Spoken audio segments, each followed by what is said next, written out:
Good morning. The committee will come to order. Without objection, the chair is authorized to declare recess at any time. Today, the Rules Committee is convening to consider H.R. 1, the One Big Beautiful Act. Before we discuss the legislation that's before us, I want to respond to a letter I received yesterday from the Democratic leader and the ranking member of the committee. The letter calls the decision to hold a hearing at 1 a.m., quote, unprecedented, end quote. However, let's look at the record. In the 110th Congress, Democrats held a meeting beginning at precisely the same time, 1 a.m., on August 2007, on the Children's Health and Protection Act. I was there. When this was discussed on the floor yesterday, Mr. McGovern responded that this was decades ago. However, we've looked back and observed that you did indeed convene a hearing at 1:30 a.m. only a short time ago in 2022. It was for an omnibus, in addition to a short-term CR. Once again, those who live in glass houses shouldn't throw stones. Secondly, the letter asked, what else are you hiding? I want to be clear. I have been as open and transparent as possible throughout this entire process, as has the speaker and everyone else involved.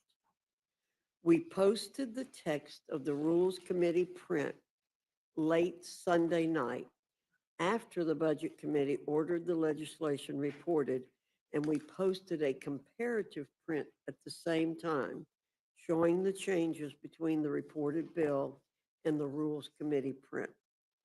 There have been many complaints from my friends on the other side about not knowing about whether there will be a manager's amendment and what will be in it. There will be a manager's amendment.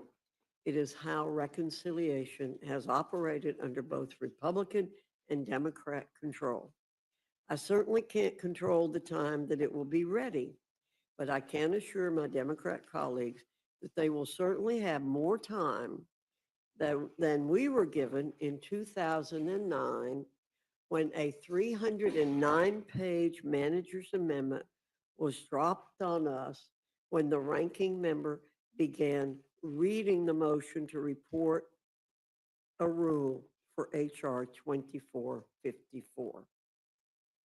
309-page manager's amendment was dropped on us when the now ranking member began reading the motion to report a rule for H.R. 2454. The record is there. Our friends on the other side of the aisle love to cherry pick the facts about how this meeting is taking place in the dark of night. They've done it for several committee markups thus far. Never mind the fact that the only reason the hearings went as long as they did was because Democrats engaged in the legislative process, which is their right. But here's the thing. They can't have their cake and eat it too.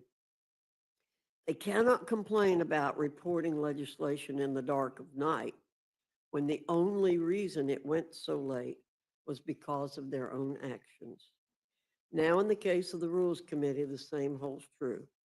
The Rules Committee has a long tradition of meeting late into the evening and reporting legislation long after most of America has gone to bed. It is our duty to advance the agenda of the House of Representatives, the people's house. Let's roll the clocks back to when Democrats held the majority in the 110th and 111th Congress. They reported legislation out of the Rules Committee well into the twilight hours. I know of what I speak. I was on the Rules Committee then. For example, HRES 587, 3:47 a.m., HRES 481, 2:09 a.m., HRES 597, 3:43 a.m., H-Res 903, 2:25 a.m., and H-Res 445 in the 116th Congress, 12:20 a.m. I do not think there's anything wrong with this. It is how the committee has operated when necessary. It has occurred under Democrat and Republican control. In this case, I do believe we'll be reporting not in the dark of night, but after the day has dawned. I encourage my colleagues on the other side to prove me wrong. Now to the business that's before us this morning. There'll be a lot of commentary from our friends across the aisle about what is not within this legislation. We'll experience ad nauseum a lot of granular level grievances, legislative indigestion, and I'm sure considerable allergic reactions to everything under the sun. It'll be the same song and dance routine that we've seen and heard for months, likely with more drama than Shakespeare on the Hill. Despite their misleading rhetoric and talking points, Democrats had their opportunities to deliver when they had full control and passed their own reconciliation packages.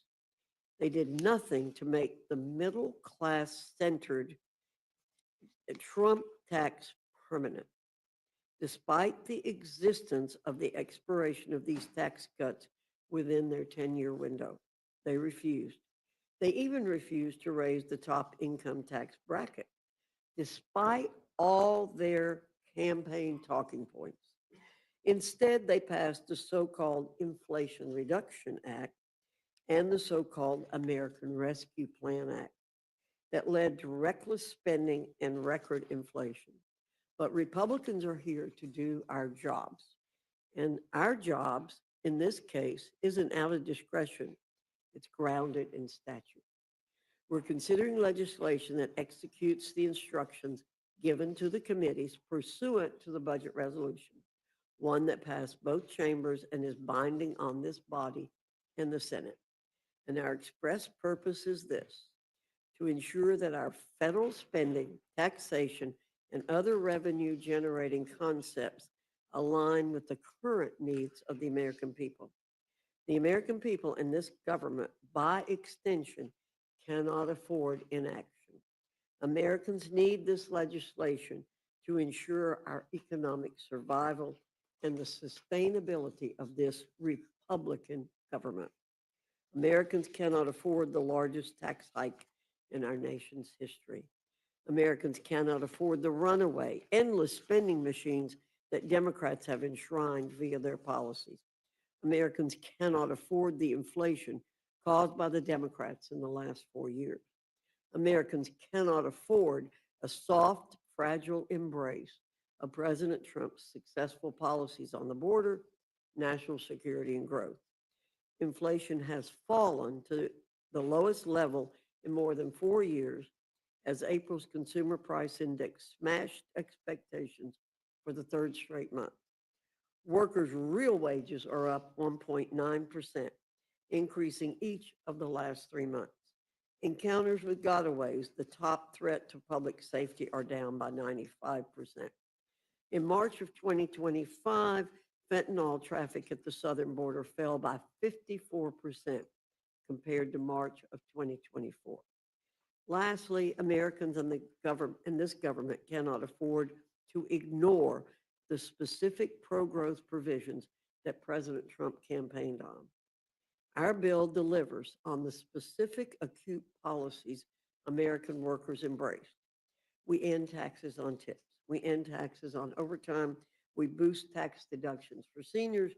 We expand family-centered tax incentives like the child tax credit, the standard deduction, and family leave. The one big beautiful bill is our answer to the American people's mandate from November. It is a clear, full-throated response to the millions of hardworking men and women across the entire nation who demand a serious course correction from the last 4 years and the setting of our fiscal situation on a sustainable footing. The committees within the House have all completed their respective parts and all the pieces have come together. I commend all the committees, chairmen, members, and staff who worked for months, often well into the night and early hours of the morning, to craft the One Big Beautiful Bill Act. We're here to finish the job and ship this legislation to the House floor. With that, I look forward to the discussion. I now yield to the ranking member, Mr. McGovern, for any comments he wishes to make. Well, that's a lot to digest. Thank you. Madam Chair, before we get into the substance here, I've got a simple question. What the hell are Republicans so afraid of? What the hell are you so scared of that you guys are holding this hearing at 1 o'clock in the morning? It's a simple question that speaks to the heart of what's going on here, and one that I'm going to keep on asking. If Republicans are so proud of what is in this bill, then why are you trying to ram it through in the dead of night? If you guys are so proud to kick 14 million people off Medicaid, if you guys are so proud to rip food assistance out of the refrigerators of moms and dads and their kids, if you guys are so proud of shutting down rural hospitals and hurting our farmers, if you guys really think these are such great, awesome, beautiful things to do, like Trump keeps saying, then why not hold this hearing at 1 p.m. and not 1 a.m.? Why not debate this bill in prime time when most of the American people can watch? It's 1 o'clock in the morning. I think it's prime time in Guam. And I think it's crystal clear. It's crystal clear to everyone what this is all about. Now, the chairwoman wants to pretend like meeting at 1 o'clock in the morning is business as usual around here. It is not. This is not normal at all. She had to go back 20 years into the archives to dig up a single example of rules meeting at 1 a.m. And I guess, is that supposed to be some kind of gotcha? I'm actually glad she went back 2 decades to bring it up, because in 2007, Democrats convened the Rules Committee at 1 a.m. to protect people's health care. You guys have us meeting at 1 a.m. to rip it away. Now look at the record. George W. Bush was president, and the Children's Health Insurance Program was about to expire. That's an actual emergency, not a fake emergency like this. He vetoed not 1, but 2 of the bills that we sent him because he didn't want to cover those additional kids. So you guys caught us doing what exactly? Trying to protect coverage for uninsured kids. Great, we're proud of that. There is no comparison here. This is a 1,000-page bill, for God's sake. 1,000+ pages, and you want to shove it through in the dead of night because Trump said, close your eyes and vote for it. You're using emergency procedures to jam this through Congress to meet an artificial deadline that you created yourselves because the billionaires just couldn't wait for their tax cut. It's astonishing, really. It takes my breath away. It's just over 100 days, and you guys have gone from promising to lower costs to ripping away people's health care. Now, of course, you don't want anyone to know what you're doing here. It's because you know that this bill betrays the people who voted for you. You have the most ineffective Congress in a century. You've passed almost no legislation into law. And this is how you want to roll out your big centerpiece legislation at 1 o'clock in the morning. This isn't just incompetence. It's much more nefarious than that. You are intentionally hiding what you are doing. What an insult to the people of this country. What disdain you guys must have for the people who voted for you. You know, people are so tired of getting screwed over by a system that doesn't work for them. America is fed up with this BS and people want change. And I don't blame them. I'm fed up too. They want us to make things better for regular people. And what your big, ugly bill does is the exact opposite. You guys and Trump are perpetuating the exact broken system that people hate. You're rigging things for the rich and powerful. More tax breaks for billionaires while regular people get screwed. More giveaways for those at the top while moms and dads struggle to get by. More loopholes into the tax code for Wall Street CEOs and bankers while working families fall further and further behind. That's the Republican agenda. That's what you guys think is big and beautiful. Greed, corruption, and tax breaks for billionaires. You want to steal from the wallets of working class people, steal from their ability to buy food and get health care, And then you have the nerve to claim that this bill is about cutting costs and reducing waste. Give me a break. This bill raises the debt limit by $4 trillion. $4 trillion with a T. Even your own members, budget hawks in the House and Senate, weren't happy with the latest version of this bill because they know it will blow up our deficit.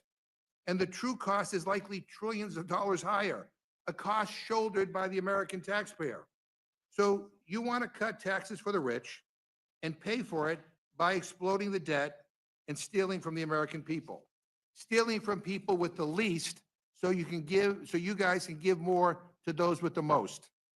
And I just find that fundamentally wrong, fundamentally cruel, totally out of touch, and totally and fundamentally immoral.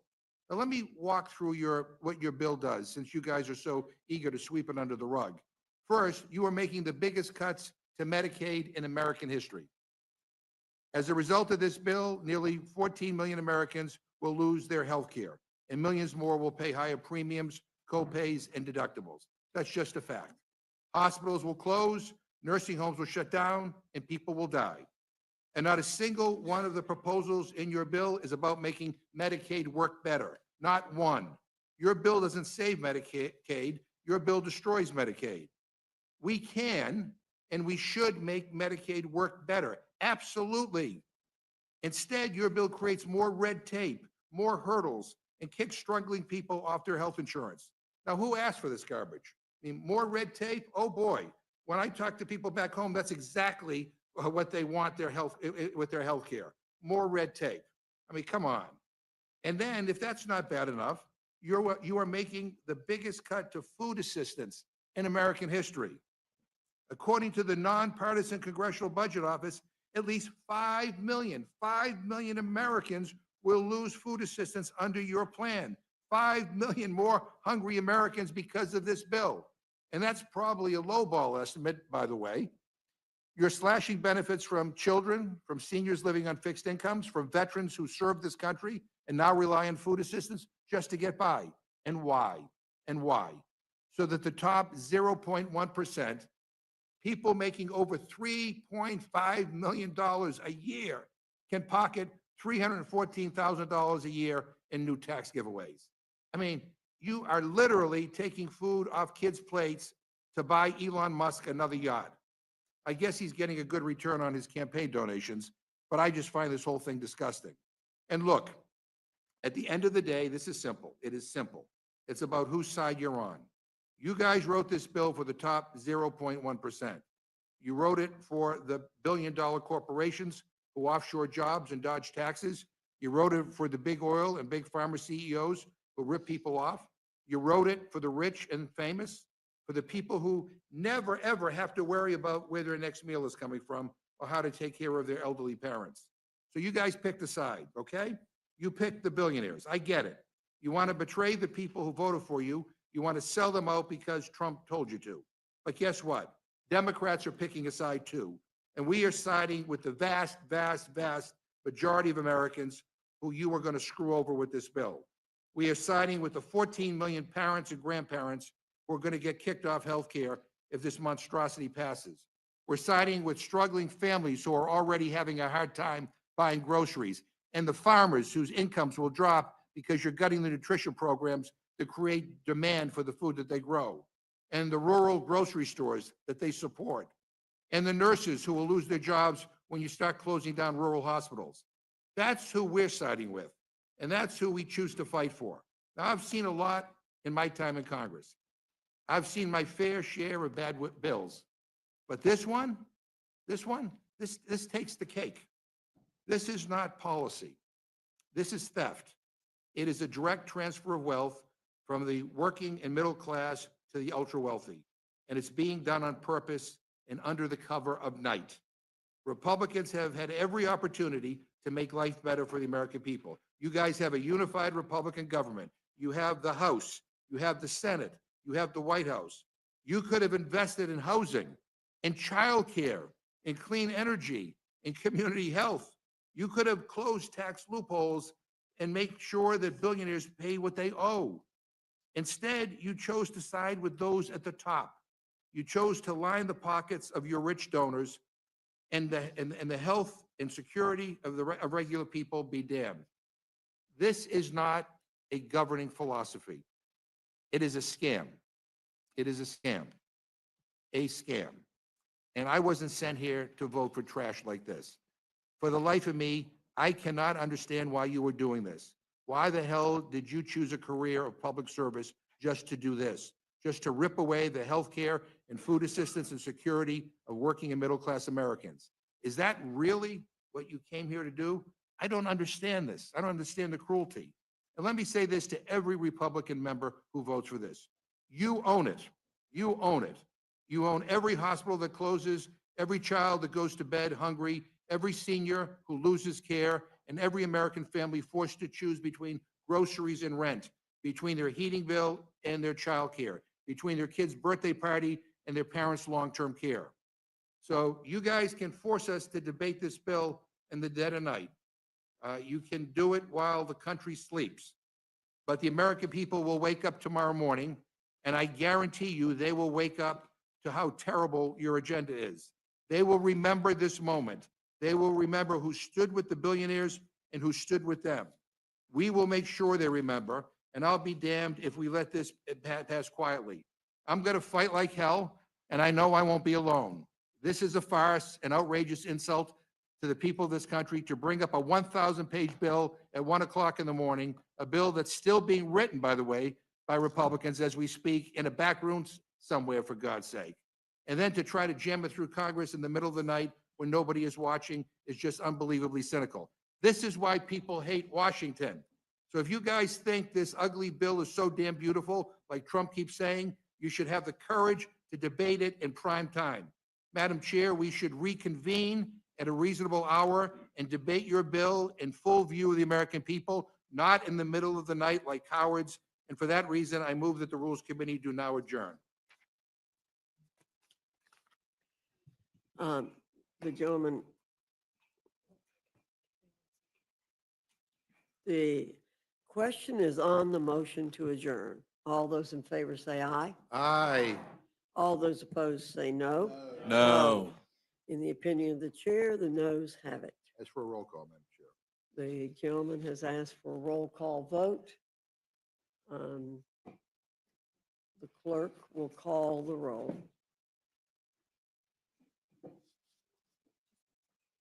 Why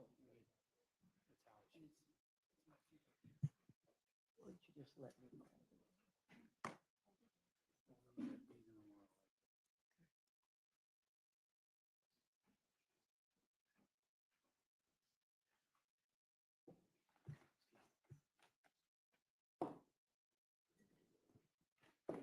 Ms. Fishbach? No. Ms. Fishbach, no. Mr. Norman? No. Mr. Norman, no. Mr. Roy? No. Mr. Roy, no. Mrs. Houchin? No. Mrs. Houchin, no. Mr. Langworthy? No. Mr. Langworthy, no. Mr. Scott? No. Mr. Scott, no. Mr. Jack? No.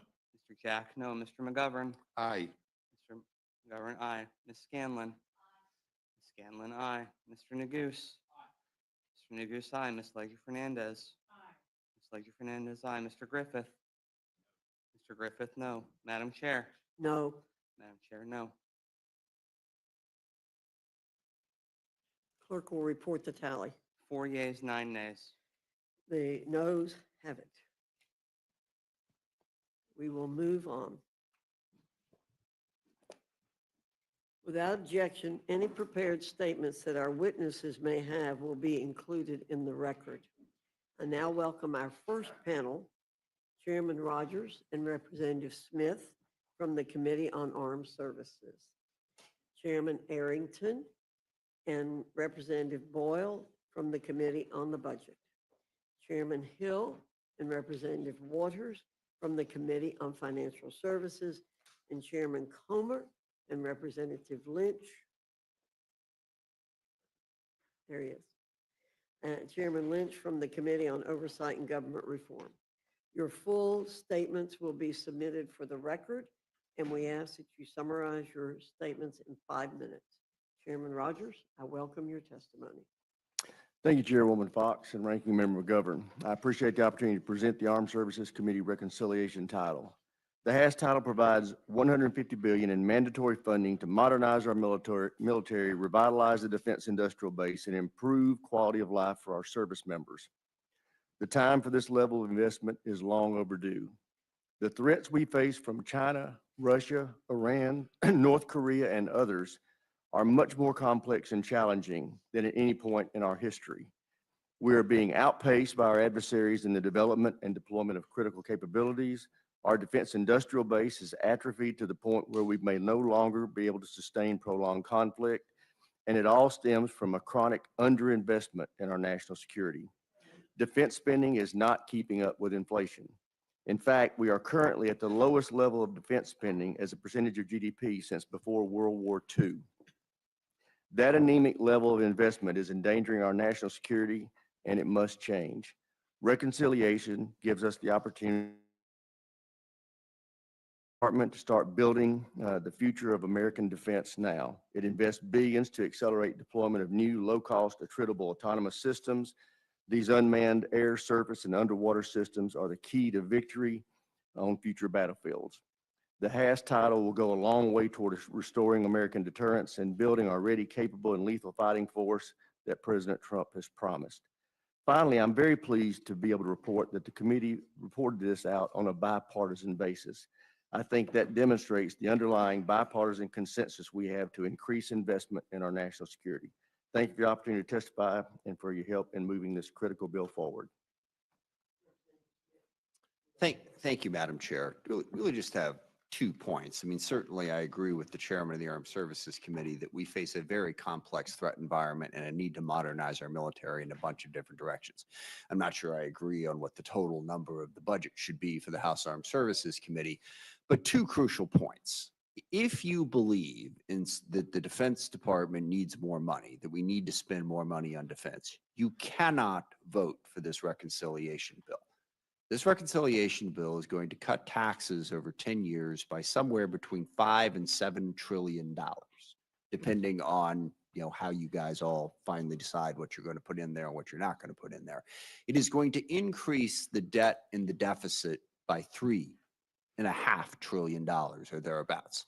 So whatever we cram into this bill, whatever $150 billion, I guess they're going to try to throw at defense, will be irrelevant a year or 2 or 3 or 4 years from now, because our $35 trillion debt will continue to grow. Our $1.8 trillion yearly deficit will continue to grow. You won't have money to make an investment in anything, not even defense. So we are not going to see an increase in defense spending over the long haul because we are giving away all of the money. If, in fact, you believe that defense is that important, then you ought to be willing to pay for it. We simply cannot continue to borrow money forever. So it's not going to help defense. If you are a defense hawk, you cannot vote for this reconciliation bill, which leads into the second point. I have heard for a very long time from my Republican colleagues that the reason they have to pass their budget is because of the existential threat that the debt and the deficit pose for our nation. I wish I could replay all of the incredibly passionate speeches that I've heard on the floor and elsewhere from my Republican colleagues about how terrible this is. And that's what the reconciliation bill was going to do. And I can picture all of your constituents who you made these promises to, and then you get back here and you put this reconciliation bill up there and they say, well, how'd we do? How'd we do on getting the debt down? Well, it's difficult, it's complicated, but we actually added $3 trillion to it. So the budget hawks in the Republican conference, I mean, are you going to stand up tomorrow and say we were lying to you? We never really meant it? I mean, it's just ridiculous that you would consider passing a reconciliation bill that's going to add $3 trillion to the debt after, my gosh, the speeches I heard would have made you think that not getting the debt under control was going to kill us all in like a year. So this reconciliation bill is an utter disaster for the country for a lot of the reasons. I associate myself with many of the remarks that Mr. McGovern made on all the things that are being cut. But if you care about defense and you care about the debt, how in the hell can you vote for this? I mean, I look forward to someone making that argument at some point. So I hope that the Republicans who care about the debt and care about defense will vote this bill down. And with that, I yield back. Thank you, Mr. Smith. Chairman Hill, you're recognized.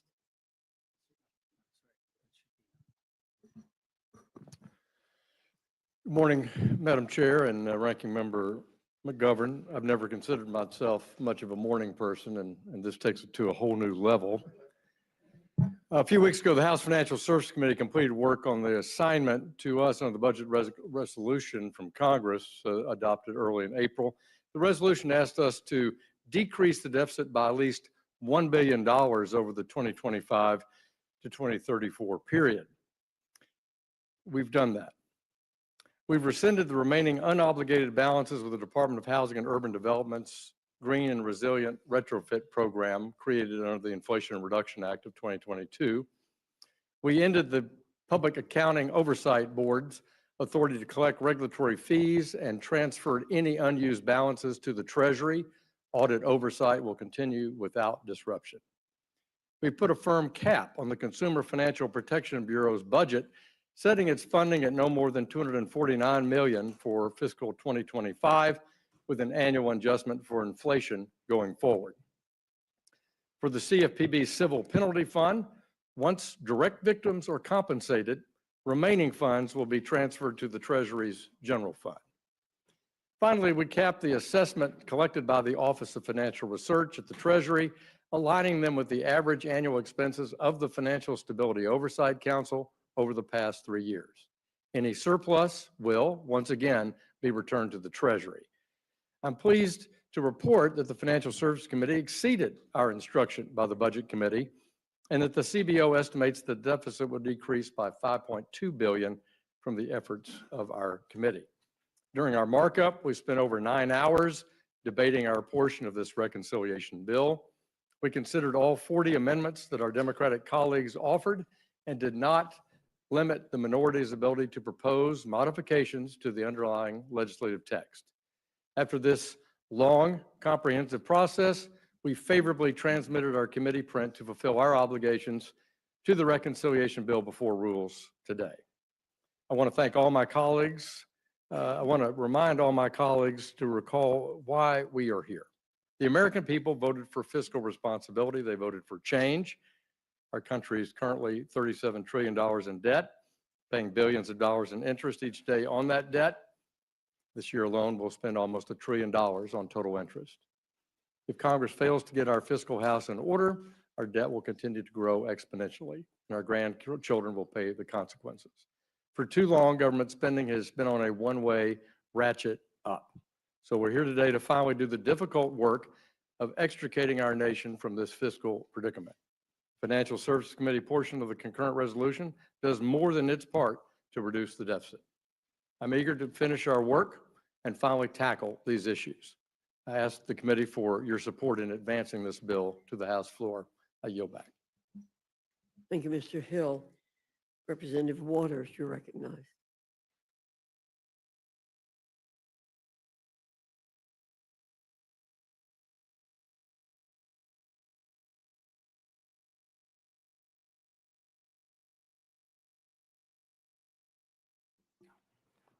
Well, I can't let that not be heard.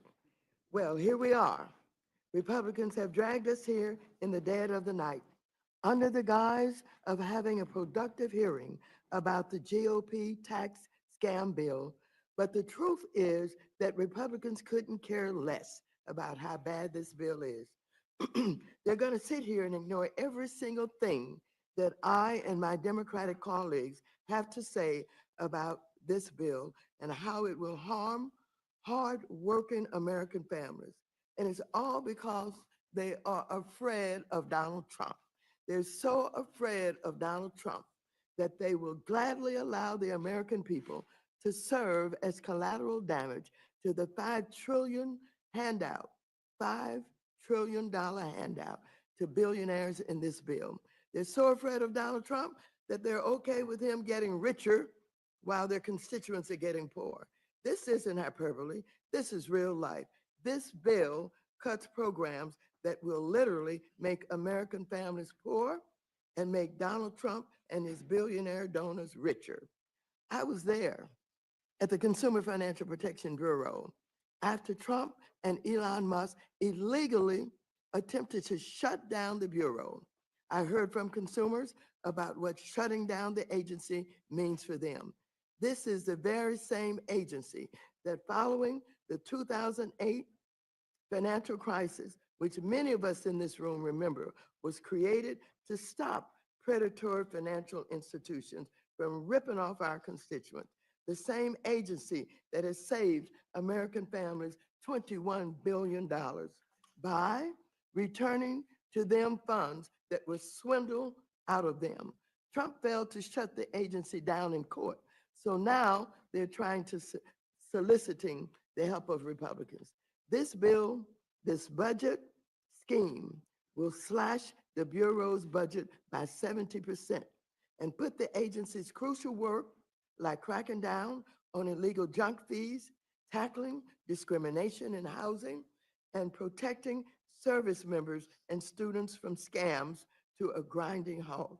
This is all to cut taxes for billionaires like Mark Zuckerberg and Elon Musk. Republicans are also pushing to gut the Financial Stability Oversight Council and Treasury's Office of Financial Research, agencies that are designed to prevent another financial crisis like the one in 2008. They're eliminating funding for affordable housing construction despite a national homelessness crisis. I also showed up at HUD because I know the harm this will pose to families. They're also so desperate to do Trump's bidding that they're eliminating another agency that doesn't cost taxpayers anything. The Public Company Accounting Oversight Board, which oversees auditors to prevent frauds like Enron and ensure that companies controlled by the Chinese Communist Party are on the up. What's even more sinister about Republicans dismantling our financial institutions, that they're doing this in the middle of an economic crisis. Our economy is falling behind Europe, China, and Canada. Americans are so economically anxious that they're holding off on starting a family and buying a home. The so-called pro-family party is making it harder for Americans to have kids and ripping away the American dream of home ownership. Inflation is rising, the dollar is down, yields are up, and borrowing is getting more expensive. And just this past Friday, Moody's lowered the United States credit rating because of Trump's reckless tariff policies and growing concerns about how this bill would jack up our debt by giving a massive, unnecessary handout to billionaires. Don't forget, he is all carrying out the most egregious crypto scheme in history, a scam that is enriching himself and his family while average investors lose money. But nothing in the bill addresses this crisis. Trump has thrown the U.S. economy. He's put us in this position. Republicans, let's face it, you're not serious about helping your constituents. You only care about kissing up to King Trump. This isn't what the American people elected us for. I yield back the balance of my time. Thank you, Ms. Waters. Mr. Arrington, you're recognized. Thank you, Madam Chair, Ranking Member McGovern, members of the Rules Committee. Only in the mind of a Democrat could a 22% tax hike prevention be a bill that's characterized as trash. Only in the mind of a Democrat could giving our soldiers, our sons and daughters in uniform, what they need to be ready to protect us, to keep us safe and free, be a scam. Only in the mind of a Democrat would keeping illegal immigrants from receiving taxpayer-funded social services so that we could sustain those programs for American citizens now and into the future could be a scam or trash. And I got a whole lot of other talking points, and I look forward to the conversation.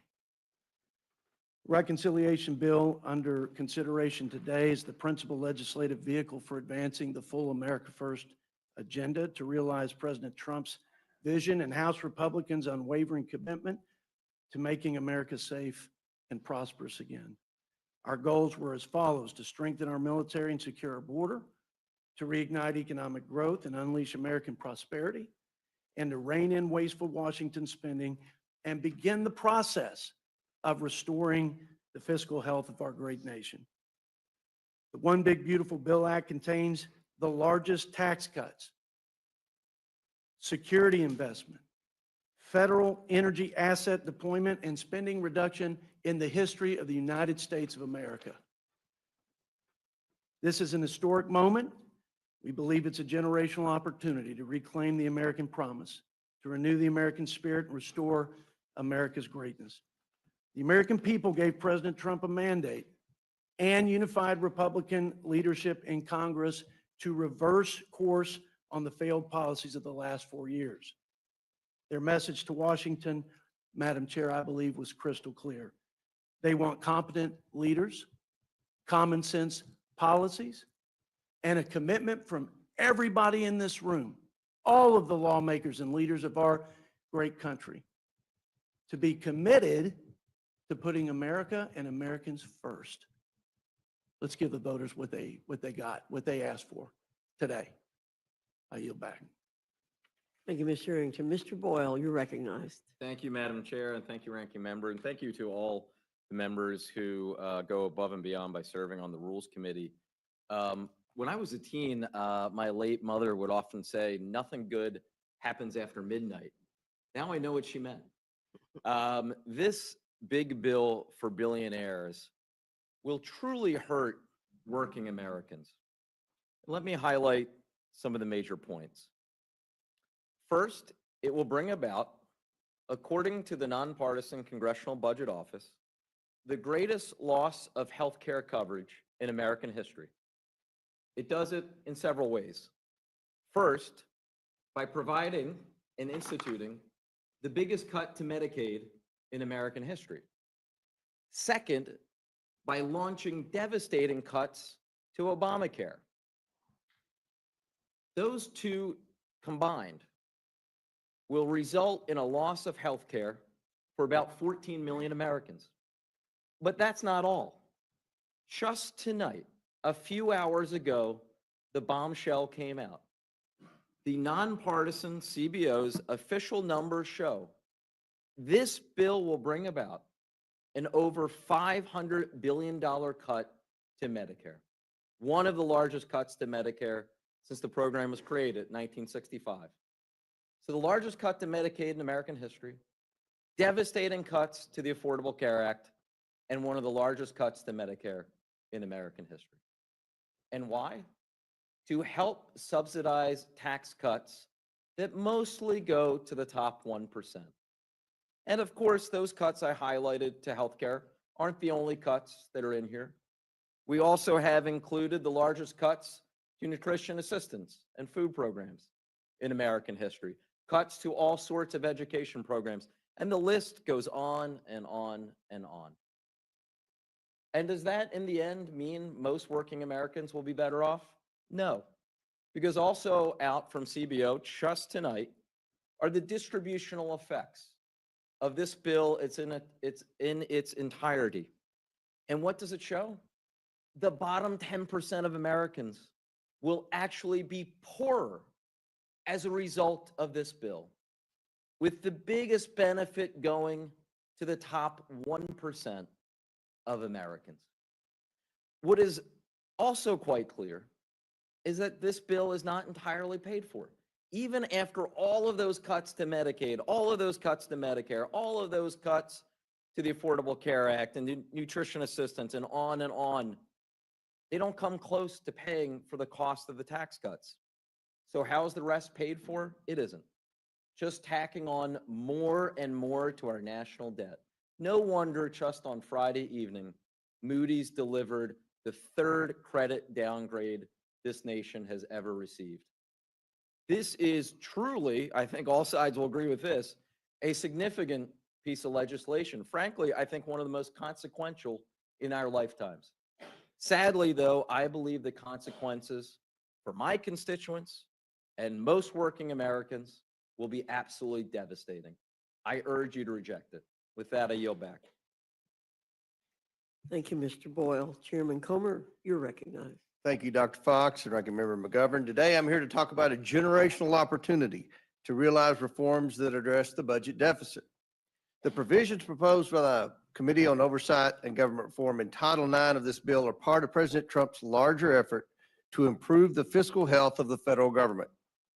Last November, Democrats offered to provide more of the same, but the American people instead elected President Trump to a historic second term on promises to change Washington, D.C. The deficit reductions in Title IX of the reconciliation package codify part of the president's vision for enacting his agenda and achieving significant taxpayer savings. Congressional procedure, precedent, and tradition too often contribute to an ever-expanding federal government. Meanwhile, too little is done to shrink the administrative state and make the federal bureaucracy more efficient. The budget reconciliation process provides a rare opportunity to reverse that trajectory. Fundamentally, Congress instructed the Committee on Oversight and Government Reform to advance policies that reduce the federal deficit by at least $50 billion. Despite our committee's limited jurisdiction over mandatory spending programs, we passed a package of budget reforms that save a significant sum. We are in a fiscal crisis. The reforms we moved out of the Oversight Committee met the moment in terms of addressing that fiscal crisis. We did the job we needed to do on behalf of the American taxpayers and future generations. The simple truth is that federal employee retirement benefits significantly outpace those of the private sector. To this point, the Congressional Budget Office issued an April 2024 report that I requested, stating that, quote, benefits for federal workers cost 43% more per hour worked on average than benefits for private sector workers, end quote. CBO stated further that, quote, benefits also constituted a larger share of total compensation for federal workers than for workers in the private sector, end quote. Most of the costs associated with these benefits are funded by hardworking taxpayers in the private sector and federal borrowing. I understand that our conference includes members that represent different constituencies. I support leadership's work to combine our package with the provisions reported by other committees into one bill that can gain the support of our conference. And I thank my colleagues for working with leadership to represent their constituents and reach an agreement on a package that advances significant budget-saving reforms. I fully support our collective efforts to advance a package that works for the House and supports President Trump's agenda.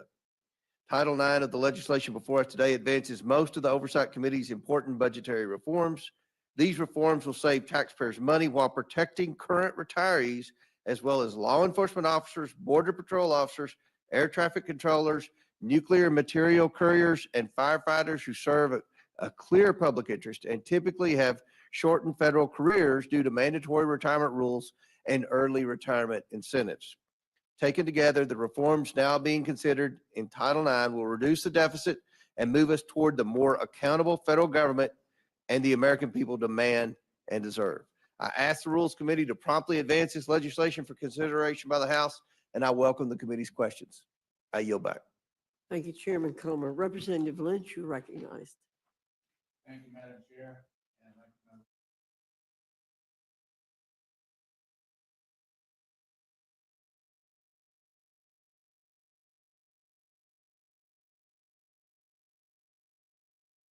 Tax cuts onto the backs of American workers, families, and dedicated public servants. And because this bill is so disgraceful, it can't stand the light of day. In just over 100 days, we've witnessed the Trump administration lay off more than 200,000 probationary federal employees, including leading researchers, public health experts, veterans, and other critical positions. Trump has coerced 75,000 civil servants into resigning. Trump has replaced 50,000 nonpartisan civil servants with political appointees. And Trump has illegally terminated nonpartisan independent inspectors general and federal watchdogs. This partisan bill threatens to further undermine the federal workforce by reducing the take-home pay, benefits, and workforce protections of 2.4 million federal employees, most of whom are middle-class American workers, and a third of whom are military veterans This is more of the same, an unprecedented assault and political purge of the nonpartisan civil service. And the people who pay most for these attacks are the veterans, children, seniors, and other Americans who rely on our federal workers to deliver those life-saving services. The federal employee retirement system, annuity supplement, a monthly bridge payment for retirees before they're eligible for Social Security at age 62 would be eliminated for anyone not actively receiving the supplemental payment by January 1st, 2028, or who does not meet a specific exemption. Federal workers like letter carriers, VA hospital nurses, food inspectors who have committed decades to the job are eligible to retire would not be able to receive this vital payment to make ends meet. That's $18,000 per year in retirement income for the average beneficiary eliminated because billionaires need another tax break. This legislation would also retroactively change the annuity formula to base most employees' annual retirement payments on their highest 5 years of earnings instead of the highest 3 as they were promised when they were hired. This is an outright theft of earned benefits that would cost federal retirees thousands of dollars annually. And my Republican colleague, Representative Mike Turner of Ohio, was exactly right to speak out and vote against this provision during our committee's consideration of this bill, making the rejection of the oversight provisions bipartisan. Another particularly egregious provision of this bill would force any newly hired federal employee to accept at-will employment or lose 5% of their take-home pay to increase retirement contributions. Federal workers who choose to remain under the merit-based system would be forced to contribute nearly 10% of their paycheck towards retirement.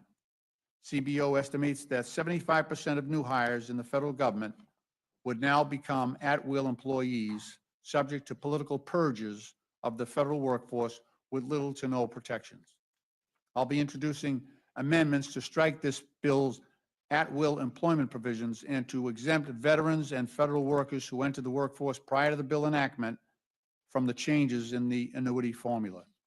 Despite the claims of this administration, federal workers are not leeches on the system, but hardworking, dedicated public servants who are paid about 25% less than their private sector counterparts. A strong, nonpartisan federal workforce is fundamental to a functioning democratic government. These dedicated workers deserve our respect and our support. Like most Americans, federal workers faced increased costs for groceries and housing and economic uncertainty because of President Trump's reckless tax and tariff agenda. The Trump tariffs are estimated to cost American households $4,900 per year, the largest tax increase since 1968. President Trump and congressional Republicans are also advocating for a tax regime that will actually increase federal deficits by more than $4 trillion over the next 10 years. And worst of all, they're seeking to offset their tax cuts for billionaires by gutting $800 billion from Medicaid programs. My Democratic colleagues and I strongly oppose that motion.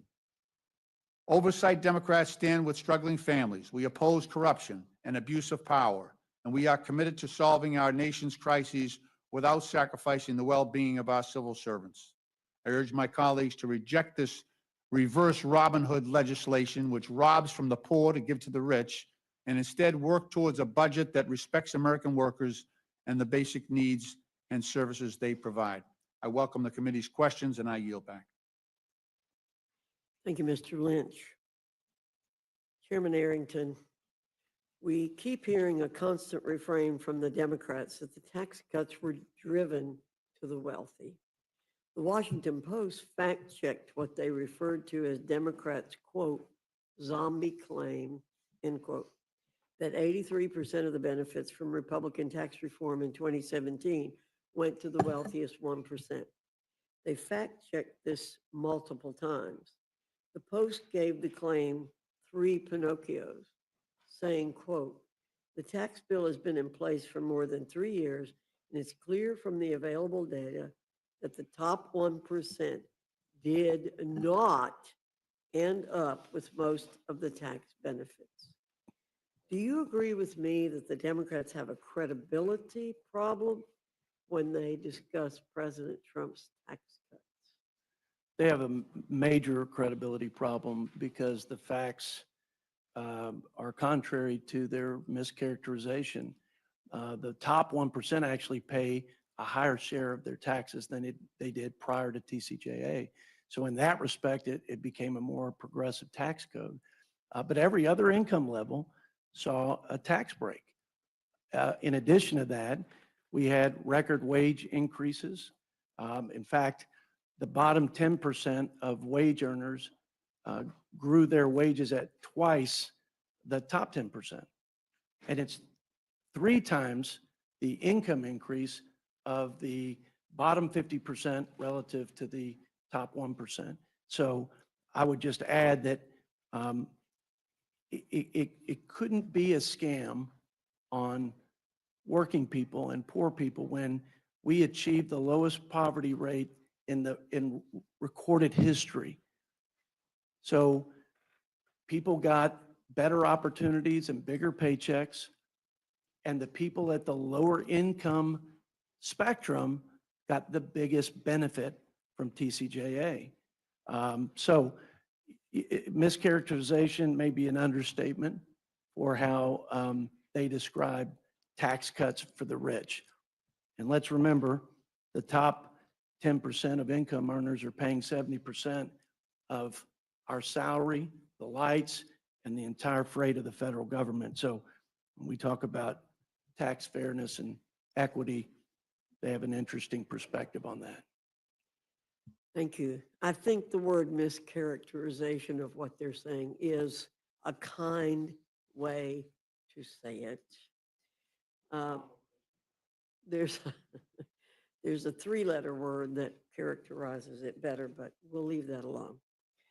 When President Biden stated the Trump tax cuts went to the top 1% and not ordinary people, didn't factcheck.org have to debunk him? And didn't the liberal tax policy center even have to correct President Biden? And didn't even the New York Times state that, quote, studies consistently find that the 2017 law cut taxes for most Americans? That's And correct. doesn't this constant refrain we're hearing from Democrats now match exactly what has been categorically debunked? Yes, ma'am. Yes, ma'am. And nobody knows that better than the average family of 4 who saw about a $5,000 increase in their take-home pay because of their tax relief, which was almost the opposite effect of the inflation tax they paid over the last 3 or 4 years. Thank you very much, Mr. McGovern. I think what you're talking about is not what we're talking about here today. We're talking about the Republican reconciliation package that is going to be jammed through this committee and rush to the floor. And if I'm understanding the numbers correctly, the latest version of their tax scam, the top 0.1% stand to gain $255,000 on average in 2027 alone. That's $700 a day, every day. The people who make over $1 million a year will also get their pockets lined. On average, these millionaires will have an additional $81,500 per year, but pennies for everybody else. For those earning less than $50,000 per year, the average benefit is $265. That's less than $1 per day. And that's laughable when you begin to look at the gaps that are going to be created by these cuts in other programs. But Mr. Boyle, I have a letter here that you received along with the Democratic leader, Hakeem Jeffries, from the director of the Congressional Budget Office. And I'm looking at this chart here about who benefits from this bill. It doesn't seem to match what Chairwoman Fox and Mr. Arrington are just talking about right now. You want to comment on this? What that chart shows, and by the way, not That's not my chart. Yeah, I know. That's not your chart. CBOs. That is the official scorekeeper's chart, the nonpartisan Congressional Budget Office. And if you can show that chart again, what it shows is the poor get poorer while the rich get richer. And so let me quote again from the CBO, specifically their numbers. For people in the bottom 10%, they will experience a 4% loss of household wealth. Meanwhile, for people in the top 10%, they will see their household resources increase by 2%. It is as simple as that. And I ask unanimous consent that this be entered into the record, Madam Chair. Without objection. My view on legislation is that if you believe in the legislation, you ought to vote for it. If you don't believe in it, you ought to vote against it. So I would say to my friend Chairman Arrington, if you believe the stuff that's contained in this reconciliation bill, if you think these priorities are the right priorities, and if these represent your values, then by all means, vote for it. I'll disagree with you. I mean, I could spend all day here because I'm also on the Agriculture Committee, and we had a lengthy hearing on the impact of the nutrition cuts on average people and on states too. There's an unfunded mandate here as well. And it's going to be significant. But if this bill represents your values, I'll just say for the record, it doesn't represent my values. And so, we're just going to have to agree to disagree. But, let me ask you a question though, Chairman Arrington. I mean, this is the Rules Committee print of what we're talking about.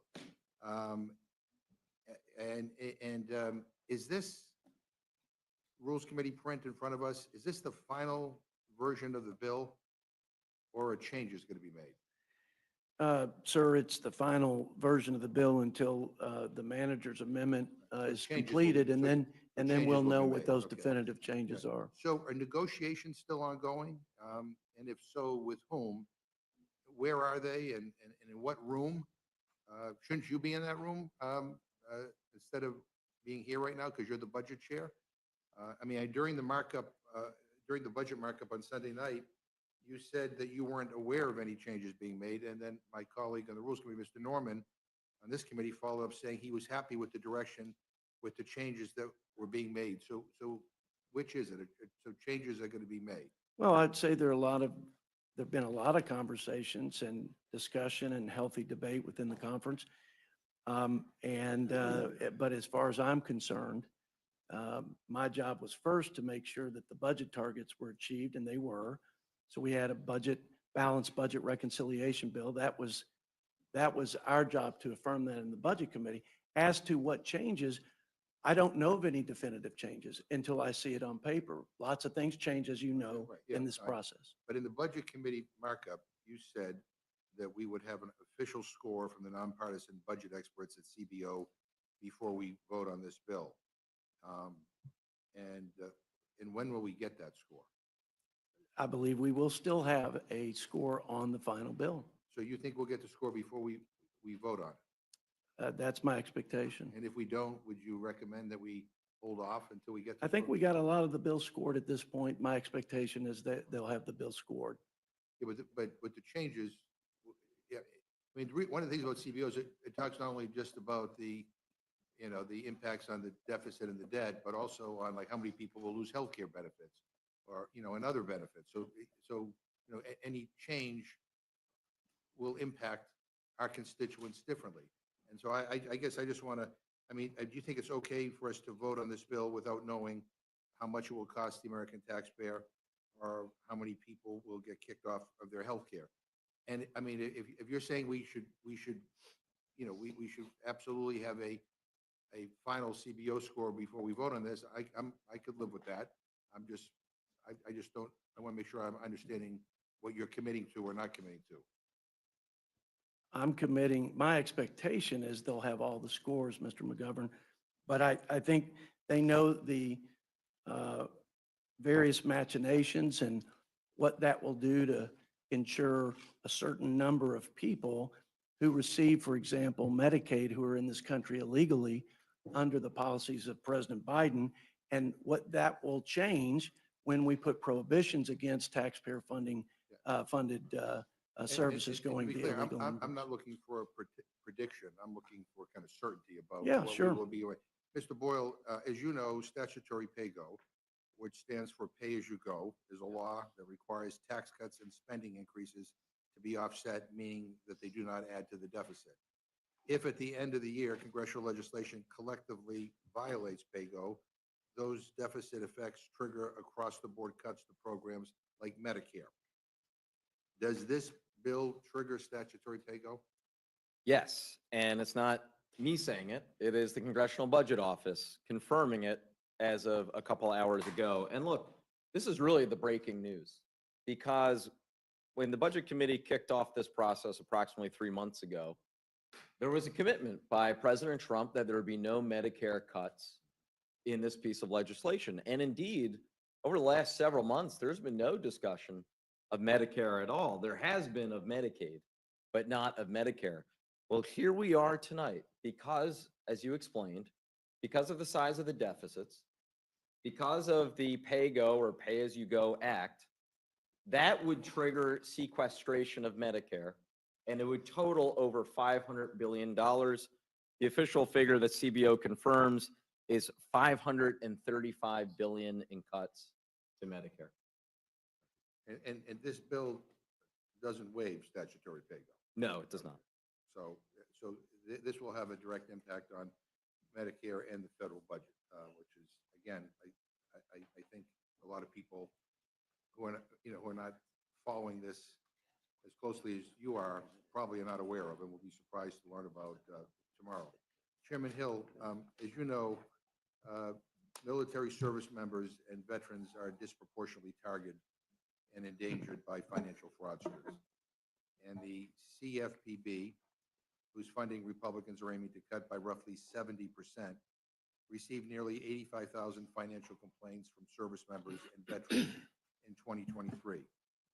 And the CFPB has provided $363 million in monetary relief from enforcement actions that involve harm to service members and veterans.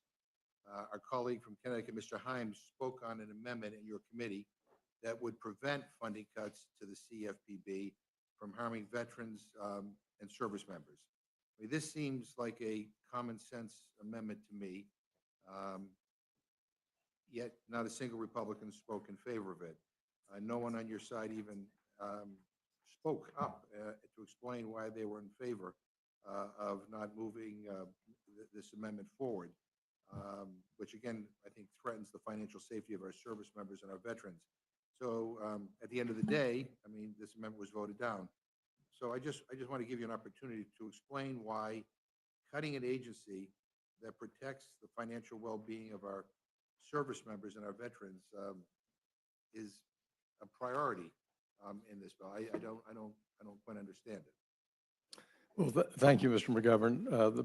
The plan that Republicans advanced in this reconciliation plan was to save mandatory spending, and it's our judgment, going back and looking at the history of the CFPB since its inception in the Dodd-Frank Act, that it could continue its core function and meet its statutory obligations at a 5% cap of the Federal Reserve's budget, which would be about $249 million this year, and that it could meet all of its statutory obligations in meeting what Dodd-Frank directed them to do, which is for large financial institutions and non-banking companies comply with consumer compliance. And we believe they can do that. Yeah, I'm hearing great concern about the impacts of these cuts. And what I worry about in a number of areas with regard to this bill is that cuts are being made not necessarily on the merits, but just because cuts have to be made. Ranking Member Waters, the CFPB has returned $21 billion to consumers over the last 14 years. If Congress proceeds to slash 70% of the CFPB's budget, a vital agency whose sole purpose is to protect American consumers in the financial marketplace, would the CFPB be still be able to fight for consumers and seek remediation when they are harmed with this kind of cut?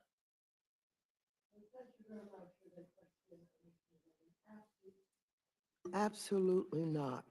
The Consumer Financial Protection Bureau is extraordinarily important for consumers. I sat on the conference committee of the Dodd-Frank reforms when we created the Consumer Financial Protection Bureau. A lot of work had been done by Senator Warren and others. But I want you to know, prior to the Consumer Financial Protection Bureau, the consumers really had nowhere to turn. They had nowhere to really lodge their complaints.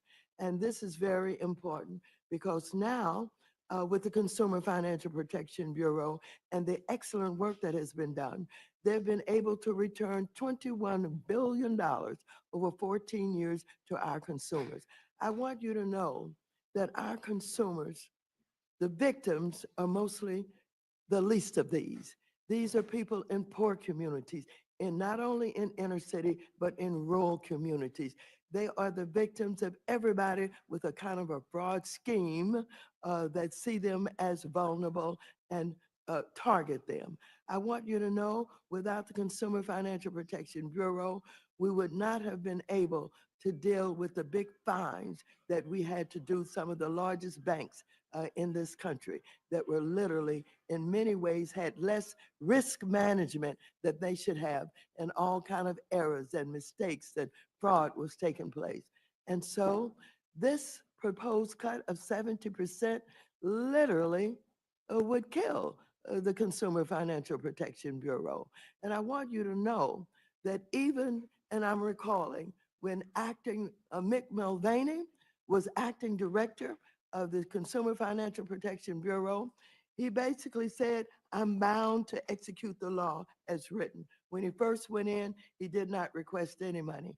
And then in one quarter, he and I think one other, Kathy Cramager, when she was there, requested almost the maximum amount in one quarter of 249 million.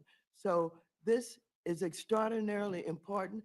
All of us, Democrats and Republicans alike, should care about our consumers, about our voters, about the fact that they need the money that they earn. Hardworking people to put food on the table, to pay the rent, getting ripped off in so many ways and nowhere to turn would be absolutely disastrous. Thank you. The oversight portion of this bill would reduce pay, pensions, and protections for current and future federal employees. The bill would force the federal workforce to foot the bill for tax cuts for billionaires, and comes as the Trump-Musk administration is carrying out a cruel, full-scale assault on the federal workforce. The American people and the life-saving services they rely upon will suffer the most as a result of Republicans' efforts to purge the federal government of its dedicated, high-performing public servants and politicize the delivery of basic needs and services to our veterans, our children, and our seniors. Republicans also want to extort future civil servants into giving up their protections which serve the interest of the American people who want good government workers, not completely subject to the whims of whoever occupies the White House. Representative Lynch, what would the approximate financial impact of these provisions be on the average federal worker? You got to press your mic there. If you add everything up, so the FERS annuity supplement would cost the average employee $54,000 in retirement income when they average it out over the 3 years that the average employee uses that for. Then the changing the high 3 to the high 5 costs them another $16,560 over 20 years. And then finally, the converting new employees at will, unless they accept, and plus the added money that they have to pay for their pension if they want to come under the Merit Service Protection Board, that it brings everything to over $106,000 over a 20-year career. Yeah, and I just, Mr. Ranking Member, I just want to add your previous question about service members. Sure. This bill eliminates the Office of Service Member Affairs, which is the CFPB department that really watched after. If you go to any of these Army bases, you get on to Fort Hood, outside the bases are all these money services and you know, their short-term loans, things like that. payment systems that are exploiting these young service members and their families. That office that used to protect them is being eliminated in this bill. And what would the effect on our nation's nonpartisan civil service be of effectively extorting new hires to become at-will employees? I mean, would we see the same level of nonpartisan excellence? It would gut it. So the estimate is that 75% of our federal employees, remember, these are new people coming into the workforce, they would reject paying the extra money for their pension and instead become, they would become at-will employees.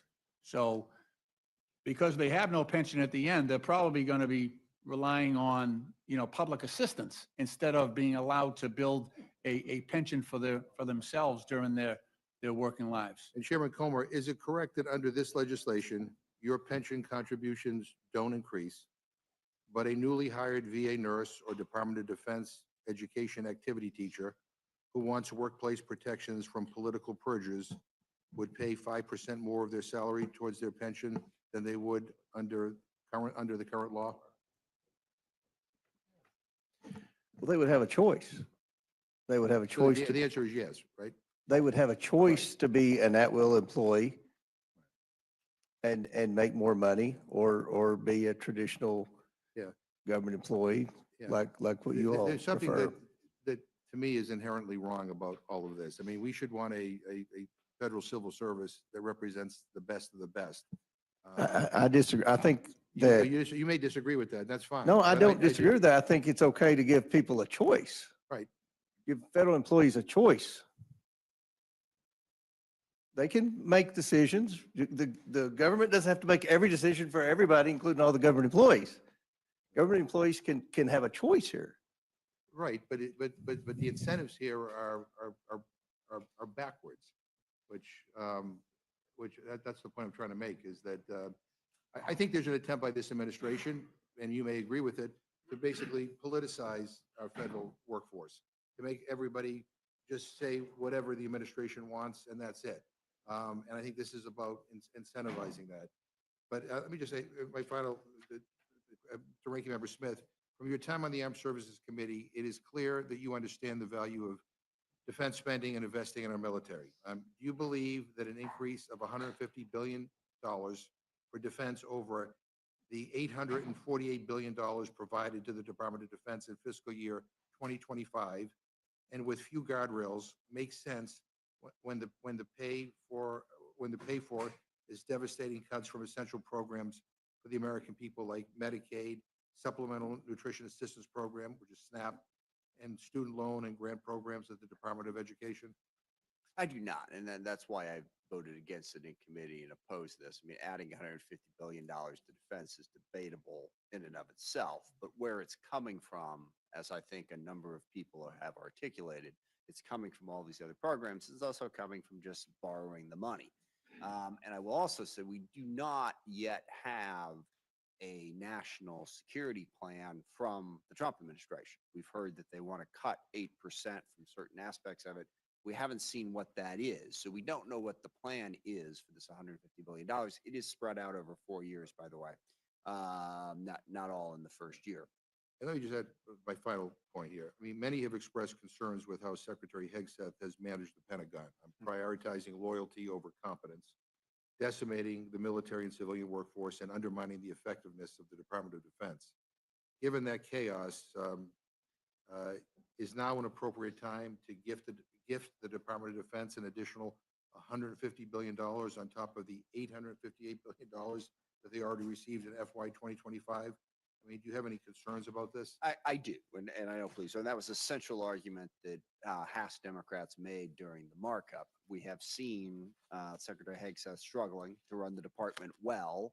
I think it's up to like 5 of his employees have quit or been fired in the first 3 or 4 months. They've had highly critical things to say about the way the department is being run. Obviously, they don't know how to control secure information securely. And again, they don't have a plan in terms of where they're planning to spend. We don't even have an FY 26 full budget yet. So no, I don't think this department can be trusted with that. I want to thank all the panel for being here. Again, as I said before, this bill doesn't represent my values, and I'm going to be part of an effort to fight like hell to defeat this. This is bad for our country. I yield back. Thank you, Mr. McGovern. Mr. Scott, you're recognized. Thank you, Madam Chair. And Chairman Rogers, I'm going to come to you in just a second to talk about the investments through DOD, but I just want to make sure my understanding of the current tax law is that the top tax bracket starts for married couples filing jointly at $731,200, and that rate is 37%. Is that correct, Mr. Arrington? Yes, sir. Now, in our piece of legislation, do we reduce that 37% tax bracket for people making above that level? Do we reduce that bracket? That is the reduced bracket that we extend. It is 37% going forward, though. Yes, that's correct. It is an extension. So Yes, we're going to, the tax rate is going to be the same. that's correct. And there's a far cry from someone who's making $731,000 and someone who's a billionaire.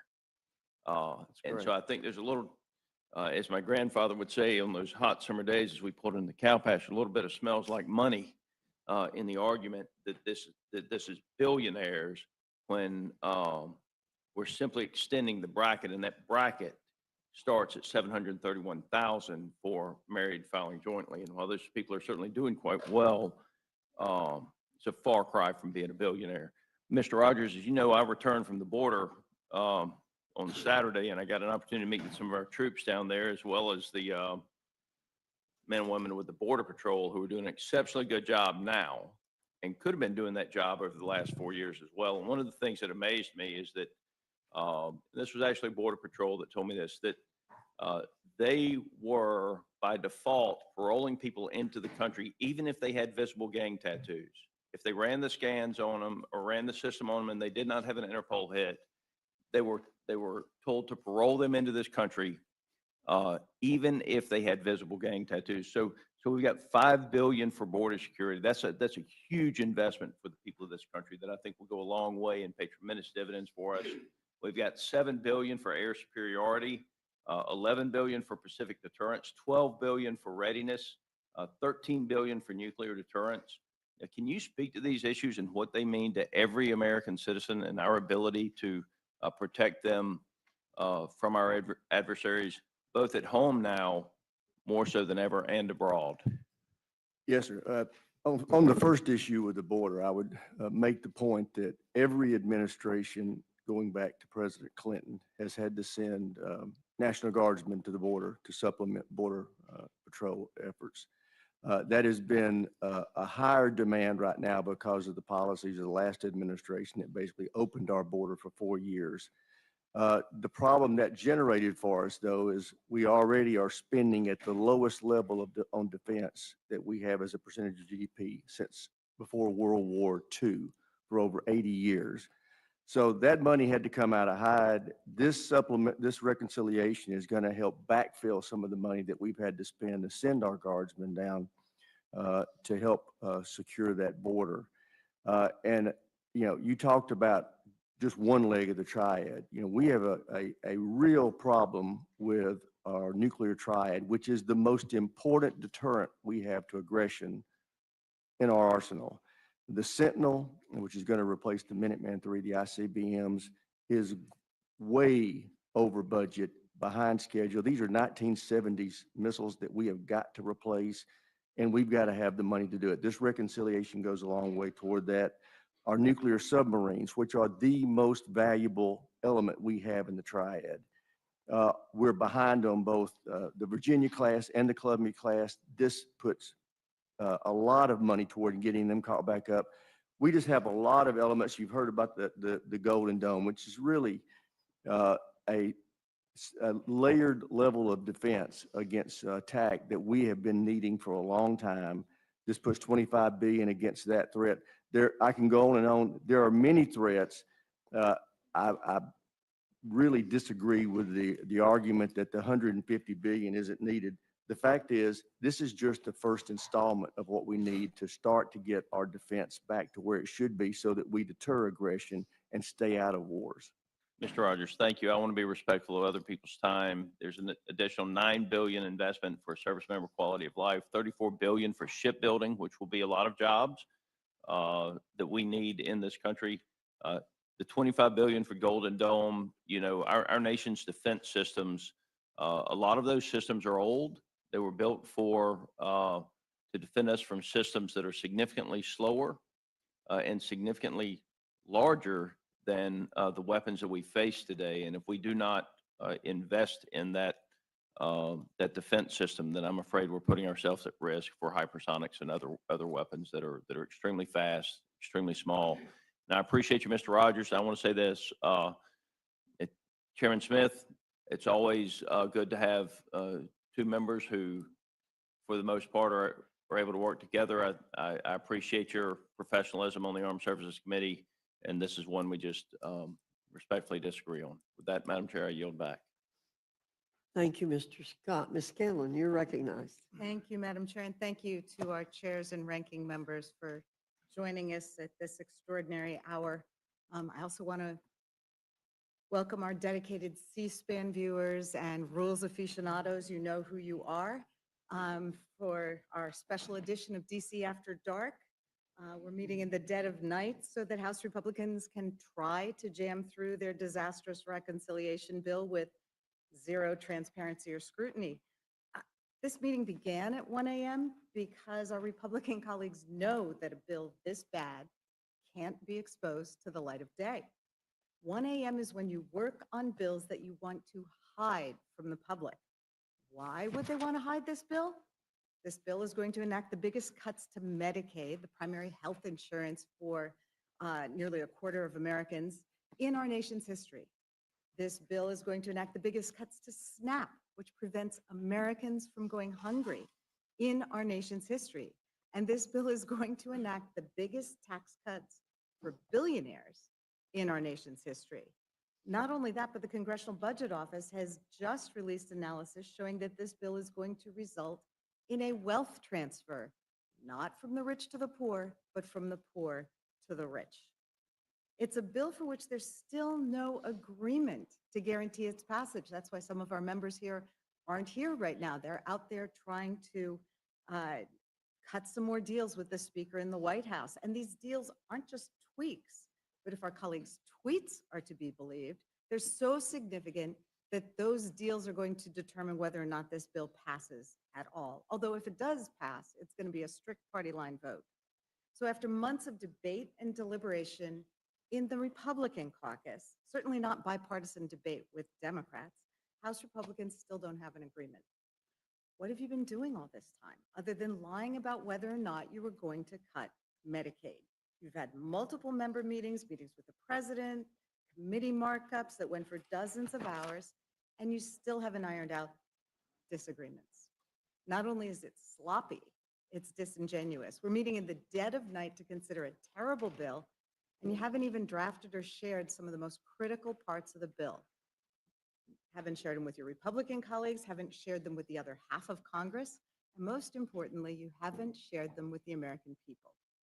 As the chairwoman acknowledged when she gavelled us in at 1 a.m., if Republicans are able to pass their rule tonight, it will include a magical manager's amendment that will allow them to change the bill before it goes to the House floor. A manager's amendment that none of us have seen, that we won't be able to review or debate or change.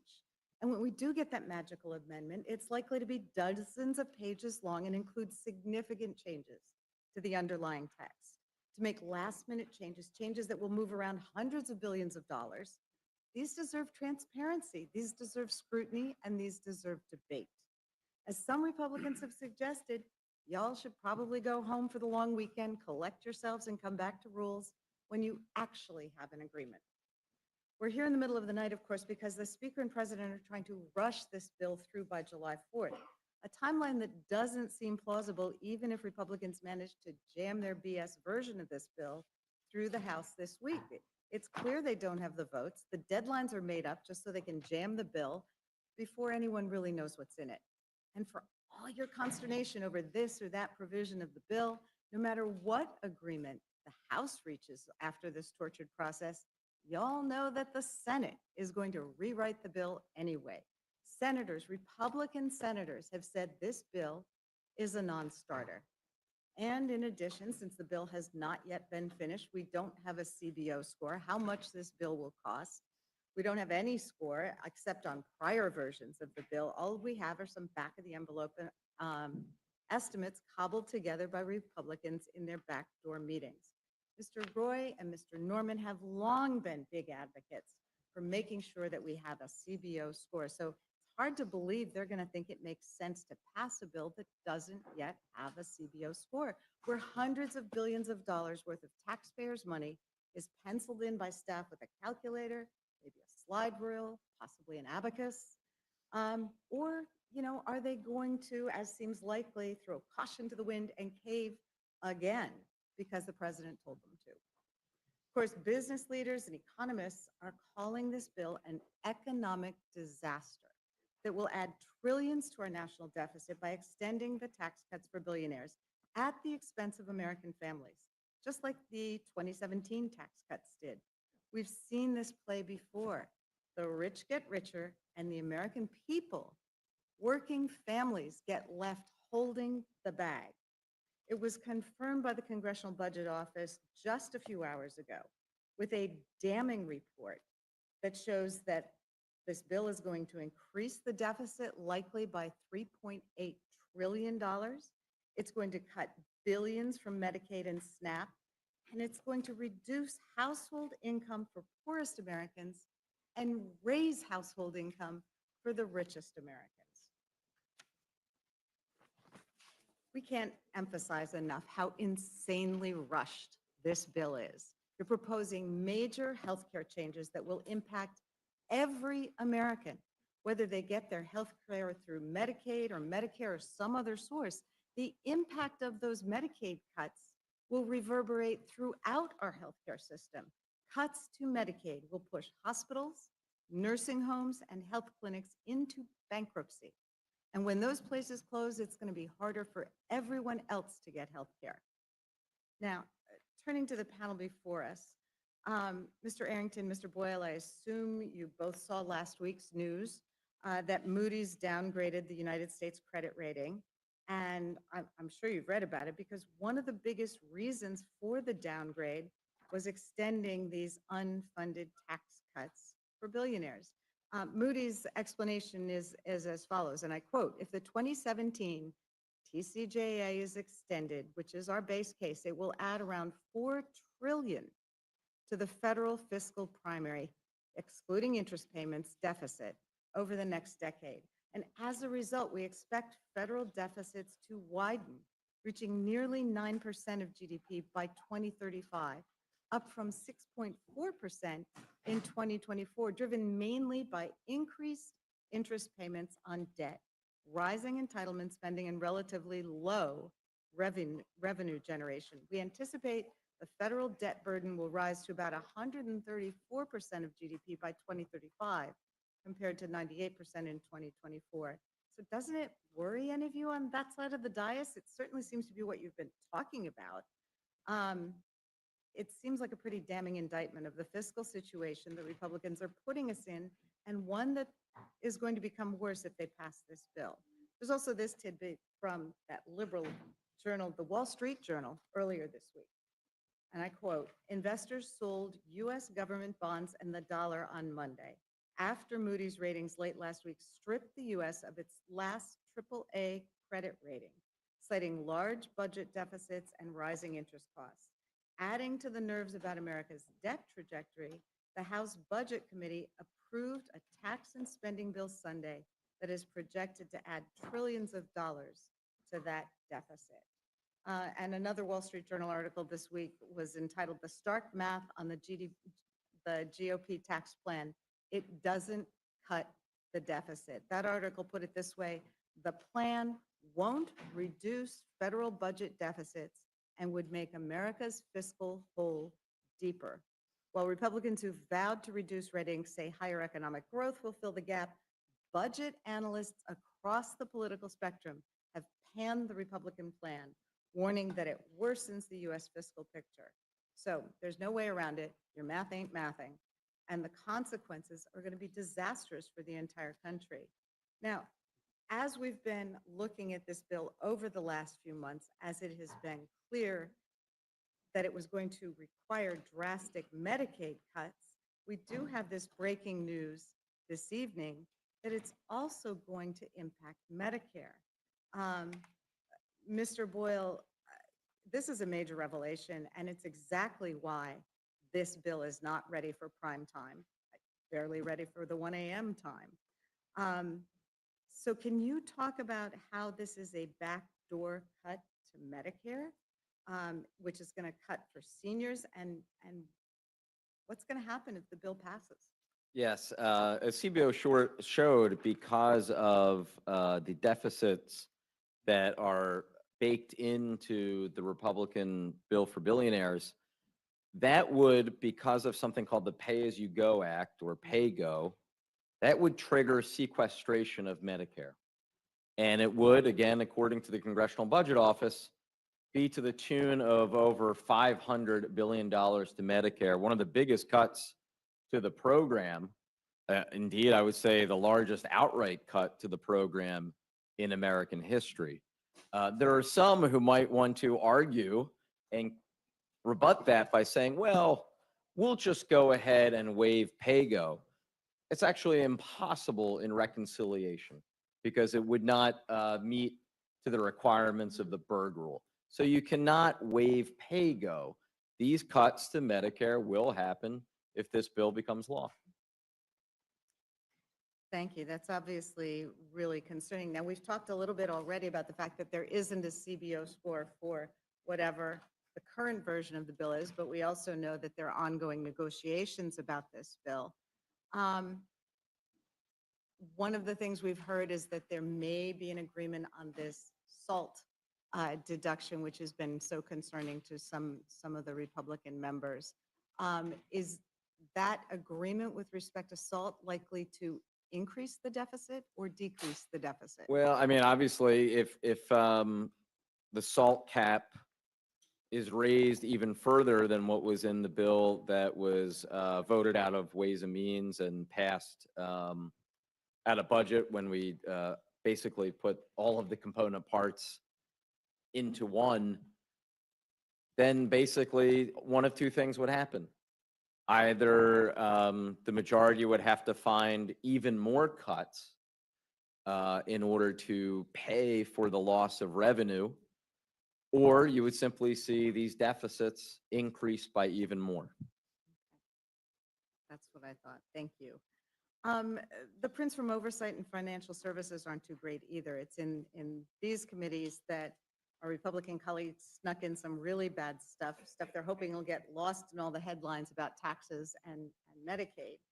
I'm really concerned by the Oversight Committee's contributions to this bill because the proposed changes to the federal employees' retirement system amount to a major pay cut for our nation's civil servants. It's a cruel policy. It takes earned compensation away from millions of hardworking people just to make a paltry dent in the staggering cost of their tax giveaways. So I know we're going to talk about the tax cuts later, but this is a multi-trillion-dollar handout to millionaires, billionaires, and Fortune 500 companies. It's the biggest government handout of all time. And to shave some dollars off the cost, Republicans are going to cut 13 million people off their health care, and it's going to force a punitive pay cut on federal employees. Mr. Lynch, I think you said 2.4 million employees.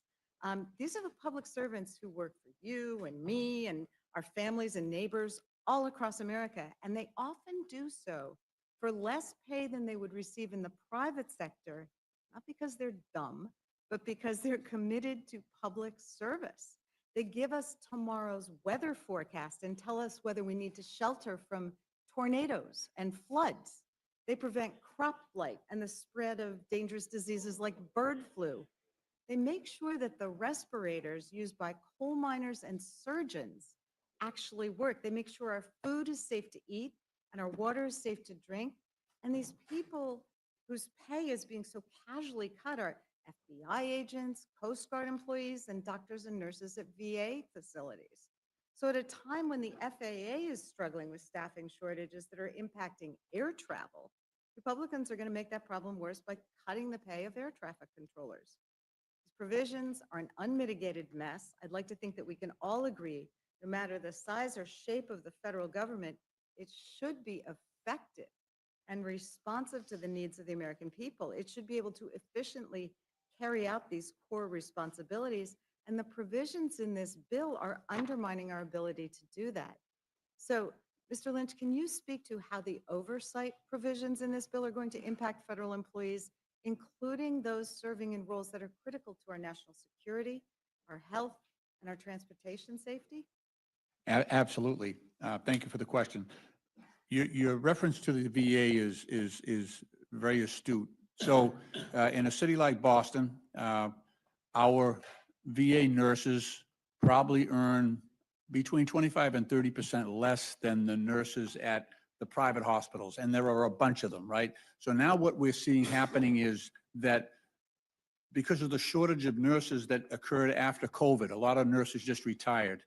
Now they're pulling nurses from the VA. They're leaving the VA and they're going to work because they've got less hours, they got more pay, more benefits. So we're competing now, and you know, this is going to make it much more difficult to retain those nurses. And the ones that have been there a while are the most valuable, right? It takes a while to get a nurse trained up, you know, and fully skilled. It takes a few years. And, you know, so that's created a huge shortage in that whole metropolitan area. And that's happening all over the country where nurses are leaving the VA, doctors in some cases as well, therapists. So we're creating this real shortage at the VA. Our caseload. So right now we have a 250,000 backlog of cases at the VA because we don't have the personnel to respond to that need. So we're really in a crisis. You know, obviously the suicide hotline, we've laid off people there, which is ridiculous because we've got a crisis on our hands right now. So all of this will exacerbate the problem. You've hit on that in your remarks already, but this just amplifies the problem, you know, tenfold with these cuts. They'll be leaving in droves. Your remarks about the VA are very well taken, because I've heard the same thing from the VA facilities in my region, that the staffing cuts and the potential for pay cuts, the standards that are requiring nurses and doctors at the VA to see so many patients that they feel that they are not only not helping the veterans who they're trying to serve, but in some cases, the standard of care is becoming harmful. And under those circumstances, we are starting to see an exodus of doctors and nurses from the VA, which this bill is only going to put on steroids, I'm afraid. Absolutely. The financial services print, of course, is no better. What Republicans are trying to do here is deeply alarming. It guts the Consumer Financial Protection Bureau. I mean, if you want to talk about a bureau that's had a fabulous return on investment, as you mentioned, billions of dollars returned to American consumers. This bill defunds the only federal agency dedicated to making sure consumers aren't getting scammed by credit card companies, payday lenders, mortgage servicers, and shady fintech operators. It's returned over 19 billion, 21 billion, I think you said, to consumers since its founding, and that's money that was stolen or unfairly taken through illegal fees, abusive practices, or deceptive marketing, and the Bureau was able to get it back for American consumers. And now Republicans want to defend it, not because not because it's ineffective, but because it actually works. And we know why. Because the Trump administration has already started dismantling the agency from within. In the last 2 months alone, the Consumer Finance Protection Bureau has quietly dropped 9 lawsuits that it brought against companies like Capital One and Rocket Homes. Years of investigation and enforcement work has been tossed in the trash with no accountability and no restitution for consumers. It's also frozen dozens of ongoing investigations, many into companies with long records of abuse. These companies have been accused of everything from improper loan servicing and unfair interest charges to failure to protect sensitive consumer data. And now, thanks to new political leadership handpicked by the Trump White House, those investigations are dead. Investigators can't call witnesses, issue subpoenas, or even talk to company lawyers unless they get direct political approval, and that approval isn't coming. Meanwhile, these very same companies, it's such an amazing coincidence, have given generously to Mr. Trump's campaign and especially his inauguration fund. Meta, the parent company of Facebook under investigation for allegedly misusing consumer financial data, donated $1 million to the inaugural committee. Greenlight, a fintech company accused of misleading families about debit card access, is backed by a Trump-aligned venture capital firm. And Elon Musk, whose company is launching a new mobile payments business, posted delete the CFPB on his social media after Trump's election. And of course, we've heard quite a bit about how much he's donated.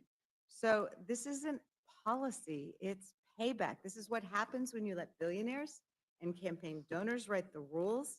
And now House Republicans are trying to finish the job by defunding the CFPB entirely. So, Ranking Member Waters, can you speak more about this apparent corruption happening at the CFPB? Well, let me, allow me to say to you, Ms. Scanlon, you aptly described what has been happening with the Consumer Financial Protection Bureau. It is one of the most needed and effective agencies of government that have done everything that you said they've done to assist our consumers. The Consumer Financial Protection Bureau has been hated by the Republicans ever since it came into its existence. They have tried to kill it, and we've been in court all the way to the Supreme Court on several issues, and we keep beating them back. But now, Trump and this administration want to cut them, even though we tried to protect them when we created them by having their financing come directly from the feds rather than going through the Appropriations Committee. And they tried to attack that and other ways by which they thought they could get to the Consumer Financial Protection Bureau. They're finally coming up with ways by which they think they can do that. But the way that we have been in the courts with the Consumer Financial Protection Bureau, they still would be alive after a huge cut, but they would sit there and not be able to do anything. They wouldn't be able to do the investigation. They would not be able to protect those very consumers that the law created them to take care of. And so there are many in this country who fight very hard and are very disgusted with what is happening in an attempt to basically undermine them and get rid of them. This is a terrible thing that this administration is doing. You would think that both Democrats and Republicans would care enough about the consumers that they would protect this one agency that has demonstrated that they can do the work and the investigations to help get rid of fraud and ripoffs, as you have identified. And so this is what we should be fighting. I'm going to continue to fight. Like I said, I was there at the Consumer Financial Protection Bureau, and we're all worried so very much about what is going to happen if, in fact, the administration has its way. And again, you have correctly identified it and talked about it in ways that everybody should understand. It's really stunning that an agency that has been this successful in protecting American consumers is being zeroed out, when the only folks who are going to benefit are going to be large corporations and folks who are taking advantage of Americans. And apparently we don't, but I would hope that we would have bipartisan agreement that an agency like that should remain in place. I'll yield back. Thank you, Ms. Scanlon. Mr. Jack, you're recognized. Thank you, Madam Chairwoman. And Chairman Comer, given that I serve on the Oversight and Government Reform Committee, I will focus my line of questioning on you. And I'll just note from the outset too, that you've done an incredible job with your leadership with the committee. You do a great job for your district, for the Commonwealth of Kentucky, and our country. You referenced this in your opening testimony, but could you just clarify for the committee your legislative jurisdiction over mandatory spending? It's pretty narrow, is it not? You're exactly right. Let me say, you're a good member of the Oversight Committee, Mr. Jack. We're glad to have you on there. But our jurisdiction was very limited to mandatory spending. All we had that would fall in the legislative jurisdiction would have been the federal employee benefits. Fair enough. And it's my understanding that federal employees get a hybrid pension that consists of both a 401k type defined contribution plan known as Thrift Savings Plan or TSP, and a defined benefit annuity known as the Federal Employees Retirement System or FERS. How do these benefits contrast with those offered in the private sector? Yeah, you're right. The private sector employers have shifted away from defined benefits towards defined contribution retirement benefit programs in recent years. And unlike what's provided in federal service, few private sector employers actually maintain both such benefits for retirees. In fact, a recent Department of Labor report indicates that only 15% of private sector civilian workforce had access to both defined benefit and defined contribution plans.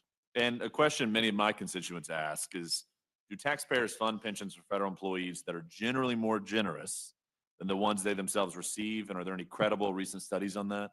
Yes, according to a 2024 CBO report that I requested, CBO found that in 2022, federal employee benefits cost about $31 per hour worked and $22 per hour worked for private sector employees. Thus, benefits for federal workers cost 43% more per hour worked on average than benefits for private sector employer or private sector workers. Fair enough. One thing that you've mentioned in your testimony, and I've heard you speak over and over about, more than 2 million federal retired employees currently receive federal pension benefits costing more than $100 billion annually, with taxpayers shouldering most of the expense. I just want to repeat that for the committee. 2 million federal retired employees that currently receive over $100 billion in benefits from taxpayers combined together. And just to be abundantly clear to those who spread disinformation, the changes your committee print makes to the federal retirement system do not affect the benefits of those retired employees. Is that a fair statement? That is 100% correct. That is opposite of what some of the Democrats in Congress have been saying. It does not affect those. The benefits of those are already retired are not impacted, and the change we make to the FERS benefits, the supplemental retirement benefits, takes effect for those retiring after 2027. So that's a 2-year delay. Exactly. And just to clarify, for those future employees, people that may not be hired for years from now, I think they're given a choice when they're hired. Right. It changes in that aspect, but for those retired, it does not. But could you just walk us through what happens as it relates to those who may be hired in the future? Yeah, in the future, they're going to have a choice. They can be an at-will employee, or they can be the traditional government employee that Mr. McGovern cherishes. And if they're an at-will employee, they would receive a higher benefit. If they want to be a traditional employee that's protected with the very generous federal employee personnel laws that are on the books, then they can do that. So I think this is our proposal saves billions of dollars, and I think it gives federal workers a choice. Well, one thing I want to focus on as well is, my district, I'm just south of the Atlanta airport. I represent an enormous amount of air traffic controllers and heard a lot from the air traffic controllers throughout this entire process, and would just love for you to walk the committee through how air traffic controllers are treated as it relates to some of these changes. I know we worked at great lengths to ensure that we're recruiting the best, enabling the best system for air traffic controllers to thrive so we can keep our skies safe. Yeah, and Mr. Jack, you've done a great job advocating for them on the Oversight Committee. And I want to be correct a statement that was stated by a Democrat on the Rules Committee earlier. The air traffic controllers are exempted from any changes in this bill. That's in print, so that needs to be clarified. They're completely exempted from any changes. And law enforcement officers, And federal law enforcement, firefighters. that's right, Border Patrol. Wonderful. And as it relates to Border Patrol, just a helpful point as I round out my time. You also achieve savings by removing ineligible dependents from the federal employee health insurance program. I applaud this provision. Taxpayers should not bear the cost of fraud and error committed by federal employees, and did not, just correct me if wrong, did this provision get bipartisan support when it was taken up by the committee last Congress? It did, and that's something that we should all be applauding here. This is an audit to ensure that there aren't people on the benefits plan that are ineligible. And that's kind of what Brett Guthrie done with Medicaid. We're not cutting Medicaid. We're not cutting these benefit. We're with that provision, we're trying to ensure that people who are on the system are truly eligible, and to remove those that are ineligible. GAO report estimated that if we do this audit, it'll save $1.5 billion taxpayer money. So I think that's a pretty good deal for the American taxpayer. Well, I appreciate your leadership. I very much am grateful for yourself and all that worked on the committee to help support air traffic controllers. It's very important to my district. And with that, Madam Chair, I respectfully yield back. Madam Chair? Madam Chair, I just want to point out, you called this meeting, and I'm looking at who's here. There's 4 of us and only 3 of you. And your members can't be bothered to even sit here and listen to the witnesses. And I just say that because if that continues, we're going to move to adjourn. So I hope that your members will, since you called this meeting, will actually be here present and listening to being in the other room is not being here.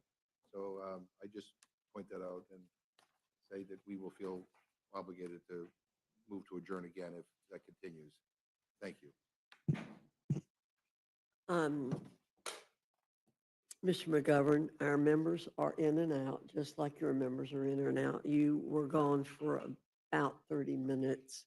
And so we always allow people to move in and out. There are more of of the us meetings. here right now, and we're in the minority. Well, Just point there, that out. our members. This has been are a here. tactic in the Agriculture Committee. I don't know about the other committees, where Republicans just get up and leave. And so I think people ought to be present here. At least you got to have more of you here than us here. Thank you.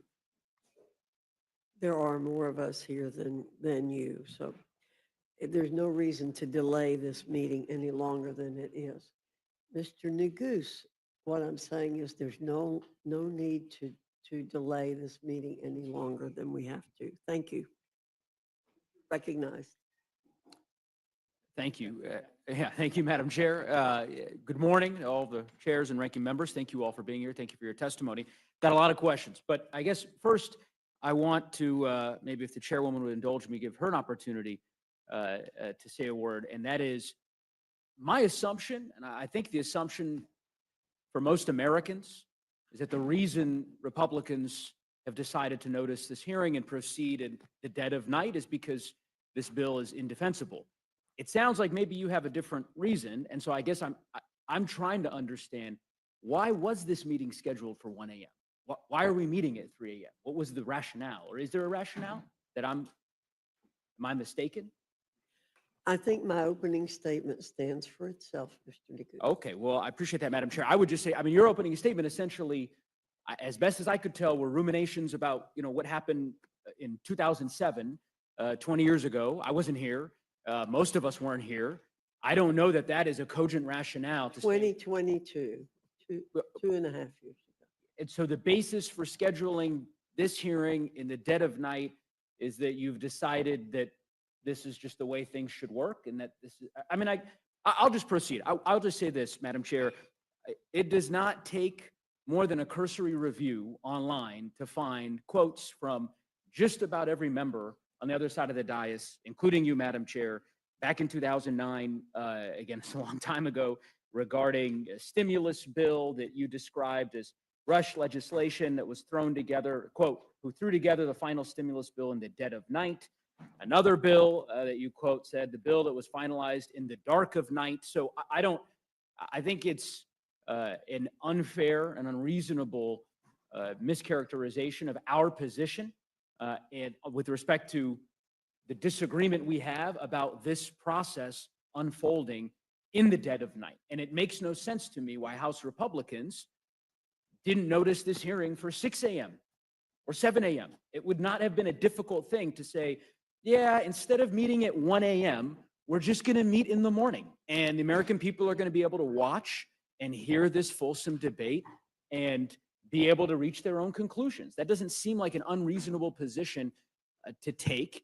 And I suppose, and maybe I'll start with Chairman Arrington, because I know him to be a reasonable person. Welcome back to the committee. I don't know. Now I'm nervous. Well, I don't think you were here in 2007 either. Maybe you were. No, I was don't not. think you were. Is this, I mean, you can't possibly agree that it is a prudent thing to do to have this hearing at 3 a.m. I mean, is this how you imagined legislation would be made in Washington when you were running for Congress, Mr. Chairman? Really? I imagined that we would have the sense of urgency to complete the task in the time frame that we set. And so the 5 hours between doing it at 1 a.m. and doing it at 6 a.m., that's the urgency you're describing? What deadline is there on Thursday or tomorrow, I guess tonight, getting this bill done? What is the? Well, as you know, there are time frames associated with each phase of the process when Sure. you are conducting regular order. I'm very proud that this has been bottom-up, committee and member-driven, and it's been a regular order process. Mr. Arrington. And the goal was to have it done by Memorial All right. Weekend. I was hoping I could. I'm not saying I you like would give getting- me an intellectually honest answer, the kind of answer I think that your constituents and my constituents in Colorado and your constituents in Texas would expect, which is to say, obviously, this isn't reasonable. It does not make sense. This isn't transparent to hold hearings at 3 a.m. on a bill of this size and this scope and this scale. That's not in the best interest of the country. You could just as easily delay it 5 hours, let the American public have an opportunity to listen to this debate, and then vote on the bill on Thursday. And all of you could go home for the district work period. So this false sense of urgency for 5 or 6 hours makes no sense. And again, I understand that's your rationale. I think the American people are smarter than the House Republican caucus are giving them credit for. They know what this is about. And when they wake up, invariably, later this morning, and they find that this bill was reported out of this committee in the dead of night, I think they'll reach their own conclusions about House Republicans' commitment or lack thereof to transparency. And just for the record, because I want to be a equal opportunity advocate here with respect to some of your colleagues on the other side of the aisle who serve on this committee, who apparently have decided not to attend the very hearing that they demanded we hold in the middle of the night. But they have spent years condemning late night rule committee markups and bills that are reported out. Mr. Norman, I'm just going to read some of his greatest hits. This is from 2019, 2,300 pages, less than 24 hours to read, debate, and vote. Oh, and $400 billion added to our national debt. That's an ex post. Another one, new swamp minibus dropped at 2 a.m. It was actually earlier, I guess, than where we find ourselves today. We're expected to vote on $1 trillion in spending tomorrow. It's 1,000 plus pages. This won't be good. Diving in now. Another one, you'd never be expected to sign a 1,000-page document to buy a new car in a day. Why should Congress be expected to sign off on 1,000 plus pages resulting in $1.2 trillion in spending in a day? That's our colleague, Mr. Norman. I'll be very interested to what he has to say when we wrap this hearing up at 10, 11 a.m. later this morning. Mr. Arrington, I want to talk about the deficit. I've known you historically to be, I thought, somewhat of a deficit hawk. At least is that a fair characterization? That is fair. At least prior to this bill? Even with this bill that Let's get into reduces that. the I'll deficit. ask you Yeah, a couple questions sure. on that front. Okay, so here's a press release. This is from March 25th of this year. A gentleman by the name of Ray Dalio. I haven't had the pleasure of meeting him. It says, Ray Dalio to House GOP. This is on the House Budget Committee's website. Cut the budget deficit to 3% of GDP. This was his admonition to you and to your Republican colleagues that it was a laudable goal to try to get the deficit to 3% of the GDP. Do you agree that that's a laudable goal? Yes, Is that something you're passionate about? absolutely. What's fascinating is that the Committee for Responsible Federal Budget just issued a press release today. You might have heard it. You might have read it. I'll read you the headline. House bill would put 3% deficit far out of reach. So this goal that you have, that you seem to be particularly passionate about, is one that is not embedded in this bill that you're asking your colleagues to support, according to the Committee for Responsible Federal Budget. You're familiar with that organization? I am. And I think they've featured you at different times. I think they've applauded you, if I'm not mistaken, in the past. They're good people, and good people can disagree. Let me read to you what these good people have said about your bill. They have said, and I'll quote, unfortunately, the House Reconciliation Bill, the One Big Beautiful Bill Act, would increase deficits significantly.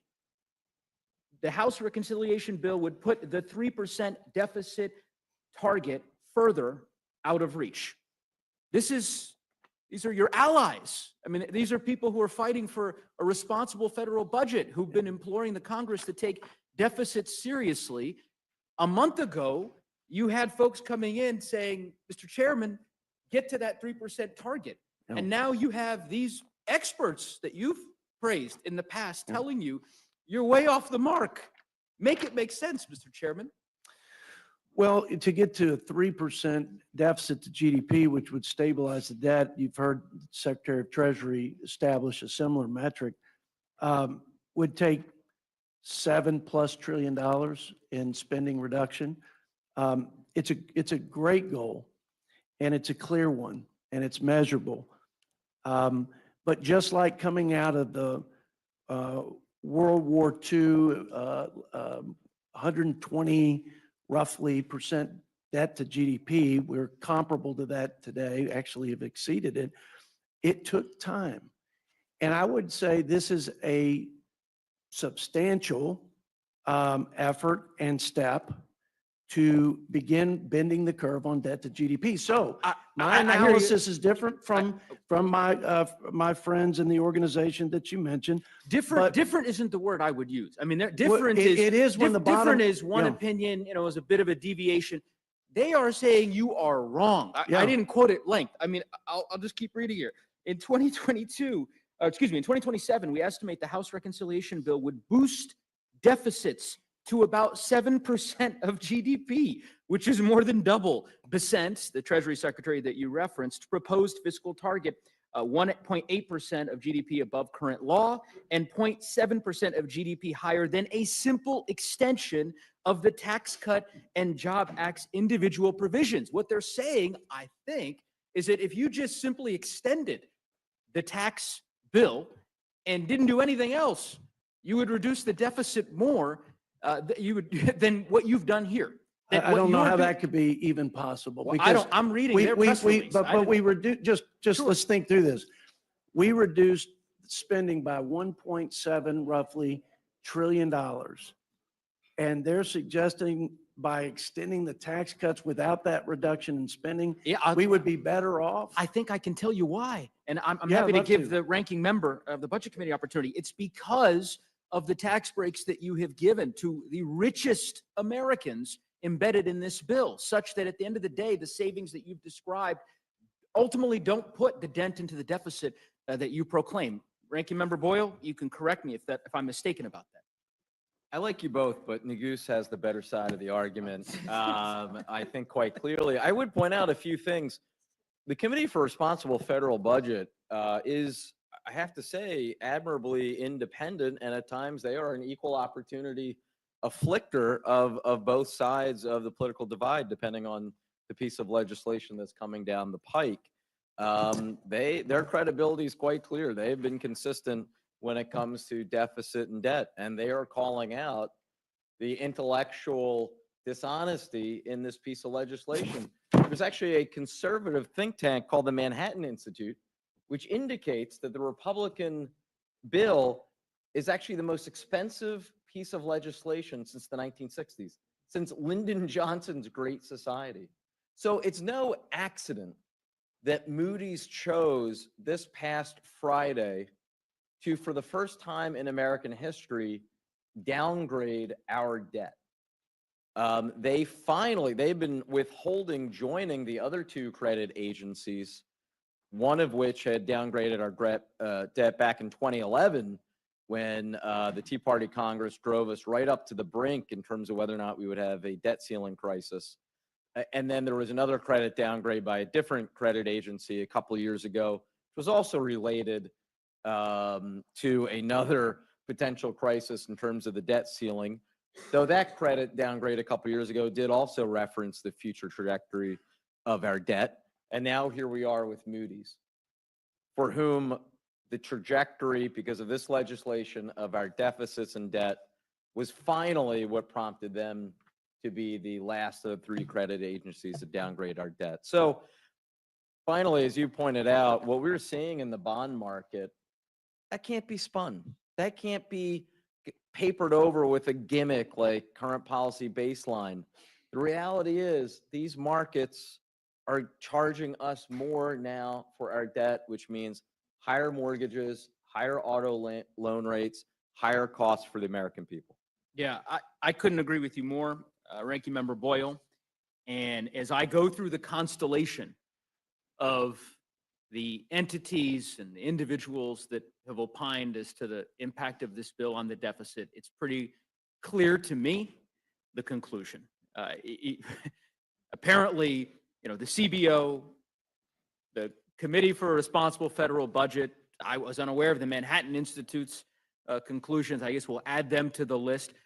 By the way, Republicans also, Republican senators, right? I mean, Chairman, you're aware of, we don't have to go through the litany of the statements. I mean, I'm happy to read them to you, but you're aware of what Senator Rand Paul and, other colleagues of yours in the upper chamber have said about this bill and about their concerns regarding the deficit. Well, it's 3 a.m. Why not? I'll offer a few of these. May as well. This was Rand Paul today. Apparently, the speaker, I guess, met with the Senate Republicans. And this is Rand Paul's quote. Quote, the speaker basically said that conservatives just have to live with raising the debt ceiling $5 trillion or $4 trillion, which is a historic amount. And I'm one conservative who won't live with that. Senator Ron Johnson, this is a week and a half ago, quote, the one big beautiful bill, I never thought I'd be quoting Senator Johnson, but anyway, I digress.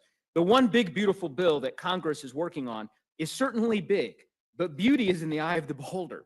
Too often, the reality of these budget debates get obscured in details, politically charged issues, and demagoguery. Under every scenario now being considered, federal debt continues to skyrocket from its current level of almost $37 trillion. And I could go on. So Republican senators, the CBO, the Committee for the Responsible Federal Budget, my Democratic colleagues, everyone who's looked at this bill seems to conclude it is going to blow up our deficit. Everyone but you, Mr. Chairman. And I just can't understand why. Would you like me to explain? Yes, sure. Well, I don't know if you know what the annual average GDP was during Trump's tenure prior to COVID, and I'm not going to ask you the questions. I appreciate that. But it was close to what the annual average GDP rate was for President Biden, actually, if you control for COVID, around 2.8. It was 1.8 when President Trump took over in his first year of his first term. He was able, because of the pro-growth policies, including the Tax Cuts and Jobs Act, but also massive deregulation efforts, America First trade, et cetera, good energy policy, was able to move the needle by an entire 100 basis points, which over the budget window is about $3 trillion. So just to be conservative, we locked in an assumption that was lower than both, 2.6. So ironically, CBO projects the annual average growth rate at this point, which I think is actually pretty aggressive, given that they assume the tax cuts would expire, is 1.8%. So to have a conservative assumption of 2.6 plus the $1.7 trillion in spending reduction actually not only balances, but in 10 years, it reduces the deficit. And more importantly, it brings the debt to GDP down, which I think is the best measure of the fiscal health of our country, by 10 percentage I've- points. I've given you When room- has that ever I've happened? given you some room to Okay. respond on that. Thank Can you I- for the time. Of course, can I tell you what the Committee for Responsible Federal Budget Well, said about? I wish you wouldn't. I'd be but- happy to, because they actually looked at this exact issue. Yeah, You know, I sure. think it's important. And they said, and I'll quote, most analyses have found that the House bill or excuse me, yeah, that the House bill would have either a modest positive or modest negative effect on output and would not meaningfully change the annual growth rate.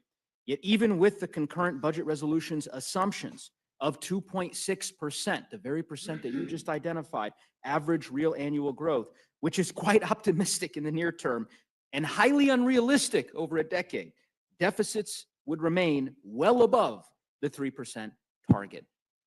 Mr. Chairman, look, I get it. It's You know, one source, we've but- been through Yeah. this routine previously. I know Yes. when you testified in front of the committee before, I recognize you're here selling a product that I honestly don't think that you agree with, but you know, I understand the assignment. And so I will just simply tell you, I don't think that this bill is in the best interest of the fiscal health of our country.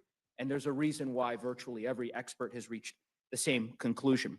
I want to ask some questions of Chairman Hill, if he might indulge me. So can you just describe to us, Chairman Hill, the impetus behind the Public Company Accounting Oversight Board? Public Company Oversight Board, what we've done is we've No, transferred. not what you've done recently. I'm asking, why do we have it? How was it created? It's created during the crisis around the failure of Enron. That's right? So it's in the wake of Enron, in the wake of WorldCom, in the And there wake was an of, assertion by the Congress at that time that all public accounting firms needed an independent regulatory body. correct. And that assertion, you probably are aware, was supported by an overwhelming majority of the Congress. It was. You know And how many so- And so we're continuing that I know. oversight of public. Do you No, know how we're- many members of Congress voted for that bill to create the Public Accounting Oversight Board? The vast, vast majority. Very Four- few people voted no. 431. Yeah. 431, Mhm. signed into law by President Bush, Mhm. right? And you all have chosen to eliminate it, right? Not true. You're not eliminating it. No, we're transferring the authority to oversee the public accounting from the PCAOB to the SEC. To the SEC, got it. But you're not allocating any funding to the SEC to actually perform these duties, right? There's no money in this bill for that. We are taking the fees that were being charged to the companies and eliminating those fees. I understand you're limiting the fees, yeah. So my point is, you've said, We're you said, I'm saving not man- dismantling the agency, but we're moving it to the SEC. But we're not giving the SEC a dime to do any of these critical accounting functions that virtually every Republican in the United States Congress supported a mere 20 years ago, right?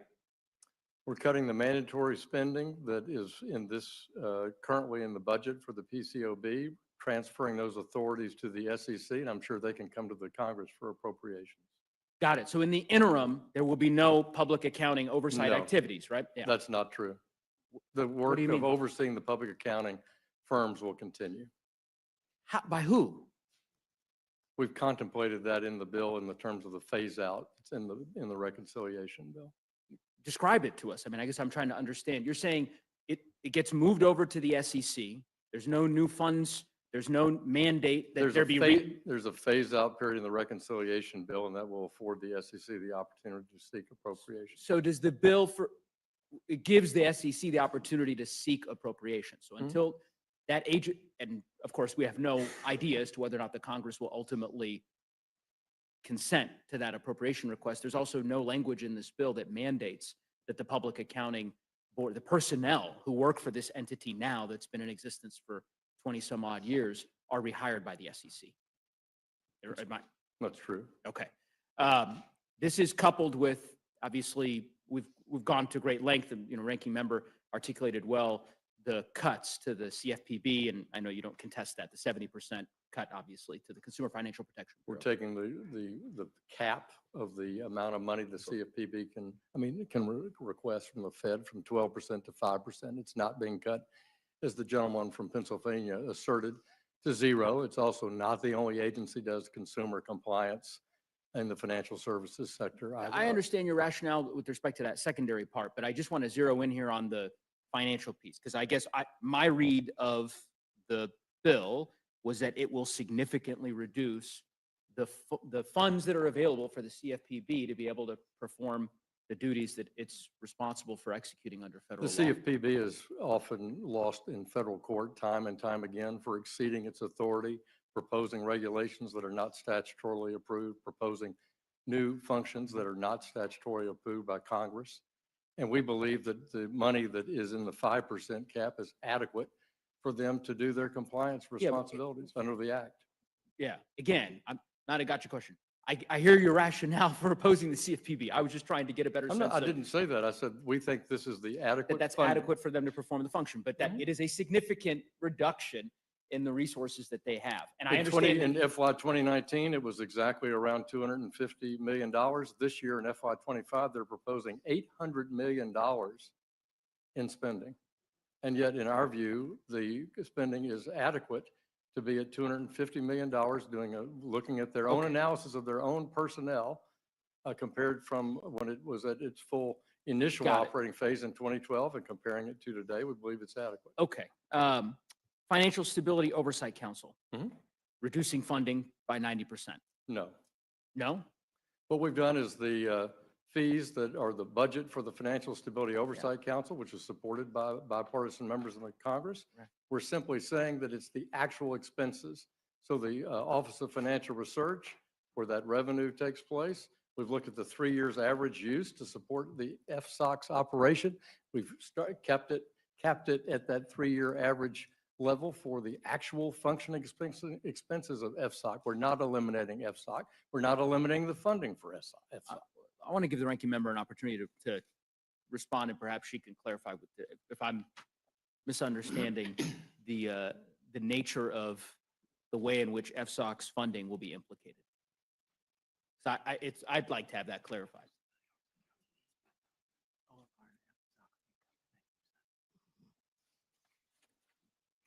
First of all, I want to go back to The microphone.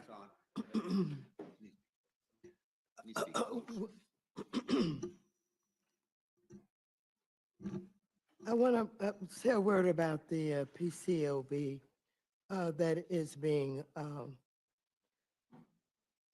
transferred. You talked about the fact that the PCAOB was being transferred to the SEC. And you wanted to know whether or not there were any funds that followed that. And the answer by Chairman Hill was that they could come and ask for more money. But it is really a lot more serious than simply whether or not they have the money. They had a hard time getting an agreement with the Chinese that are in our financial markets. But under the Biden administration, they were able to work out an agreement with the Chinese that was very, very important. Now, that agreement does not extend to the SEC. And so that means that the SEC, the auditors won't be able perhaps to deal with China, Germany, and a lot of the other places. So this is very, very serious. And I just wanted to say that. Next, you were talking about the council. FSOC. About why it is so important and what is happening to it. Well, the council is very important because we are at a time when all of these crazy tariffs are being initiated by the President of the United States of America. And we have rising inflation also.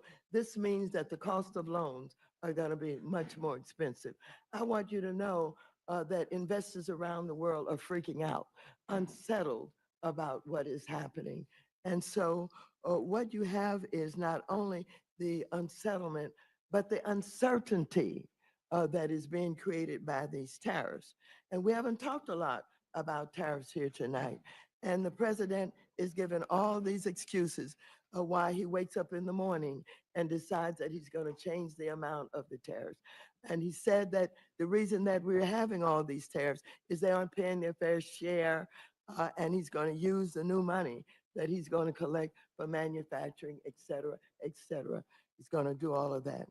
However, I want you to know that these tariffs are being placed on bananas and coffee, and that has nothing to do with what he's saying he's going to use the money for. So the council is so very important as we take a look at what needs to be known with this crisis that's being created and how the federal government could get involved much sooner than what happened in 2008. And so we need it. If you just take a look at what happened with AIG, which is one of the biggest problems that had to be corrected, they got in charge of that, and they were able to not only give new oversight, but it was restructured and it was no longer a threat. So it's very important to have the council and the research that goes along with it. Well, I would say, thank you, Madam Ranking Member. And I would just say, Mr. Chairman, Chairman Hill, I respect your expertise. I know you've worked on these issues. I know you've served in the Treasury Department. And I understand the policy reasons that you might have. And We were directed, and Mr. believe, Nagise. well, let me finish. It wasn't a Okay. question. That you believe with respect to some of the changes that you're seeking to make. My simple suggestion is that the changes you are making to the accounting board, to the CFPB, to FSOC, taken together in the aggregate, all of these agencies, these entities were created for a reason, right? And they were in the wake of very serious financial crises that engulfed our country. And I don't think that it's in the best interest of American consumers to pursue these kinds of changes. I also think they're policy changes, and that, ultimately, if the parliamentarian in the Senate is abiding by precedent, that they shouldn't make it through the birdbath, but that's a different inquiry. So in any event, I will move on. My final question to Chairman Comer.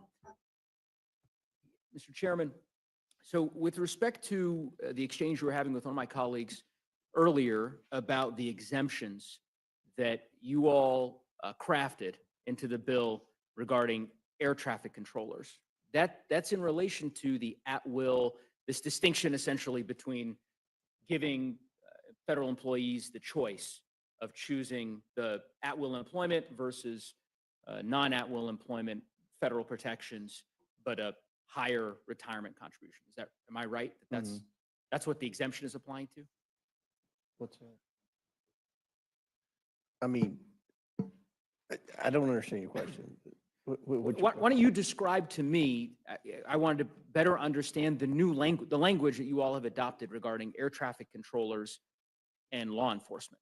They're exempted from any changes. Any of the changes that you all are making with respect to the federal benefits system. That's correct. Yes. Okay. That didn't exist in the original bill, or was that not the case? There were exemptions for Border Patrol, and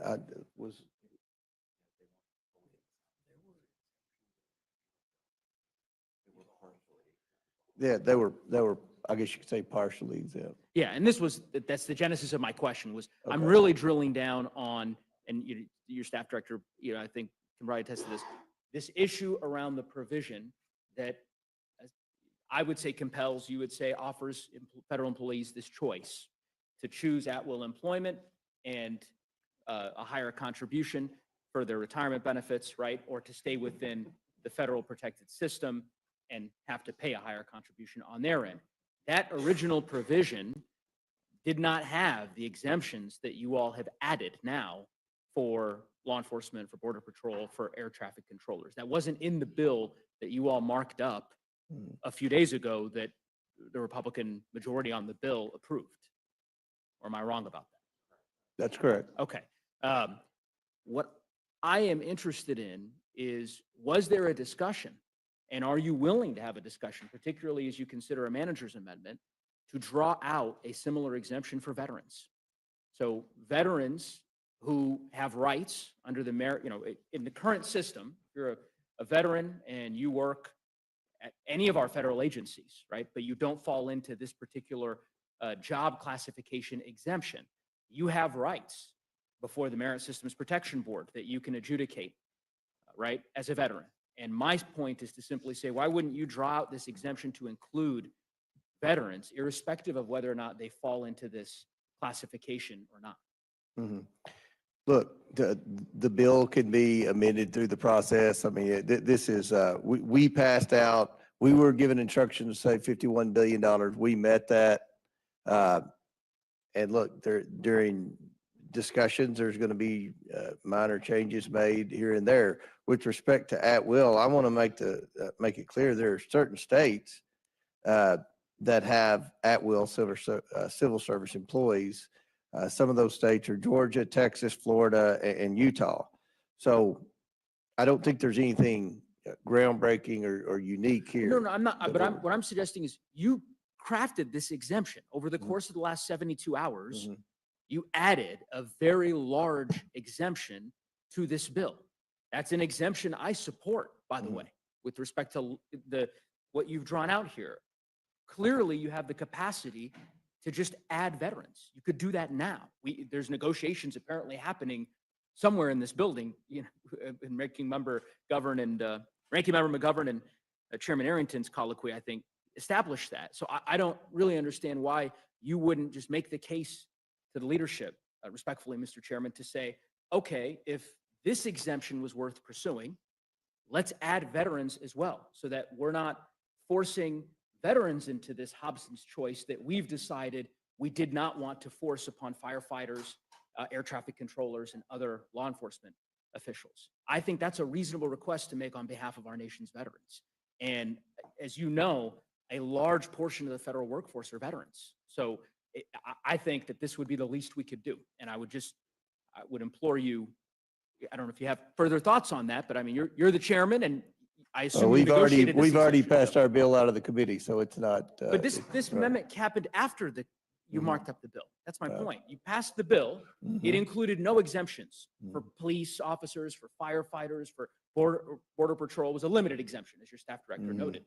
You've added that in the last couple of days because there were stakeholders who made clear their outrage, which, by the way, was expressed by Democrats, I understand, during the markup, and Ranking Member Lynch can comment on that if he'd like, but I think Democratic members of the committee made the case that this ought to be, obviously, we believe it should be. Well, Democrats want to entirely, spend, into oblivion. I mean, if it were just Democrats, there wouldn't be any cuts. Well, We I just would- keep spending money. and I keep would- adding I to the would not deficit. call- I mean, I would- somebody I has would- to step I up, would and not call- we're on an Mr. unsustainable Mr. path. Neguse, Chairman, Mr. respectfully, I would not Neguse, call, I'm Mr. almost done, Neguse, Mr. Chair. I would respectfully You say- ask a question.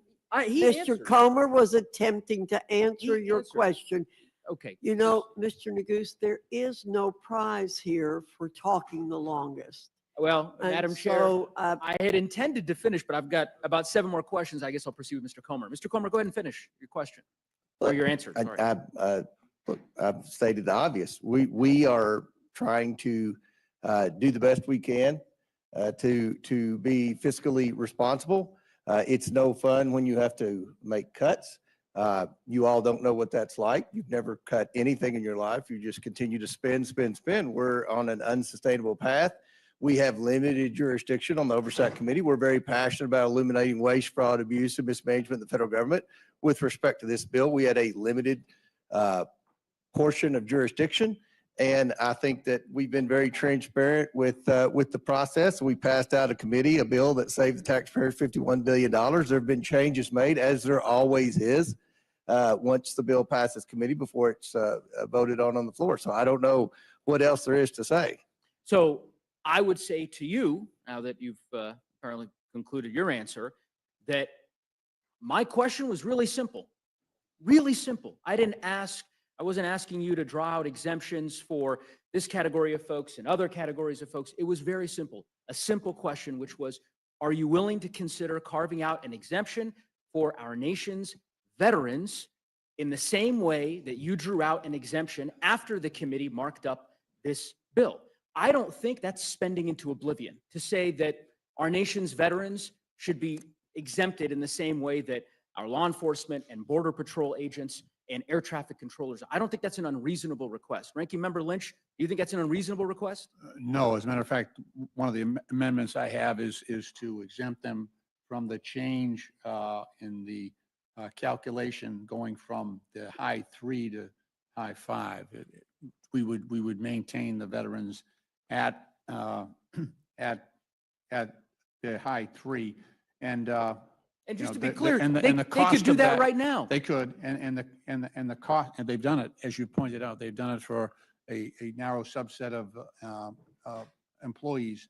And that, you know, the high 3 instead of the high 5 was about $16,500 per employee over 20 years of retirement. Not a huge sum of money, but definitely appropriate, given that a veteran must have served honorably and discharged honorably for them to be eligible for these benefits. Yeah, I couldn't agree more, Mr. Lynch. And again, Republicans are negotiating right now as we speak on SALT deductions and tax credits and any host of issues that members of your caucus have. And I would think that the least they could do is entertain, or at least not treat it so gingerly that, the response of, oh, it's spending into oblivion because we have a simple request. It was the only question that I asked you, Mr. Comer. And so I'm taken aback by your answer. But anyway, I will yield back, bounce my time. I thank the ranking members and the chairs for being here. Thank you, Mr. Neguse. Ms. Houchin, you're recognized. Thank you, Madam Chair, and thank you to all of our witnesses for being here this evening, and particularly to our committee chairs for their hard work on this reconciliation bill. Many hours have gone into this, many hours of debate outside of tonight in broad daylight have gone on this bill. I want to make a few points before I get into questions, and that is in response to a few of the things that have been said by my colleagues on the other side of the aisle. One of the things that's been said is that this is a transfer of wealth. What I would say to that is that the only transfer of wealth, resources, and protection of the American people that is occurring right now is a transfer from the American people on behalf of illegal immigrants. That's what's been happening over the last several years under the Biden administration. This bill's also been called a scam, but the only scam that's being played is a scam by the Democrats on the American people for fear-mongering about what this bill is actually doing. Once again, and I'm going to go to my former chair, my former committee of financial services, and go to Chairman Hill on questions about the CFPB. We've heard a lot about the CFPB here this evening. And the thing that I think strikes me most about the CFPB's creation is that only in Washington would we create a federal bureaucracy to fix something that we broke. And I'd like to just submit for the record, Madam Chair, an article by the American Enterprise Institute, October 30th, 2017, a crisis caused by housing policies, not lack of regulation. Thank you. Because we have the CFPB as a result of a reaction to the banking crisis of 2008, which was driven by housing policies, not by any lack of regulation. And now we've got the CFPB that we live with. And as Chairman Hill, you noted that their budget has been expanding. Notably, their budget expanded during the Obama years and declined during the first Trump administration and expanded again during the Biden years, now to $823 million in fiscal year 25, direct from the Treasury, transfer without having any oversight by the Congress. So we've heard that consumers are going to be left without any protection if we get rid of the CFPB, or if we decrease their funding to roughly the $250 million that we've set in this budget. Is the CFPB the only federal agency, Chairman Hill, that provides consumer protection? No, Ms. Alchin, it's not. Each of the bank supervisory agencies has a robust, continuous exam process for all the consumer compliance requirements. the CFPB's focus in Dodd-Frank was to focus on depository institutions, meaning banks that were larger than $10 billion. Basically, there's 5,000 banks or thereabouts that are smaller than that, and they are having their compliance for lending purposes or deposit purposes fully supervised by the existing bank supervisors. Also, the SEC, the Securities and Exchange Commission, is deeply involved in consumer compliance responsibilities under the securities laws. And we can't forget the Federal Trade Commission, which is very involved in consumer compliance. And those are the principal federal agencies for consumer credit, consumer deposit issues, both for banks and non-banks.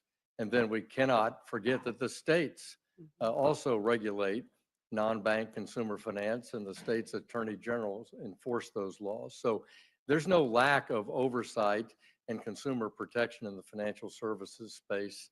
And therefore, that's why, in my judgment, since we're here talking about a reconciliation bill, that the Consumer Financial Protection Bureau can complete its statutory tasks under Dodd-Frank with the 5% cap of the Federal Reserve funding.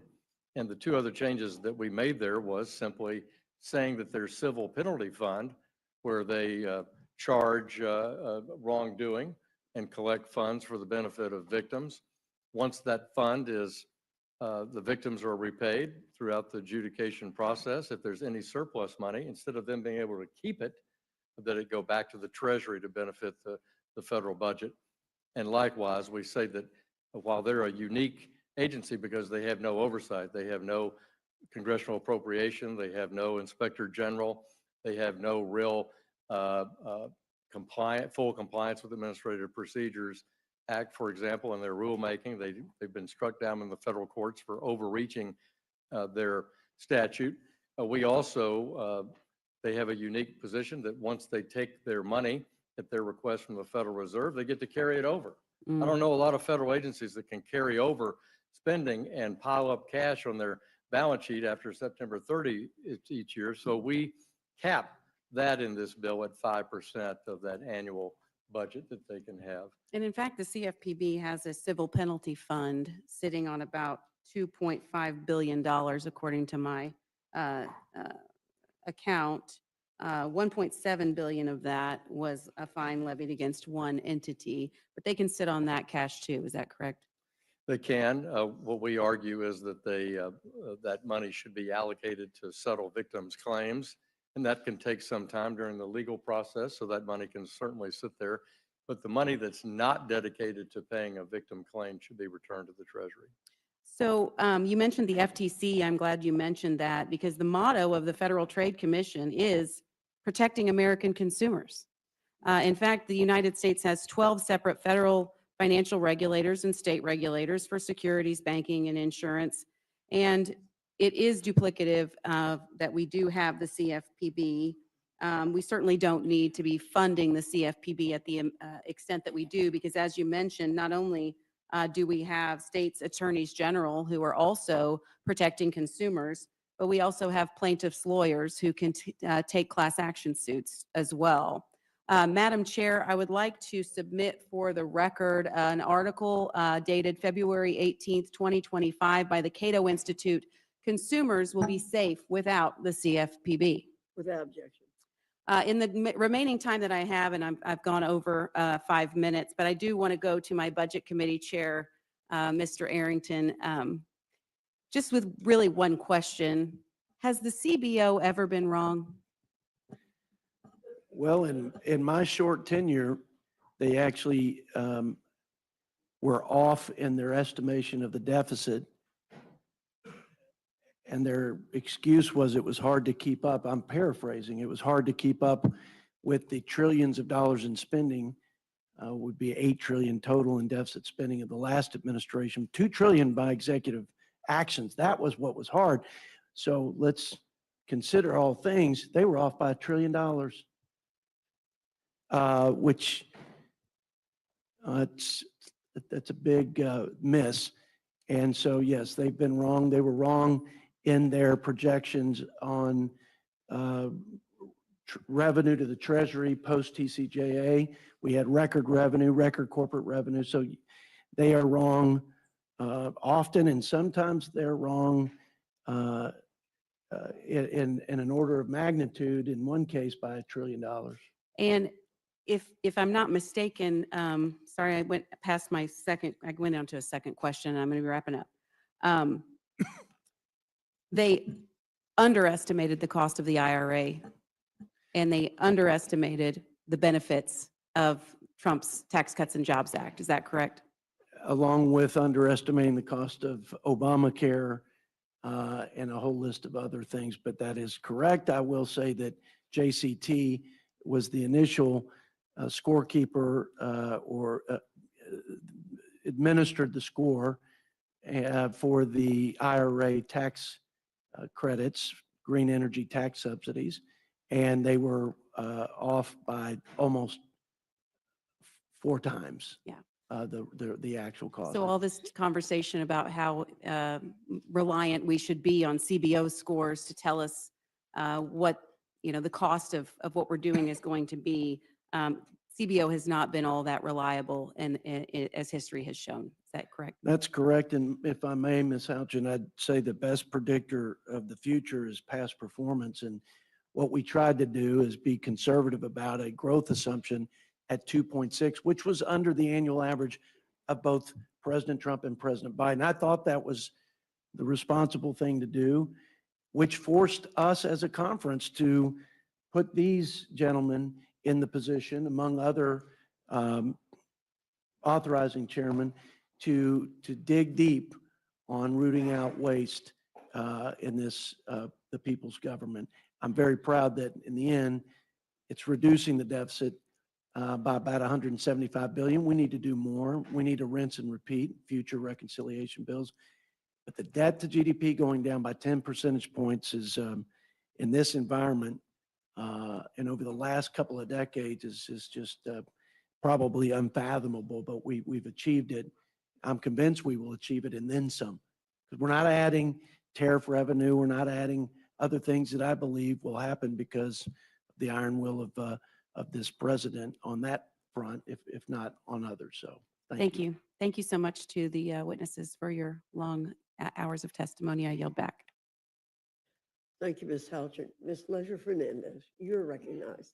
Thank you, Madam Chair. And I don't know whether to say, buenos dias, good night. We don't really have a word in either Spanish or English when you start at 1 a.m. and when you finally start asking questions at 4 a.m. But it is still nighttime. And Americans, some of them looking, we have 150 people outside standing in the rain asking us to do the right thing. I want to do a shout out to them. But Americans might have just woken up and they don't know what's happening. But let me tell you, it's a nightmare, right? We are living through a nightmare. And if you are a veteran, if you are a pregnant mother, if you live in rural America, this is a Republican nightmare. Because this bill that they are going to be pushing through in the dead of night is the biggest transfer of wealth from the poor, working families and middle class to the wealthiest, right? And CBO put it out. Now, they don't want to pay attention to CBO because they don't like the facts, right? They don't like what it actually looks like. But we know that these numbers are horrible, and we'll get into them in a bit. But when we think about this transfer of wealth, especially this chart here, it gets me. It really gets me. There we go. From the lowest decile to the highest that CBO put out. And many of the people in this room are people of faith. And they might have heard when John the Baptist actually said that if you have 2 tunics, you should give one away. And if you have wealth, you should help feed the hungry. What we are seeing here today with the Republican bill is the actual opposite. Republicans are taking from the poor and giving to the rich so they can buy more tunics. The wealthy don't need any more money to buy any more yachts.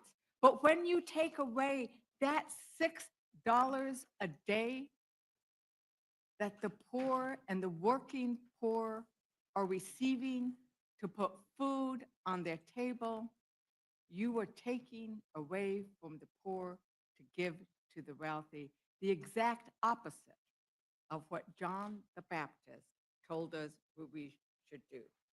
And no matter how you slice this, it is raising the deficit, right? We don't know exactly how much because they keep changing the bill. 2 trillion, 3 trillion, 5 trillion, 7 trillion. It keeps going up and down and backwards because they keep tweaking it, keep negotiating, adding more. But it is raising the deficit. And so this bad billionaires bill, it's not beautiful, it's bad, and it's for the billionaires, is going to be paid for by you, the American people, because you're going to have to pay back the debt that they are borrowing to give to the wealthiest among us. So Trump is betraying you. He's betraying rural America. He's betraying veterans. He's betraying working families.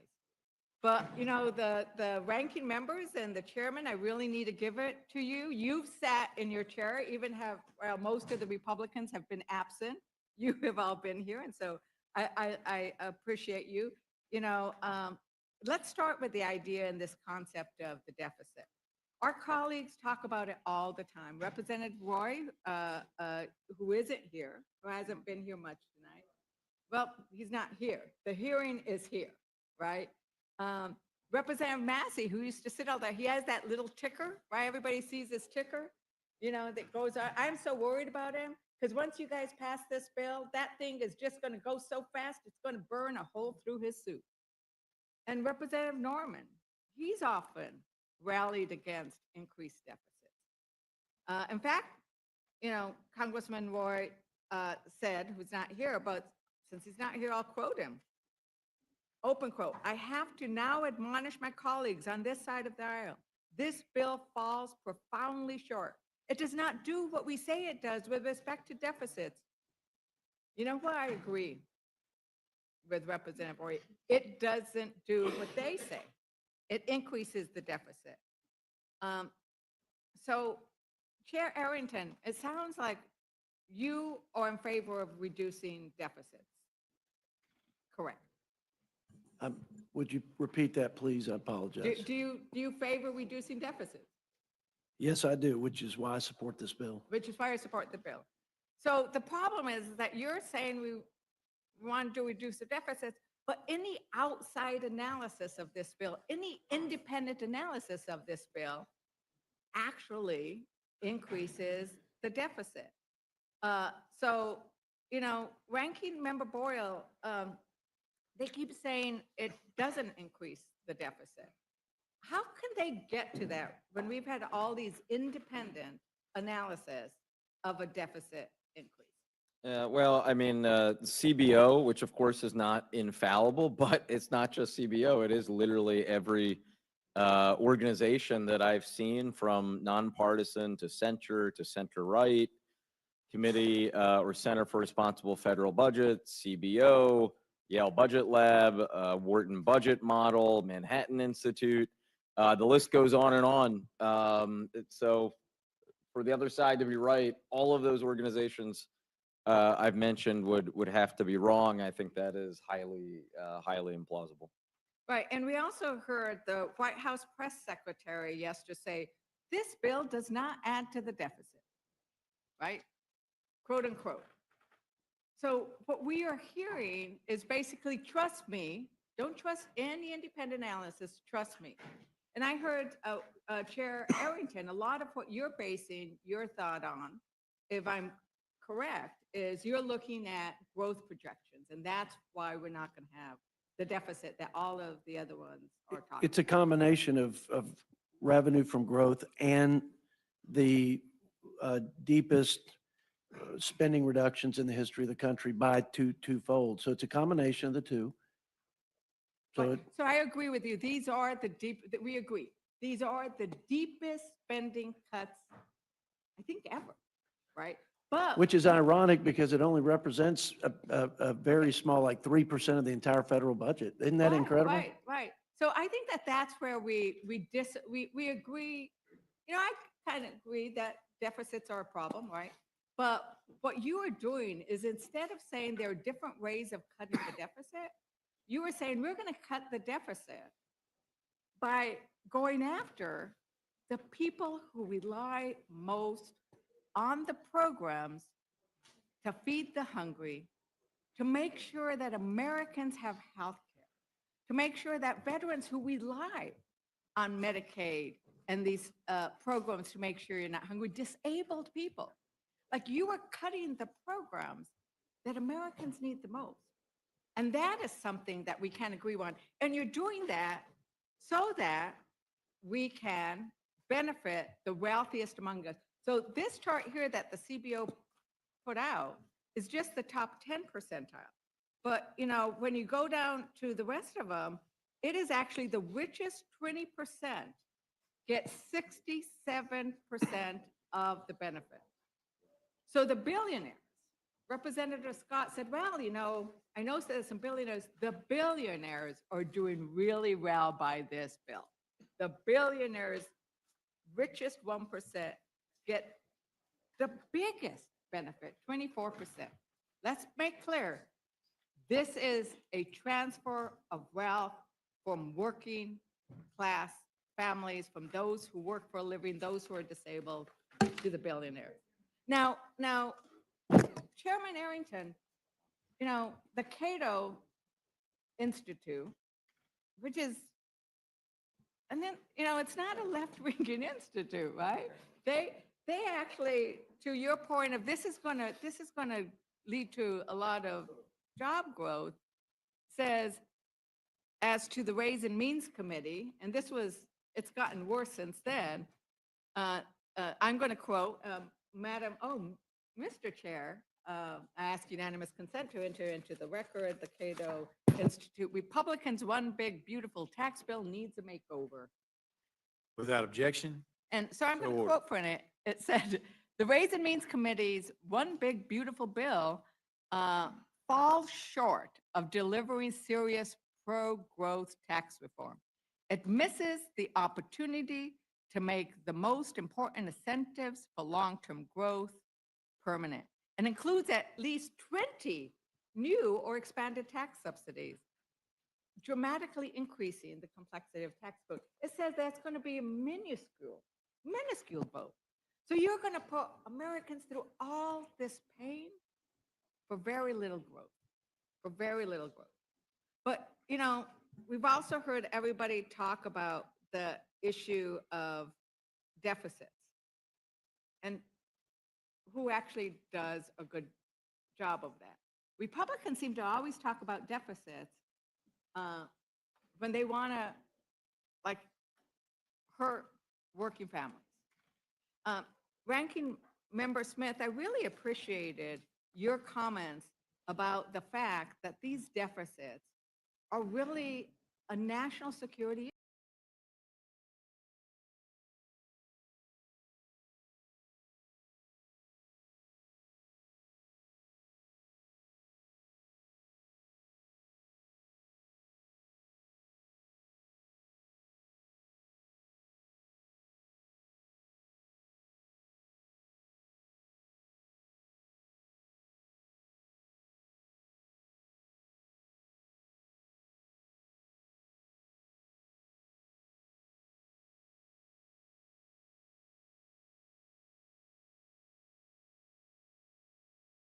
They kind of like, the deficit didn't move too much under them. There were those tax cuts, there were things, there was a slight rise.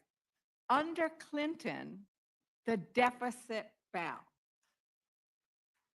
He actually went into negative territory where he brought down the deficit. He spent less. He balanced the budget.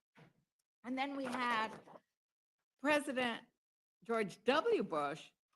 He just makes that deficit go up again. Another Democrat comes in and they lower the deficit. And then Trump comes in and he just blows the deficit out of the water. Biden comes in, he lowers the deficit. So now we're going to see that Trump is going to make this deficit go up again. So there's a pattern here that we are seeing. Democrats bring down the deficit. We're fiscally responsible. Republicans make it go up. Democrats bring it down. Republicans make it go up again. Chairman Smith, how do you see this kind of pattern with regards to looking at it from a national security issue? Who's better on the deficit, Democrat presidents or Republican presidents? Well, as I said, if you believe that the Department of Defense needs more money to meet the challenges that we face, and we do face an incredibly complex threat environment and a lot of challenges there, then you're going to need resources to do that. And if you significantly reduce the amount of revenue coming in, you're not going to have the resources to do that. And I do want to point out, there was some conversation about how the Trump tax cut was such a wonderful thing for fiscal responsibility. And yet the chart shows that under President Trump, the debt went up by more than it went up under any other president in the history of the country. And that started before COVID. So it is, I know it is the holy grail of being a Republican that you can cut taxes and somehow increase the amount of revenue and reduce the deficit. It's a nice theory. It just never actually works.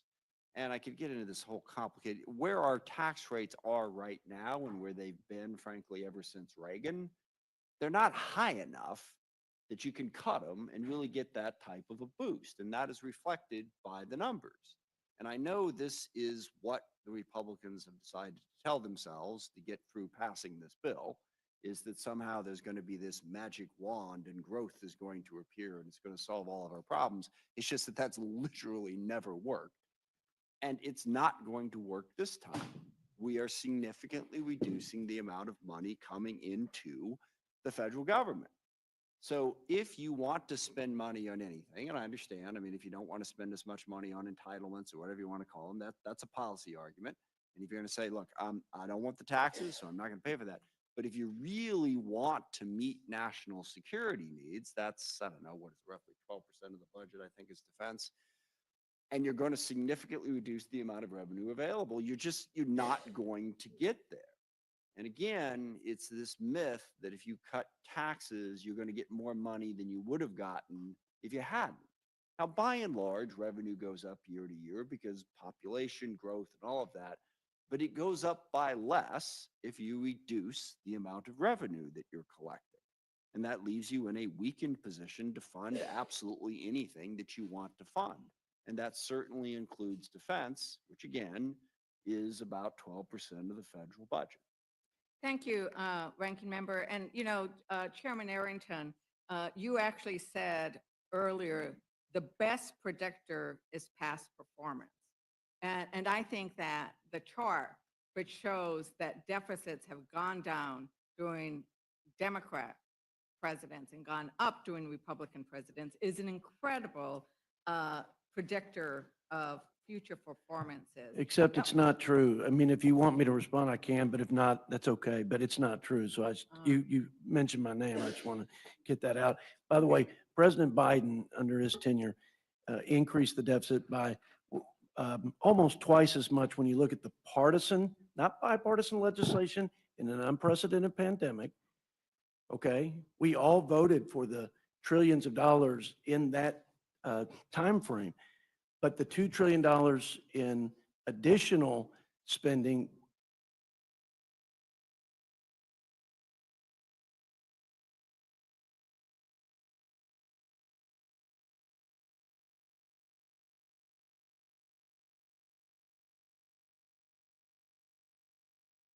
purely true.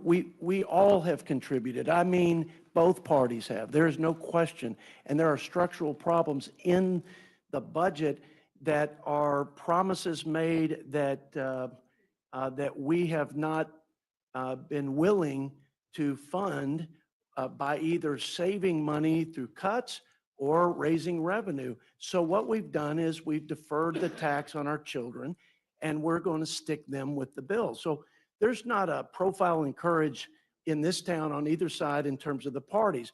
But to be clear, President Trump and President Biden, if you add it up, it's and again, nobody should get a gold star or Nobel Prize for it, but I don't believe that to be true. Okay, with all due respect. Thank you very much. I think that For the indulgence. once again, the numbers speak for themselves.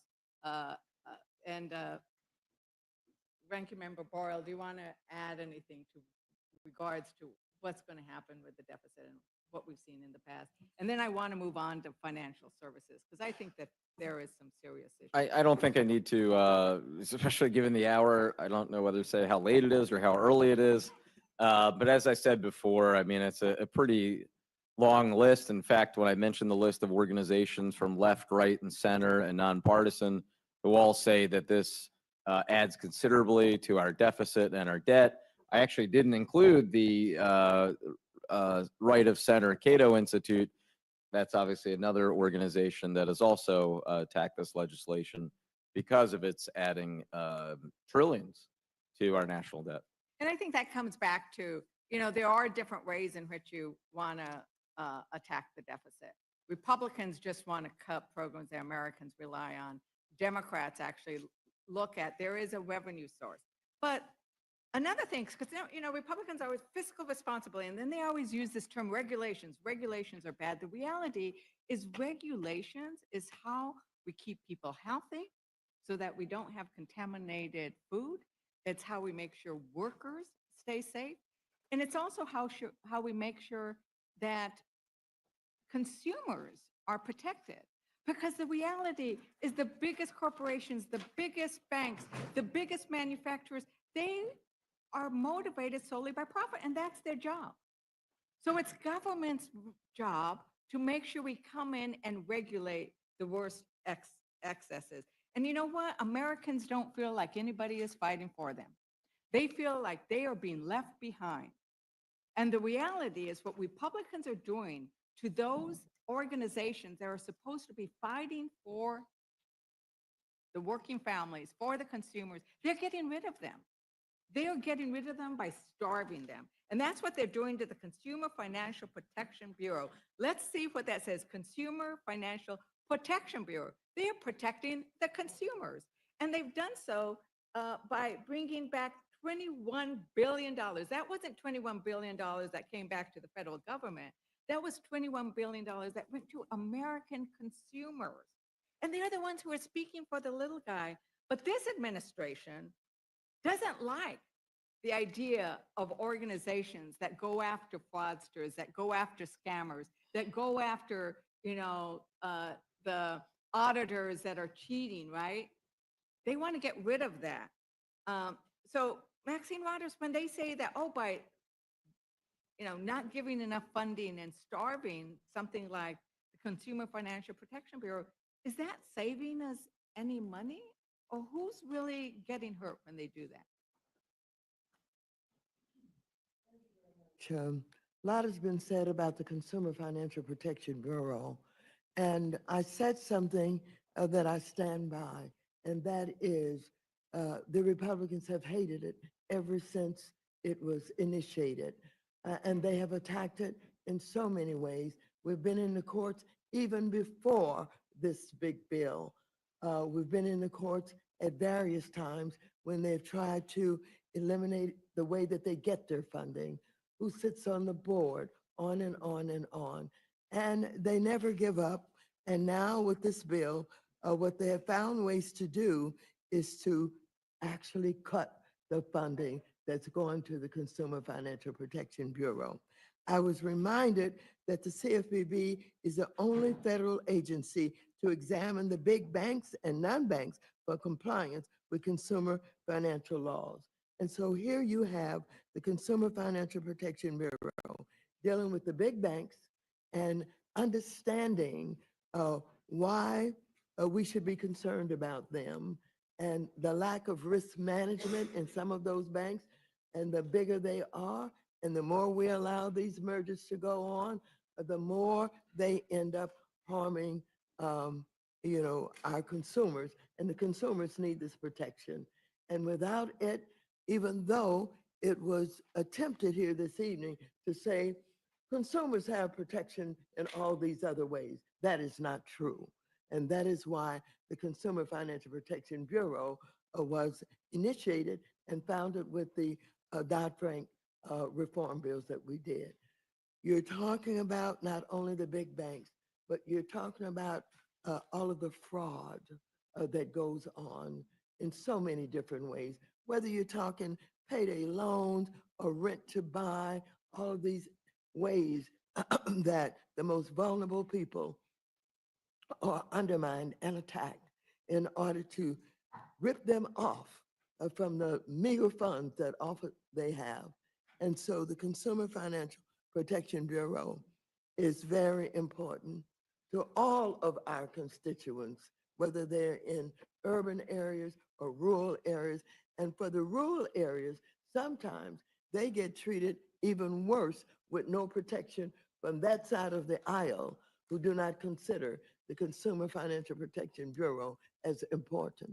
And so everything that's been said here that have identified not only the 21 billion over the 14 years, but the way that people have had somewhere to turn to get these investigations and feel as if the government cares about them. It's absolutely true. Thank you so very You're much. And then welcome. the last point is I did, as we were talking about federal employees and what they're doing to federal employees in this bill, and the fact that we happen to have sitting right next to each other, the Oversight concerned about federal employees and the defense, right? House Armed Services, because it is our members of the who serve in the military then go on to serve in our country in a different way. 30% of our federal employees are veterans. And the idea that we would not support the amendment that Representative Lynch has brought, that was suggested by my colleague, of let's make sure we protect veterans as well. And, one last question, Ranking Member Smith. Why do you think that so many of our military end up serving America in our federal government? Because they believe in public service. It's part of why they joined the military in the first place. They believe in service above self. They could do a number of different jobs in a number of different places, but public service appeals to them. I think that's very obvious. It's one of the things I've always loved about working with the military, is you see the ethic, that's what it's about. They are trying to serve something larger than themselves, and they want to continue doing that after their service in the military has been completed. And we've seen them do so many, many places, quite able. I think this idea of public service and service, I often say that service is an act of love, whether you're serving in the military, even in this chamber.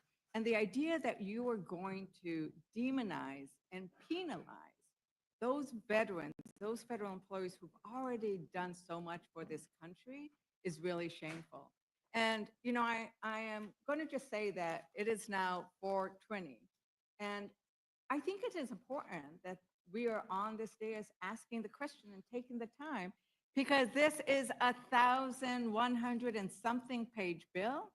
Americans don't know what's in it. And I do think that it is important that we end up going into and bringing light and maybe even sunlight by the time we get through all of these panels. But with that, Madam Chair, I yield back. Thank you, Ms. Leisure Fernandez. Mr. Norman, any questions? No questions, Madam Chairman. Thank you very much.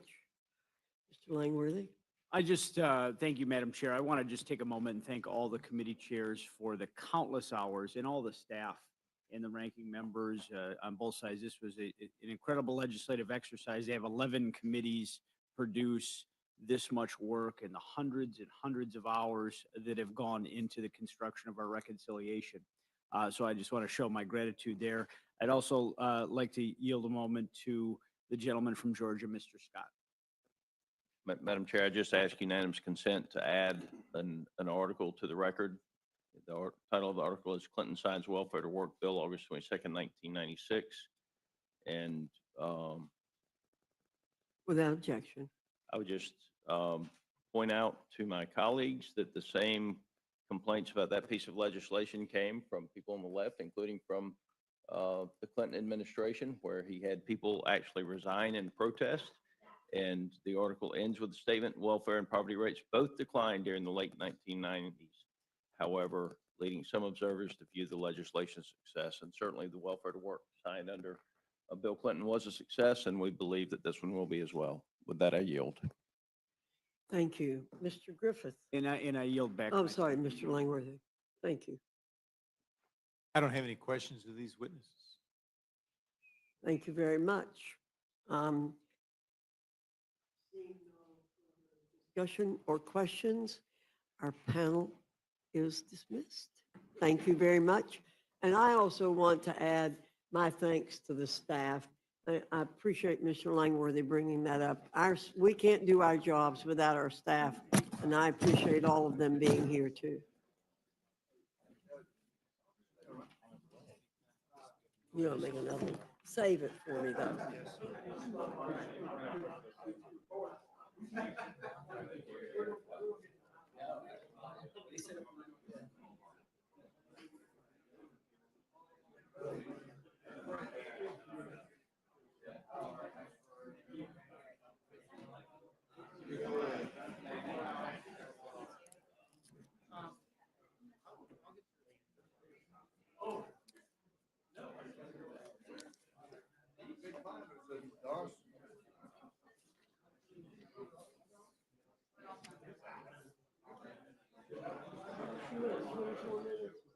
Right. Jot it down.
I now welcome our second panel, Chairman Green and Representative Thompson from the Committee on Homeland Security, Chairman Jordan and Representative Raskin from the Committee on the Judiciary, Chairman Westerman and Representative Huffman from the Committee on Natural Resources, and Chairman Graves and Representative Larson from the Committee on Transportation and Infrastructure.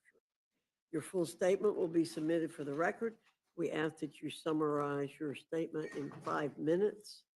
Chairman Green, I welcome your testimony. Thank you, Chairwoman Fox, Ranking Member McGovern, and members of the Rules Committee. I'm pleased to be here with you this morning.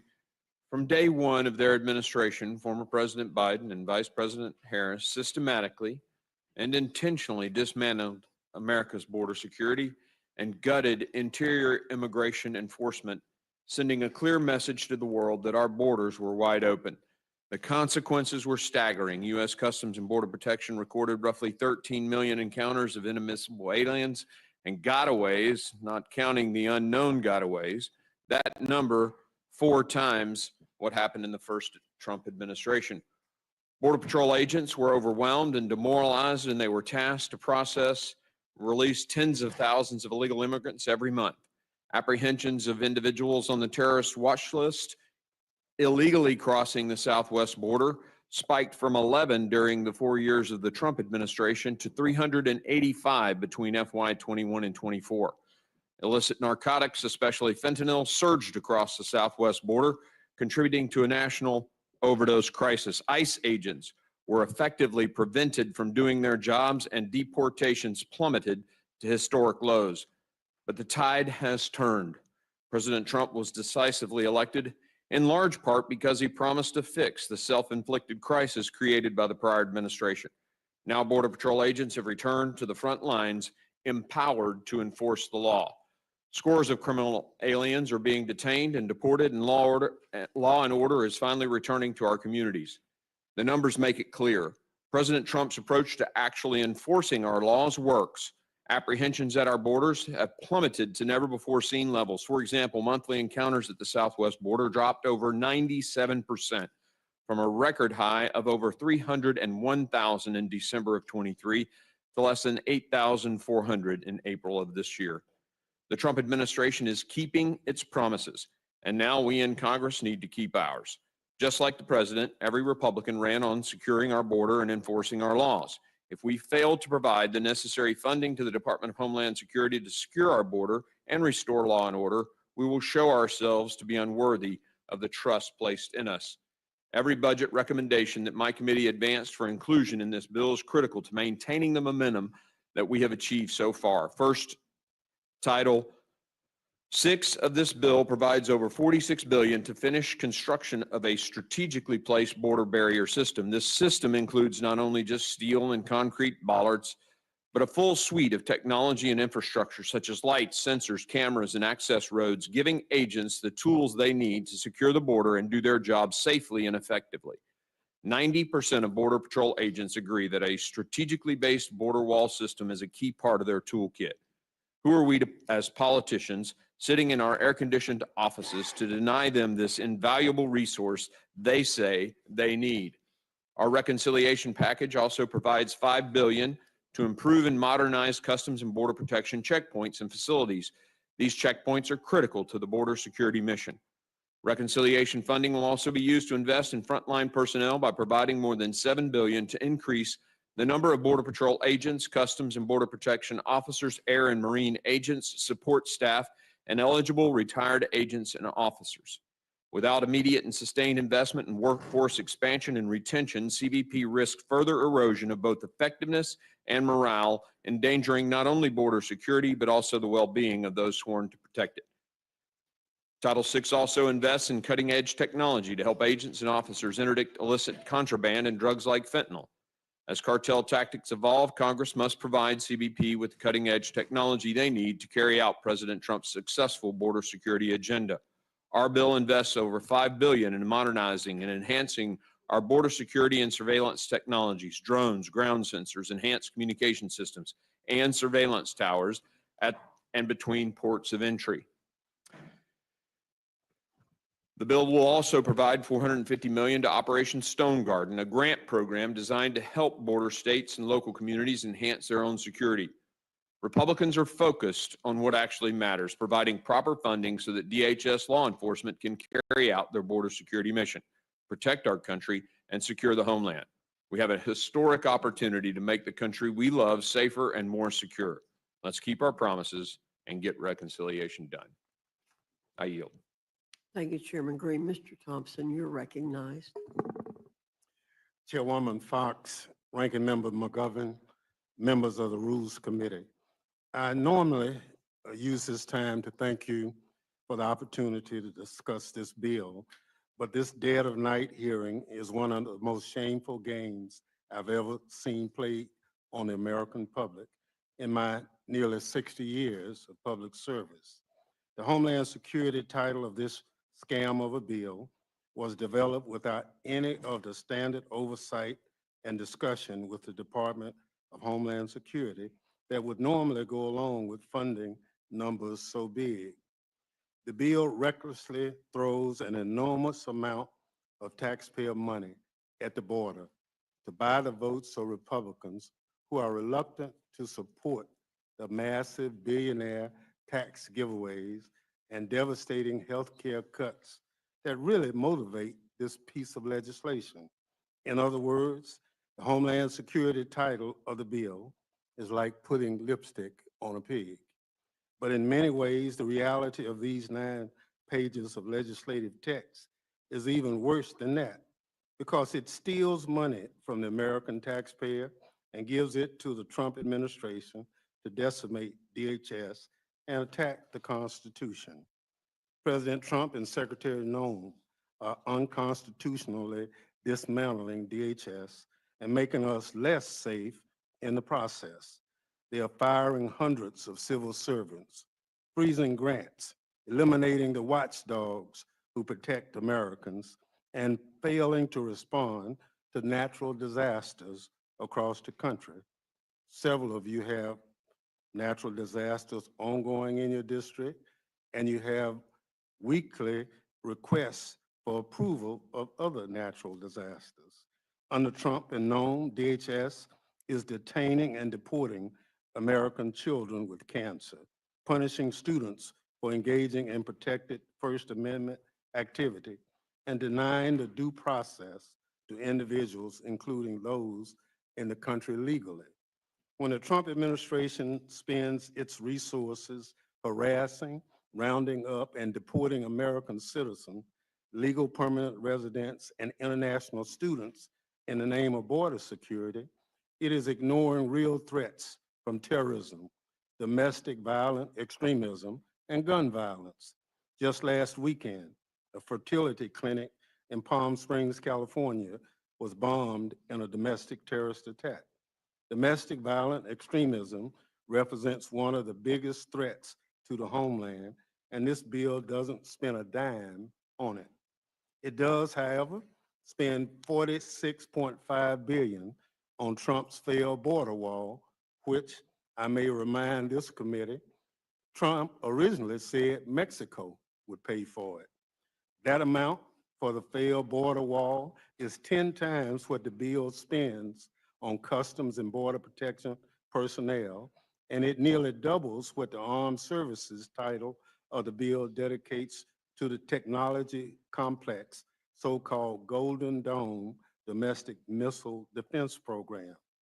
If the Trump administration's cruel policies alone have been as successful as Secretary Noem and Chairman Green like to claim, why are billions and billions of additional funds necessary at all?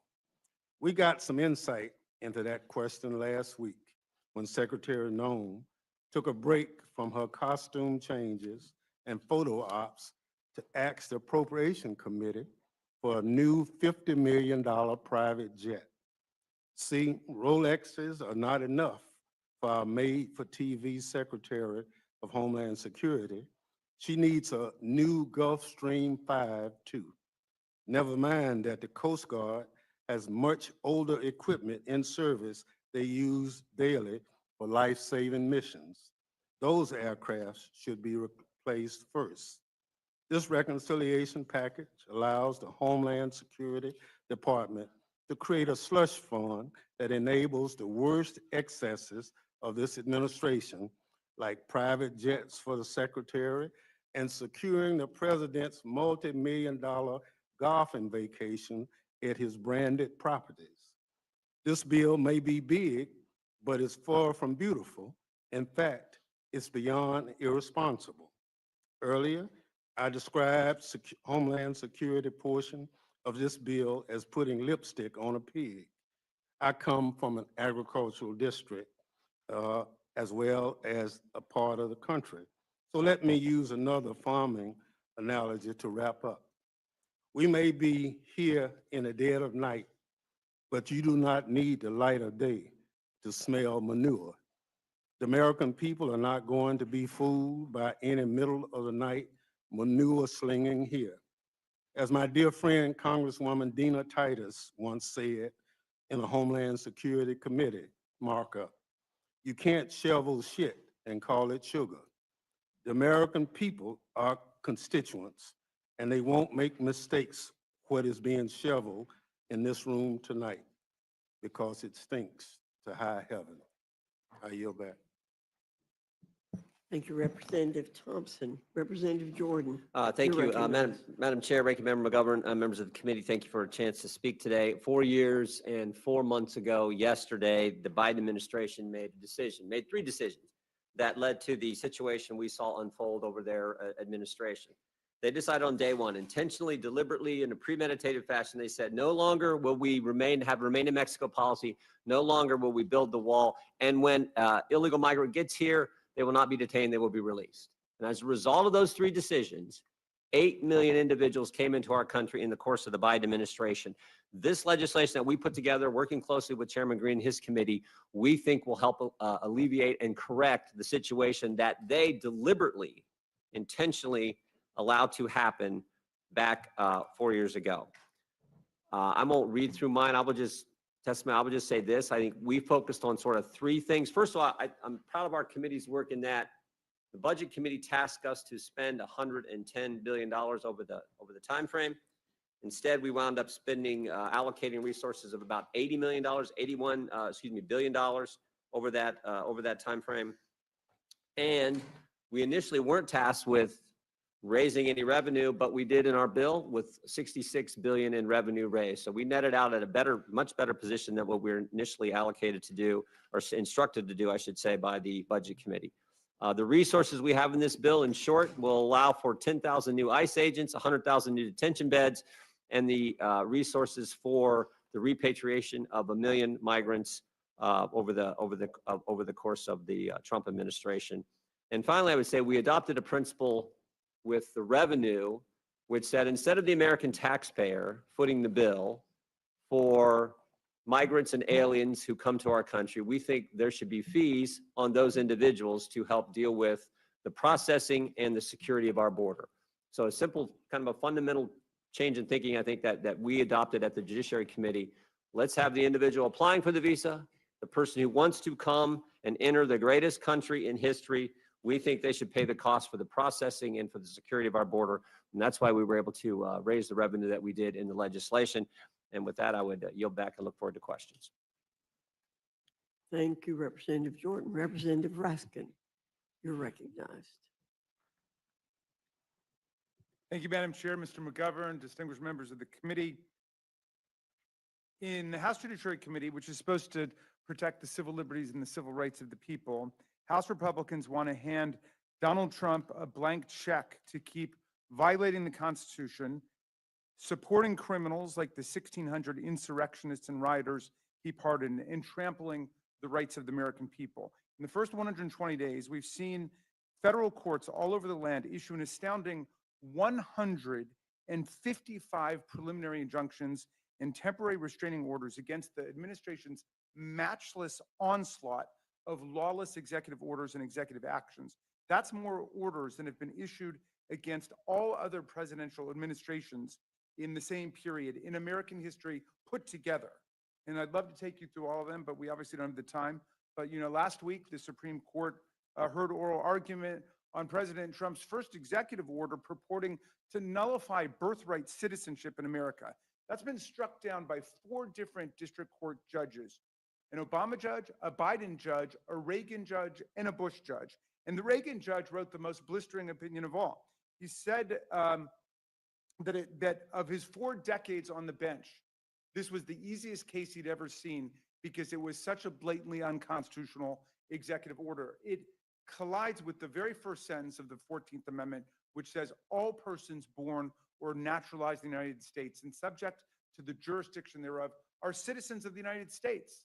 So you don't have to be a lawyer to understand that. You just have to know how to read. And so all of these courts across the land, Republican judges, Democratic judges, appeals court judges, district judges, are striking down the lawlessness of Donald Trump and his emerging gangster state. They disappear people to the torture gulag of the self-proclaimed dictator of El Salvador with no due process. They sack tens of thousands of professional civil service workers, air traffic controllers, food and drug inspectors, cancer researchers, and Forest Service firefighters with no due process in outrageous violation of the civil service laws. They strip college students of their student visas for writing op-eds in the campus newspaper that the president disagrees with, in direct violation of due process and the First Amendment. They lawlessly invoke extraordinary wartime powers from 1798 to deport people in peacetime without any due process, and they lose in court every single day. It's been 120 days, and they've already suffered 155 losses in court. Nothing's ever been seen like this before in American history.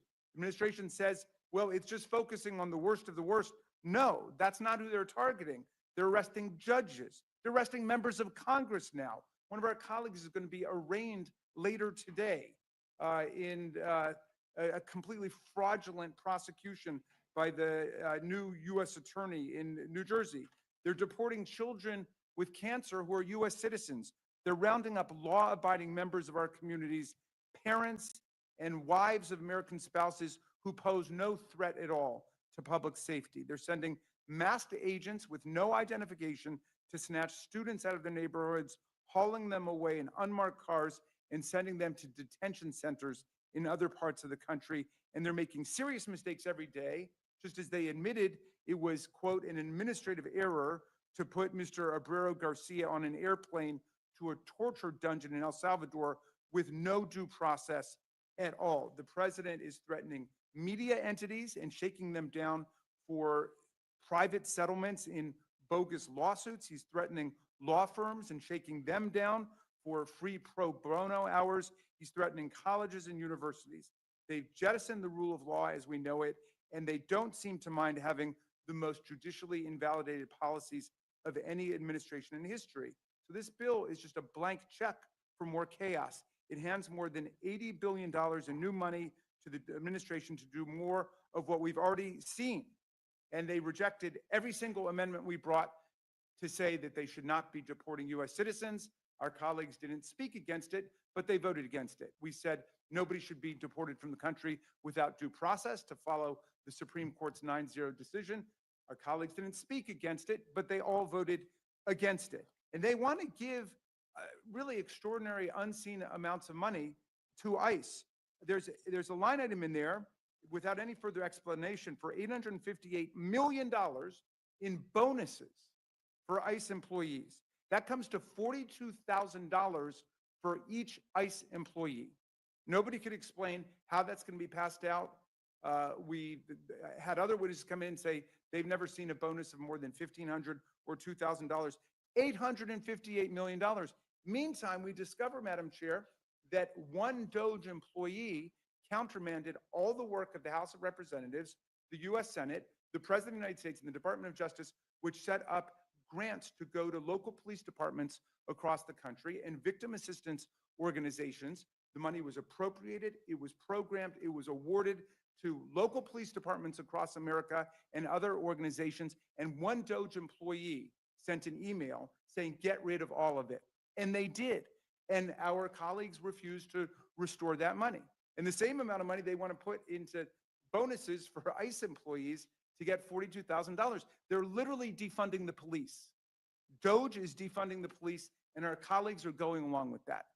And so the Republican Party is now defunding the police across America. So we would urge you to accept our amendment, restoring that money that was deleted by one DOGE employee who spent his entire career working for Elon Musk and at Tesla, came here without knowing anything about Congress or how government works, and he deleted all of that money going to local departments. So this bill is a monstrosity, and it just further swells a bloated the immigration bureaucracy. Nobody can even really say where the money's going, and we're not dealing with the real justice problems of America. Thank you for your indulgence, Madam Chair. I yield back. Thank you, Mr. Raskin. Chairman Westerman, you're recognized. Chairman Fox, Ranking Member McGovern, and members of the committee, good morning, and thank you for the opportunity to testify today on the House Committee on Natural Resources Reconciliation title, which far exceeds our committee's instructions by kickstarting a golden age of American energy and wisely stewarding our natural resources. Madam Chair, there's been an attack on American energy that goes back to the Biden administration, where political science versus real science has ruled the day. And Washington's been playing games with our energy security, with our energy production here at home. And we're in a tough position right now because of the increased demand for energy resources. But thank goodness, Republicans, President Trump has made energy dominance a priority of the Republican Party, and that's outlined in the House Committee on Natural Resources part of the reconciliation bill. And according to preliminary estimates provided by the Congressional Budget Office, our committee will generate over $20 billion in savings and new revenue for the federal government by putting the wealth of our natural resources to work and doing that cleanly, safely, responsibly, and reining in wasteful spending. But that's really only part of the story, because we've received outside scoring from the Energy Policy Research Foundation that projects that our title will generate as much as $91.5 billion of new savings and revenue. You see, the CBO only scores development of natural resources based on things like royalty rates that come into the federal government. They ignore the economic impact that you get when you develop resources. They ignore that if you drill a new well platform, it takes a tremendous amount of supply chain to build that. They ignore the fact that it's going to employ people. They ignore the fact that for 50 years, the tax revenue to the federal government has been about 17.5% of the GDP. So if you grow the economy, you're also growing the revenue coming in to the federal government. But again, we had a $1 billion instruction, and we're 20 times that. Another example, an economic study by the Energy and Industrial Advisory Partners examined the impact of holding just 2 offshore oil and natural gas lease sales in the Gulf of America per year, and semi-annual lease sales in Alaska's Cook Inlet. This is a plan that's similar to provisions included in our legislation. They project that these sales alone would increase revenue by $230 million annually, boost our GDP by $1.3 billion each year, and create nearly 16,000 jobs. That's the kind of economic growth that our country needs, and at the same time, we can become energy dominant while we're doing that. We've worked very closely with our dais, with fellow members of Congress, state and local leaders, stakeholders, and our colleagues in the Senate to create a new revenue and savings for the federal government by answering the call to unleash American energy dominance.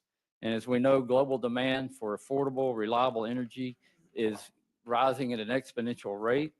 This presents a fiscal opportunity for the United States to generate immense wealth for our nation by being an energy provider to the world. President Trump has made it clear that America will rise to meet the occasion, and we're happy to help support those efforts with our language in the reconciliation bill.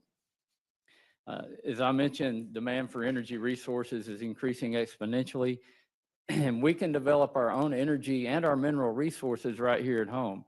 Our country has been blessed with abundant resources, But we have this not in my backyard mentality that's hurting the American economy, it's hurting the federal budget, and it's hurting, maybe more importantly, our national security. This just isn't an issue of economic growth and prosperity, but it's also critical to our national security. Our committee's legislation creates new revenue sources for the federal government. It establishes a process for project sponsors to pay a significant fee to ensure delivery of environmental reviews and under a year and guards themselves against frivolous lawsuits. In addition to raising nearly $1 billion in new revenue for the federal government, it will restore common sense to federal permitting processes that often lag for years, costing taxpayers billions of dollars, delaying much needed development and innovation, and doing absolutely nothing for the environment. These processes actually hurt the environment by delaying these projects and making the world depend on energy from places like the Middle East and Russia and Venezuela. Additionally, we're investing $2.5 billion in water storage and conveyance infrastructure projects across the West. We've directed the Forest Service and Bureau of Land Management to utilize long-term timber sale contracts. CBO has estimated our forestry provisions would generate more than $157 million, but that's just a fraction of the economic benefit that will happen if we start utilizing our resources, because we're going to have to build mills and infrastructure. There's going to take workers to do these jobs that are high-paying jobs in rural areas. And again, we're going to get that economic impact of growth and development from developing our resources. There's a lot more to talk about. I'm sure there'll be a lot of questions, but I urge the committee to report an appropriate rule so that our reconciliation legislation may be considered in the House. Thank you. I look forward to your questions, and I yield back. Thank you, Mr. Westerman. Representative Huffman, you're recognized. Good morning, Madam Chair, Ranking Member McGovern, colleagues. Appreciate this opportunity to testify here at 5 a.m. on the big billionaire boondoggle bill. We know that it rips off millions of Americans by taking away vital services in order to finance billionaire tax cuts. But there's another part of this bill that we need to discuss, and that is the fact that it is the most extreme anti-environment bill in American history. Powerful groups that underwrite the GOP have decided that now is the moment to strike, to auction off millions of acres of pristine public lands to industry, to mandate a massive expansion of offshore drilling, putting communities from Alaska to Florida at risk of catastrophic oil spills, to lock up millions of acres for new coal leasing, to make it impossible to challenge or even question unlawful polluting projects, and to give wealthy developers a new golden age of grift, apparently, a pay-to-play permitting process where they can write their own environmental reviews and buy legal immunity from lawsuits, even if their projects are dangerous and violate the law. And of course, at the tail end of that late night markup, there's a little bit of a pattern here in the Natural Resources Committee. A provision was added to sell off hundreds of thousands of acres of land in Nevada and Utah. Most Americans hate all of this. They cherish our public lands. They value clean air, clean water, and wildlife, and they reject billionaire giveaways. That's why Republicans have had to jam all of this stuff into budget reconciliation. That's why we're here in the dark of night. Republicans are doing everything they can to avoid scrutiny, to avoid even talking about what's actually in this legislation. This dark of night approach is the only way that these extreme and toxic policies can pass. But Americans are going to see this for what it is, and that is a betrayal. We all remember Donald Trump promising to deliver the cleanest air and water. And where Republicans say things like that and then jam through a bill like this, Americans rightfully feel betrayed. It's the same with Trump's promises to lower costs, grow the economy, protect Medicaid. I mean, he must have had his fingers crossed because he's crashing the economy, driving up costs for American families, and pushing House Republicans to jam through this bill that makes all of it worse. Across multiple committees, this bill doubles down on dirty fossil fuels of the past and crushes the growing clean energy economy of the future, increasing electricity costs for families and factories. The CEO of Next Era Energy Company, John Ketchum, recently said this: if you take renewables and storage off the table, as this bill does, we're going to force electricity prices to the moon, his words.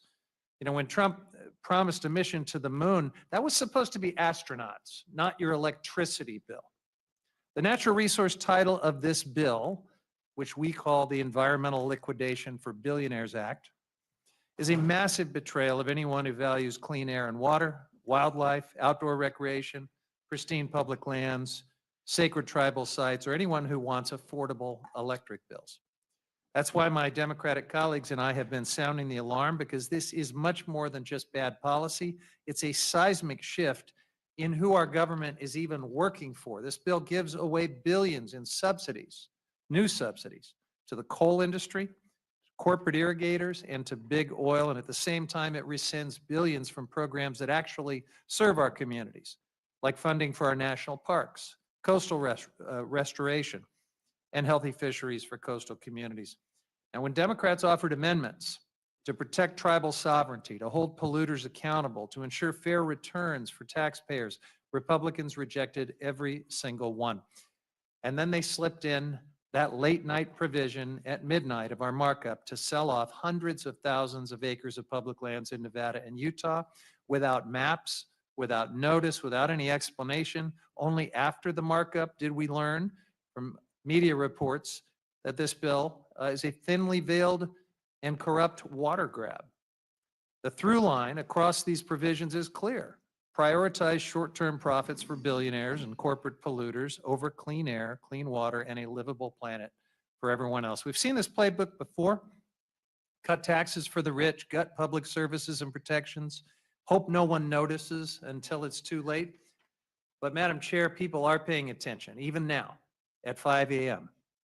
They see a Republican majority that won't defend this bill in the light of day and won't explain why polluters deserve a free pass while families lose health care and food assistance and get stuck with higher electric bills.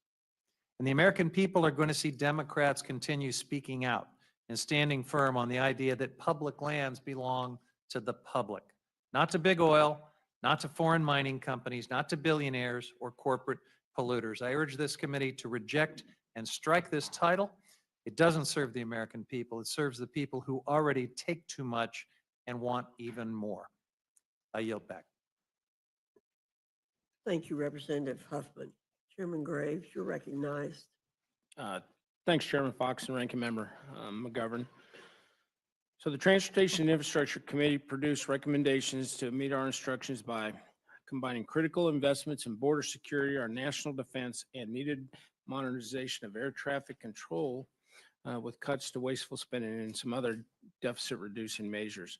For more than 20 years, the Coast Guard, for instance, has received less than half of the capital investment necessary to successfully carry out its critical missions.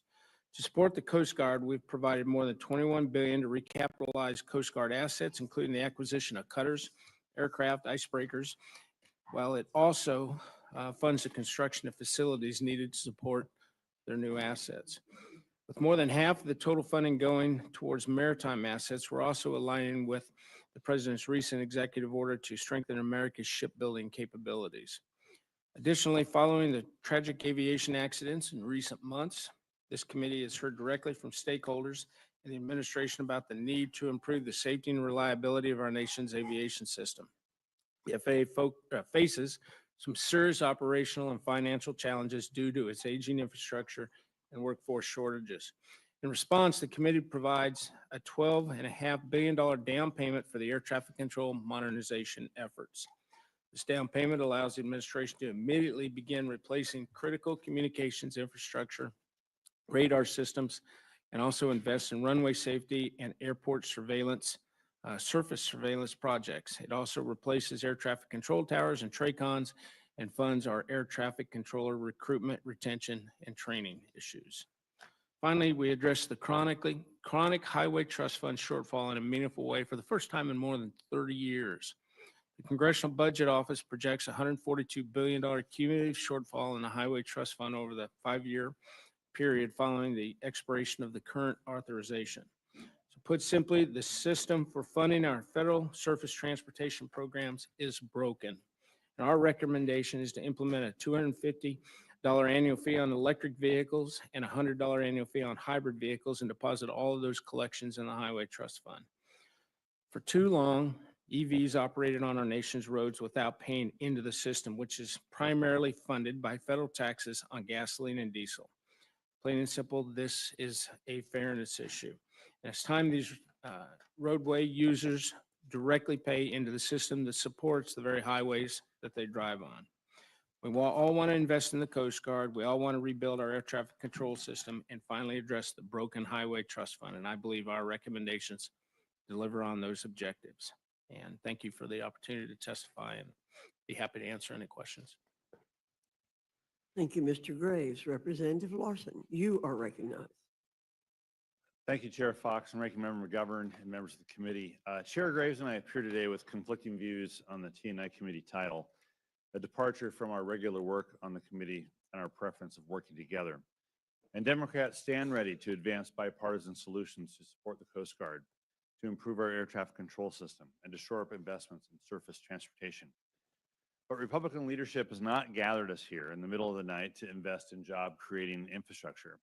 This morning is about jamming through a fiscally reckless package that provides a gut punch to working families. This bill makes the largest cuts to healthcare access and food assistance in American history, ripping away healthcare from 13 million Americans and taking food assistance away from millions of families, not to reduce the deficit, but to hand out tax breaks to billionaires. Democrats support job-creating infrastructure investments. We use the gavel to enact historic levels of funding for all means of travel, to promote clean energy, to support supply chain improvements, to modernize water infrastructure, and to build and connect stronger, healthier communities. Democrats want to keep these investments going. And I'm deeply concerned that the Republican budget will cut our committee off at the knees as we're trying to address bipartisan priorities for the rest of this Congress. Next September, the T&I committee has to reckon with $200 billion in investments that will end, including $66 billion to improve and expand rail service and improve rail safety, $47 billion to fix or replace aging and deficient bridges, $25 billion to upgrade airports and control towers, $21 billion to give more people access to safe, affordable transit, $13 billion for clean water in more communities, and $2 billion to boost the supply chain through safer and more efficient ports. The budget resolution that underlines the reconciliation bill does not continue these investments beyond fiscal year 2026. In addition, the Highway Trust Fund faces a shortfall of over $140 billion over the next 5 years that Congress will have to address. Communities in every state and county rely on these investments that the T&I committee provides through the bill. Unfortunately, this budget resolution provides little comfort that job-creating infrastructure investments will later materialize for transportation, for water infrastructure, or disaster preparedness and response.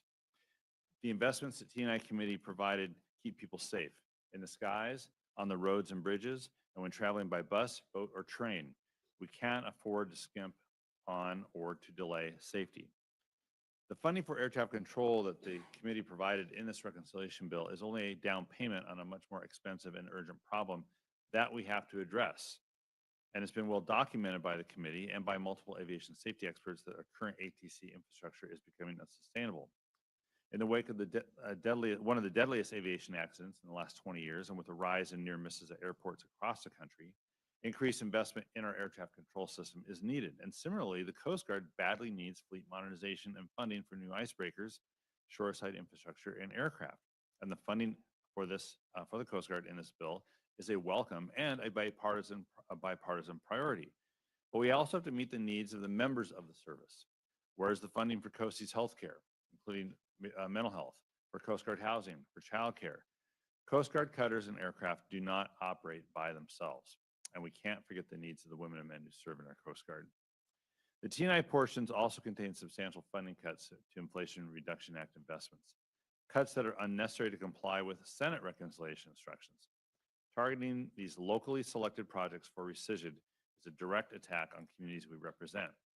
In particular, the rescission of neighborhood access grants claws back 80 grants that have already been awarded to many of our districts, including to 41 Republican-held districts. Chair Fox, Representative Norman, Representative Scott, Representative Scanlon, grants in each of your districts are up for rescission. Constituents in many of our districts have spent time and resources applying for these grants, and they're relying on the announced funds in their budgets. This unnecessary clawback after communities have secured grants makes no sense. Finally, I want to commend Chair Graves for firing the opening salvo and addressing the revenue gap in the Highway Trust Fund. The legislation establishes fees on EVs at $250 per year and hybrids at $100 per year. Fees that are frankly out of proportion with what the average gas-powered vehicle pays, about $90 a year. But these new fees represent a marked change in how we tax highway users and deserve a full vetting by members on both sides of the aisle and both sides of the Capitol by governors, mayors, and other stakeholders. And to date, the reconciliation process hasn't offered that needed debate. The surface transportation reauthorization that's due next year is important, and finding the funding to pass that bill is a major priority. The lack of parity among types of vehicles and the proposed fees and the lack of consensus among members means we have a little more work to do. But I look forward to a future bill when members of the Rules Committee get to see us work together in this Congress. But this big, ugly bill is not it. Yield back. Thank you, Mr. Larson. Thanks to all of you for being here this morning. Chairman Green, Democrats spent all of last Congress telling us that we needed a comprehensive immigration package to fix the border. But it simply wasn't the case.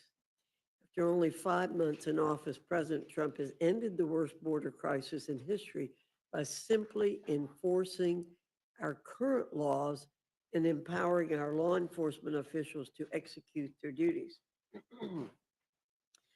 To ensure his successes aren't short-lived, shouldn't we continue to provide sustained resources to invest in our border security infrastructure and personnel?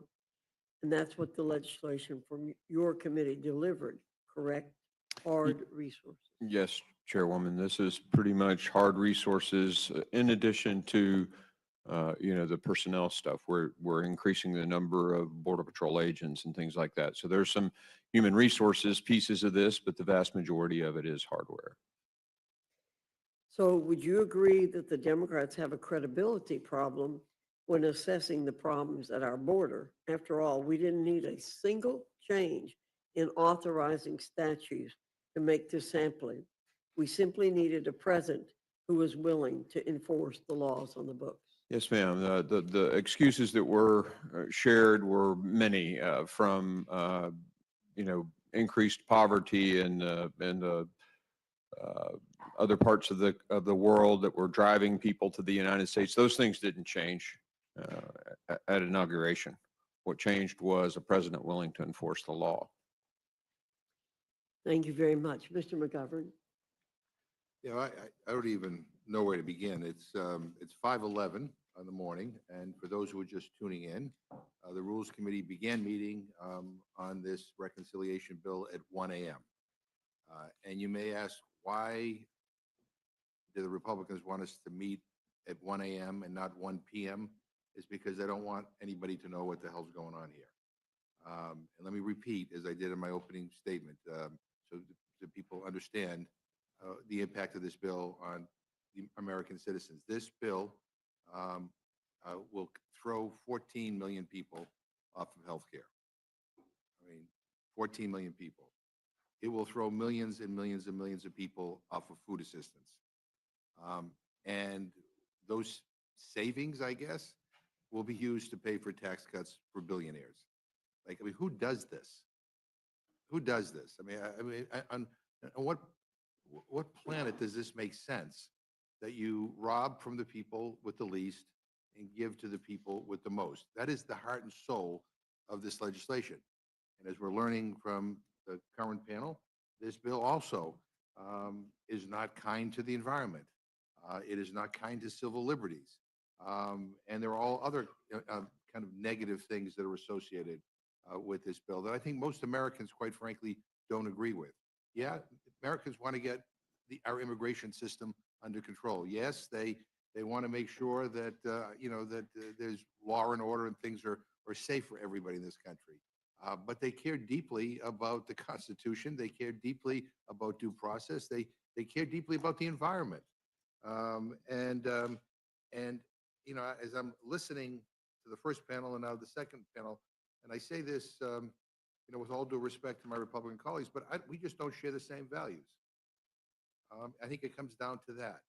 And let me ask Ranking Member Huffman a question. The part of this Republican tax scam that falls under the Natural Resources Committee appears to auction off America's public lands to corporations and oil companies to pay for even more tax breaks for the wealthy and the well-connected. And even though more than 70% of the American people oppose selling off our nation's public lands to the highest bidder. So my question is, how does this title sell off and sell out public lands? Yeah, thank you, Ranking Member McGovern. So several ways. First of all, several 100,000 acres in Nevada and Utah are sold outright under a dark of night amendment that Mr. Amodei and Ms. Malloy added at the tail end of our markup.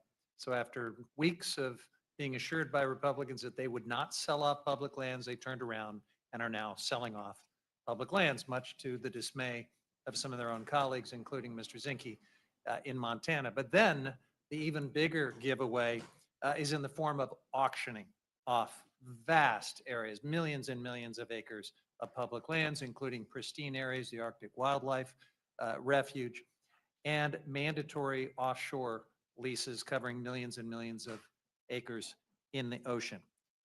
They're doing all of that while lowering royalties for big oil and for big coal.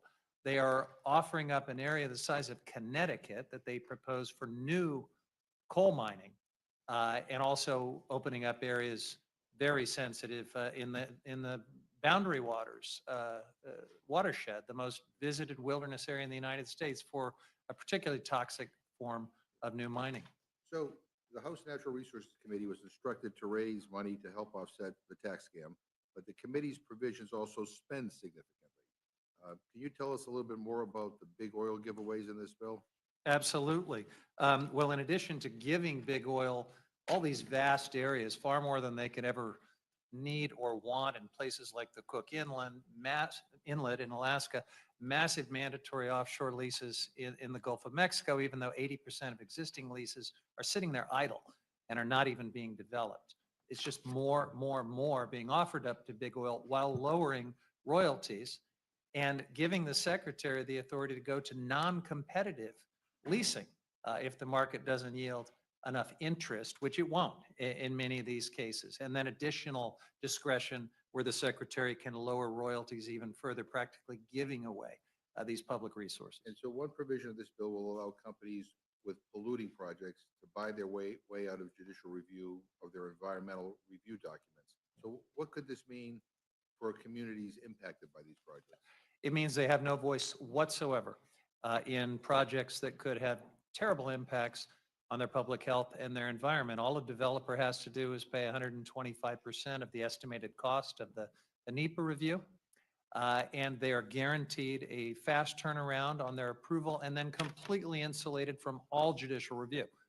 None whatsoever. So, I mean, I think this is an example, like, I think an overwhelming majority of Democrats and independents, and I even think probably a majority of Republicans in this country would probably not think that what we just talked about was a good idea, which kind of explains why you want to have this meeting at 1 o'clock in the morning, so that people are not paying attention to those kinds of details. Let me talk about Homeland Security. As President Trump and Secretary Noem obliterate due process by locking up immigrants without providing a reason, depriving detainees of legal counsel, and deporting U.S. citizens, Republicans are pumping money into DHS with blatant disregard for the administration's desecration of our most sacred democratic values. This bill does nothing to lower costs for American families. In fact, it does the opposite. Republicans take this disastrous plan further by paying to deport kids with cancer through health care cuts to other kids with cancer. So Homeland Security is one of the few committees given instructions to increase spending. And the committee ran with, this, creating $69 billion in new spending. All this, including $300 million to pay for security while the president plays golf. And yet there is no money for FEMA to implement natural disaster prevention, mitigation, or relief. I mean, I don't know who thought that was a good idea. Since January, the Trump administration has held FEMA grants hostage. Over $1 billion blocked from supporting wildfire prevention, flood mitigation, and disaster preparedness.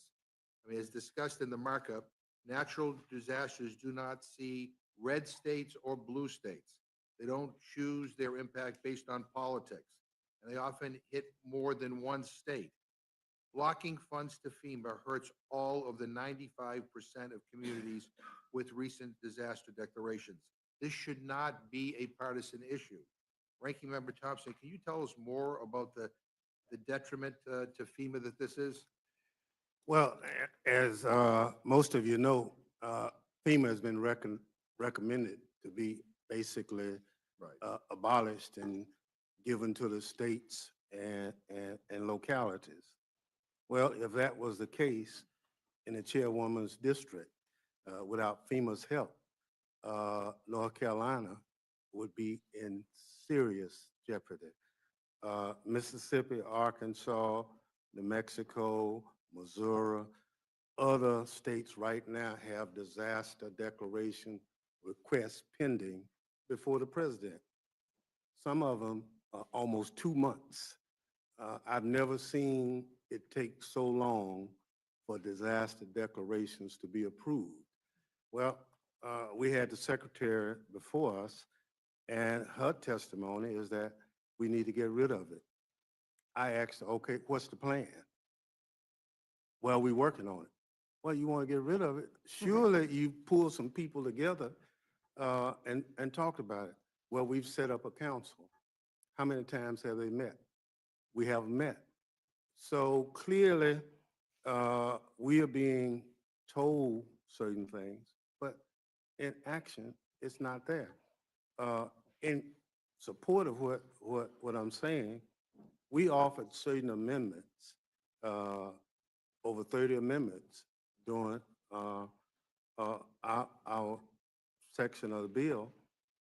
Not a single Republican voted in support of the bill, didn't speak. It was just absolutely against. And let me just tell you some of the things. We said no funds would be used to deport American citizens. My Republican colleagues voted against that. But they think it was a radical idea? And we said sending American citizens to foreign prisons. They voted against it. Deporting lawful present immigrants without any due process. Voted against that. The one that bothers us most is ignoring Supreme Court rulings. And so we were trying to basically establish with our amendments some basis that most Americans already agreed to in law. And so we couldn't get a support for due process, for hearings. So, you know, it's chilling. It's chilling that that's the direction that this Congress is moving in. I mean, I think Trump is basically telling people what he wants, and we have too many members of Congress that are going along to get along. And quite frankly, it is chilling. And I think I'm saying that not just as a Democrat, but I think most Americans who respect the rule of law, who respect the Constitution, understand that this is not the direction they want us to go. Let me ask you, Ranking Member Thompson. Republicans are spending $46.5 billion more for Trump's border wall. $46.5 billion. The bill also spends $4.1 billion for CBP personnel and $2 billion for hiring and retention bonuses. So if I'm doing the math, the Republican reconciliation bill spends 10 times the amount on Trump's stupid border wall as it does on CBP personnel. Not only that, the bill gives local police in Trump's hometowns $300 million to provide support so we can spend even more time golfing. So we never stop hearing from you about this being the most secure border ever. So now you need billions for this stupid wall? I mean, give me a break. What better purposes could be served by this money instead of a giant wall and time for the president to golf? Well, clearly, DHS funds should not be spent for recreational activities, especially activities spent at properties you control or own. And so, again, this is part of creating the ability to make money at government expense. And the reason I say that is our Secret Service and other personnel would end up having to stay on the property while you're playing golf. We understand that, but you know, we have a lot of golf courses, if you want to play here, and people can go home. So it's not good. More importantly, so much of the other thing we're addressing is we're not providing training for our law enforcement personnel. When you pause a grant, that means you've stopped the money. And so the language is confusing to a lot of cities and counties in this country because they said we were approved and then we were told we were paused. We were trying to buy a fire truck. Now we can't buy the fire truck. We need it. We need to train our personnel. And so all those efforts have pulled us back and make us less safe as a country. And I go back to the FEMA. You know, natural disasters don't pick party. Right. And so I encourage the committee to look at this notion that we take care of Americans in that time of distress and danger. Normally, when FEMA comes, it's because state and local resources have been overrun. And for us to move in a direction with no plan at this moment is not in the best interest of any American citizen. Look, I think all of us have had natural disasters in our districts at some point. And I will tell you, I have had in my district, and FEMA has been extraordinary. And I don't know what we would have done without them. Mr. Raskin, I didn't know if you wanted to add anything. Thank you, Mr. McGovern. But I wasn't aware of this provision. Would you just tell me that number again? Did you say there were $30 million for $300 million Yeah, $300 for million. security for golf trips? For Basically to help. you know, I would just say from a judiciary perspective, you know, we've been talking a lot about the Foreign Government Emoluments Clause because of the very risky and dangerous idea of accepting a $400 million jumbo jet airplane from the dictator of Qatar, which is categorically forbidden by the Constitution without congressional consent. But we also have a domestic emoluments clause, which says that the president is limited to his salary in office and cannot draw other money from the federal government, other agencies and departments. And I mean, it sounds to me like what you're raising really implicates the domestic emoluments clause. We're spending hundreds of millions of dollars following the president around for him to play golf. And I like the chairman's point here, which is that there's a golf course not far from the White House at Haynes Point. We're throwing people off their health care. We're taking away people's nutrition assistance. I mean, we are hurting people in this country, and yet it's $300 million to provide support to make it easier for him to golf in his hometowns. And the final thing I'm going to say, Madam Chair, you brought it up. You know what? Please don't diss the notion of the importance of a comprehensive immigration reform bill. The Senate, in a bipartisan way, came together and actually constructed one because we do need to help make it easier for people to have a legal pathway to become citizens. We need to regularize the status of many people who have been here for many, many years, including the Dreamers. We need to make their status permanent. They came together in a bipartisan way. Unfortunately, Donald Trump in the heat of the campaign told Republicans in the House to walk away from it. And unfortunately, you all did. And I hope we at some point get back to it because quite frankly, we need that. I yield back. Thank you, Mr. McGovern. I said in my opening statement that we were prepared for hearing a lot of things today and tonight, or whenever we finish up. And one of our colleagues called them misleading statements. They really are. And I want to point out the comment Mr. McGovern just made that we don't share the same values. That is an understatement. Then we agree. We agree. Good, okay. Yeah. No debate. Good. We know that national security is the #1 issue for the federal government. And that's what members of this panel are talking about. And you talked about taking care of Americans in time of disaster. And we don't think that a border wall is stupid. A border wall is necessary to take care of Americans. I do, but I terms also of point out that sec- Homeland Security is hometown security. Yes. And unfortunately, I think you guys have lost sight of that. So Mr. Langworthy, you're recognized. I have no questions for the panel at this time. I just also want to reiterate to this panel, thank you to all the chairs and the ranking members and for the staff of the committees for all of the hard work that they've put in and the hundreds of hours going into this reconciliation process. This is quite an exercise, and I really want to salute you all for the work. I yield back.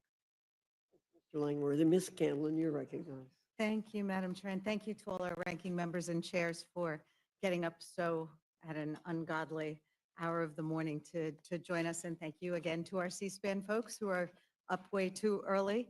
The question I've been asked most since about 36 hours ago when this hearing was noticed for 1 a.m. Is why on earth would anyone try to hold a congressional hearing at 1 o'clock in the morning? And of course, the obvious answer is because the bill is so horrible, no, they want to hide it from the public. So just, to do a little bit of, no spoiler alerts or anything, but to catch up from the last episode, the last hearing, we had a little bit of breaking news, a couple CBO letters that came out after 5 o'clock yesterday. One demonstrated quite convincingly that this bill will cause the household incomes of the lowest 10% of the poorest 10% of Americans to decrease, and it will cause the household incomes of the richest 10% of Americans to increase. So it is a wealth transfer. I know our Republican colleagues say that they don't like to transfer wealth between different groups, but apparently if it goes from the poor to the rich, it's okay. The second piece of breaking news is that this bill will violate the pay-go provisions and induce sequestration, which will then lead to a $500 billion reduction in Medicare. Now, we've been raising the alarm for months that this bill was going to impact Medicaid, but it's also going to impact Medicare. So I think that's something people have to put in their pipes and smoke. I want to thank all of our many colleagues for being here to do what is the purpose of hearings, to try to make a bill better, to try to expose what is in it. Certainly there are more of our Democratic colleagues here waiting their turn to testify in amendments than there are of the Republican members of this committee who I guess are taking their naps off camera for a change. I want to focus some of the most egregious parts of the judiciary section of this bill. Unlike most of the directions or the reconciliation directions for most of the committees, judiciary decided to add tens of billions of dollars to support this administration's lawless and ultimately counterproductive immigration agenda. So under this White House, we've seen mistaken and illegal deportations. We've seen wrongful arrests, including by masked men in unmarked cars. We've seen outrageous attacks on due process and First Amendment rights. And this agenda has made the United States government complicit in the false imprisonment of people in an El Salvador jail that is notorious for human rights violations. Our government is now complicit in this. And it's shameful that the US government is refusing to lift a finger to return these people home to their families, even when the government has admitted that they were sent there by mistake and in violation of a U.S. court order. This White House's lawless immigration agenda has seen people ripped off the streets and detained not for a crime, but for exercising their First Amendment rights. This isn't immigration enforcement. It's calculated cruelty. This isn't keeping our communities safe. It's an un-American attack on the truth, on the First Amendment, on fundamental human rights. It's a campaign of fear and lawlessness being carried out on the American taxpayer's dime, and no one should kid themselves. If you don't support an immigrant's right to due process, then you don't support anyone's right to due process.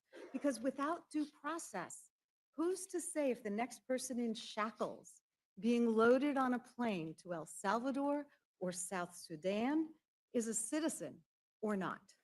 To say if they're a gang member or not? To say if they're an actual threat to national security or just a political threat to this White House?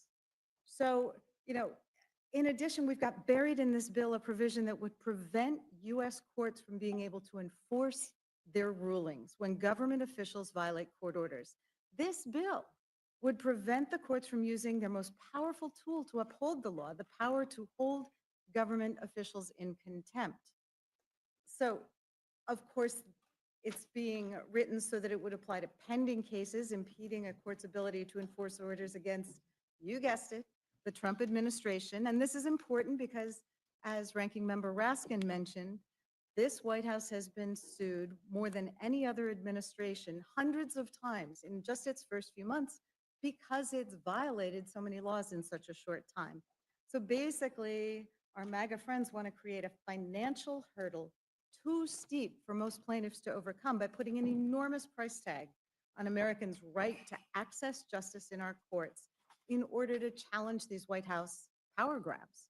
Federal courts rarely require bond in cases alleging unconstitutional actions by the government, and the decision to impose a security bond is properly within a judge's discretion, depending on the circumstances. This bill would change that. It would kneecap any avenue for the courts or the American people to hold an administration, any administration, accountable for unlawful or unconstitutional actions. Have our colleagues forgotten that we do not elect kings, we elect presidents, and for a limited time period?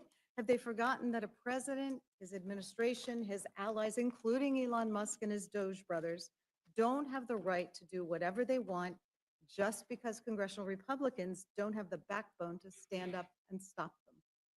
These efforts to undermine our constitutional order would destroy the very rights and liberties that have made America strong and a beacon to the rest of the world. So this bill doesn't serve my constituents. Mr. Raskin, one of the things that my constituents have been most concerned about, they're horrified that the White House and Department of Justice canceled over $800 million in community grant funding, which we tried to restore, but our Republican colleagues voted no.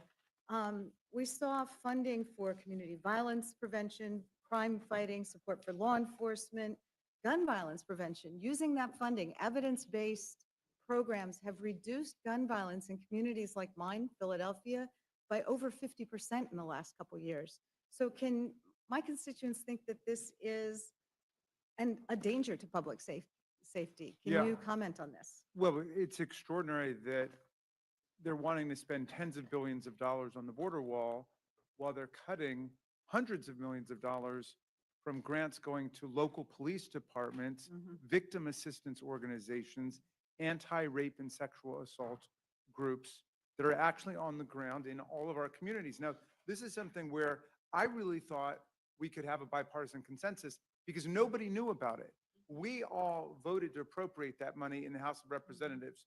The Senate voted to appropriate that money. It went through the entire legislative process. It was signed into law by the President of the United States. The money goes to the Department of Justice. They program it in their Office of Justice Programs. And then the various police departments around the country and local groups apply for the money. And there were 365 grants that were actually awarded. They were planning on it. A lot of them started to spend money that hadn't even come in yet from other sources. And this one Doge employee, we've got the guy's name, we found out who it was, sent an email And he just went down a list of them and said, get rid of all of these grants. So I said to our colleagues, you didn't know about this. We didn't know about this. It doesn't have to be a partisan thing, but that's not how our system works. We don't have a fourth branch of government called Doge or Elon Musk. And yet, when we introduced an amendment to restore all that money, alas, our colleagues didn't have anything to say in defense of what Doge had done, but they all voted against restoring the money. And so we've got the same amendment before the Rules Committee. I beseech our distinguished chairwoman, Ms. Fox, Mr. McGovern, please look at this. We're hearing about it all over the country. I think it's more than 38 or 39 states that are involved in this. These are groups and these are police departments that were depending on it, and we're literally defunding local police departments and local crime fighting programs. One of the pieces that seems most egregious is they have defunded programs to address fentanyl abuse. They've defunded programs that address all of the opioid abuse issues. Yes, indeed. There's a lot of opioid efforts that have been undercut or eliminated because of this. But I'll tell you one interesting story, which tells me that this isn't over yet, okay? Because when we started to raise this in the Judiciary Committee, there had been no changes. Well, we began to talk about one specific program called the Officer Robert Wilson Preventing Violence Against Law Enforcement Officers and Ensuring Officer Resilience and Survivability Initiative. It's called the Valor Initiative, and it's for mental and physical health engagement with police officers. We began to talk about that. We advertised it. We showcased it. And mysteriously and quietly, the program was restored by the Department of Justice. But nobody explained why. Everybody's refused to talk to us about it. And this is so much the pattern of what we've seen with Doge, where they come in with Elon Musk's chainsaw, they have a personnel massacre, they get rid of everybody. And yet, if you know somebody, and you know, as a Democrat, I don't know a lot of people in the Elon Musk world, but I know Republicans who've been able to get a phone number for this person or that person and get somebody restored. Well, if it's waste, fraud, or abuse, they shouldn't be restored, but it's not waste, fraud, and abuse, but none of us should be subject to this kind of treatment. And that's why I talk about the fourth branch of government. This is not contemplated in our system of government. Now, I don't know whether or not Elon Musk has been run out of town or he's just no longer popular. We don't hear a lot from him, but there are still tons of people suffering the repercussions of what he and Doge did. And so, again, I would just beg the Rules Committee to look at this because we've heard from people all over the country about that. And unfortunately, the logic of what they did is carried over into the president's budget proposal. They want to cut $1 billion out of Department of Justice programs in the next budget. $500 million from the FBI, the ATF. There's this cybersecurity and infrastructure security center. President Trump got mad at a guy who worked for him named Chris Krebs, who was the director of it, because he contradicted Trump over the 2020 election. He said it was the most secure election in American history. As a conservative guy, he told the truth about what happened. President Trump has issued an executive order against him now to deny him security clearance and all this stuff. Meantime, they cut hundreds of millions of dollars from our cybersecurity and infrastructure security efforts against Russia and against other enemies of the United States. So please, we got to bear down on the details here. All of the money is being sucked up for immigration, the border wall, and away from local police. They are defunding the police in America. Well, and what you've described here, that in the course of a hearing, it was raised that this elimination had occurred of a program that people actually supported.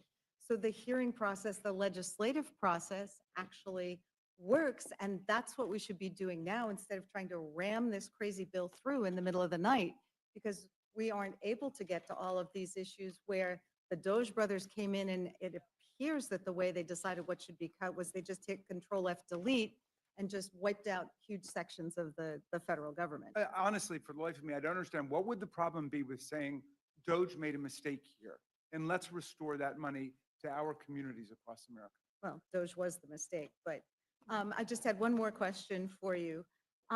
During our judiciary markup, isn't it true that Republicans voted to allow immigration agents to use taxpayer dollars to arrest, detain, and deport U.S. citizens? Yes, we had a whole series of amendments, again, that we thought would create a bipartisan convergence on the committee.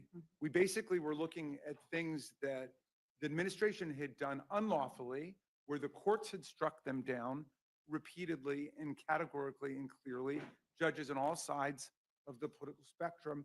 And we said, let's put it in the legislation that the government cannot deport U.S. citizens and detain them under ICE, under immigration authorities. Let's say that nobody should be deported from the country without a due process hearing, which is what the Supreme Court has said. We said, let's not do immigration raids in churches. Let's not do immigration raids in schools. We had a whole series of those, and our colleagues unfortunately rejected all of them, just voting on a party line basis. And as I was saying, the frustrating and sometimes amusing part of it was they did not engage in any speech with us. It was like, a mega mime troupe, because they wouldn't say anything to us about why they were voting no. They were just voting no. We've seen similar things here. Well, thank you for your clarity on the underpinnings of our Constitution and why defending those fundamental freedoms is part of what actually makes America great. I yield back. Thank you, Ms. Scanlon. Mr. Scott, do you have any questions or comments? Madam Chair, I don't have any questions for this panel. I'm just glad President Trump is using his authorities to secure the border. I was there this past weekend, and I was shocked to hear that our people that work at the Border Patrol were ordered to parole people into the country, even if they had visible gang tattoos, and it was obvious they were a threat to the citizens of our country under the Biden administration. With that, I yield. Thank you. Mr. Neguse, you're recognized. Thank you, Madam Chair. Good morning. Welcome to our chairs and ranking members, and appreciate your testimony this morning. I want to start with maybe a fairly simple question. Just by way of context, as you all know, we started this hearing at 1 a.m., and I have been on a journey, I guess, or a quest for a very simple answer to what I think is a fairly simple question. But it has been proven elusive thus far, and the chair was unwilling to engage with me in a colloquy earlier on it. And really, the question is, why was this hearing noticed for 1 a.m.? Why have we spent the past 5 hours debating this bill in the dead of night? Of course, I have a theory, and it's that this bill is indefensible and that House Republicans know that full well and decided that it would be in their interest to hold this hearing in the dead of night rather than in the daylight. But I wonder if my Republican colleagues, the chairman, have any thoughts on that front. Chairman Green, any observations you might offer as to, do you think it was prudent for this committee to convene in the middle of the night? I don't have any opinion on when the committee is called. I'm an ER physician. I work day and night. I'm an ex-Army Ranger. I work day and night. It was 3 o'clock in the morning when we flew into Baghdad. Time doesn't matter to me. Okay. How about this? How long have you been chairman of the Homeland Security Committee? I'm in my second term. Second term, how many years? Is that 3 years? That would be 2+ this year, which I guess is 2+. Couple years. a year, 2 years and 5 months. You've held a lot of hearings. We right? have, yeah. Have you noticed any of them at 1 a.m.? We've had some markups go past. Not if they went past. Have you noticed any hearings at 1 a.m.? I have not, no. What time was the markup for your committee on this bill?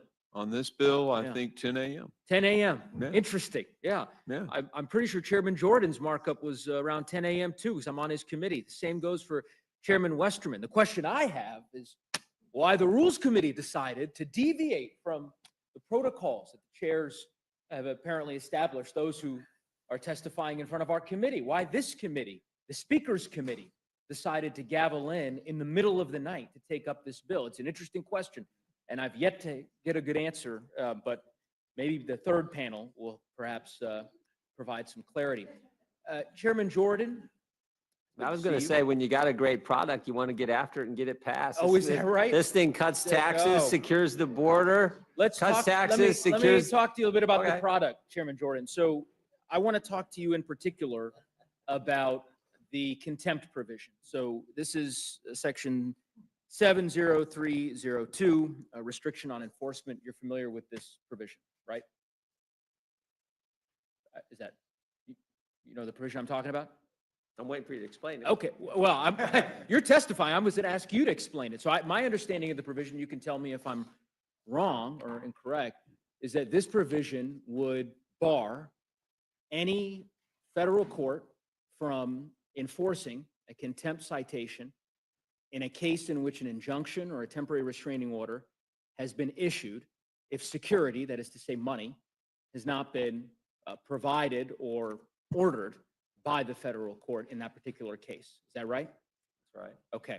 I think that's existing law. I think that's- It's not existing I think law. that's what- I think that's- I'll clarify. As you know, this is- under the federal rules of civil procedure, it is discretionary as it relates to cases against the government, right?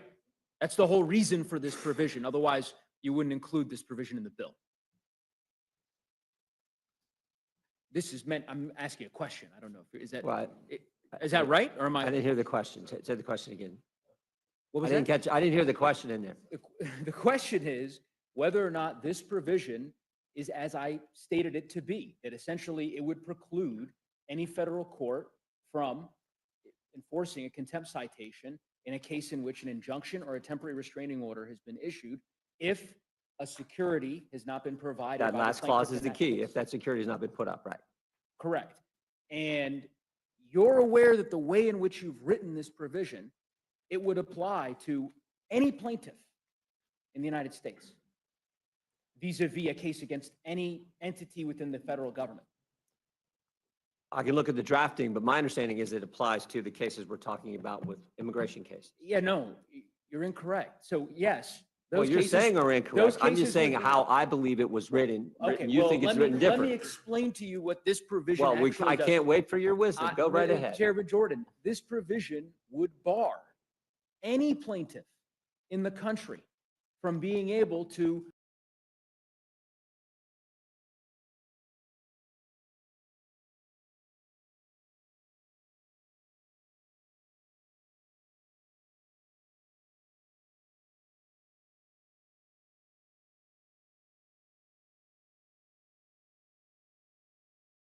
the IRS, and they file a lawsuit against the IRS.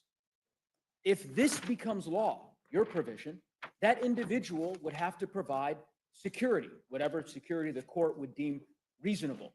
That is not something that has existed up until now. Do you understand that? Got it. Okay, so I'm trying to understand why you think that's in the best interests Well, of the our people that you understanding, represent in Ohio.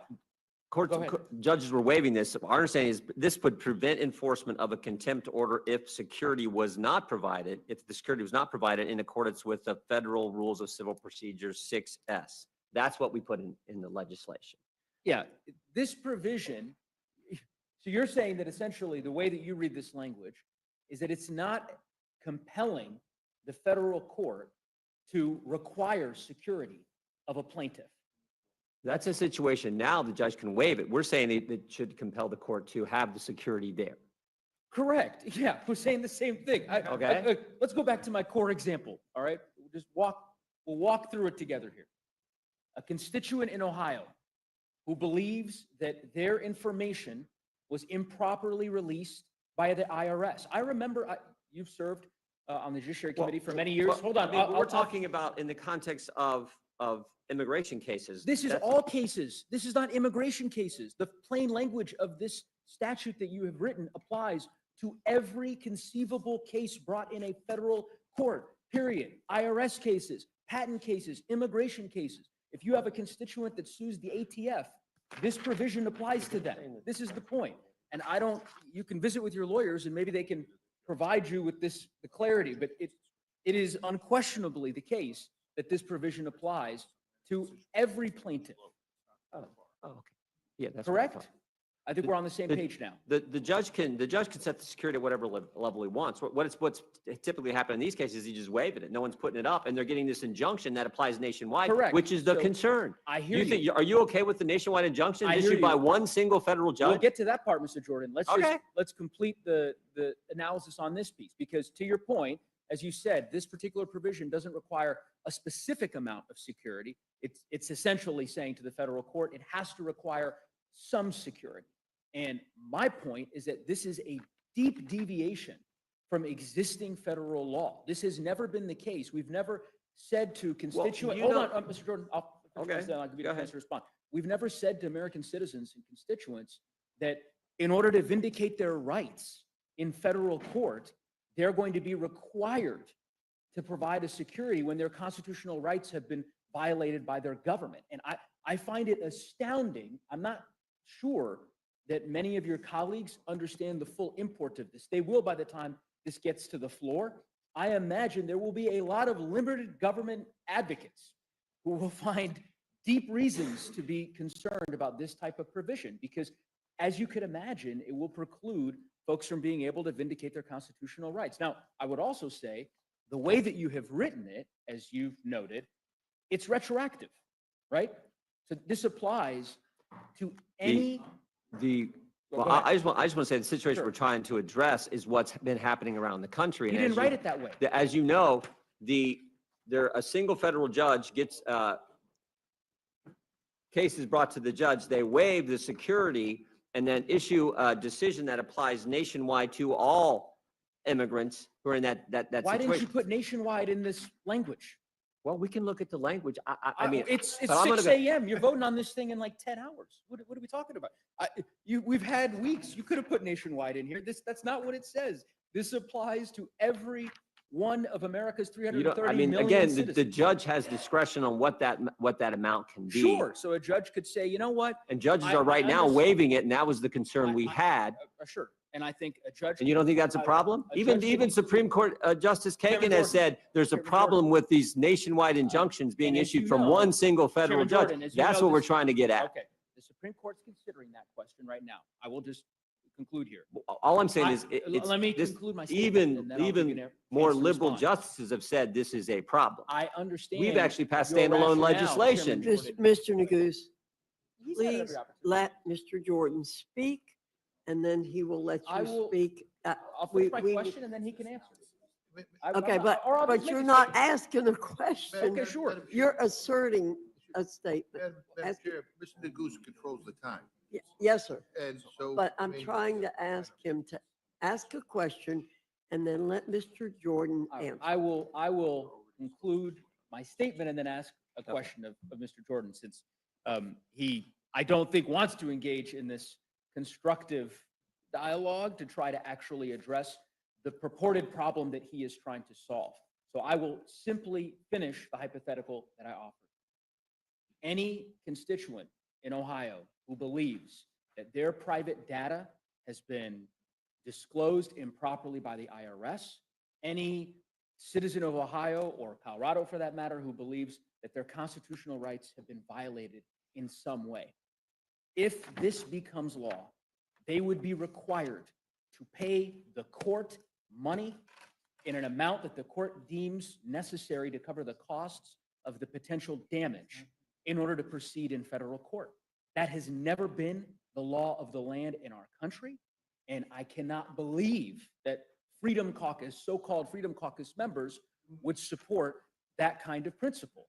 Secondly, the way that this is written, as you noted, Chairman Jordan, yes, this would apply to the 93, 94 different injunctions that have been issued against the Trump administration. It would also apply to any existing injunction that is in effect today. I don't know what that number is. 1,000, 10,000 desegregation injunctions that are still operating today in different federal courts in the country. A variety of different litigation that's pending in different courts across the country that would be implicated by this provision. So I don't think that ultimately it's going to survive the bird bath in the Senate, because it's clearly changing policy. I also think it's patently unconstitutional. There's no world in which the Supreme Court would ever deem this, and we could go through the Supreme Court precedent that establishes that. But I just also would encourage you to take perhaps the legal counsel on the Judiciary Committee can take a deeper look at this paragraph, because as it's written now, it is deeply problematic for civil liberties in our country. Ranking Member Raskin, I can see, has been jumping at the opportunity to. Well, I mean, I think you did Opine. a pretty masterful job of addressing it, Mr. Goose, but I would add just two things. One, it's worse than you say, because it doesn't just apply to cases against the government, it applies to private cases as well. There's nothing in the language here that would exempt a case between two private parties, two commercial parties. And so, but your final point, I think, is the key one. It's blatantly unconstitutional. It's because the power to hold someone in contempt for a court is an inherent judicial power and has always been deemed to say that. They don't need to wait on Congress to give them the power to hold someone in criminal or civil contempt for refusing compliance with a court order any more than we do when we at least used to, engage in the inherent powers of contempt that Congress has against people. We don't need to wait for another branch of government to give us that power. So it is unconstitutional. It's ridiculously broad, and it's a very ham-handed approach to what their real issue is. They don't like the fact that Judge Boasberg, who was a Bush appointee when he first got on the bench, he was Justice, which he was one of the justices' roommates at Yale, I think. Well, anyway, he's a Kavanaugh. Yeah, Kavanaugh. He was Justice Kavanaugh's roommate. He's a pillar of the conservative bar, right? Well, they don't like his opinion because he said, turn the planes around and give this guy due process. And then they laughed at him. I mean, the president of El Salvador was tweeting, oopsie, we made a mistake. Like he was mocking the judge. And this is a judge who doesn't fool around. He's a stickler for the rule of law. And so he said, I think there's probable cause to believe that whoever in the administration disregarded my authority and didn't turn the planes around and didn't guarantee due process is in contempt of court. And he said, and I'm going to get to the bottom of it. And I don't even need to rely on the marshals of that report to the attorney general. I can appoint my own people to go get them, and I can also use civil contempt and slap fines and liens on people. So this whole provision is really targeted at him and other judges who are saying a judicial order is not something that anybody, including the President of the United States or people who report to him, can defy with impunity. Because under Article 6 of the Constitution, we have a supreme constitution. We don't have a supreme dictator in America. The Constitution is what governs us all, and it's emphatically the province and the duty of the courts to say what the Constitution is. I agree, Ranking Member Raskin. I think you articulated it well, and maybe my hypotheticals earlier were a bit too obtuse. I'll give a tangible example. There was a case a few years ago, Ranking Member Raskin, you're probably familiar with this, Missouri versus Biden, right? This is a case, Chair Jordan, I know you're familiar with this case as well, because you led an amicus brief in this case, right? This was a case initiated by the Missouri Attorney General against the Biden administration for their perception that the Biden administration was engaged in censorship of conservative voices on social media. And Chair Jordan, you led an amicus brief on behalf of judiciary Republicans in that case. A permanent injunction was issued in that case against the Biden administration. The state of Missouri was successful. Chair Jordan, do you know if a security was issued in that case? Don't know, it's up to the judge. It was not. There was no security in that case. It's up to the judge. Well, no, this is the point. There was no security in that case because under existing rules, it is not the case under Rule 65, subsection C, generally speaking, as a matter of just general practice, security is not issued or rather required in cases involving the government. And that is the point. If this provision became law. It could be required, the judge waives it. That's what If happens. this provision became law, two things would happen. Two things. One, the permanent injunction that I suspect remains in place in that case would no longer be enforceable. So just for the record, the permanent injunction that you worked so hard to secure against the Biden administration That's gone. You can't enforce it anymore because of this provision. And then secondly, as we've, probably belabored here at this point, it would make it very difficult, potentially, for similar types of lawsuits to be initiated in the future by prospective plaintiffs against the federal government if they feel as though their constitutional rights are at risk. So anyway, I will close there, but I think it's a deeply problematic provision. It ought to be removed. And I yield back. Thank you, Mr. Neguse. Do you feel properly No. instructed now? Fine, I'm fine. You're Thank you. properly Yes. instructed. Thank you. Mr. Griffith, do you have any questions or comments you'd like to Yes, Madam Chair, I do. recognize? First, I want to respond to Mr. Neguse's question of why we started this meeting at 1 o'clock in the morning. There may be different opinions, but when the chair lady was out and I was sitting in the chair in our meeting on Monday, I said to members on the other side of the aisle, I don't remember who was in the room or not, but there were Democrats in the room. I said, look, the reason we want to start is that you all will have a lot to say. We want you to have time to say it in. And if we don't start early and we want to get this done, we have to start early.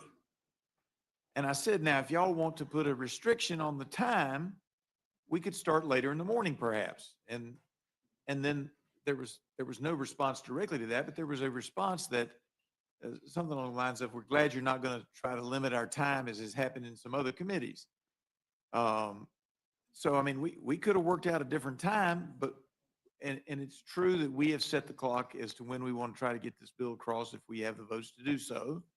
And that's within the majority's prerogative. But the reason we're meeting at 1 a.m., Madam Chair, in my opinion, based on that discussion, was that the Democrats did not want to restrict themselves to 2 hours or 3 hours of discussion on this. We've already been at it over 6 hours, and that's appropriate.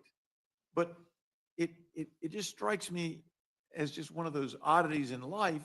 You complain that we start at 1 o'clock in the morning when what we're trying to do is to accommodate the ability for members of this committee on the other side of the aisle to speak their mind. And now, hang on, I get to say my piece. If that was not the case, and if people were willing to say each panel is only going to have an hour, we could have started later. And that was not the case. And I respect that, but I just don't want to be whipsawed by saying we all started in the middle of the night for some other reason. The reason was so there'd be plenty of time so we can get through this thing, let everybody have their chance to say their piece, and then we can move forward. So with that said, I will ask this question of Mr. Jordan. Mr. Jordan, is there anything that you didn't have an opportunity to say in the discussion that's occurred thus far that you had great desire to say? Well, I was just going to say, I think the overall legislation is good legislation.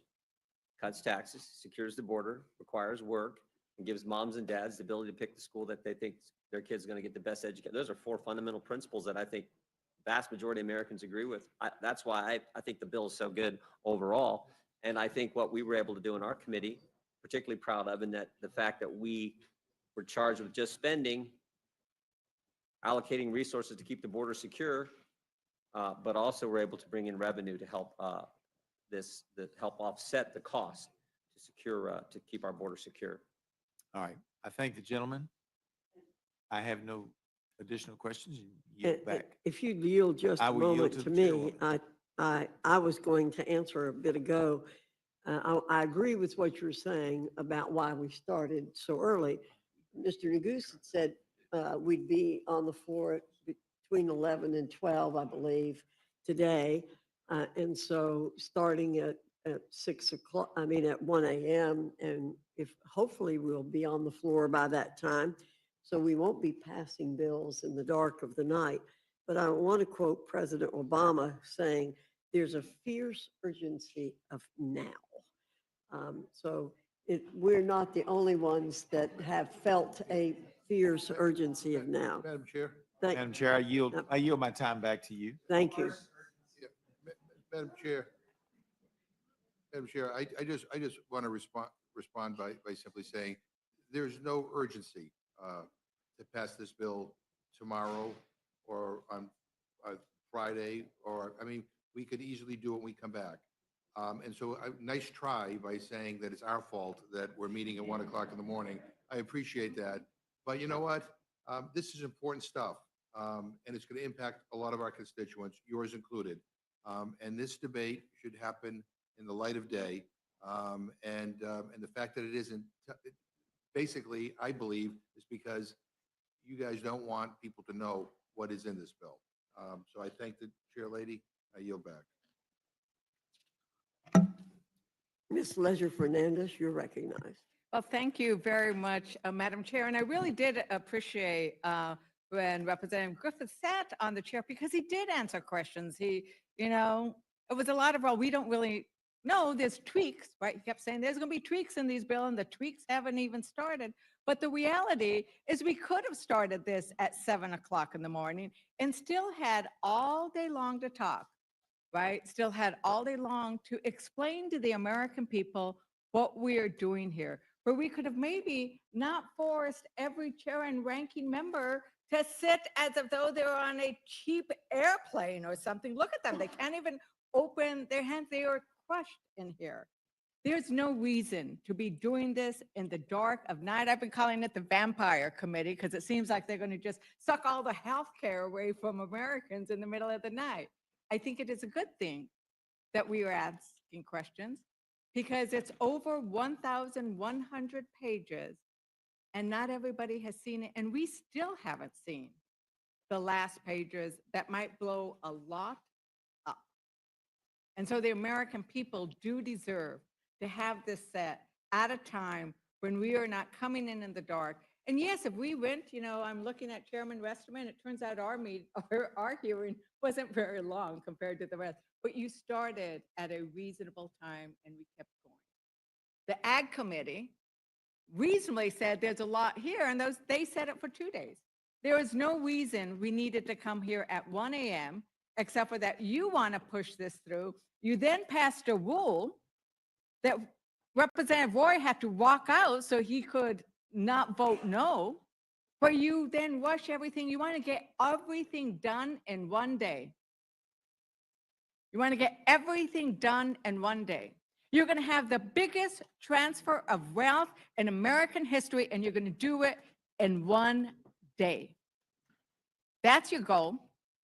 And I don't know if it's because you're worried that maybe some Republicans won't be here to vote. Well, if this is that important for them, they should show up and vote. They should be at this hearing, right? We know you have to step out. We've been here since 1 o'clock. Democrats have pretty much been here, except for we're going to step out and grab a little quick something to eat, refill our coffee bottle. But Republicans aren't even showing up. Republicans aren't asking questions. They're not willing to defend what they're doing in this bill. That's a reality.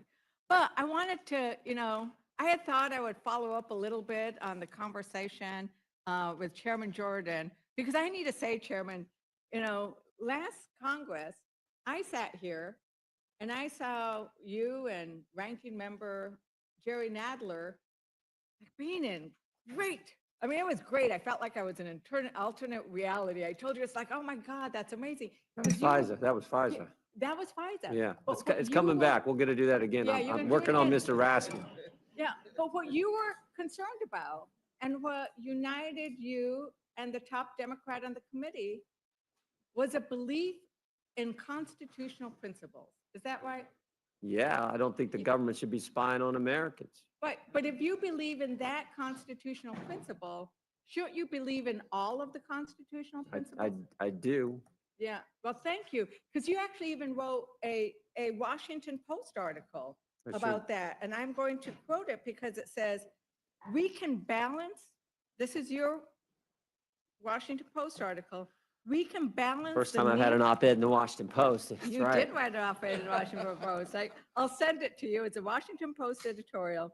And your words were, we can balance the need to protect Americans' fundamental constitutional rights with the need to give our intelligence and law enforcement agencies the tools to fight those who want to do us harm.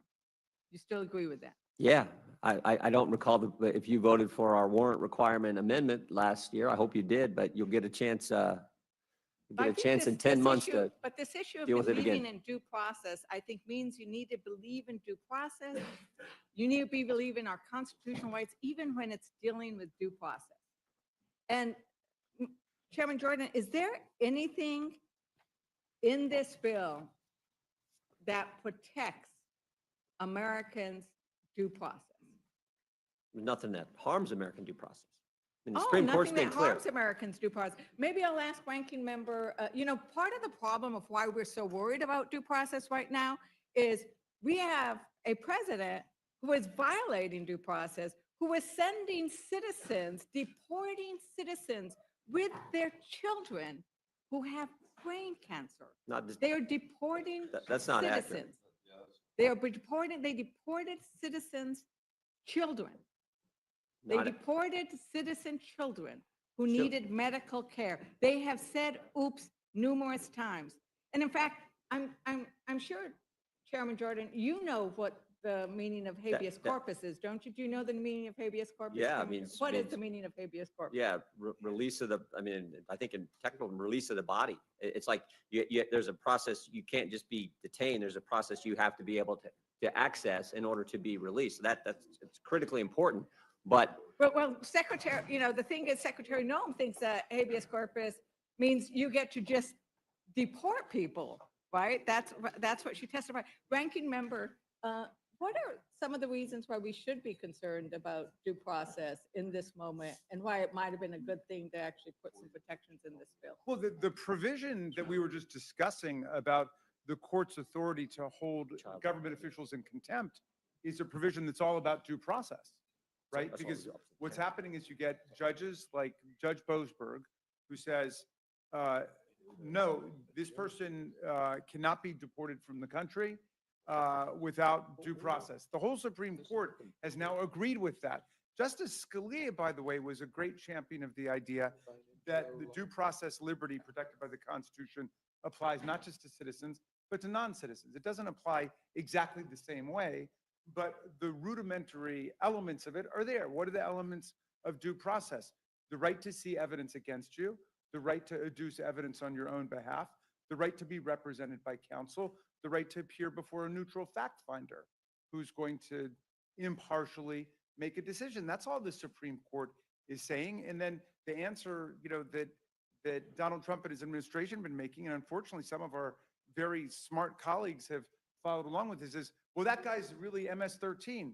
Well, maybe or maybe not. Maybe he's Proud Boys. Maybe he's Oath Keepers. Who knows? Bring the evidence against him. But the point is, you don't send somebody with no due process to a torturer's dungeon in El Salvador and then say things about him after he's gone. That's not how it works in America. And that's why Judge Boasberg, again, a very conservative judge, says, bring him back. You want to charge him with 50,000 crimes, charge him with 50,000 crimes. You want to deport him, do it according to the law and not the Alien Enemies Act of 1798, because we're not at war. Guess who decides whether there's war? Congress decides. We declare war, not the president, right? And you can't fabricate an invasion of the country that doesn't exist. Consult with the Supreme Court about it. So, I think that the role of the Judiciary Committee and the House of Representatives and the Congress has got to be to uphold the rule of law. And the framers really expected us to advance the rule of law, even if the president was violating it. In fact, they expected us, especially in that case, to be defending the prerogatives of Congress. We've got the power to declare war. We've got the power to regulate commerce internationally, which means tariffs, right? I mean, President Trump invoked IEEPA, which doesn't mention tariffs and has never been used for tariffs before, right? So they're invoking a whole series of emergencies that usurp congressional lawmaking power and end up violating due process rights. So I agree with you. Right, and when you have a president or any leader just constantly saying there's an emergency, when there isn't one, there's an invasion, when there is not war, and then saying we can do whatever we want, and who doesn't even seem to know what the Constitution is. The worry is that is a march to fascism if we aren't already there. Well, you've got it. I mean, the key trick of authoritarians is to invoke an emergency exception, whether or not it actually exists in the Constitution or not. And Carl Schmitt, who's, a famous fascist theorist, wrote about that you want to try to occupy the space of emergency, so all bets are off. You can trample free speech, you can trample free assembly, you can trample due process rights. So much of what's taken place during this first 120 days is the people and those of us in Congress who are willing to stand up, and those law firms and colleges and universities and newspapers willing to stand up, defending the idea of the normal Constitution, and not that we're in some kind of emergency, which allows the president to do whatever he wants. And we have a president who has used the Department of Justice to attack the free press, to attack education, to attack members of Congress. And what we are doing by asking the questions tonight, by doing the amendments that Republicans keep voting down, is saying no. We are saying no to the concept that you can do away with what Americans hold dearest. Every time where is our American flag? Well, there's one. Where every time we pledge allegiance to the American flag, it's to the Constitution and the rule of law that is represented there, and people have lost their lives defending it. And in judiciary, Chairman Jordan said, we haven't deported any citizens, but we know we have children who needed health care. But just to make sure that won't happen again, it's my understanding that there was an amendment that would have prevented Immigration and Customs Enforcement from using funds to detain and deport United States citizens. What was the vote on that amendment, Chairman Jordan? I would just point out there's nothing in existing law or this package that authorizes the deportation of U.S. citizens. The Democrats' amendment would have, related to U.S. citizens, would prohibit Homeland Security investigations from arresting U.S. citizens who engage in human trafficking, child exploitation, or narcotic smuggling. Nothing in our bill, nothing in current law allows for the deportation of U.S. citizens.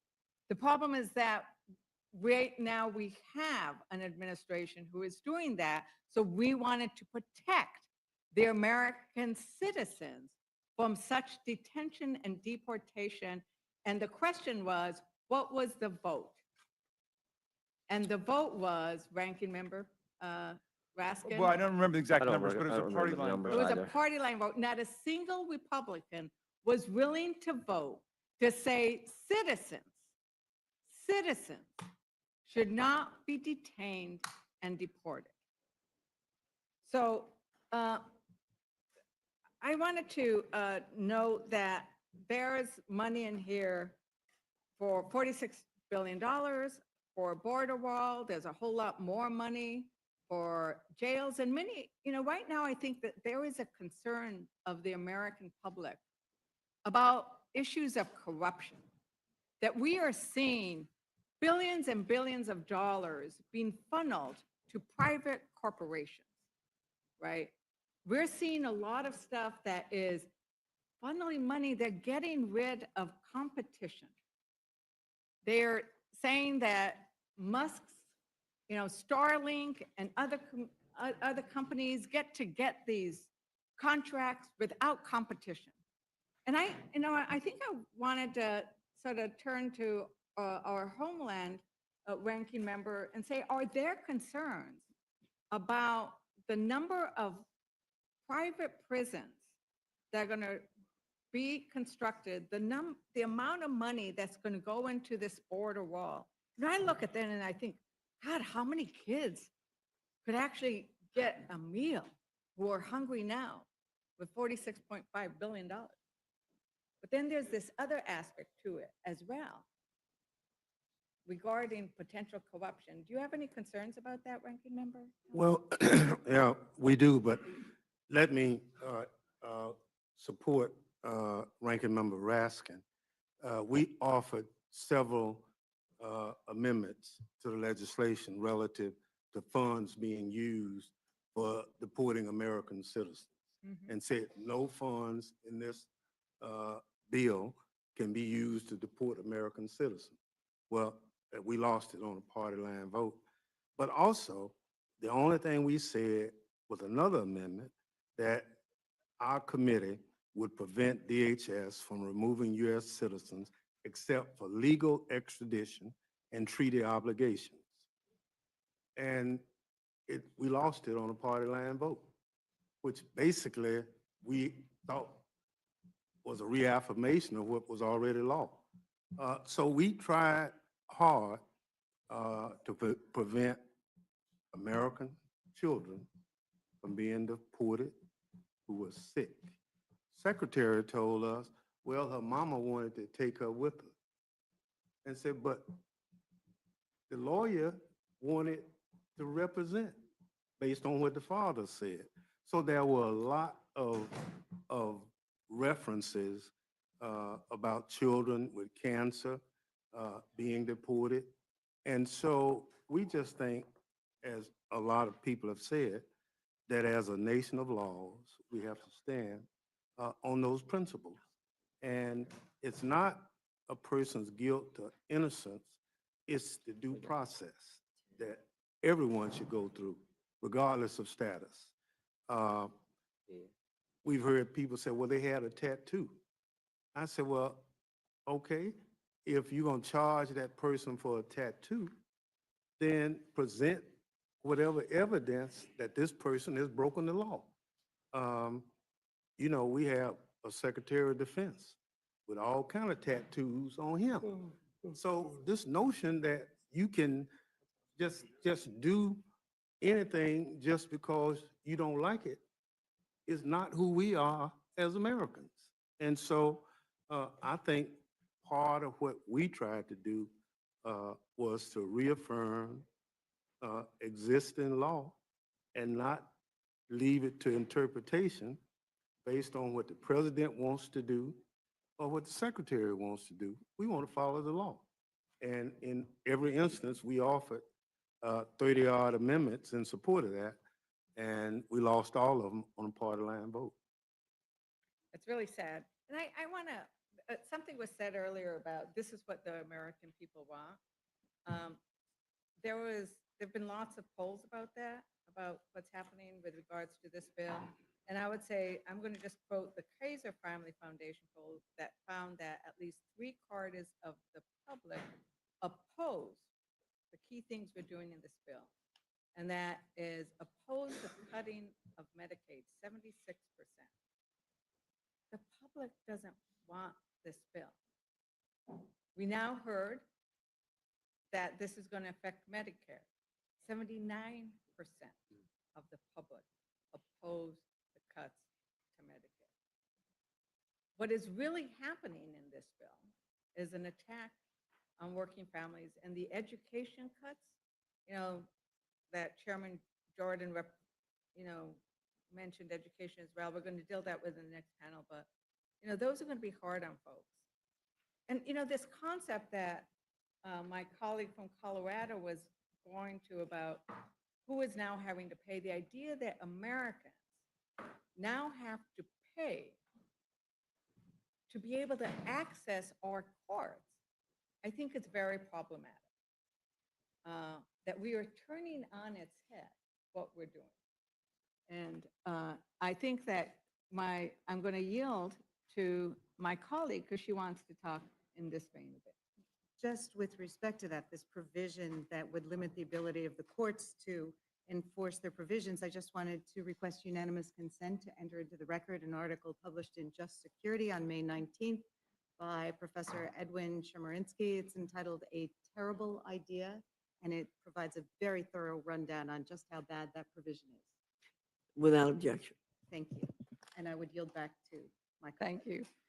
You know, and in natural resources, we also, I think, are limiting people's access to the courts. And that is really problematic. And one of the reasons that I think it's incredibly problematic is I have a lot of tribes in my district. I sit as the ranking member on the subcommittee on Indian Affairs. And we know that tribes, much of the federal lands were once tribal lands. And that the tribal lands are also subject to federal oversight. So that when we remove access to the court for a tribe, it's not like it's private property, it is federal land. And Chairman Westerman, I know you've been a great supporter of tribal lands and of tribes in general. We had that wonderful meeting in Oklahoma on self-determination. I guess I don't understand why you would support removing tribal access to the courts when the federal government is going to be doing something that's on their land sometimes, or that's on land where they have cultural resources and sacred sites. I really, because I know how great you are usually on tribes, and I offered an amendment to make sure that tribes could get access to the courts, and I believe you voted against it. Well, I thank the gentlewoman for her flattery, and Madam Chair, it's a new day in America, not just metaphorically, but literally. The sun's been up for quite some time now, For so. quite some time. Yes. And we've been in here, we can't tell. And it appears we'll be in here maybe when the sun goes down at the rate that things are going. But the reason you probably can't understand why I would want to deny tribes access to the courts is because I don't want to deny tribes access to the courts. And we talked about this in the markup that the Senate Committee on Indian Affairs received no instruction from the budget committees. So we didn't get into any tribal jurisdictions. And, again, our focus was about energy. And I know that there's talk about, it was even mentioned, energy prices going to the moon, but it must be because they're going to start at Mars, because under the Biden administration, electricity prices went up 32%. Gas prices in 2022 under Biden went over $5 a gallon. And there's also this argument about handouts to big oil companies. Well, when oil companies profit the most is under Democratic administrations. Actually, an oil company set, I believe it was a world record for profits in 2022 and 2023, the most profits ever, $247 billion in profits. It wasn't Exxon, it wasn't Phillips 66, Conoco or Shell or BP. It was Aramco, the Saudi oil company, that had world record profits under the Biden administration. So there's a lot of things that get said in these hearings, but not a lot of them are based on fact. And again, I don't want to deny any American citizen access to the courts. So I'm glad you mentioned profits, because oil and gas companies, I think, was at $200 billion worth of profits.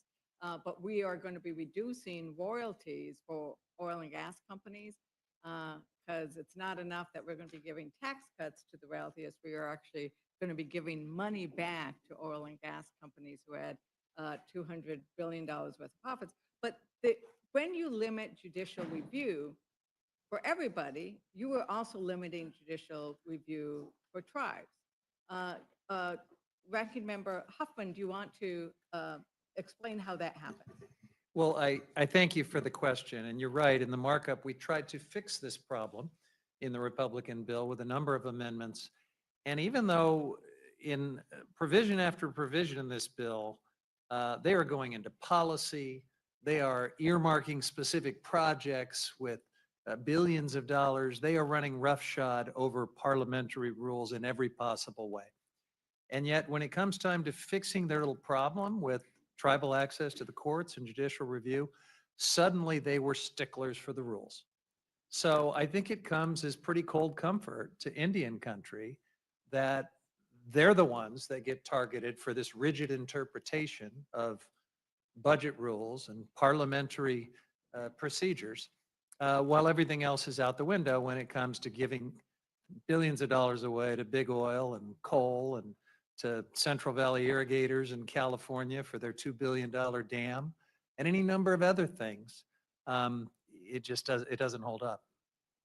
So, but once again, because they are curtailing judicial review, it applies to tribes on projects on tribal lands. Absolutely. There is no exception. What happened. There are no exceptions. If you write a big enough check, there is no check on your project, and there's no exception for tribes. My God, people need to know that what they said is basically, if you give us a lot of money, you don't have, we're going to fast track it and you can't question it. That is one of the things that's hidden in this bill. It's always like, it's a pay for. Pay for it. You can pay to get out of court. You know, you can pay to get out of court in this bill. And, you know, it is very sad that for people who do want to come in and challenge, you now are charging a fee. Yes. And- We've never seen this Uh, before. You have to pay per page now? If you are participating in the protest provision for one of these oil and gas lease sales, and this could be tribes, just to engage in the protest procedure, you now get hit with a fee. It's just remarkable. So cutting royalties for oil and gas, giving away millions and millions of acres at fire sale prices to the industry. But if you want to protest any of it, you pay a fee. And by the way, no judicial review if it's a wealthy enough developer that they can pay the special golden age of grift fee for permitting.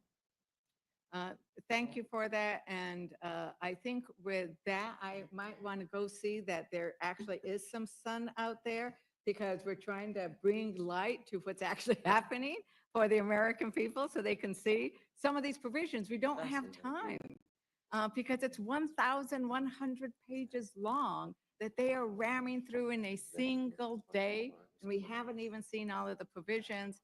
But I'm very grateful. I see so many of my colleagues here in the and in the room. They are here because they have amendments to try to make the bill better. Hopefully, we'll consider some amendments. We haven't been doing that much lately, but it'll be good to hear what they are so that we can talk about the unique aspects of what could be fixed in this bill if we only had a chance. And with that, is there anything else anybody wants? Any other comments from, I'm the last Democrat, so this is when I don't know, Republicans might want to say something. Actually, I do have a question on this tattoo thing. I have kids, and 2 of 3 of them have tattoos. How many of you guys have kids? It's all guys. Yeah. How many of you guys have kids? We got 4 You got kids room? and we got 4 How kids and many 8 of our grandkids. How many of our kids have tattoos? None of mine. No, yours. Wow. Wow. That's really, I thought it was good with 2 out of 3. But, our kids have tattoos, right? So many people have tattoos. You cannot go anywhere without seeing tattoos. So the idea that we're using a tattoo as an indicator for you get kicked out of the United States without due process is really scary. Thank you very much, Madam Chair. I yield back. Thank you, Ms. Leisure Fernandez. Ms. Fishbach, you're recognized. Thank you, Mr. Chair. And there's so much I would love to unpack from the last 25 minutes, but I recognize that we are trying to make sure that we limit our time. But I do want to just say, first of all, the sun is up. It's a little overcast. So if Ms. Leisure Fernandez wants to see the sun, it's a little overcast. So yeah, a little overcast. And we are not, and I just have to address the fact, we are not ramming this bill through. Every one of these bills went through committee. They were put together in committee process. They've all been through budget. They've all been out there. And so ramming something through is, I think, an inappropriate way to discuss this bill. This has been through the process. Yes, we are sitting in committee and we are working this through and we are hearing testimony and allowing people to ask questions. But I think it's a disservice to the American people to say that this has been rammed through, because it has been through various committees. And with that, I am going to yield back, but I just wanted to make sure that someone said that this is not accurate. Thank you, Ms. Fishbach, for saying that, because even one of our colleagues said earlier, these bills had been months in the making. Yes. And someone did need to say that. And I appreciate very much you Madam saying Chair, that. I also sit on the Agriculture Committee, and I should say on that committee, they actually, we did not have a full and open process. They cut debate off and they prevented dozens of amendments from even being offered. And yes, We'll this is have we'll be able to rammed discuss through. that. This is being rammed through because we don't even know what the text of this bill is going to look like. And there's going to be major changes, and we're hearing about them, bits and pieces in the news media.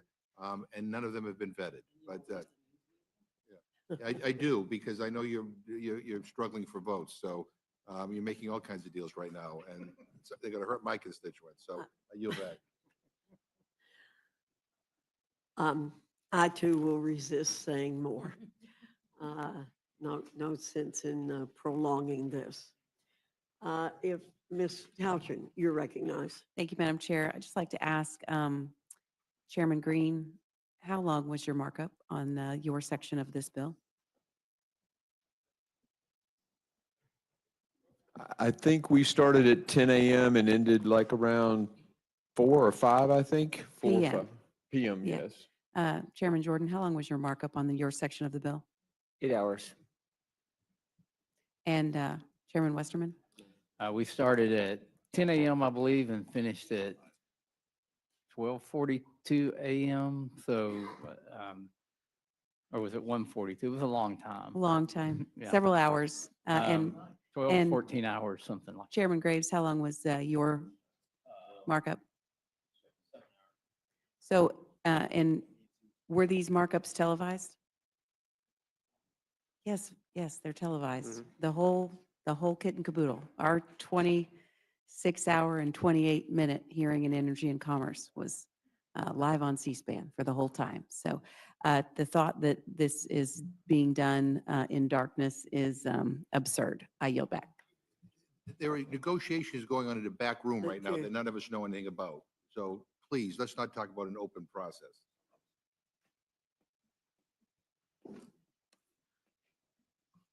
Again, let me resist.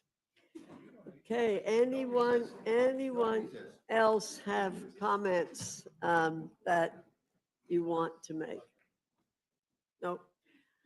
Well, I thank our witnesses for being here this morning and appreciate the time and all of the comments that were made, and you're dismissed.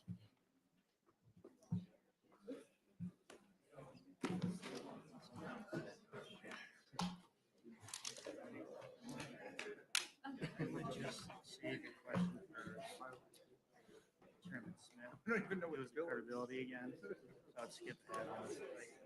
Okay, That's mine. okay, here.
I now welcome our third panel, Chairman Thompson and Representative Craig from the Committee on Agriculture, Chairman Wahlberg and Representative Scott from the Committee on Education and Workforce, Chairman Guthrie and Representative Pallone from the Committee on Energy and Commerce, and Chairman Smith and Representative Moore from the Committee on Ways and Means. Your full statements will be submitted for the record, and we ask that you summarize your statement in 5 minutes. Chairman Thompson, I welcome your testimony.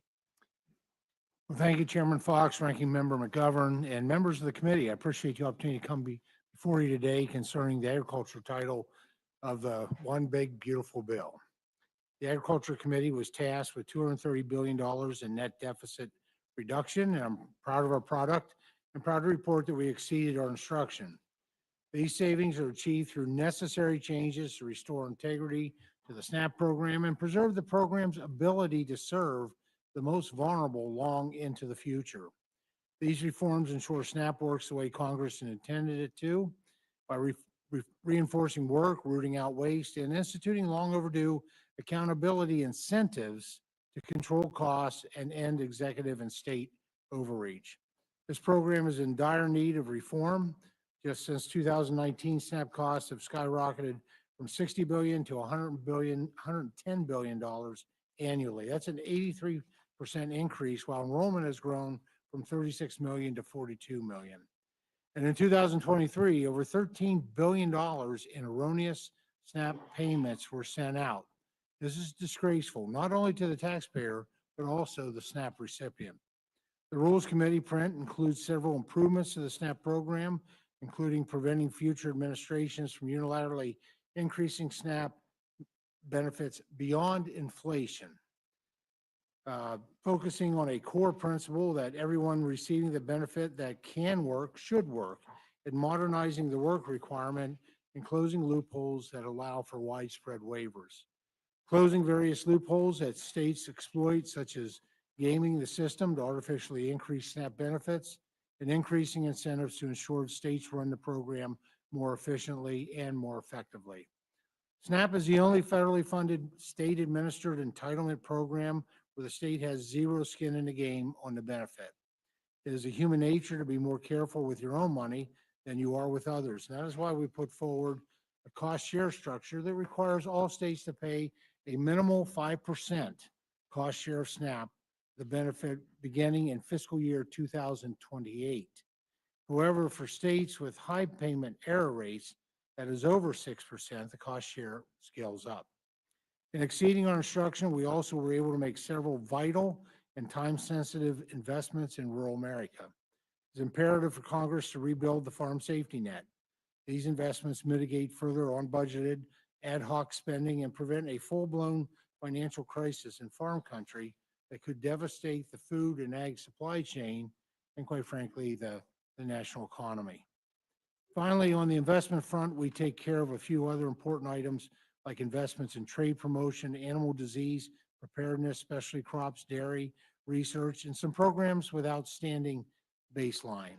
In closing, I'm proud to deliver a historic amount of savings to the taxpayer and to do so in a way that will ultimately have positive outcomes for low-income individuals who get back into the workforce while also standing by our farmers, ranchers, and rural communities.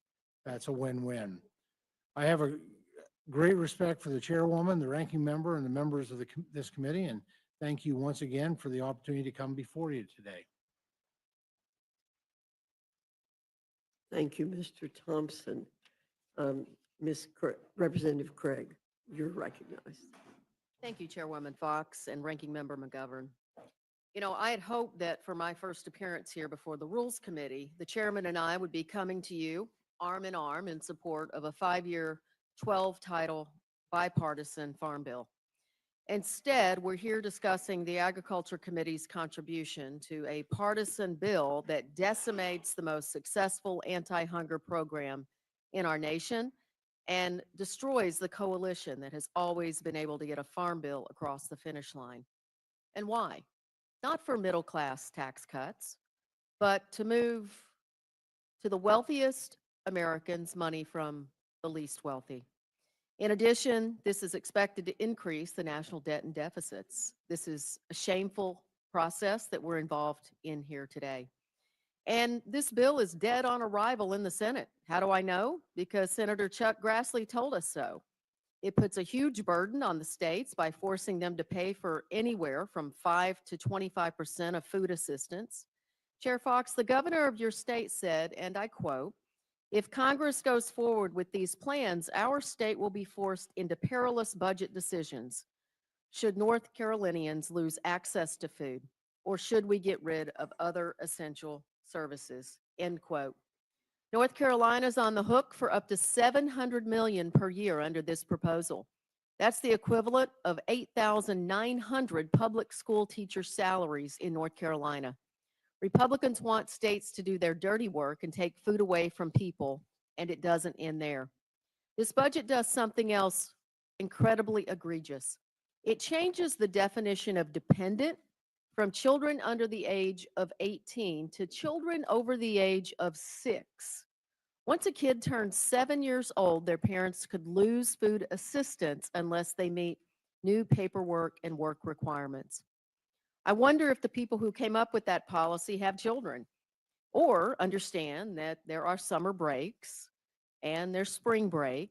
I have several, and let me tell you, they eat more as they grow, not less. It's truly beyond the pale what this budget would do to children in our country. And let's be clear about what we're talking about here. The average person receives $6 per day in food assistance. Let me say that again, $6 a day. No one chooses to sit at home and not work for $6 a day. $6 a day doesn't build you a life. It can, though, build you a bridge to the next paycheck, the next opportunity, the next moment of stability. CBO estimates that the new paperwork requirements alone will take food away from at least 3 million people. They didn't say that 3 million people will receive a little less food. They say 3 million people will receive no food assistance. So much for claiming that you won't cut benefits. Hunger is a policy choice. Republicans in this room are choosing to allow children to go to bed without dinner. Seniors skipping meals so they can afford their medicine. Parents sacrificing their own nutrition so their kids can eat. Single mothers having to choose between leaving their 7-year-olds at home or to let them go more hungry. Everyone in this country is struggling with higher costs already. And instead of addressing that problem, Republicans are choosing to make it worse, and it's shameful. You claim you're rooting out waste, fraud, and abuse, or holding the states accountable for high error rates. This bill does not tackle fraud and does not include any common sense policies that help improve program efficiency. And for what? To fund tax breaks for large corporations and the super wealthy. I look forward to answering your questions. Thank you, Ms. Craig. Chairman Walberg, you're recognized. Thank you, Madam Chair. The Student Success and Taxpayer Savings Plan saves nearly $350 billion to help advance President Trump's agenda, the common sense agenda, and ensure taxpayers, students, and schools are better served. The current system is effectively broken and littered with incentives that push tuition costs upward. Schools have no reason to lower costs or ensure degrees align with employers' needs, all while students and taxpayers pay the price. The Biden-Harris administration compounded this crisis and attempted to spend an additional $1 trillion in taxpayer funds on so-called forgiveness by executive decree. Dumping more federal money into a broken system doesn't mean that system will work. In fact, government spending on higher education has reached record highs, yet millions of students supposedly benefiting from those funds will ultimately end up with a degree that doesn't pay off or fail to finish school. Those funds will ultimately end up with a degree that doesn't pay off or fail to finish school.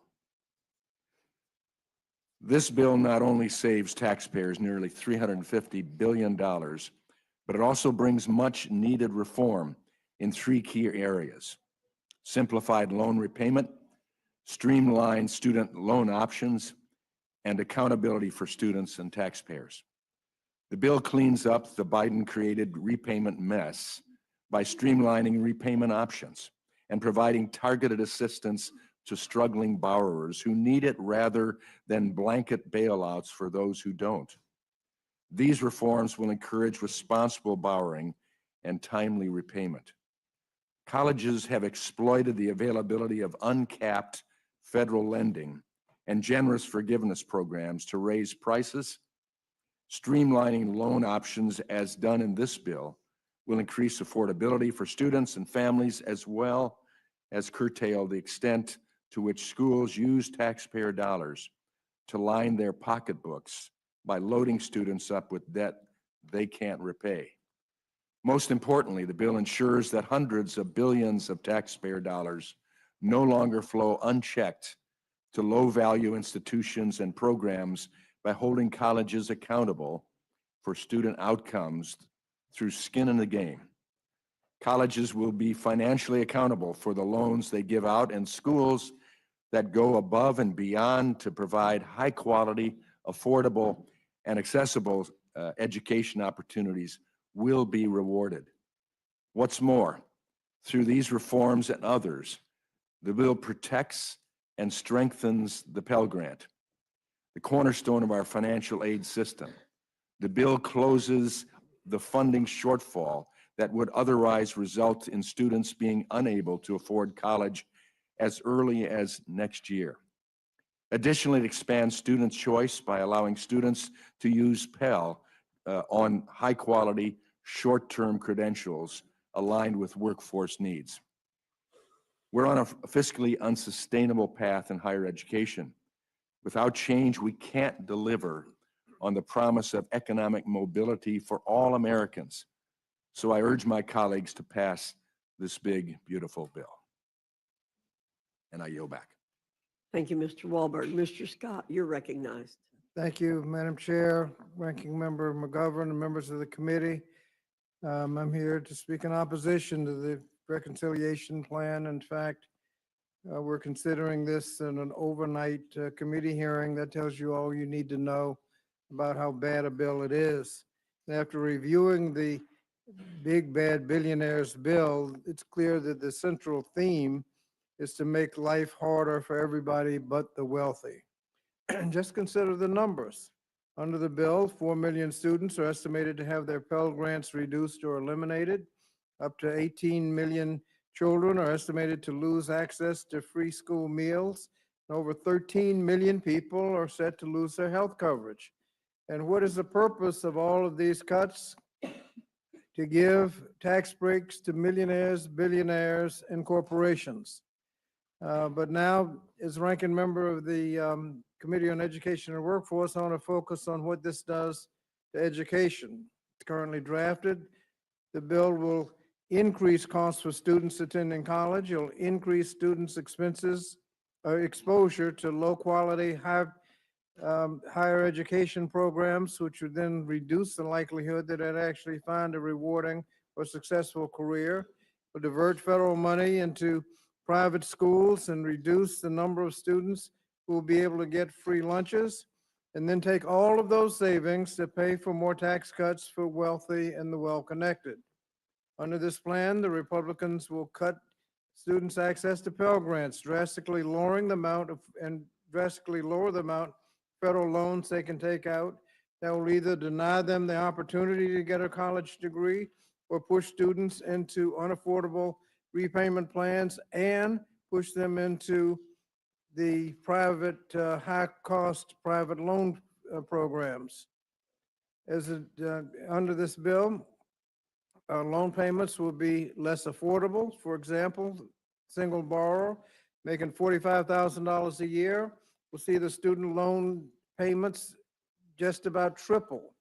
Under the SAVE plan, which was President Biden's final plan, the borrower would have been paying about $41 a month. This bill will have them paying $150 a month. and making it more expensive to attend college isn't bad enough. The bill will also increase their exposure to low-quality programs. That's because the bill eliminates existing regulations that protect students from predatory, low-quality, for-profit programs. In addition to making it harder for low and middle-income people to afford college, the proposal will significantly impact public school meals program. For some students, the food served at school may be the only nutritious meal they receive that day.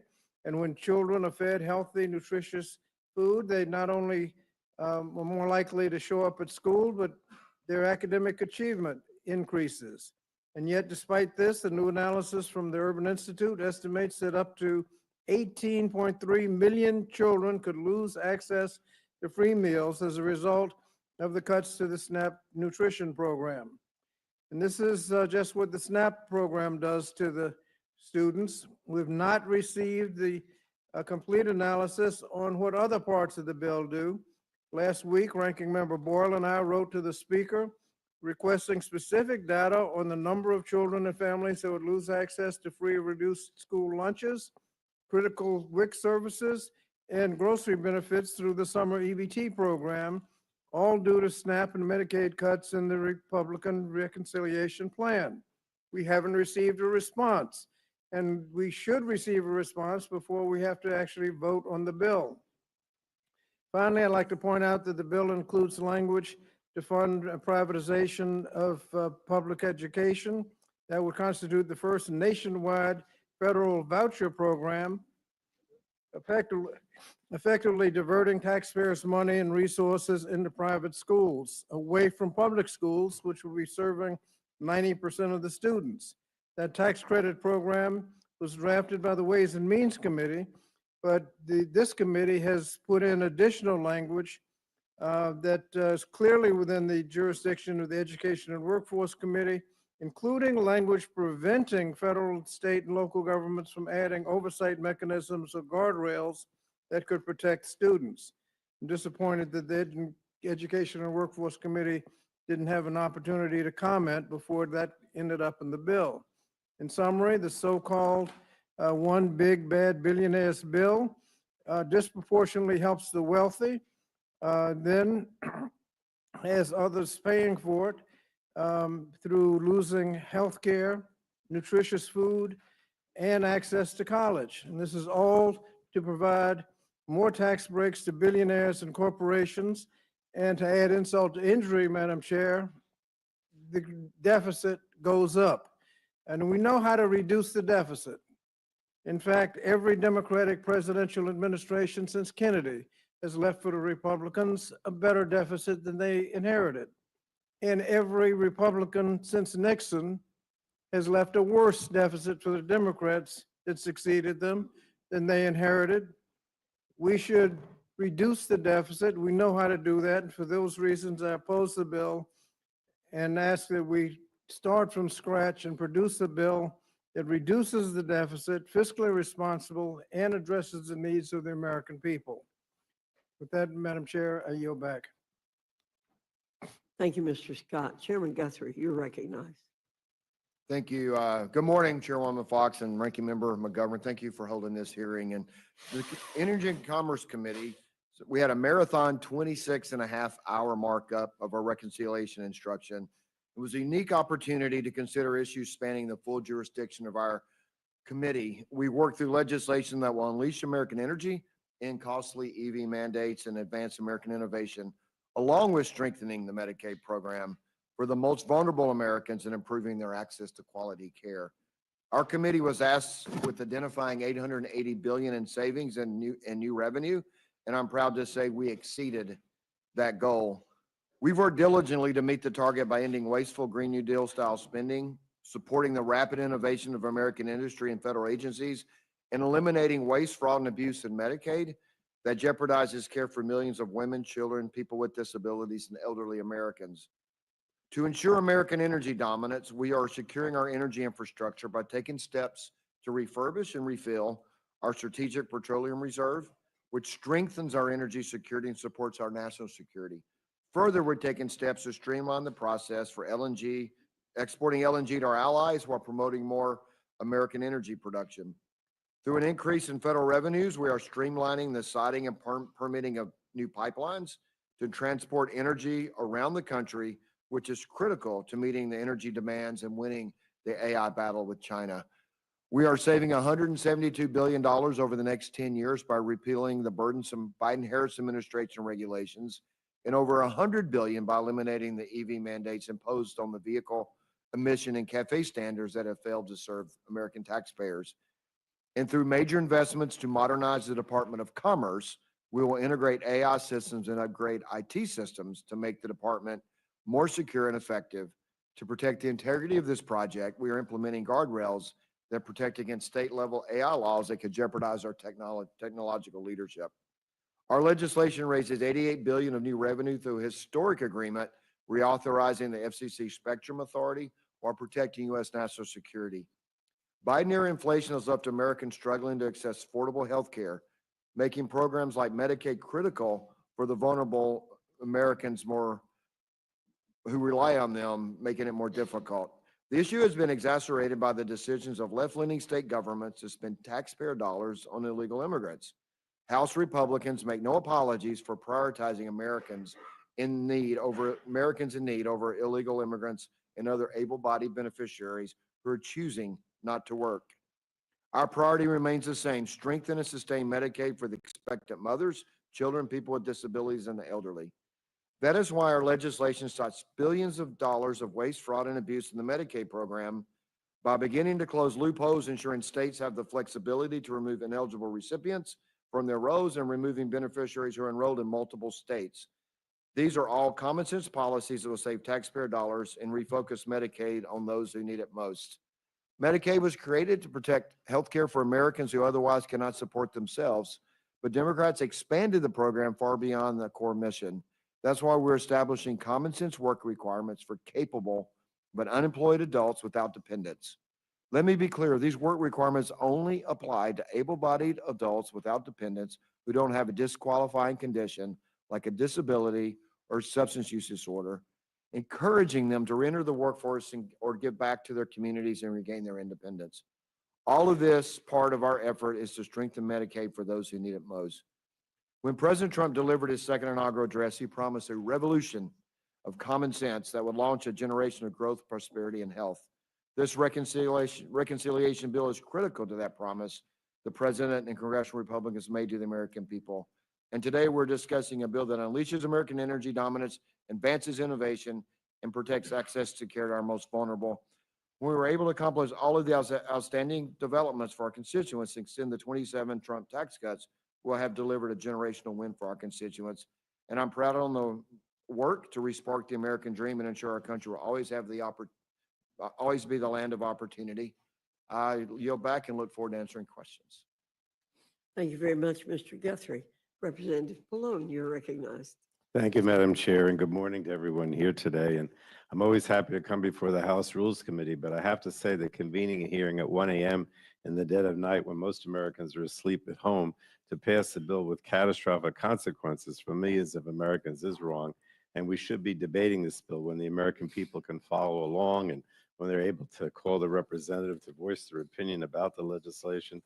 At its core, this bill takes health care away from millions of Americans in order to give tax breaks to billionaires and corporate interests who I don't think need them. It's a reverse Robin Hood scheme that takes from the poor in order to give handouts to those who really don't need them. And the bill makes a series of devastating cuts to clean energy, killing jobs and gutting our efforts to combat the worsening climate crisis. It auctions publicly owned spectrum and uses that money to give tax breaks to the rich rather than reinvesting that funding for the public good. And it includes a massive giveaway to big tech at the expense of Americans by basically prohibiting state and local laws to regulate artificial intelligence for 10 years. And I'm going to go through some of the provisions of the bill in a little more detail, but I did hear your suggestion that we try to summarize, Madam Chair. So, and Mr. Pallone, it's 7 o'clock. It's I not know. 1 o'clock. I know. Nobody told you that? No, but you're right that that people now hopefully can listen, but they were not able to from 1 o'clock till now. So with regard to health care, For months now, President Trump and congressional Republicans promised the American people that they would not cut Medicaid benefits or strip away people's health care. But just yesterday, President Trump told House Republicans behind closed doors, do not F with Medicaid.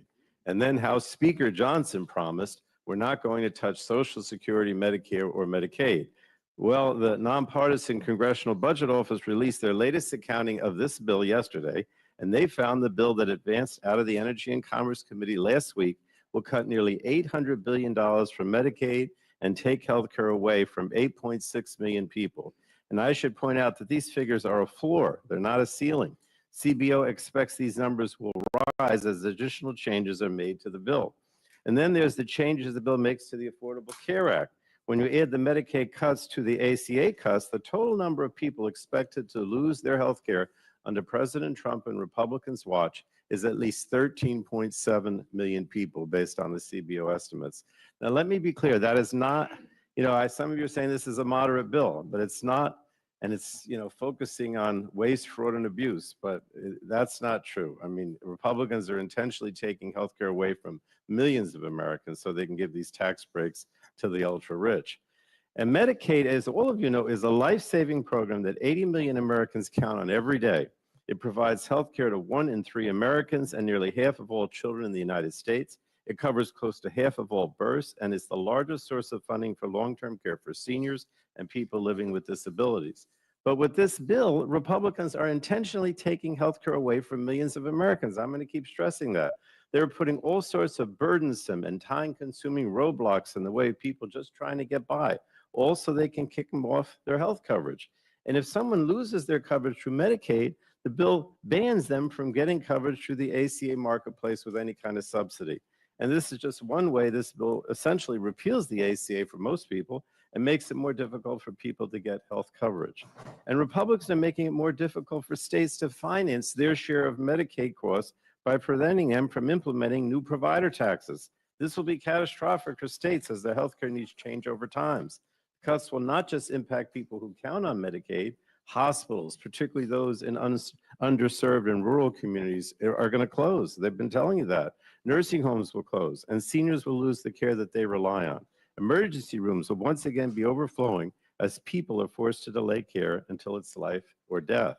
Now, for decades, Democrats have been working relentlessly to make quality healthcare more accessible and affordable. It's worked. Thanks to our efforts, the number of uninsured Americans reached historic lows. But that's now all at risk as Trump and congressional Republicans look to strip healthcare away from almost 14 million people. When we passed the Inflation Reduction Act 3 years ago, Congress took a massive step towards lowering energy bills for American families. However, that progress could all be reversed by this bill. And this bill, if it passes, will wipe out all of that progress by rescinding programs that are lowering energy costs and helping to build clean energy manufacturing here in America. Also, Republicans can again give tax breaks to billionaires. And not content to gut the Inflation Reduction Act, this bill will go even further by creating a mockery of our environmental laws. It allows big oil and gas to simply bribe government agencies to acquire permits free of scrutiny. It sets up a pay-to-play scheme for fossil energy permitting that allows polluters to pay $10 million to the Trump administration to obtain pipeline permits and ignore environmental laws while clean energy gets left behind. It's essentially a complete dismantling of our energy permitting infrastructure in the country. Vital protections for the public interest, clean water and clean air would all be completely set aside. States would lose any say in energy infrastructure within their borders, and courts would not be able to address any further violations of our weakened laws. Now, briefly on the environment. The bill is also a disaster for the environment. It would gut critical environmental protections and programs harming the health and welfare of all Americans. It both repeals and rescinds unobligated funds for every single Environmental Protection Agency program included in the Inflation Reduction Act. It would also repeal clean vehicle standards, jeopardizing air quality and domestic manufacturing, giving a leg up to the fossil fuel industry. When Congress passed the IRA, Democrats made a critical and historic down payment towards a stable climate and a clean future for all.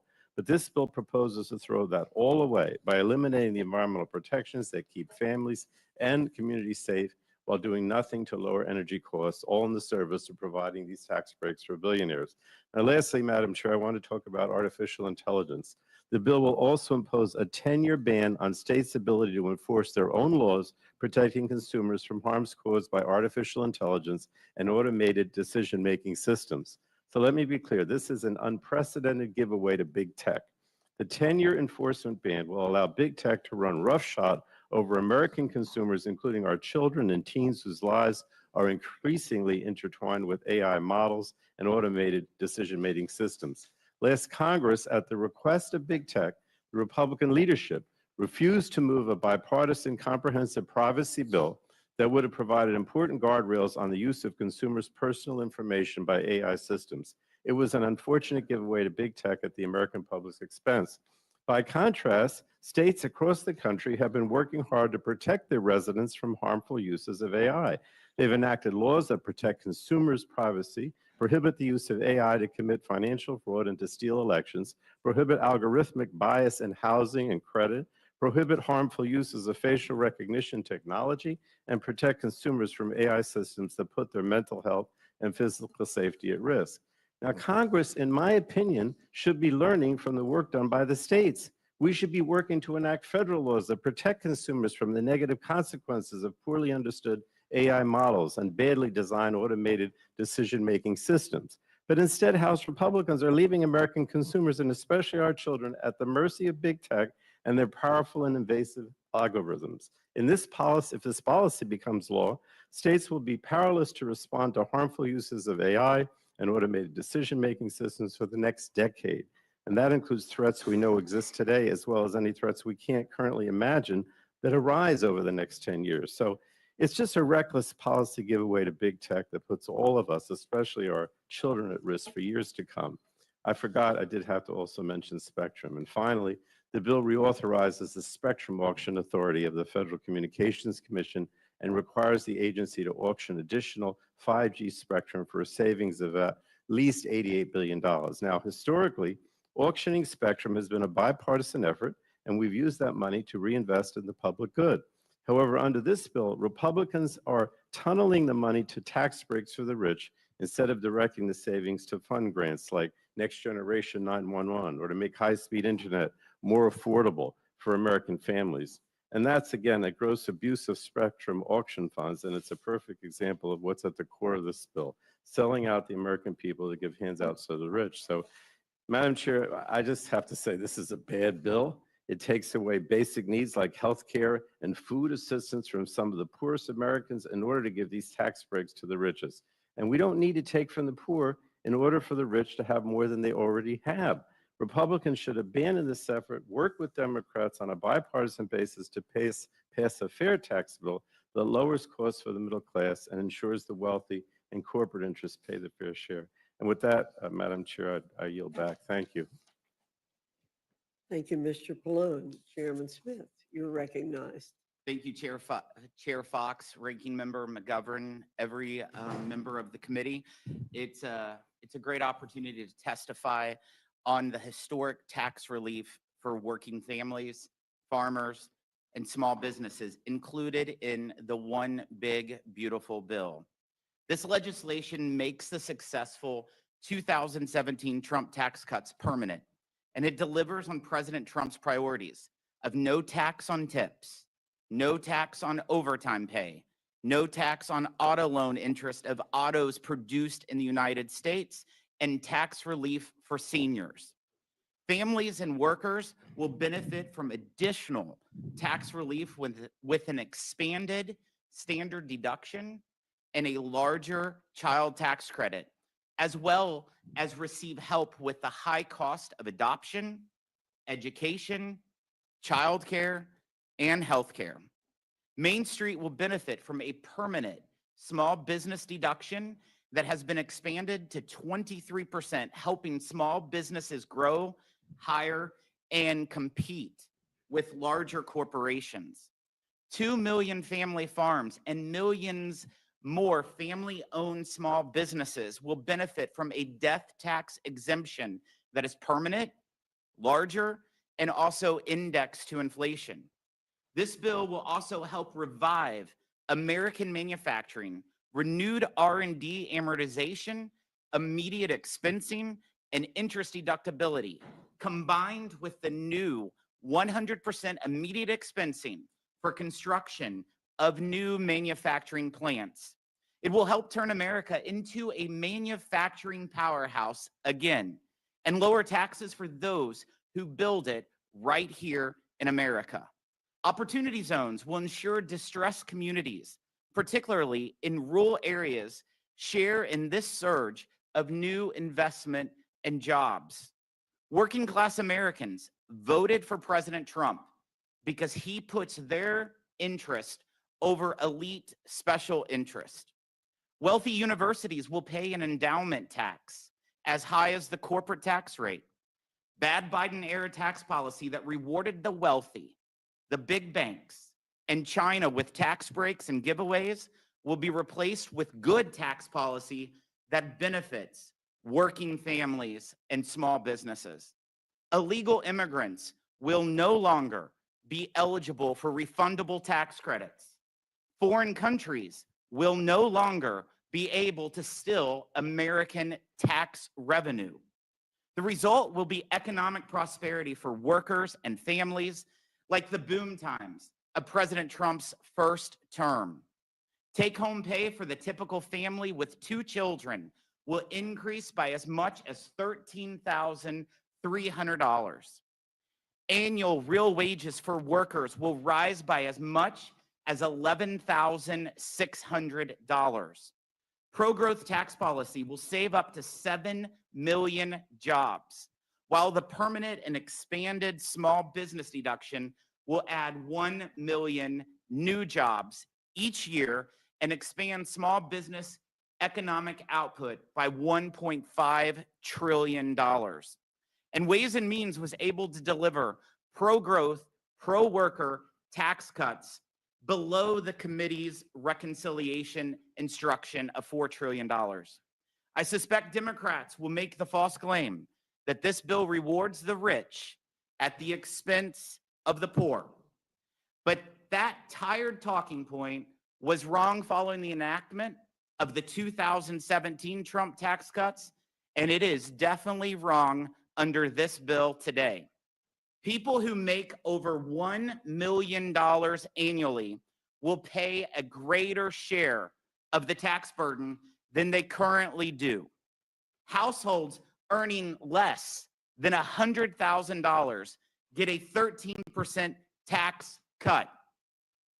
If you make less than $100,000, you get a 13% tax cut. Not only do we stop a looming $1,700 tax increase on the average American family, if these tax provisions expire, we actually deliver that same family an additional $1,300 tax cut compared to what they pay today.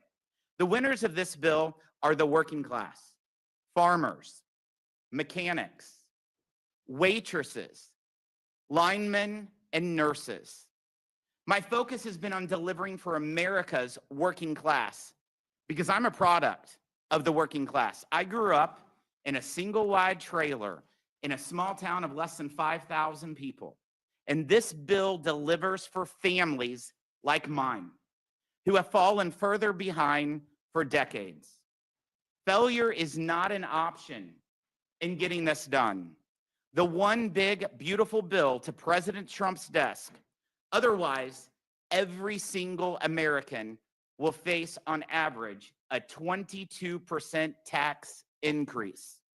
Nearly 30 million small businesses will lose the small business deduction and pay a tax rate above 43.4%. American manufacturing would compete with one arm tied behind its back against competitors like China. Families would have to sell the farm just to pay the IRS. Congress must deliver on the priorities expected by the 77 million Americans who voted for an America where workers and families will thrive again. Main Street and rural towns will grow again, and America wins again. Thank you for your time, and I look forward to your questions. Thank you very much, Mr. Smith. Ms. Moore, Representative Moore. you're Good, you're good recognized. morning, Madam Chair, my classmate. I count it all joy to be here with members of the Rules Committee, Ranking Member McGovern and others.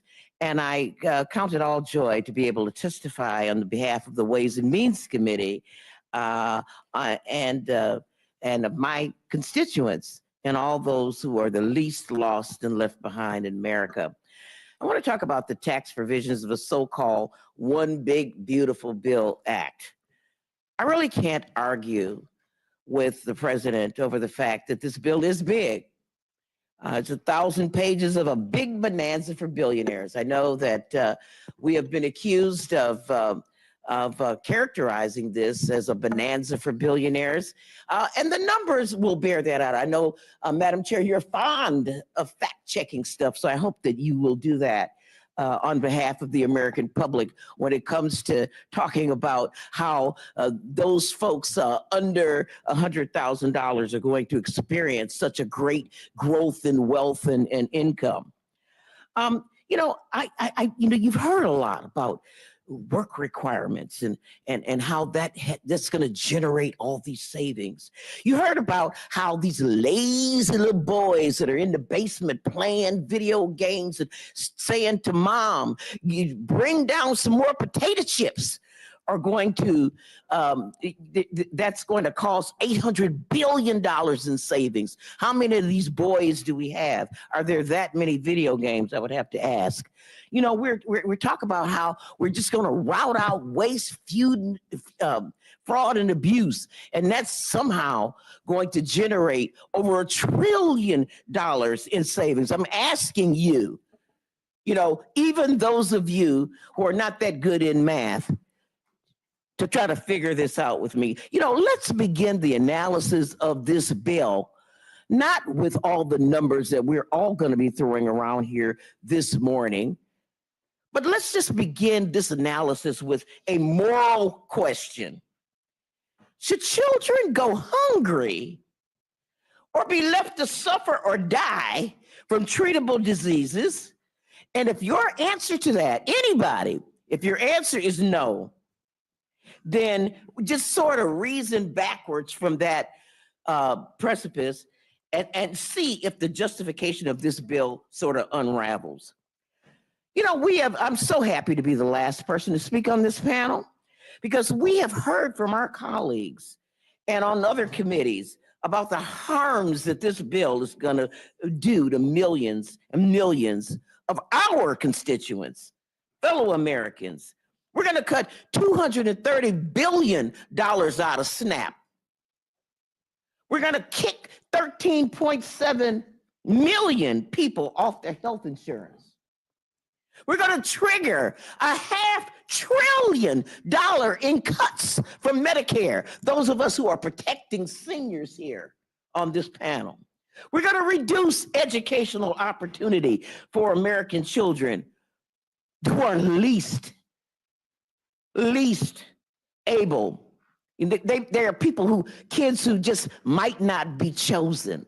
I was one of those kids. I wasn't chosen, and I didn't have any choice.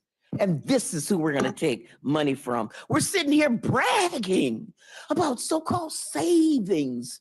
And what are we going to do with these savings? What are we going to do with the savings? Are we going to take these savings and reduce our debt? Nope, we're not going to do that.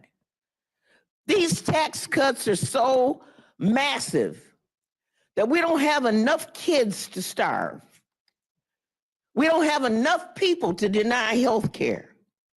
So we're just going to ask Americans to finance tax cuts for billionaires on the national debt, on the credit card. I just paid off a credit card. I was so relieved. It was the first night's sleep I had in a long time. And we have people here. I know my good friend, the chairman of our committee, does not like debt. Well, he used to not like debt, but he kind of likes debt today. The JCT scored this bill at $3.8 trillion, $3.8 trillion. But that's not even the real score. Why not? Because of all the budget gimmicks in there. You know, they've got all kind of budget tricks in this billionaire bonanza bill, like cutting the budget window after 9 years and making dozens of provisions that benefit regular Americans temporary to get them through the 2026 cycle, to get them through President Trump's tenure as president, assuming that he won't get a third term. Otherwise, he's gonna have to do something else. But that being the case, I mean, it is so cynical to tell people we're gonna give these to you. We're gonna have permanent tax cuts for wealthy people, but we're gonna make this temporary, just long enough to trick you into believing that it helps. So, what is the cost of this bill after we strip away all the gimmicks? It's going to be, not including the interest on the debt, it's going to be at least $5 trillion. So, my twist on Mark Twain's statement, there are lies, damn lies, and then there's trickle-down economics. You know what? We've heard, at least, I'm 74 years old, and I swear to God, I can remember when the talk of the trickle started. And it hasn't trickled yet. And this bill is not going to start the trickle. The so-called fiscal hawks will try to make you believe that this country club urban legend that tax cuts pay for themselves. It has never worked. But it just has not stopped the talking point. That's what it is. That they claim that this bill will generate $2.6 trillion of revenue from economic growth. There is not one. Produce them. Fact check this, Madam Chair. Where is the economist who will back up those numbers? Where are they at? They ain't here.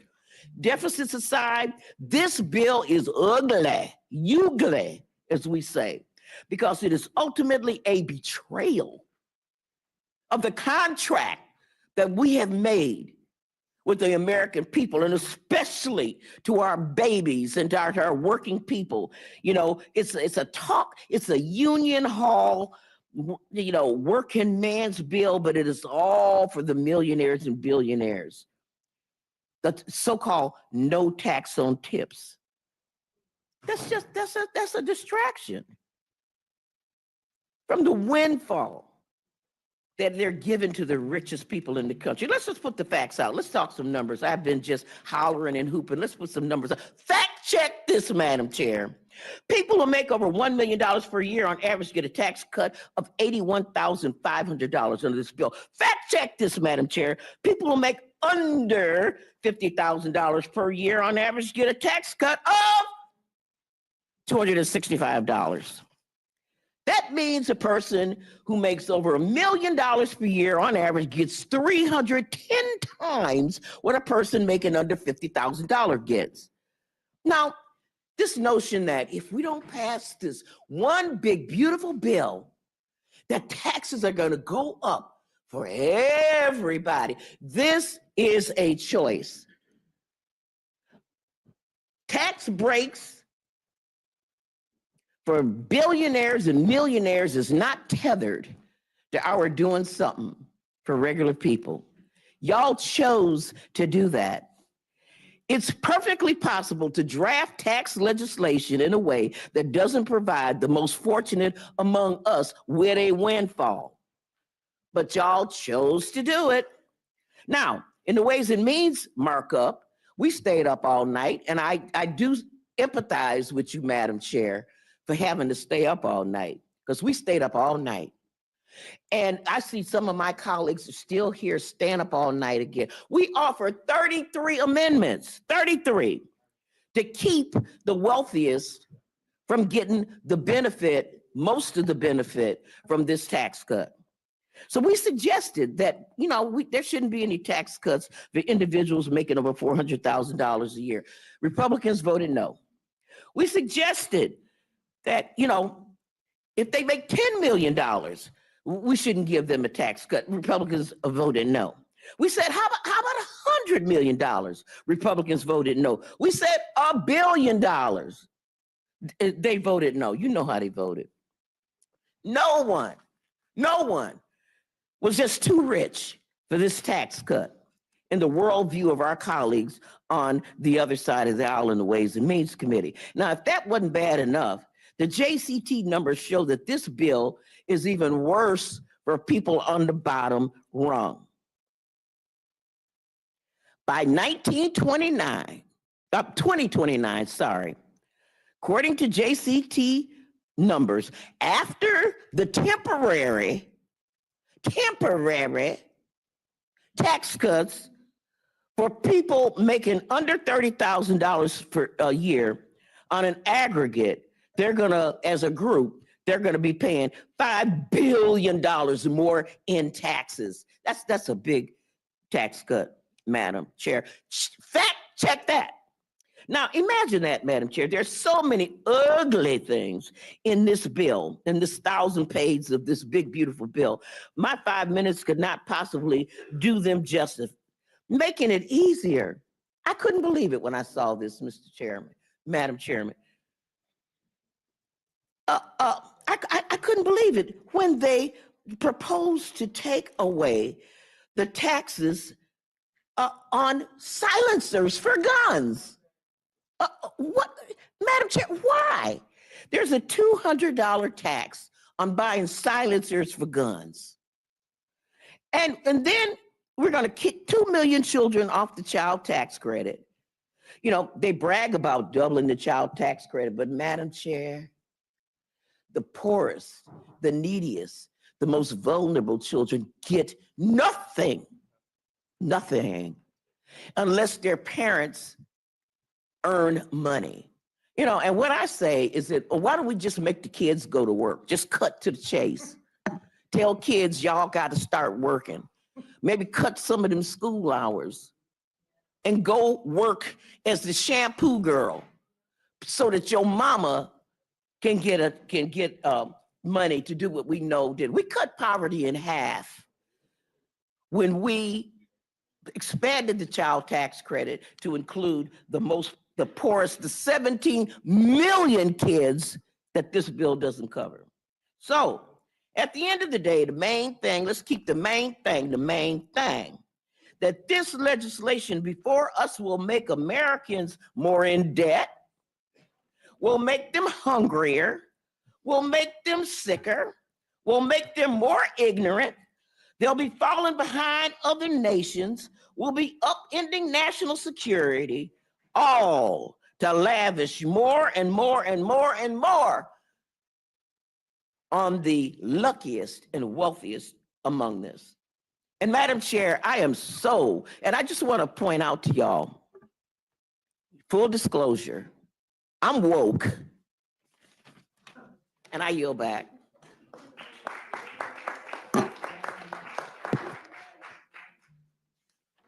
Well, Ms. Moore, I think that applause indicates a performance having been brought to the Rules Committee this morning.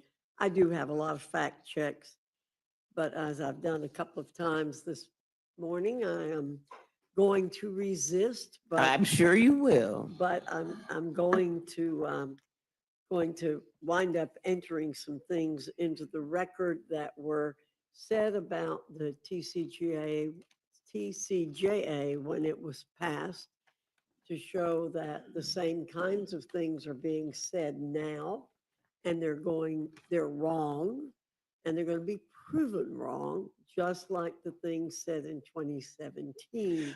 Madam Chair, can I just make an intervention?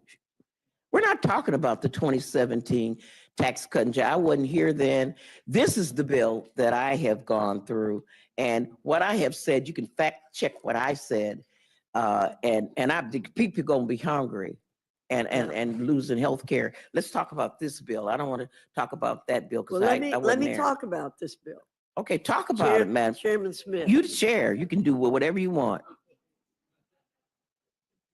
Chairman Smith, Our friends on the other side of the aisle continue to assert that the extension of the 2017 tax cuts places an additional burden on our working class families and benefits only billionaires and special interests.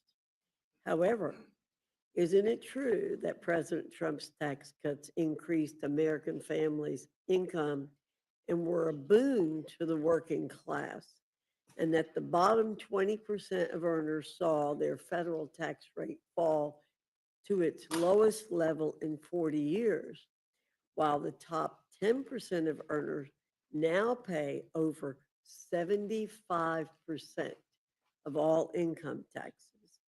And as a result of the Trump tax cuts, the 1% paid more income taxes than ever before.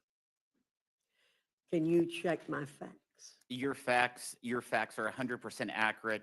I think it's important to note, Chair Fox, if you listen to the counterparts that you just heard, if you use their statements, it actually proves that our tax bill is cutting taxes for working class. My good friend from the Ways and Means Committee said that in 2029, $5 billion in tax increases on people because of the expiring provisions. In order to those to be increased, that means they had to be cut, and that's what we're doing here. We are cutting $5 billion for those tipped employees, those Uber drivers, those linemen who work overtime. And it's for 4 years.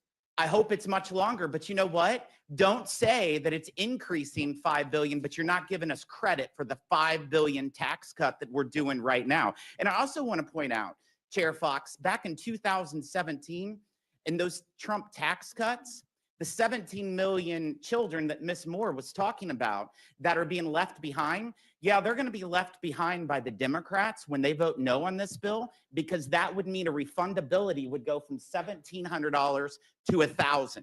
So every one of those 17 million children would lose $700 pulled out because the Democrats voted no.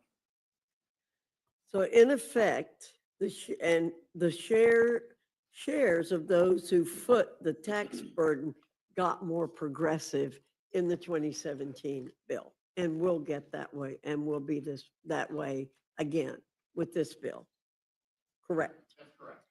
And last, despite all of the rhetoric, and I have to tell you, it really qualifies as rhetoric. Again, performance, I think, is a better term for it. The Democrats could have raised the tax income bracket when they were in control and passed their reconciliation efforts, because the tax cut expiration was in the 10-year window. Isn't that correct? It's absolutely correct. And they failed to do so. Again, they have a credibility problem here. We hear all the time from Democrats about what we're doing, but never taking responsibility for what they could have done when they had the majority in House and Senate as recently as 6 months, and the presidency as recently as 6 months ago, correct? Excuse me, they didn't have the 6 months majority in ago, the House. they didn't have the But majority in the House. 3 years ago, excuse me, 2.5 years ago, they had that majority. They absolutely had all three branches of government 2.5 Right, years they had ago. all three branches of government, and they could have done that then, but they did not. Thank you again, Chairman Smith. Mr. McGovern, I'm recognizing you. Oh, okay. So first of all, let's be clear. I think Democrats are willing to work with Republicans on helping middle-class families with tax relief and helping those in the lower income brackets get into the middle class. That's never been a question. We don't have any problem with that. Happy to work with you on something like that. But we're talking about this reconciliation bill, and CBO just did an analysis, which basically, and I said this earlier, I'll repeat it again, it shows how your bill would impact the bottom 10%, and the top 10%. And as you see on this graph here, the bottom 10% are going to be worse off, and the top 10% are going to be much better off. And one of the reasons why is because in this beautiful bill that you think is so beautiful, there are cuts to SNAP that amount to $230 billion, cuts to Medicaid that amount to $880 billion. And so basically, I mean, I'm trying to put this politely, but middle-class families, those struggling to get a middle class, are going to be screwed if this becomes law. And we went over this earlier, with the latest version of this bill, the top 0.1% stands to gain $255,000 on average in 2027 alone. That's $700 a day. People who make over $1 million a year will also get their pockets lined. On average, these millionaires will have an additional $81,500 per year. For those earning less than $50,000, as Ms. Moore pointed out, the average benefit is $265. That's less than $1 a day. So that is what our problem is with your reconciliation bill. The people that we think that we get elected to try to fight for are going to be hurt the most in this reconciliation bill. And let me also just say, I mean, I kind of hope that we would get to a point where Democrats and Republicans and liberals and conservatives would all agree on some fundamental basic principles. One is that, everybody should have health care. Two is that nobody should go hungry in this country. I mean, we live in the richest country in the history of the world. We have 46 million Americans who are food insecure or hungry. I don't know about you, I'm ashamed of that. And as I said, because I'm also on the Agriculture Committee during the debate, is that hunger is a political condition. We have the money to end hunger. We have the infrastructure. We know what to do. We lack the political will. We have the political will to give billionaires tax cuts, but we don't have the political will to end hunger in this country. In fact, what is particularly galling is that this bill takes from those with the least and gives to those with the most. I said this in the Agriculture Committee. You guys make Marie Antoinette look down to earth. I mean, this is like crazy. I can't believe that you're doing this. I mean, again, as someone who's on the Ag Committee, and the chairman heard me and the ranking member heard me speak at length about this, but I find it unconscionable. I find it unconscionable and immoral that we're here debating a bill that's will take food away from kids. I mean, this bill will do that. All the denials won't change the fact that this bill will hurt these people. It will take food off the table of families of 7, 8, 9-year-old kids in your communities. It'll mean more kids go to school hungry. More kids get kicked off their free school meals. More kids will suffer chronic illnesses because they don't have access to good nutrition. By the way, there's a cost to being indifferent about those who are food insecure in this country. And because of this bill, more and more people are not going to go without health care. They're going to go without food. And for most of last week's hearing in the Ag Committee, and, most Republicans, this is the thing that really bothers me, most Republicans on the Agriculture Committee couldn't even bother to show up during the debate. I mean, I made a comment, I think that almost got my words taken down. I said, look, I mean, we're all arguing about work requirements for people who are poor. How about some work requirements for members of Congress that should show up to these committee hearings and pay attention to the witnesses and offer amendments and to actually be engaged? I mean, most of them came in for 5 minutes and then left. Well, guess what? I sat there for virtually all of the 13 hours. I heard firsthand how much this bill is going to screw over kids and seniors and working families and so many other people who voted for Republicans and who I think now are going to feel betrayed by Republicans. They're going to lose their food assistance. Now, I don't know why so many people didn't show up, but I think it's because many of you know how deeply unpopular what you're trying to do here is among the American people. And since you guys don't want to talk about it, I'm just going to talk a little bit about it. Your bill cuts SNAP a program that provides kids, seniors, veterans, and people with disabilities with, on average, of about $2 per meal to afford food. You're going to cut it by over $313 billion. You know, when the chairman of the Budget Committee was here a month and a half ago, advocating these cuts in food assistance, I asked him a simple question. I said, what is the average SNAP benefit? He had no idea. He had no idea. He didn't know it was $2 per person per meal or $6 a day. And yet was advocating these huge cuts. But that means you're cutting 1/3 of the entire program. That is the biggest cut in history. And, you know, your bill takes food away from families with kids if their single parent is struggling to find a job or can't access childcare. Your bill forces older adults up to age 65, many who have limited educations and dismal job prospects, off of benefits in 3 months. I mean, who's hiring a 64-year-old who was recently laid off? I mean, do you really think that you can change careers at 64? It's not easy. Some people can. It's not easy. Your bill prevents future increases to benefit calculations, meaning families will have less money for food in the future as costs rise. I mean, really, this is $2 per person per meal. That's what it is. And your bill threatens food benefits for 16 million children, 8 million seniors, and 4 million people with disabilities by shifting the cost of benefits onto states whose budgets cannot support the hundreds of millions of dollars that have to put up every year to maintain benefits for these individuals. Chairman Thompson, I want to ask you a pretty simple question. This bill, the bill that you wrote, takes benefits away from families with kids as young as 7 years old if their parent loses a job and cannot find another job. So let's say you're a single dad with a college degree, you live in a small rural town, there may not be a lot of jobs available, you have a college degree, but millions of single dads in this country are in this position. But let's say you get laid off from your job with no notice, no warning.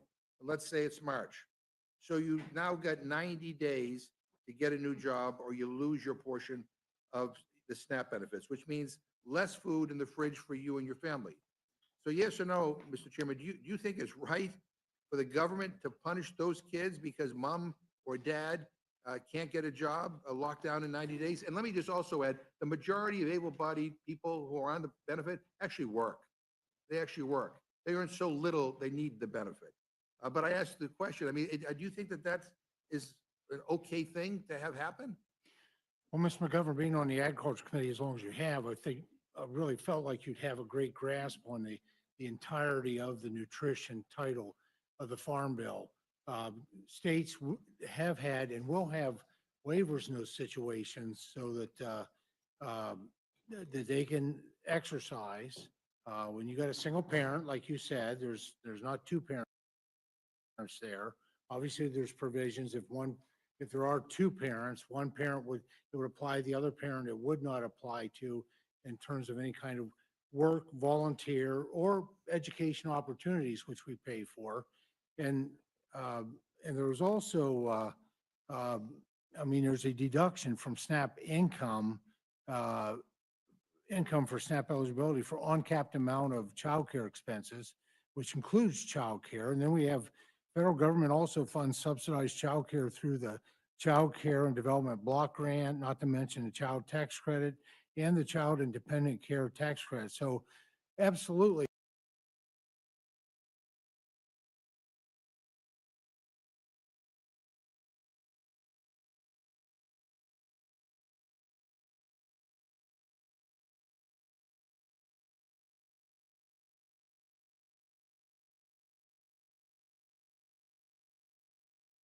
There's there should not be a loss of access to supplemental nutrition. I know that one of the things that's talked about was CBO made the comment about 3 million people, I believe.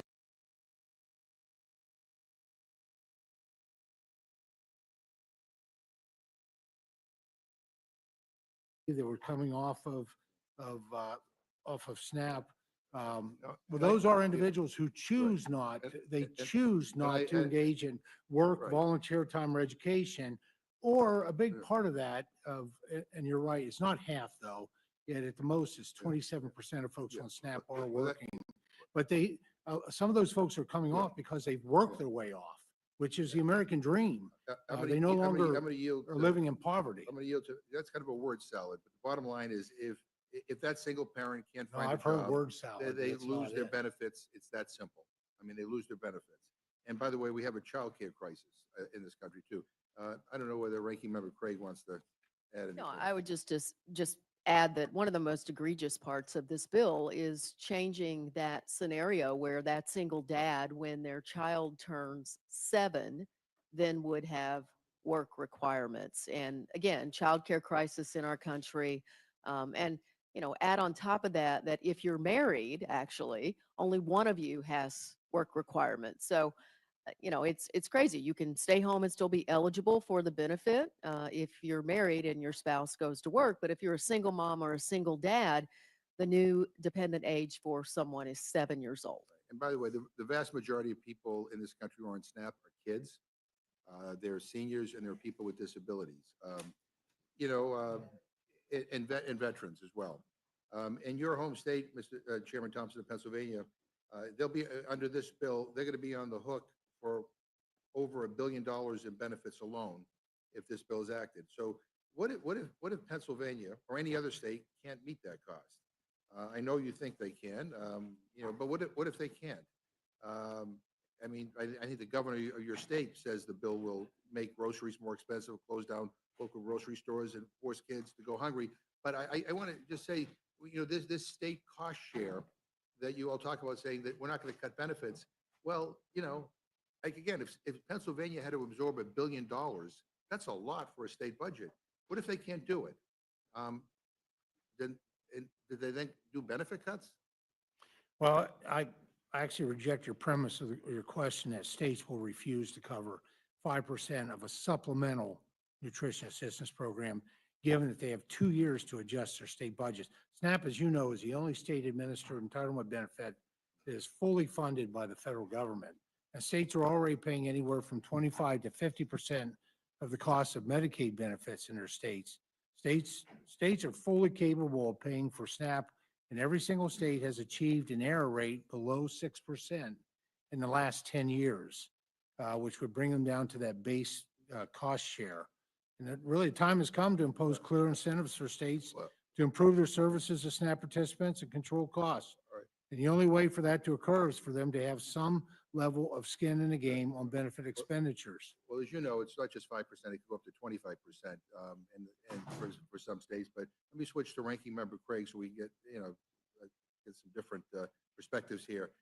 Ranking Member, what will states do if they can't meet the absurd new scam set up by Republicans in this bill? We all know that they're going to cut the benefit. It's just that plain and simple. And look, the way that this bill takes the error rate right now, if it's $56 or less, the state does not count that, whether it's an underpayment or an overpayment. But like under this, everybody's error rate is going up. And I'm sorry that the chairwoman left, because 19% of her households in her district are benefiting from the SNAP program today. And the cost in that state is going to be just exorbitant. So isn't this just a backdoor way to take food assistance away from people without having to get your fingerprints on it? Well, it's shifting the blame for taking away the benefit. So this body is trying to shift the blame to states. 23 governors wrote to us to say, we cannot afford this. We cannot pay for this. And in fact, Ranking Member, is there anything in this bill that prevents a state from cutting benefits for kids? There's absolutely nothing in this bill. So this bill could lead to kids, seniors, veterans, and Americans with disabilities from being cut off of food assistance or seeing their benefits reduced. This bill will lead to benefit loss to millions of Americans. Now, Chairman Thompson, even if you disagree with everything that we just said, would you support amendments? And that's a pretty accurate statement, Yeah, Mr. Ranking Member. Thank you. Yeah, but would you support amendments that simply say the SNAP provisions in this bill cannot go into effect unless no child, no veteran, and no one living in a rural community will have their food benefits cut under this bill? I mean, we tried to offer that in committee because there's great concern. Well, over Mr. that. Ranking Member, I don't see it necessary, given the depth and the width of the nutrition title. What we're putting forward can't be taken in a silo. You have to look the entirety of how the nutrition program works. And I don't believe, actually, I believe that we're going to be empowering more children to have a better future. And there may be parents out there that will choose not to engage in work requirements that, by the way, we've had since the 1970s. Right, This but is not something new. Not at seven, not with kids at seven and 8-year-old, If you 9-year-old. go back and you look at the general work requirements, it's age 6. We move it to 7 and I don't with know- this bill. And I don't know how I don't know how we provide children a better future by by providing them less food and nutrition, as they're growing up. I mean, I don't know how we mean, guarantee a better future if we do everything we can to keep children stuck in intergenerational poverty. well, first of all, a lot of people who are on SNAP, who have been on SNAP, have gone on to be very successful people. This kind of Because work- stigmatization that a if lot you're of on that's 'cause SNAP, work requirements work. that somehow you're going to always be stuck in poverty. It's just not the reality. I'll go to Ms. Craig and then to Ms. Moore. Mr. Chairman, I'm offended by your last statement. My own mother was a single mom who was going to school at night to get her teaching degree for 9 years to become a teacher. Yep, she did it. But under the scenario we just outlined, my mom would no longer be eligible for benefits once I turned 7 years old because my mom is going to school, not able to work during 80 hours a month. That is the truth, and you know it. And look, 11 million people, according to the Center on Budget and Policy, including 4 million children, live in households that would be at risk of losing these benefits if this bill passes. Well, and if I can, I just say, you read the bill, it's an average of 80 hours a month. That's 20 hours a week. Doesn't have to be 20 hours. It just has to be an average of 80 over a month. And it is work. And like the ranking member said, approximately 27% of SNAP recipients are working today already, but they're living in poverty. But it can be volunteer work, but it also, your mom would qualify because she was actually getting education, and that is a qualifier for Not 80 receiving hours a SNAP week, benefits. not 80 hours a Right. month. And let me just, we throw around these numbers, 13 million people to lose their health care, so many, 5 million people to lose their food assistance benefits. And I worry sometimes that there are people in this chamber, who look at those numbers and kind of view them as statistics, and fail to appreciate kind of the human element behind them. One of the things that I've learned in this job is that people's lives are complicated. And one glove doesn't fit all. And as much as we want to, say that this should apply to everybody, or this should apply to everybody, and this, and it is complicated. And my experience, especially with a lot of single parents raising kids, they want to be good parents because that's the best thing they can do to make sure their kids have a bright future.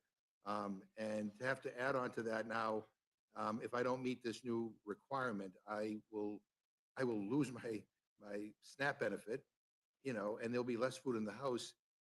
I just, I don't understand why this is something that my Republican friends feel that they have to do. But I mean, Ms. Moore? Mr. Ranking Member, we can also say, that has been a quandary of certain folks in certain situations. You're right. It's complex. People have very different lives. What happens if And that's- childcare is not and that available? And that is why the state What happens has if there's no and will transportation? retain flexibility with waivers to be able to meet those individual needs. But we just need to make sure that the states administer their programs according to the intent of Congress. Lots of luck with that. And I would just, again, say, I think a better way to do it is to not make these cuts and maybe not give tax breaks to billionaires. But Ms. Moore? Thank you so much, Mr. Chairman, and I do appreciate this vigorous discussion. As a co-chair of the bipartisan foster youth program here in Congress, I can tell you that leaving a 7-year-old at home while the parent goes to work, there's a name for that. It's called child abuse and neglect. That will get you a case. And I know people who have had their children removed from their homes for that very reason. They were at work, couldn't afford childcare and left their child at home. Let me just say this, you know, as a survivor of childhood sexual assault, I guarantee you that Chester the molester is going to know that your child is at home on a regular basis while you're out working to meet these work requirements. And they will find an opportunity to pretend that your mom told them to come by, or you've seen them, or come on, go to the store with me. And if you're 7 years old, you're vulnerable. I can tell you that if the house catches on fire while that 7-year-old is in the house because they tried to make themselves some chicken nuggets and turn the stove on, that is going to be a little bit of problem. I also want to mention another thing about this 80 hours. I think this 80 hours is very interesting. I remember my daughter once working for a daycare center. And I mean, the minute she hit that 19th hour, no matter how busy they were, they sent her home. Right. Because they didn't want to incur payroll tax charges. There's employers make decisions that low-wage people, low-income people, people that you're targeting, don't have any choice about it. You're working in the fast food restaurant, they're not going to let you work 40 hours a week, so they have to pay workman's comp. They're not going to let you work 20 hours a week in order to do it. They're dumb if they do, because they don't. The whole point is to have people churning in and out. So I don't want to, this is, I so appreciate my colleagues here from the Ag Committee that have greater information about this particular part of the bill, but I just could not let it pass without talking, so if you want to change anything, this 7-year-old at home alone, it's a name for it. Child abuse and neglect. Thank you. You're back. I just want to ask a few quick questions to Chairman Smith. Chairman Smith, you keep saying that if we don't pass this beautiful bill, it will result in the biggest tax increase in history. Well, as I see it, that's your fault. And why? Because when you passed your tax bill in 2017, you made the corporate tax cuts permanent, but you made the tax cuts for middle class temporary. So when those cuts expire and the rates go up on hardworking Americans, is because you drafted your bill. That's why you drafted your bill. I mean, another thing, you keep touting no tax on tips, no tax on overtime, setting aside that under this bill, parts of tips and overtime are still taxed. Just like in 2017, you drafted those tax cuts as only being temporary, they expire. So if these are an important centerpiece to help working class Americans, why are you making them expire? Why are those tax cuts temporary? So the bill that we passed in 2017 out of the House made everything permanent. It was the other side of the building that put the expirations in. But the bill that I drafted, Mr. McGovern, and that I was part of the Ways and Means Committee made everything permanent. And the good thing about it is this one big, beautiful bill before you will make all those expiring provisions permanent. Well, let me ask you this. Do you think the child tax credit should go down in 2029? You're talking about 2029. Yeah, no, That is yeah. the enhanced boost that we're doing, which is $500 more for the child tax credit. But you think it should expire in 2029? I would love for it to go longer, Okay. but I would love for Democrats to work with us to try to make sure we have permanent tax policy. Do you think the standard deduction should fall in 2029? Absolutely not. That's why I think Democrats would want to work with us to make sure that we continue to provide tax relief for working families. Do you think taxes should go up on senior citizens in 2029? That's why I hope Democrats will work with us to make sure that we're providing tax relief for seniors. Do you think people should have to pay taxes on their tips in 2029? That's why you'll vote with me to make sure that it doesn't happen, right, Mr. McGovern? And do you think that people should have to pay tax on their overtime in 2029? That's why we're eliminating it in this bill, and that's why you're voting against it. No, I mean, I'm voting against it because I don't like the taxes for billionaires and the cuts in healthcare and the egregious But no cuts in tax food for and food overtime is benefits. in this bill, But and you'll be voting no. I mean, and as I said at the beginning, I mean, we're more than willing to work with you on tax cuts and tax relief for those in the middle and for those vulnerable populations. But it just seems that all these provisions that seem to benefit the people who are most well off and well connected don't have to worry about that, but all this other stuff we do. So I'll just close with this. I am I think this is an awful, awful bill. And I understand why we began meeting at 1 a.m. to talk about this, because I think my Republican friends don't want people to know about it.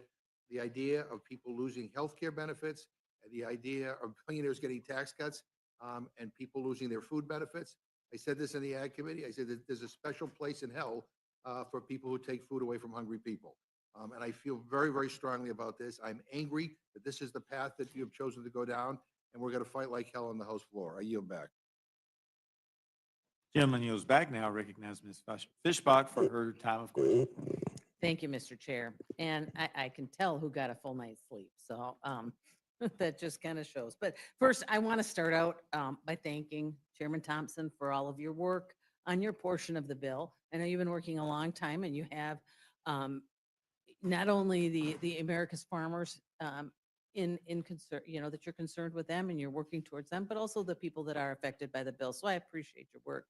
And Chairman Guthrie and Chairman Walberg, appreciate what you've done. I mean, you have done wonderful things, and I know that you've been working on it for months and months and months. It went through your committee, and we've all been working on those things over a great span of time.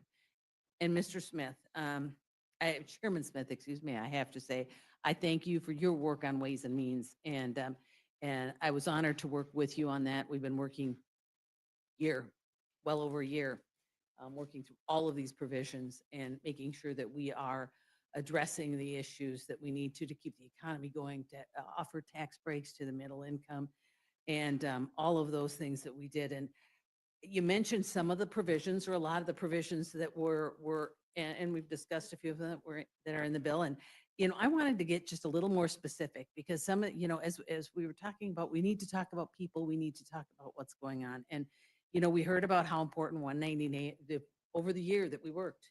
And I'm sure everybody has heard from their constituents. We heard about how important the 199A 20% deduction is, and we were able to increase that to 23%. I'll just tell you, in my district, that affects 55,000 small businesses and family farms. And you know what? I don't think they're billionaires. I mean, if I have 55,000 billionaires in my district, that's incredible. I would like to meet them. And just to put it into perspective, in Ms. Scanlon's district, there are 60,000 small businesses that would be hit with a 43.4% tax rate if this bill isn't put in place. In Mr. Negus's district, it's over 110,000 small businesses that are affected by 199A. In Ms. Ledger Fernandez's district, it is over 41,000 small businesses. And in Mr. McGovern's, it is 67,000 small businesses that are affected. And these are not billionaires. They're not billionaires. These are small businesses, the backbone of our communities. And that's why that's so important. This bill does invest in tax relief for workers, families, farmers, rural communities in a way that we haven't seen before. This is incredible. And if we talk about the child tax credit, we talk about the enhanced child tax credit. In my district, 75,000 families are affected by that provision. In Ms. Scanlon's district, there are 83,000 families that are affected by that. Mr. Negus's district, 73,000 families that are affected by the child tax credit. In Ms. Ledger Fernandez's district, 75,000. And in Mr. McGovern, almost 100,000. And all of those people would see their child tax credit cut in half without this bill. These are regular people, regular middle income people that will be affected if we do not take to heart those provisions and pass this bill.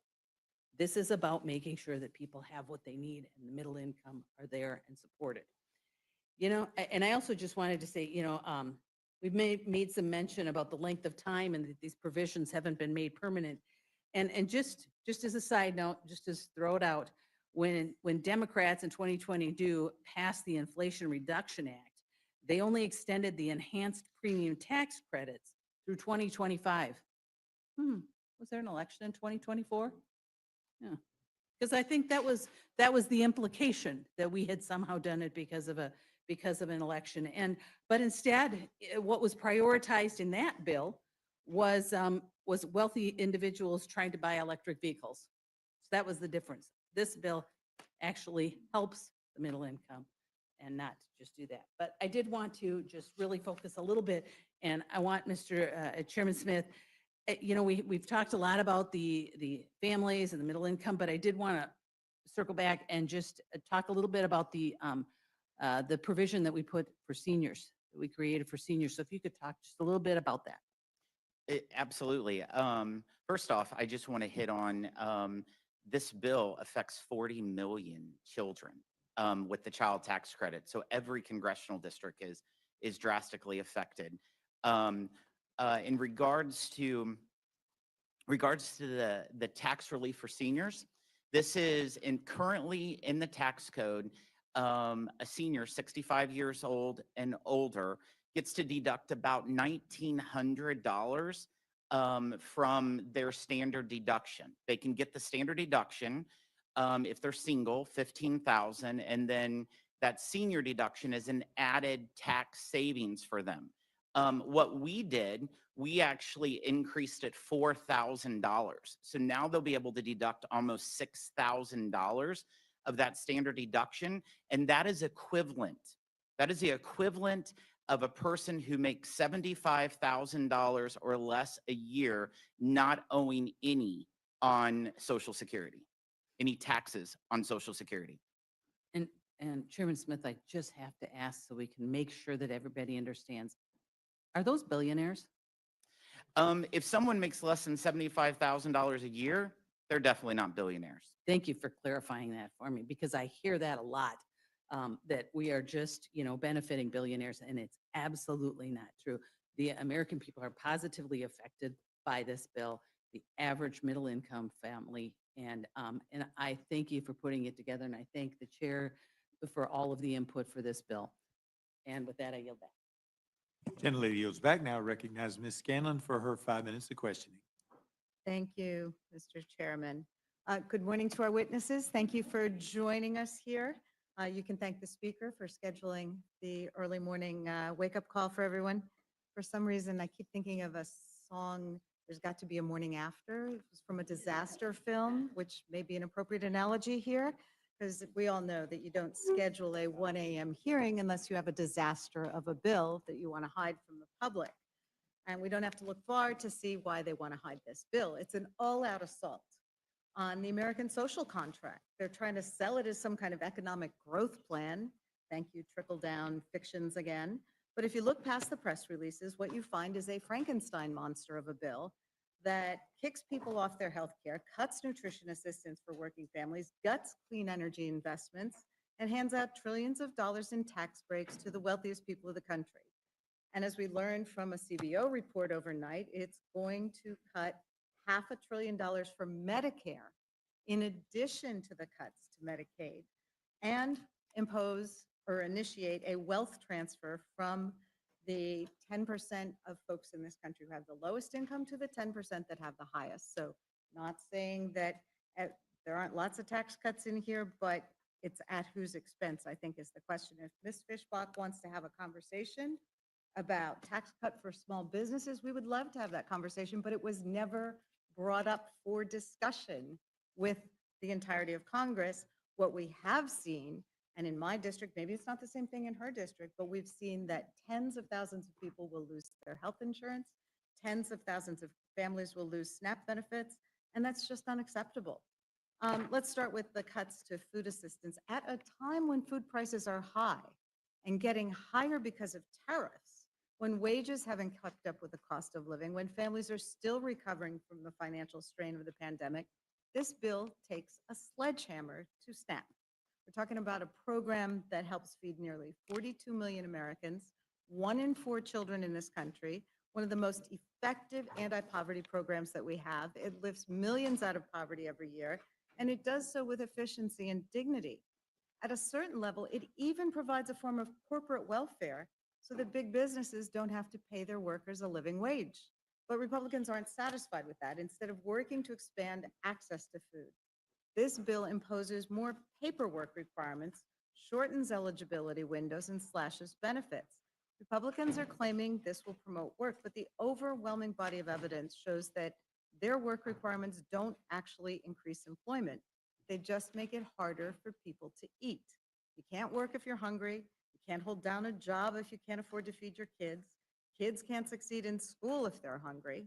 And no one can pull themselves up by their bootstraps if they're stuck in a hole that Congress has already dug for them. According to the Center on Budget and Policy Priorities, the SNAP cuts in this bill could result in nearly 2 million people losing access to food assistance. That's 2 million seniors, veterans, people with disabilities, single moms being told by the government of the richest nation on earth, sorry, you're on your own. And to what end? So that Republicans can claim to save a few $1 billion at the same time that they're extending the Trump tax cuts for the top 1%, a move that is going to cost this country over $3 trillion over the next decade. So let's be crystal clear. The trade-off that Republicans are proposing in this bill is not between cutting waste and boosting growth. It's between feeding children and giving billionaires another yacht. And speaking of tax cut, let's talk about what the bill does on that front, because it's breathtaking in its recklessness. It locks in place the worst parts of the 2017 Trump tax law. It extends tax breaks for corporations, slashes taxes for people at the very top, and opens up new loopholes for the ultra-wealthy to exploit. According to the Penn-Wharton budget model and the Tax Policy Center, more than half the benefits from these tax provisions go to the top 1%. Meanwhile, middle-class families will see little to no benefits, and millions of them will actually see their taxes go up because the cost of the Trump tariffs are greater than the tax cut they're going to receive. So this bill was going to increase the already obscene inequality in our tax code and do so at a moment when the ultra-wealthy are already paying a lower effective tax rate than working-class Americans. If you want to talk about fairness and rewarding work, maybe we should start by asking why a billionaire hedge fund manager pays a lower effective tax rate than a firefighter, a nurse, a plumber, or a school teacher. This isn't tax reform, it's tax rigging. It's trickle-down economics with a fresh coat of paint. And like every other time this theory has been tried, it's going to end in disaster. We already have a preview of what's coming because the fiscal impact of this bill is a 5-alarm fire. The bill's projected to add more than $3 trillion to the deficit over the next 10 years, and that's not coming from liberal think tanks. It's coming from conservative think tanks and former Republican budget officials. And that's a baseline estimate. That's before the creative accounting and gimmicks get stripped away. Once you dig into the details, factor in the full cost of the tax cut extensions, the impact of the new tariffs, and the backloaded nature of the spending cuts, the real number could be much higher. And that's before we even see what's going to be in the amendment that nobody's seen yet to this bill before it hits the floor. So Republicans are saying, don't worry, tax cuts will pay for themselves, but we've heard this song before. They said the same thing in 2001. They said it again in 2003. They definitely said it in 2017. And in every single case, the result was the same: bigger deficits, slower growth, and greater income inequality. There's no serious economist, none, who believes that extending the tax cuts will magically balance the budget. And we know that Moody's just downgraded our credit rating in part because they know these tax cuts will balloon the deficit and make our fiscal situation even worse. How do the Republicans propose to deal with that deficit? Not by rolling back the tax cuts, not by asking the wealthiest among us to pay their fair share, but by cutting health care, slashing food assistance, and gutting the programs that ordinary Americans rely on every day. So looking at the health care cuts, because they're among the most devastating parts of this bill, if this bill becomes law, nearly 14 million people lose their health coverage. 14 million, millions of low-income Americans who rely on Medicaid for doctor's visits, prescription drugs, life-saving treatments. That includes working families who use the Affordable Care Act to buy coverage on the marketplace. It includes cancer patients, people with disabilities and chronic illnesses, and seniors in nursing homes. We're hearing from all of our nursing homes about how devastating these cuts will be. This bill rolls back Medicaid expansion, slashes subsidies for ACA coverage, and imposes harsh new work requirements that will lead to coverage losses without increasing employment. And we know this because the data is overwhelming. When Arkansas imposed similar Medicaid work requirements a few years ago, more than 18,000 people lost coverage, and there was no measurable increase in employment. That's because most Medicaid recipients are already working, or they're caring for a child, or they have a disability, or they're in school. So the work requirements are just so-called work requirements. They're actually paperwork requirements. They'll kick people off Medicaid not because they aren't eligible, but because they have to jump through more hoops to prove it. And it's not about promoting work, it's about punishing poverty and making life harder for people who are already struggling. Just like with SNAP, the savings from these healthcare cuts are pennies compared to the cost of the tax breaks that Republicans are giving to their wealthy donors. You don't get to call yourself fiscally responsible when you're taking healthcare away from cancer patients so that Elon Musk can get another tax write-off. Congressional Budget Office has been crystal clear. Medicaid work requirements don't increase employment, they just increase the paperwork and the number of people who lose health care. This isn't about work. It's about trying to justify an unjustifiable tax giveaway to the rich. And then we have the clean energy and environmental investments that are being gutted in this bill. At a time when we're seeing record wildfires, catastrophic flooding, skyrocketing insurance premiums due to climate-related disasters, Republicans want to gut the very programs that are helping us fight back.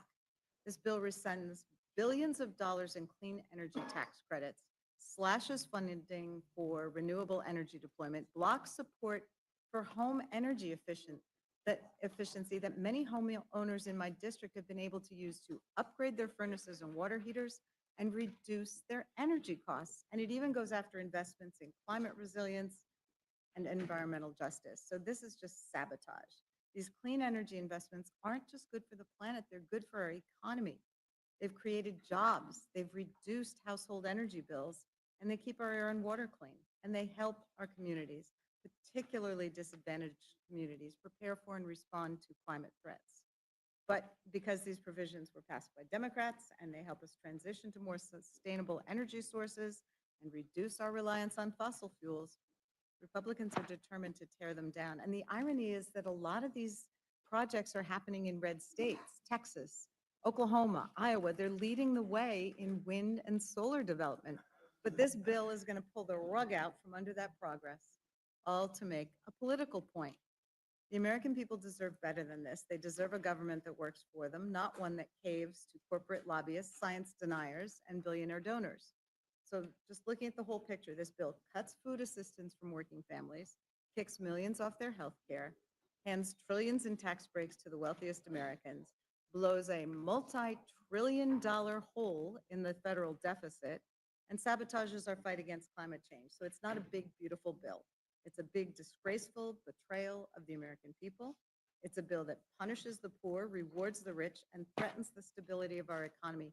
And the fact that it's being rushed through the House with no real debate, with new things being exposed about it practically on an hourly basis, no final CBO score, no transparency, no accountability, should alarm everyone here, regardless of party.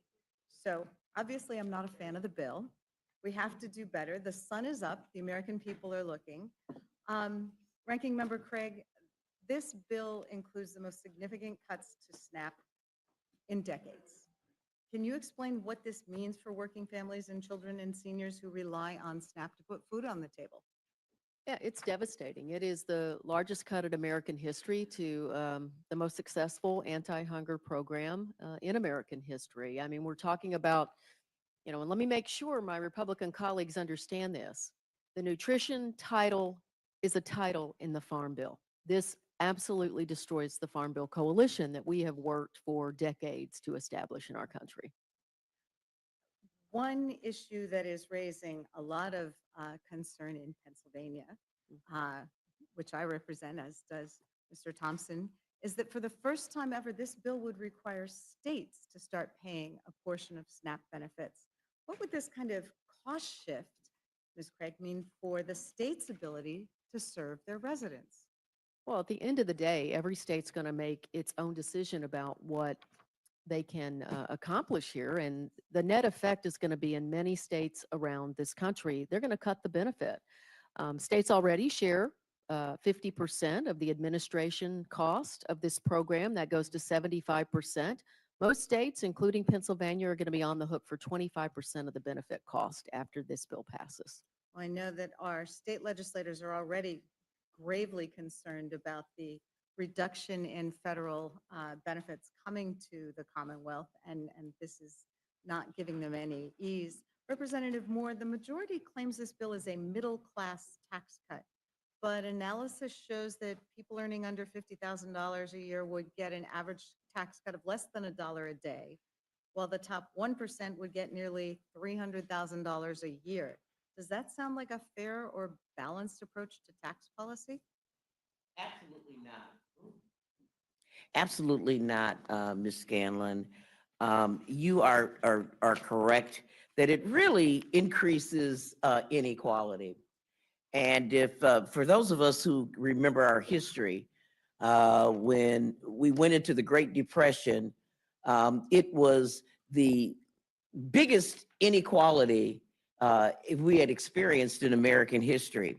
And, you know, and this sort of resembles putting us in that direction. This bill is the top 1% get 20% of the benefit in 2027. The top 5% get 40% of the benefit. The top 10% get 52% of the benefit of this bill. Ms. Scanlon, if you'll just indulge me for a moment, I just want to talk a little bit about the quote unquote small business benefit. I noticed that Ms. Fishbach referenced the numbers of small businesses in all of the Democrats' communities that would be affected. And so I just have a real question. Is or is it ain't a small business? I'm looking at one of the things I think is particularly egregious. One of the most expensive pieces of this big, beautiful bonanza for billionaires. That's the 199A deduction. They claim it's for small business, this pass through. And, you know, they wax on about, you know, how important it is.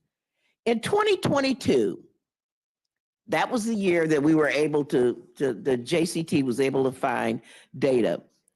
In 2022, taxpayers claiming the 199A deduction with adjusted gross income, all of it qualified business income, in the neighborhood of $200,000 a year. That small business claimed about $6,500, $6,500 on average. Taxpayers claiming the 199A deduction with adjusted gross income in the neighborhood of $10 million. Still, this is a small business. They claimed about $520,000 of this deduction on average. In 2022, there were about 800 taxpayers. You know, they're supposed to be, I know, you know, Mr. Smith here is going to tell you that there are limits on how much you can earn in order to qualify for the 199A, but not so much in this bill, nor in 2022. There are about 800 taxpayers with adjusted gross incomes exceeding $100 million that received the 199A deduction and claimed $11 million of the deduction on average. And I mean, I'm not going to be picking on Republicans here in their district. I'll just talk about people in my community in Wisconsin. Dick and Liz Eline in Wisconsin saved over $40 million in taxes in 2018 by claiming this 199A deduction, and they received $115 million. Now, the next question is, oh, well, these are our job creators. And I know I'm being performative. But in 2022, of the 17 million people who claimed the 199A deduction, fact checks this, 84% of these businesses had 0 employees, 0. And so thank you for asking me that question. And yeah, the benefit goes primarily to rich people. And like I said, just in the examples that you've given, the average taxpayer, not talking about business, but individual, is going to receive $265 at least until it expires in 2029. I appreciate that, and I have a few more questions for you, but I wanted to yield to the chairwoman for a minute. Yes, ma'am. I think many people think here at this hearing that our colleague here, Conway, has just Oh, no. so I want to ask us all to stop and say a prayer for his family. Please take some time.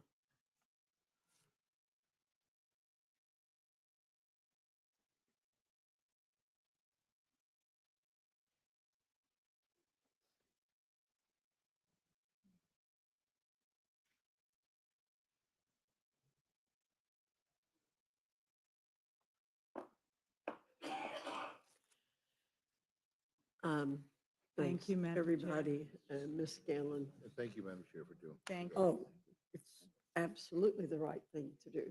You're Appreciate recognized, Ms. Scanlon. I appreciate that. Certainly a valued colleague, and this is quite a loss.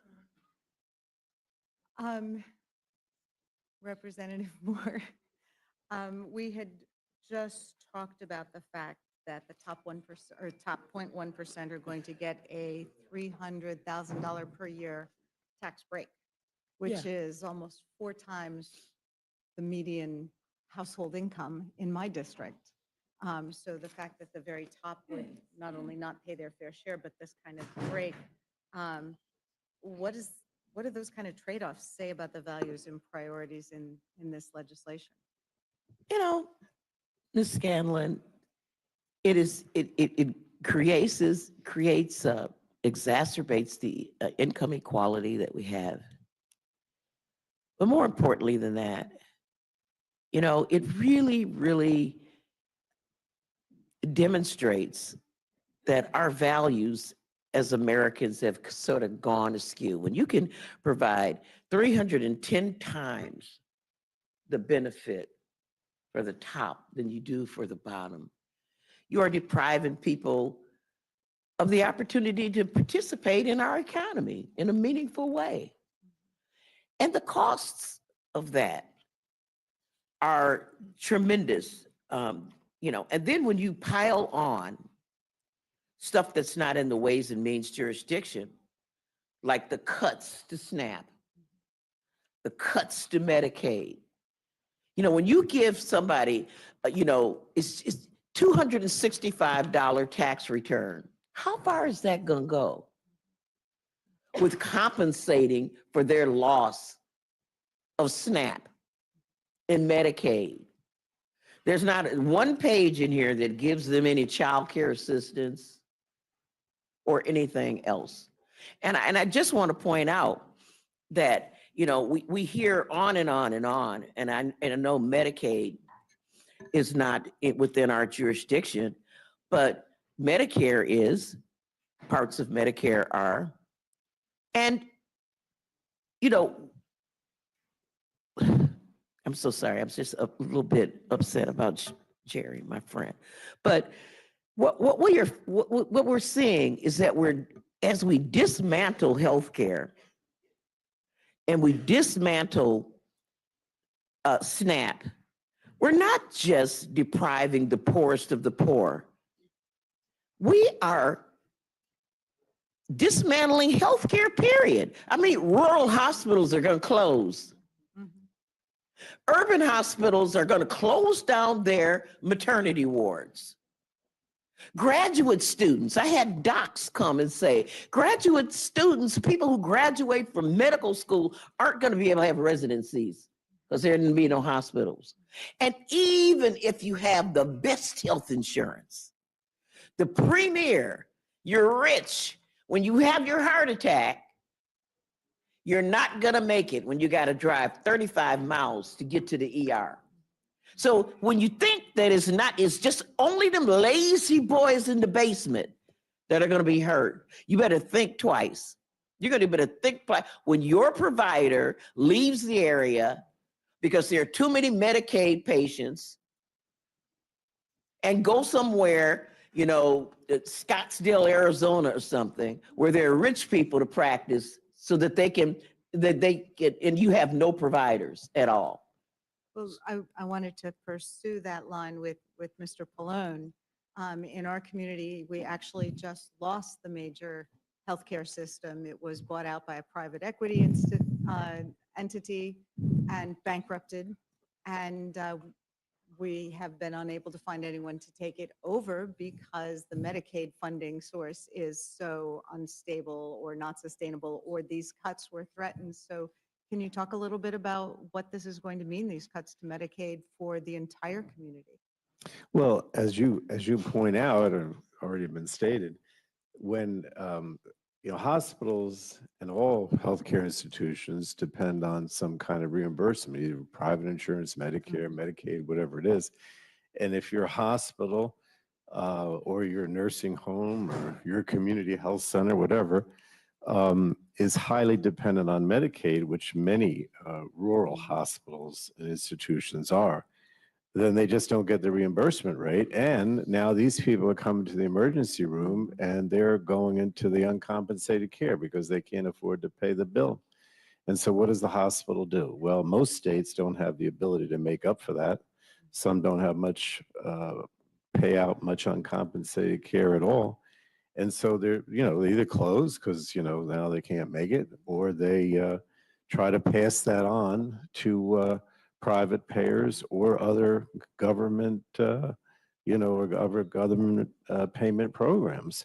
The other alternative is that the quality of care goes down. So in the case of a nursing home, rather than, if they don't close, then, and they get less money, then they just provide less services. One of the things that disturbed me the most in this bill, in the Energy and Commerce mark, was that the Republicans take away the nursing home staffing ratio, right? I think they saved $7 or $8 billion by doing that.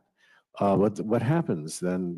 There's no nurse there at night. There's no nurse, and people die because there's nobody to take care of them.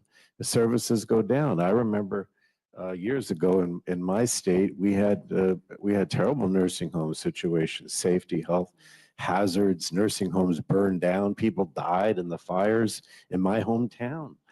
I don't want to go back to that. We've made a lot of progress, and we certainly don't want to go back to that. But if I could just add, when the gentleman from Wisconsin said that, from the Energy and Commerce perspective, we're not involved with the taxes, and I do think that, lower income or even middle income people are going to pay more with this bill in taxes. But that we're concentrating on all these other affordability issues, right? In other words, we spent our time when we were in the majority trying to expand options so people could live and it was more affordable. So expanding Medicaid was an example of that, right? Making, expansion of SNAP, making, having affordable connectivity programs so people could afford, to pay for the internet. LIHEAP, right? All those things are on the chopping block now. Some of them are on the chopping block in this bill with the Medicaid cuts. But, the president is essentially eliminating LIHEAP. The Republicans refuse to renew affordable connectivity.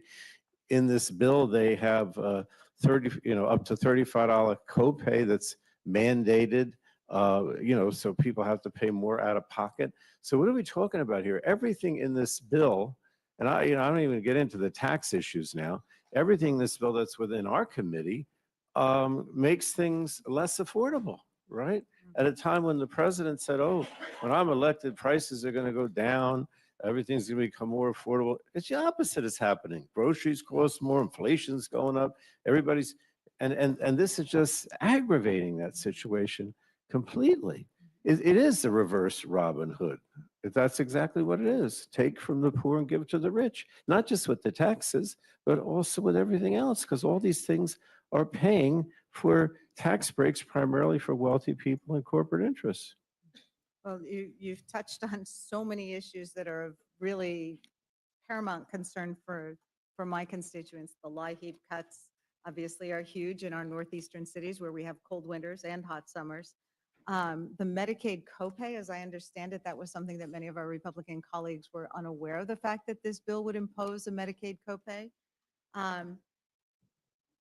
The issues with respect to hospitals, we hear quite a bit about how these Medicaid cuts are going to hurt rural hospitals, but they obviously also hurt our frontline urban hospitals. And we just had an article in the Philadelphia Inquirer this week about how many of our urban hospitals we've lost because they were dependent on Medicaid. So that remains a huge issue. Could you comment at all? As I understand it, there's a provision in this bill that would impact the expansion of Medicaid coverage for new mothers, which is something we've been trying to work on with the Black maternal health crisis in this country, and the fact that we have women dying at a rate in this country that is 3-4 times the rate of other developed nations. And one of the proven tactics for reducing maternal mortality is to make sure that women have health care coverage for the first year after birth.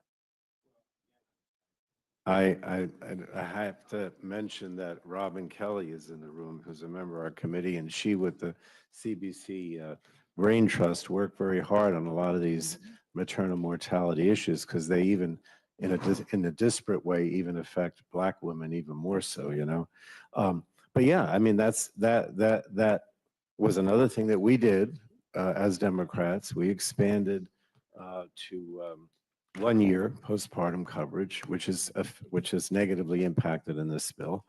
And again, it's another example of how Democrats were trying to make things better and more affordable and keep people healthy, as opposed to Republican efforts, which will all go in the other direction.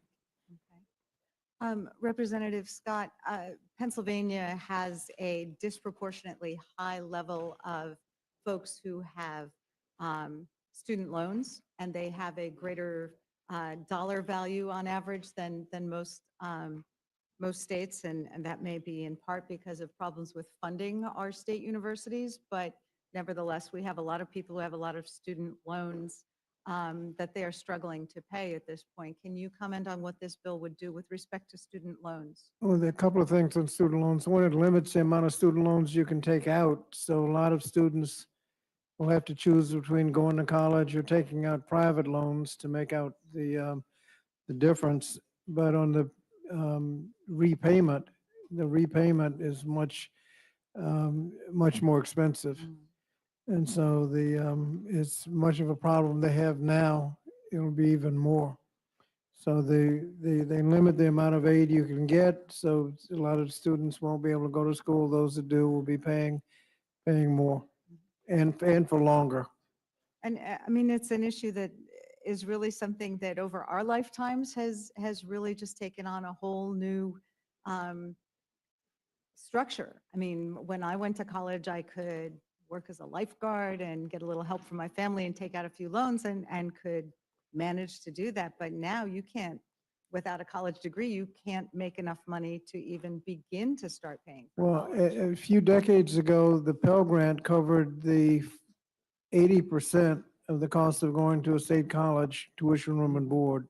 Now it's about 30%. Yeah. And covering, that's where the student loan crisis came in, because families don't have that kind of money. They Sure. have to, if they don't have a lot of money, they have to come up with, make it up with loans. Yeah. And by limiting the amount you can borrow, you may not be able to get enough to be able to go, so you don't go at all. Or you get into the private loan market and pay all kinds of extra fees. And then after you've gone, the repayment is more expensive. Right. So it's just a bad deal, particularly if you're going this far into debt. People ought not be worse off. So we've got bad news on the food front. We've got bad news on the health front. We've got bad news on the education front. We've got bad news on the tax front for our working families. think it's a bad bill and we shouldn't move it forward. Thank you. I yield back.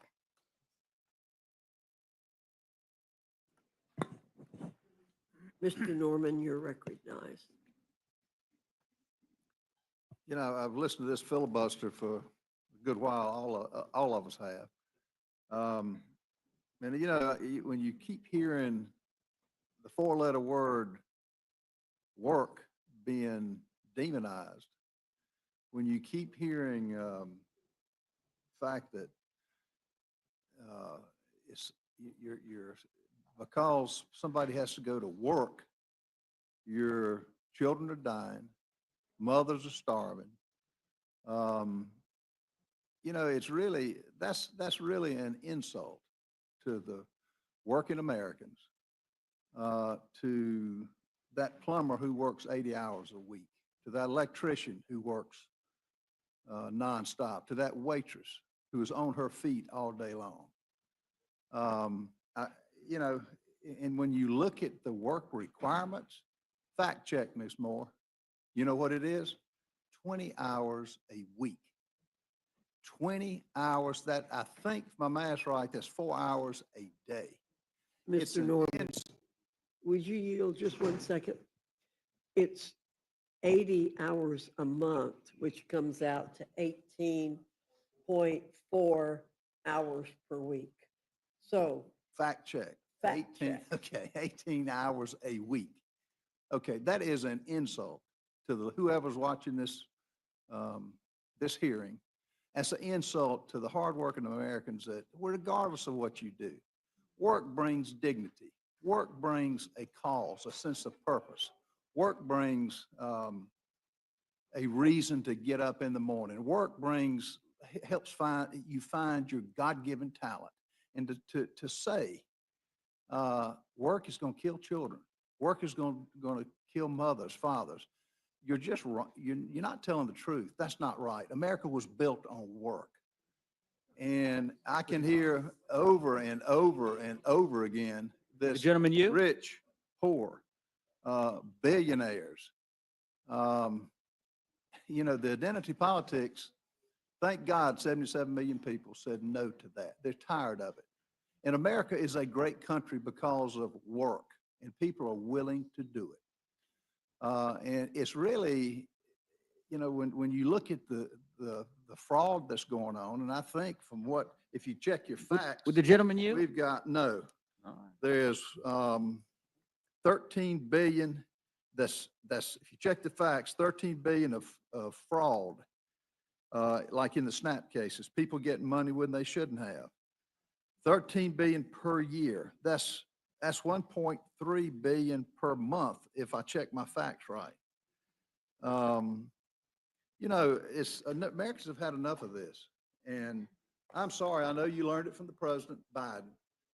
Free education, free food for 15 million illegals that came into this country. You know, free housing. I'm sorry, that's not how this country was built. And you know, I admire all of you for the work that you do. Each one of you do work. And for those who keep identifying as, you know, demonizing work and demonizing those who have been successful, you never know the long hours that they put in, the long hours that they took to build a business, the long hours that they didn't get a paycheck. So you're hurting the very people who you could give hope to. And by demonizing this, Americans are just tired of it. You want to know somebody who's a definition of hard work? Right here. Came from nothing. Look at what she did. Many of you. And if you want to say rich, I think if you've got your health, you're pretty rich. If you've got your health, Jerry Conley would get it back. So I resent you saying that. And I really, it's a sad day that we've gotten to that point in this country when so many people are doing that.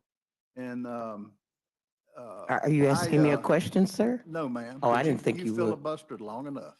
I think you would actually ask me a question about work. I did not ask you a question. No, I'm not asking you a question. What I'm saying is, it's my time, Ms. Moore. I didn't interrupt you. You went on for, I counted, you went on for 20 minutes, which is fine. And you are entertaining, I'll give you that.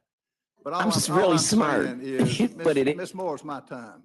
All I'm saying is that the day of demonizing work, the day of demonizing America is over with. And Americans, people got it right. And we're going to continue to have a great country. This bill, this big, beautiful bill will help this country out. It's got some things we got to work out, but it'll help this country. And the other thing I will tell you is the taxes are the people's money. Government is y'all's God. The taxes are the people's money. And to give it back to them, like Chairman Smith and Chairman Thompson and Tim, you know, that's the right thing to do. So we're going to right the wrong for the last 4 years that this country has been through a living hell with this past president. And thank God we got people who are willing to step up and go to work. I yield back. Thank you, Mr. Norman. Mr. DeGoose, you're recognized. Thank you, Madam Chair. Well, my friend from South Carolina talked a lot about work. Just for the record, we've been working for the last 8 hours here in the committee, and I could say the same for the chairwoman. I'm not so sure I could say the same about you. I think you snuck out for a little shut-eye for a few hours, so I'm not sure. There was a lot of talk about work, but I haven't seen you in a few hours, so welcome back. Anyway, I do want to take a minute in all seriousness, and I want to thank the chairwoman for taking a moment to center our conversation here, just to remember and honor our colleague, whom I know we all treasured, and he was a giant among giants in this institution. He was a ranking member of one of our committees. He was the president of the NATO Parliamentary Assembly, appointed by Madam Speaker Emerita. He was one of the most prolific legislators in the House.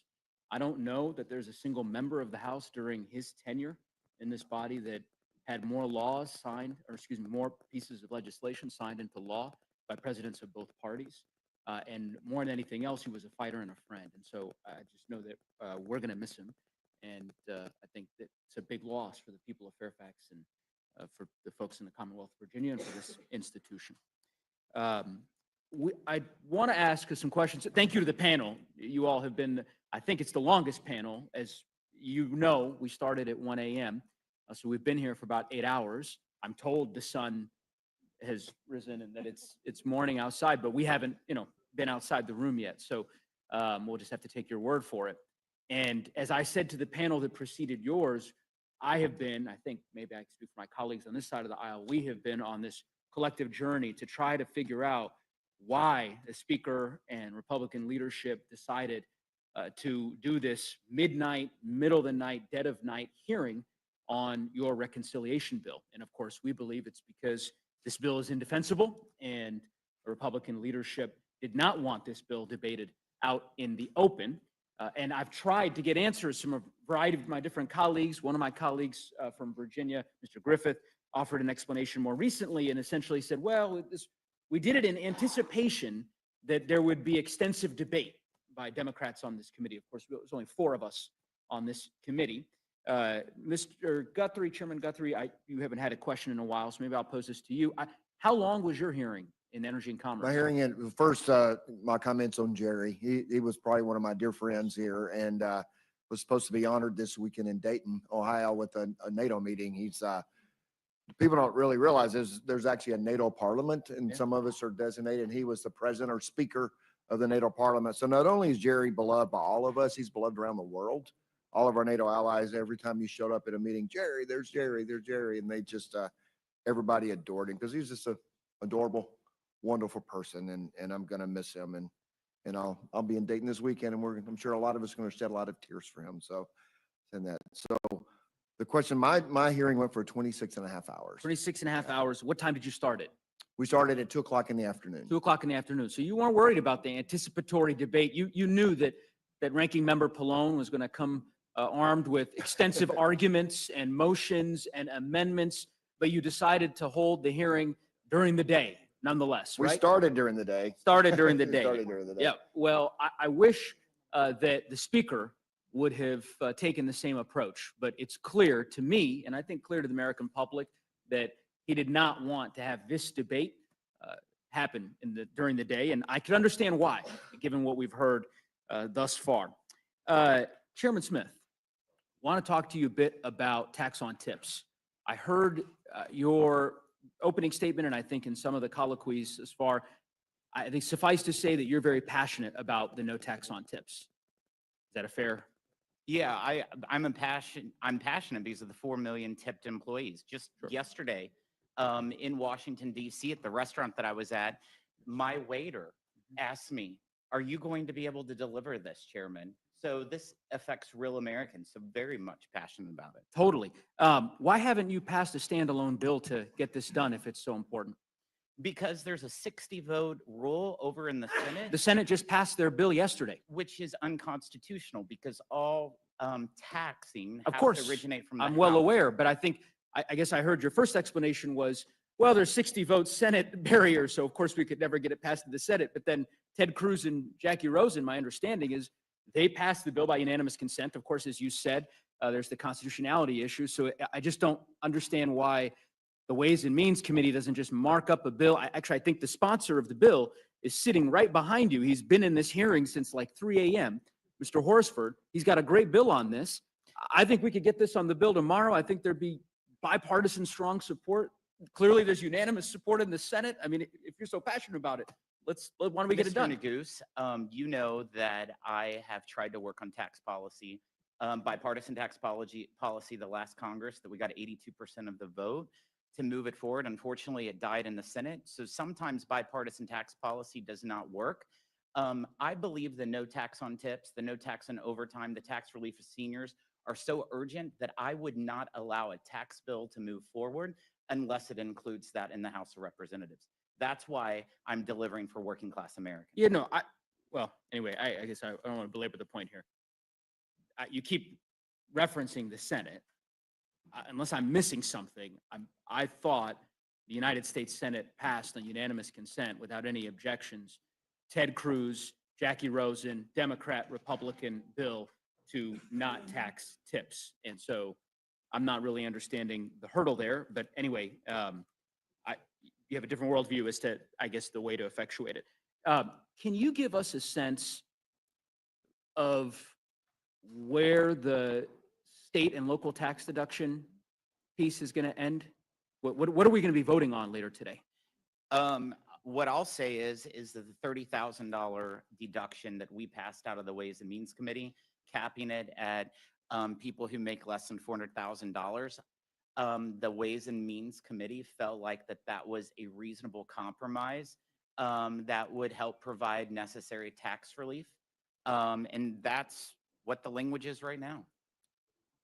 Okay, but I mean, you're the chairman of the committee. We're supposed to be voting on this bill in a few hours, is what I understand. There's rumors of a manager's amendment or maybe a secondary manager's amendment, or they'll come up with some other way to describe a third manager's amendment. I'm not sure. There's a lot of reporting on it. Who would I go to talk to figure out what we're voting on later today as it relates to the state and local tax deduction? I would say that's going to be the discussion of the Rules Committee when the manager's amendment is offered and debated. So you'll probably know before most members of Congress. I hope so. We've been here for 8 hours and we've yet to get any indication of that. And I'm not, I mean, this would apply to Chairman Guthrie as well. I mean, we've heard a lot about the IRA phase outs. I don't know if you have anything to share with the group about where that stands? That would be Ways and Means Committee jurisdiction, not Guthrie's. ENC doesn't have a lot of committee jurisdiction. Sure. Well, I'll let you two battle that out, but from my understanding, the Ways and Means Committee, I have not seen any changes to the phase outs or what we've had in regards to the IRA. So what we have in the rules mark now, you believe, is what we'll be voting on this evening or That's whenever. what I'm here testifying in regards to.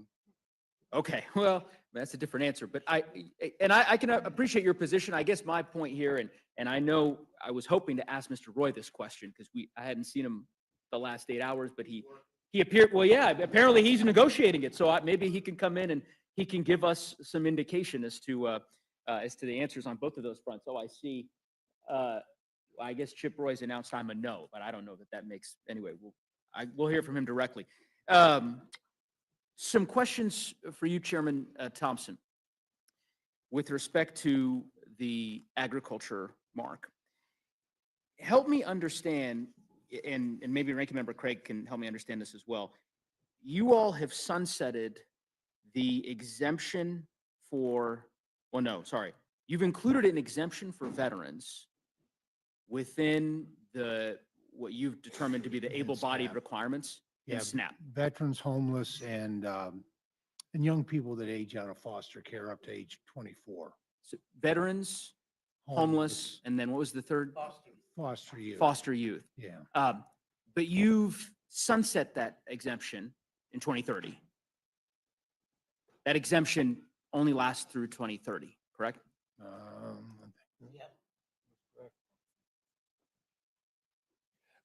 Oh, that's correct, because those were actually put in place of the Fiscal Responsibility Act. That's where those three provisions were added. And I actually believe that. Let me ask you, I guess the question I'm asking is, why not eliminate that sunset? Why, if Well, my question back to you is, why would you not want those individuals to have access to greater opportunity, which only comes through being eligible under the SNAP title and the nutrition benefits, for the career and technical education, SNAP employment and career and technical education. The Farm Bill. Why are you we exempting put them about if that's the $1.1 case? trillion is what we put into the nutrition title. And a big part of that Sure. is the investment in greater opportunity through those educational benefits. Okay, let me take a step back so I can just understand that. I guess what I'm trying to understand is the rationale for the exemption. You've exempted veterans, homeless youth, foster youth from these requirements until 2030. So well, hold on, let me finish. You've clearly decided that it's important to proceed with those exemptions until 2030. Otherwise, you would have said, we're just going to end the exemption now. So you believe it's important to do for the next few years. Why have you decided not to extend it further? Why is 2030 the year that you've decided that veterans should no longer be able to be exempted from these That was a requirements? part of what, quite frankly, my negotiations on that with the Fiscal Responsibility Act or with President Biden. And that was the Sure, but you're not language- locked into and that was the now. language You we all put have into it. abandoned most of the Fiscal Well, Responsibility even Act agreements. That was a great negotiations. We both sides got some good provisions. But at the same time, even back then, I felt that it really was disrespectful to veterans we'll just talk, you let off with veterans to not have an opportunity to benefit from the investments that are there under this nutrition title for SNAP employment and career and technical education. If you feel that way, why keep it? I don't understand. I guess you're saying we have this exemption. It's important for foster youth and for the homeless and for veterans, but also we believe that we shouldn't have this exemption. And so that's why we're comfortable with it ending in 2030. Well, usually taking somebody off a cliff immediately is a really bad idea. We don't really do that with this bill. Even with the state share, we provide. I agree with you fiscal about year describing it as a 2028 cliff and to be not an able to get opportunity. that. I mean, that's Yeah. exactly what my sort of point is, So right? we look closely at poverty cliffs and,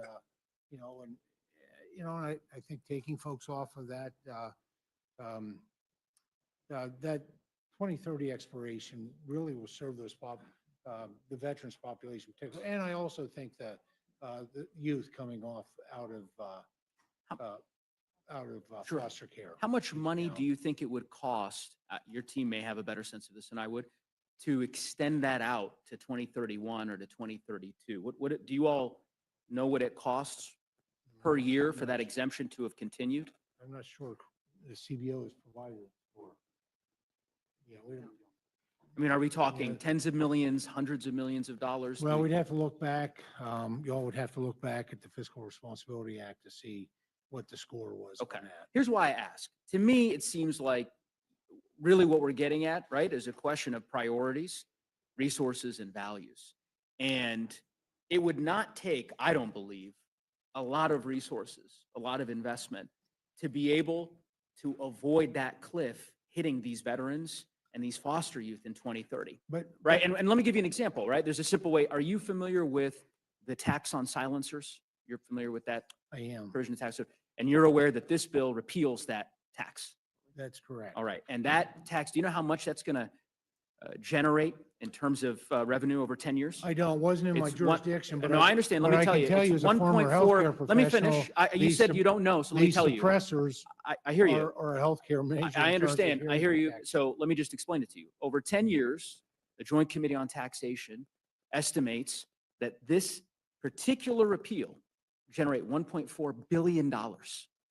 Think about that. Hold Well, on. I'm not asking you a question, Mr. Chairman. 1.4. Well, you did ask me a I'm not question asking you a originally question about now. I'll give you an veterans. opportunity And in a moment to question I answer the have for you, question. what do you have against Mr. veterans Chairman, being- I will give you having an opportunity to opportunity finish. to climb I'm not a- asking you a run a little question. higher in the ladder of Mr. Chairman, opportunity? I'm not asking you a question.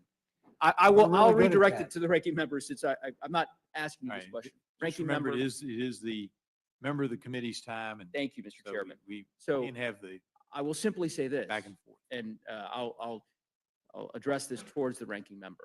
$1.4 billion that will be generated by virtue of this repeal of the silencer tax. This is a tax that has been on the books since the mid-1930s, 100 years. That's during Republican administrations, Democratic administrations. I don't remember Republicans or President Trump, for that matter, trying to repeal this tax in 2017 when you all were pursuing this the first time around. And yet you've decided on this course to repeal this particular tax that would generate $1.4 billion in revenue. Just imagine, Ranking Member Craig, what you could do with that $1.4 billion to address the cliffs that the chairman of the Agriculture Committee had described with respect to veterans and foster youth. The poverty cliff, I think, was the phrase that he used, that they will face under this bill in 4.5 years. Ranking Member, I'm happy to give you an opportunity. Well,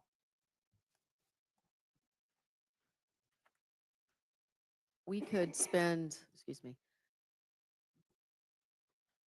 we wouldn't have to cut, I suppose, or Republicans wouldn't have to cut food out of the mouths of hungry children, veterans, and our nation's seniors.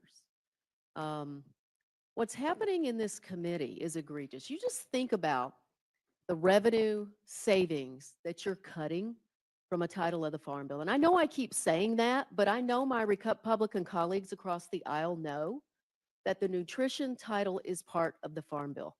And they know that these cuts, $313 billion to a title of the Farm Bill outside of a 12-title, 5-year process, is putting a Farm Bill in jeopardy. And my colleagues are coming after food. We talk about work. I wish Mr. Norman was still here. Nobody here is arguing He's against done working. work. He left. He left again. He's done working, apparently.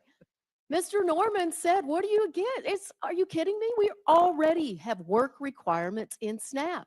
What we're doing is we're adding work requirements to single parents of 7-year-olds. Who thinks that's a good idea? It's egregious. And you talk about childcare costs in this country, it's egregious where we are. And, you know, Mr. Norman, and I could give you examples for every single one of your districts, but I'm going to use his just because I had it open here.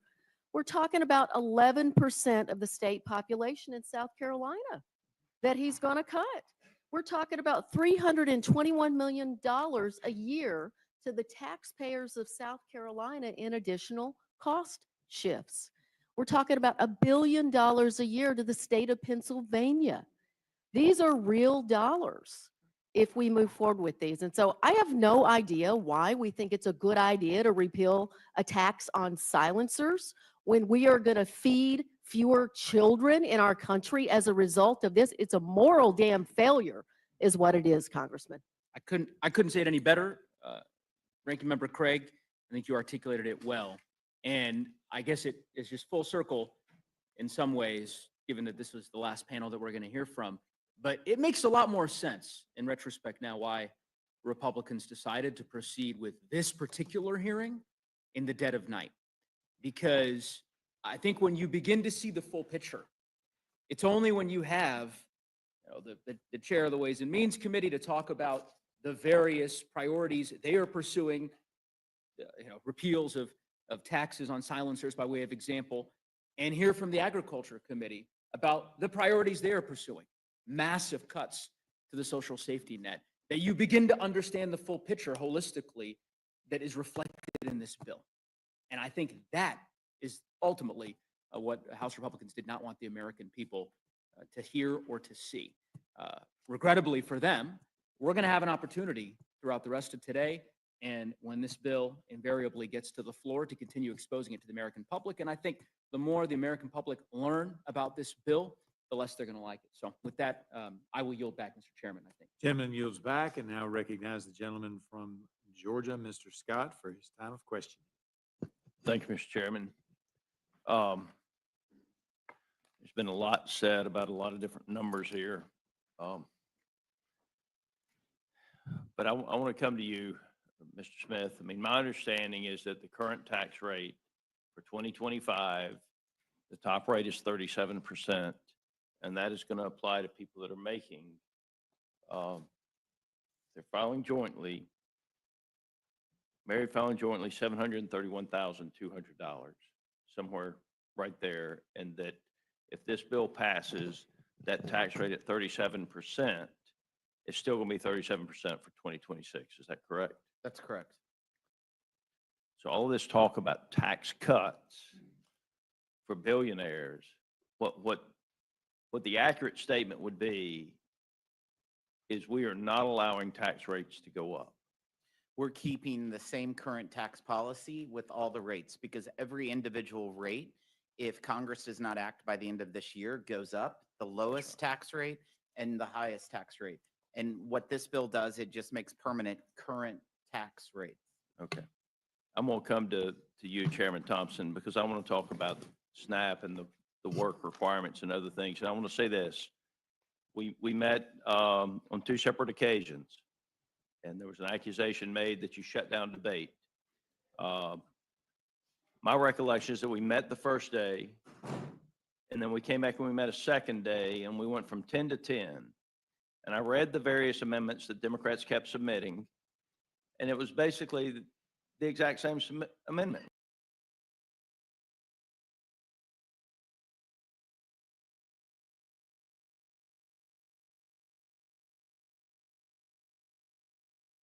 Like they plagiarized each other with the amendments that they were submitting.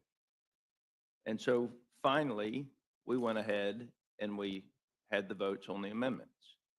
And is that your recollection? Well, that plus the fact that none of the amendments were submitted within the deadline. It's within the rules package that was unanimously adopted. And and there was quite a bit of repetition, absolutely. Okay. So what percentage of Farm Bill spending currently goes to SNAP benefits? Approximately 82%. 82% of Farm Bill spending now goes to SNAP benefits. That's correct. And while the Democrats say they want to work in a bipartisan manner to pass a farm bill, their demand is that 82% of Farm Bill spending must go to SNAP benefits, which means that production agriculture is going to end up with less than 10%. Now, if you're not taking care of production agriculture, then you're not taking care of the food supply for anybody in this country, whether they're on SNAP or whether they are at the highest tax bracket in the country. Is that fair to say? That is more than fair to say. If farmers fail, we have food insecurity. And no matter what the programs look like, what the rules are, what the regulations are, we have food insecurity, which quite frankly is national insecurity. Right. So only 4 Democrats on the House Agriculture Committee voted for the Farm Bill in committee last year. Is that correct? That's correct. Ms. Craig, I don't think you were one of them, were you? No, sir, I didn't, but I noticed Okay, thank Republicans you. didn't bring it to the floor because you didn't have the Yeah. votes. Well, because of the demand that 80+% of it go to SNAP benefits. 45 was- million Americans versus 1 million Americans. That's the split in the Farm Bill between those two programs. Explain those numbers, please. SNAP covers 45 million Americans. The farm program covers about 1 million Americans. Yes, That's ma'am. the And those split. 1 million Americans provide 100% of the food And- for the American citizens. And your This cuts is to my time SNAP. and you can wait. This I'm going to is the come to you gentleman's time. Okay, because I'm I want to talk about some of the votes you've cast on the Inflation Reduction Act and the Ready. American Rescue Plan. Do But it. without the 1 million farmers in this country, there's no food for the people who have SNAP benefits to buy. That's all there is to it. So, but I appreciate you coming clean on that. I'm not coming clean. It's a fact. Sure you are. Yeah. Yeah, you're It's a talking, fact. yeah, you made it clear. You don't That's care why about the the 1 million. coalition exists, because the nutrition and the farm Ah, programs Is the- exist is the together. gentleman's time. He asked the You question. expose yourself on not caring about the 1 million farmers, and that's fine. Oh, All right. GT. Federal law right now, today, and this is a Biden administration proposal I have. And I would remind everybody that's watching, when they had the House, the Senate, and the White House, they passed both the American Rescue Plan and the Inflation Reduction Act without a single Republican vote. So that they could have changed any of this they wanted to, and they chose not to. That's correct. Federal law limits the amount of time a time-limited, which is an able-bodied working age adult without dependents, participant, commonly referred to as an able-bodied adult without dependents, can participate in SNAP to any 3 countable months in a 36-month period, unless a person meets the work requirements. That's the current law. That's correct. And the work we've had the work requirements since 1970s. Yeah. thank you for coming clean on that. That's right. And when Bill Clinton signed the welfare to work requirements, the poverty rates declined more than at any other point in the country. Is that correct? Is that correct? That's correct. Do you dispute that, Ms. Craig? I don't have that data in front of me, and I don't think GT does either. Oh, come on. Democrats have routinely taken credit for what Bill Clinton did in the welfare to work. Just factually speaking, it was a good piece of legislation. And people went back to work and poverty rates declined. All right. So what we have done in the bill is effectively take the 2 separate work exemptions. One is a general work requirement exemption, and we have made them match with the able-bodied working age adult exemptions. Is that correct? That's correct. Reducing hopefully going forward, then reducing the confusion, the complexity for the participants to be able to gain better access. Gain better access to what? To SNAP. Look, This is the gentleman's time. work is good. Work is good, Work is great. you know, and without the 1 million American farmers, nobody in this country has food to eat. With that, Mr. Chairman, I yield. Gentleman yields back. Now recognize Ms. Leisure Fernandez for her time of questioning.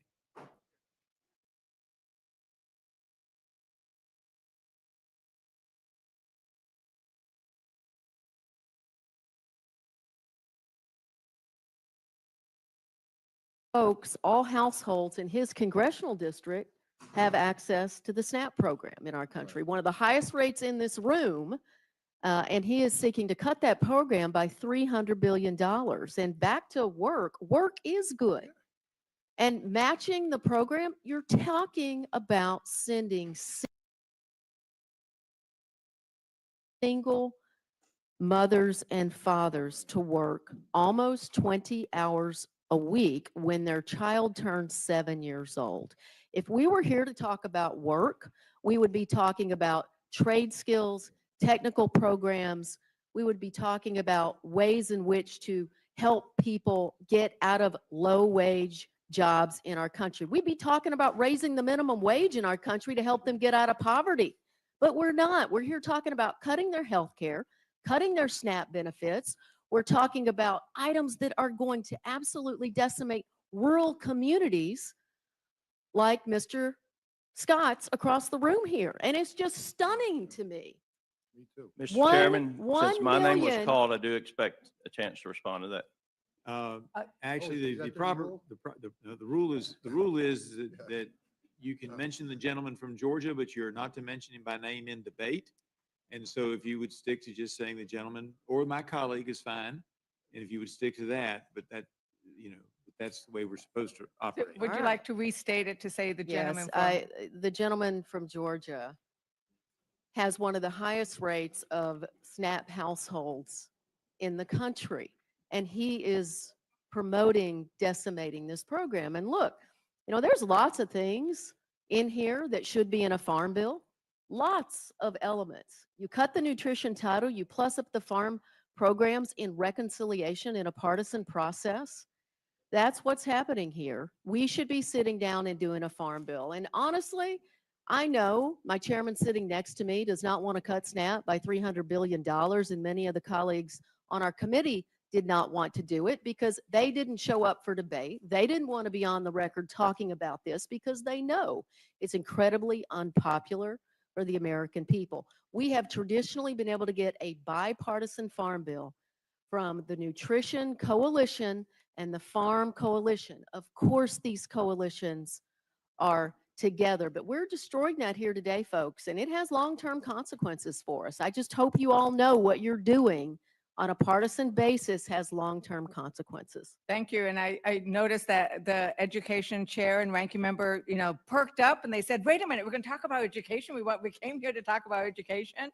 And we're actually cutting education by also hundreds and billions of dollars. So we're not going to get there. But I wanted to yield some time to my ranking member, Mr. McGovern, the gentleman from. Yeah, I won't be offended if you refer to me by my name, but you know what? Enough of this BS, because that's what it is. I mean, nobody here is saying that there isn't dignity in work. What we're saying is that life is complicated, and one glove doesn't always fit all. And what we're also saying, and because I believe this is true, that this is a backdoor attempt to force people off the benefit, so you can take that money and pay for tax cuts for billionaires. That's what it's about. And I will also tell the gentleman that over the years, hunger has gotten worse in this country. The only time it didn't, believe it or not, was during the pandemic. And that is when we increased the SNAP benefit and when we increased other nutritional programs to help people get through that difficult time. We actually saw hunger go down, food insecurity go down. And then when some of those programs sunsetted, hunger started to rise up again. So hunger is a political condition, my friends. I mean, we have the money, we have the resources, we know what to do to end it. What we lack is the political will. And again, tax cuts for billionaires paid for by savings in SNAP is not going to end hunger and food insecurity in this country. And again, I mean, the idea that we can't come together and say that ending hunger and food insecurity is a priority, that somehow it's okay to demonize people who are struggling. I mean, I find that appalling, quite frankly. I thank the gentlelady for yielding. I yield back. Thank you. The gentleman from Massachusetts, Mr. McGovern. You know what? Hunger is also a moral issue.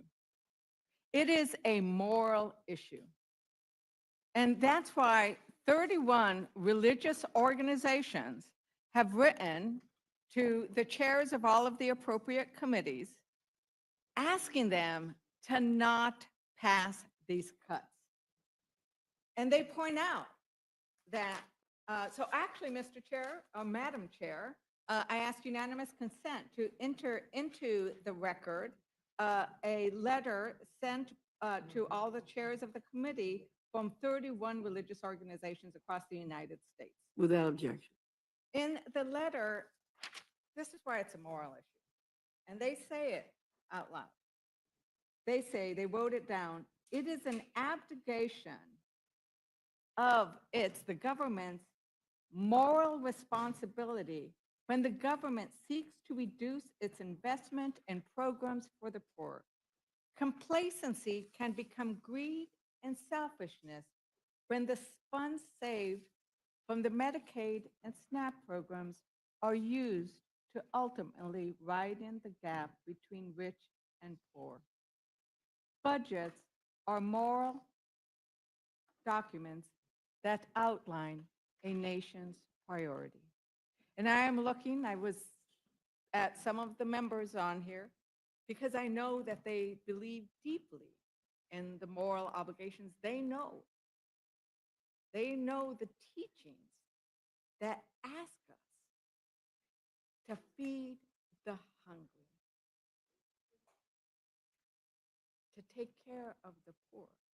That is the essence of Jesus' teaching about love. It is the essence of almost every religion.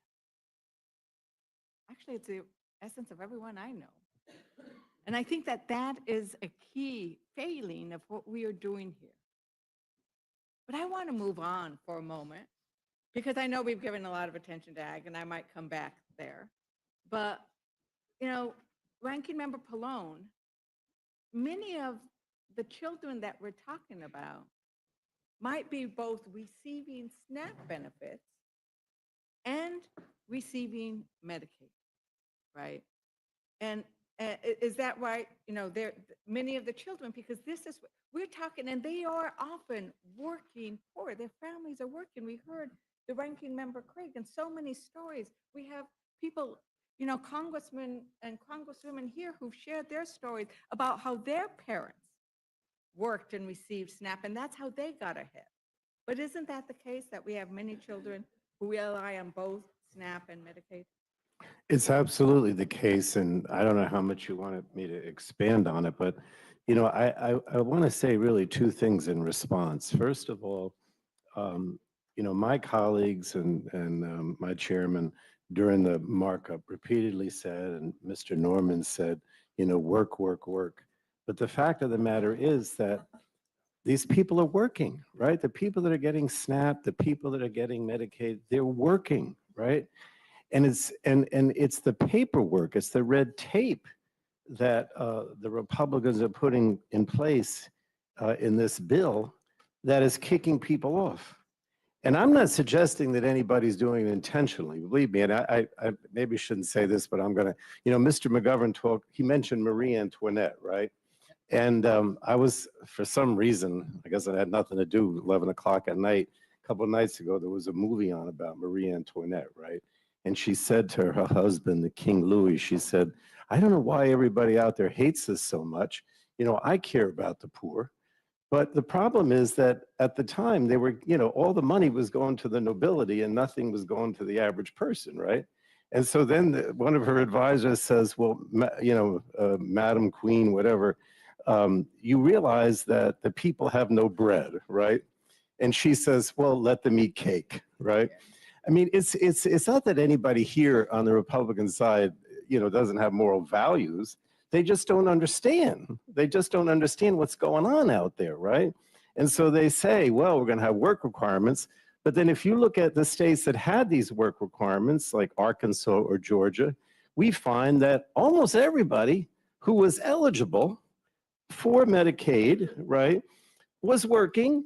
And the problem was they didn't know that they had to fill out the papers. It was too onerous to fill out the paper. I just wanted to give you one story because I had it here. In Arkansas, which was one of the two states, but they only had it for a few months because they realized that it was kicking people off. And they said in the few months that the state had its work reporting requirements in effect, 18,000 people lost coverage. That's 1 in 4 people who were eligible for Medicaid.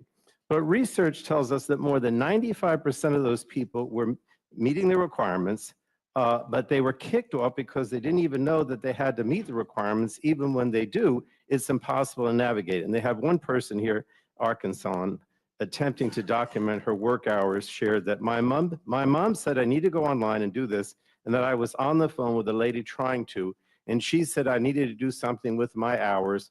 Well, I was on the phone with the lady for like an hour. Then she sent me to someone else. Then she sent me to someone else. So I just gave up trying to report my hours work, and she lost her Medicaid.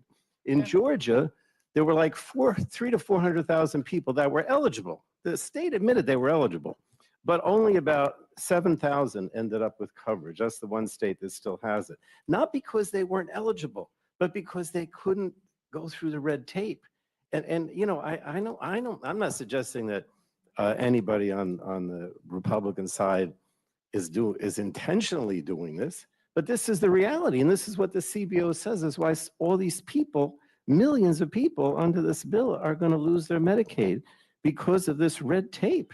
It's that simple. Yeah, it's going to vary, and I'm glad you mentioned the Arkansas example, because indeed 18,000 people, right? In New Mexico, you have to fill out, this is what you fill out in New Mexico, right?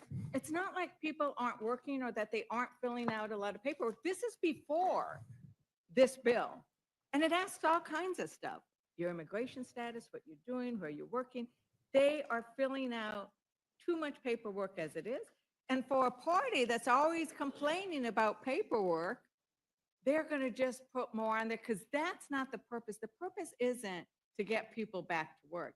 It's to kick people off of Medicaid. It's to not recognize the hard work of those that already are. Because as you put it, 92%? 92% of adults under 65 on Medicaid are already working or can't work because they're caregiving, illness, they're going to school. So don't tell us about work, because we come from families that work. We come from families that get our hands dirty. We know what it looks like and what it feels like. And these are the people that we are working to protect. And I am very concerned about what they're going to do to indeed the people. When I go to my rural areas, when I went, to the dairy farms and talked to the people in my rural areas, and they said, we are the people who get our hands dirty, because I represent a large rural district. They're going to get slammed, aren't they, Ranking Member Pallone? Because rural hospitals are going to go under. Madam Chair, I ask unanimous consent to enter into the record. Medicaid cuts would threaten rural hospitals. And this is, Madam Chair? Yeah. You finished the. Yeah, thank you. I was going to go into it because I think it's really important that Americans who now have woken up and had their second cup of coffee, that they actually look at what's happening here, because it is really scary. In Pennsylvania, 12 rural hospitals, 24% are at immediate risk of closure from what you're doing here. In Michigan, 9 rural hospitals. Oklahoma, 24 rural hospitals. Several in my community as well. But if you are representing a rural area or a rural state, your rural hospitals are going to close. Because this is the thing. We're going to kick you off of Medicaid, and then we're not going to let you get onto the Affordable Care Act with the subsidies. Is that right? And so they're going to show up at the hospitals and not have any care, right? Absolutely. And I want to explain why, because I'm not sure everyone knows that the CBO estimated that those 8.6 million under the bill that, or at least most of them, that would lose Medicaid because of the red tape would immediately, or at least they would try to move over to the ACA and get a subsidized insurance policy under the ACA. But because of that, all of the savings that were going to be, go to the rich and the corporate interests under this bill would have been lost.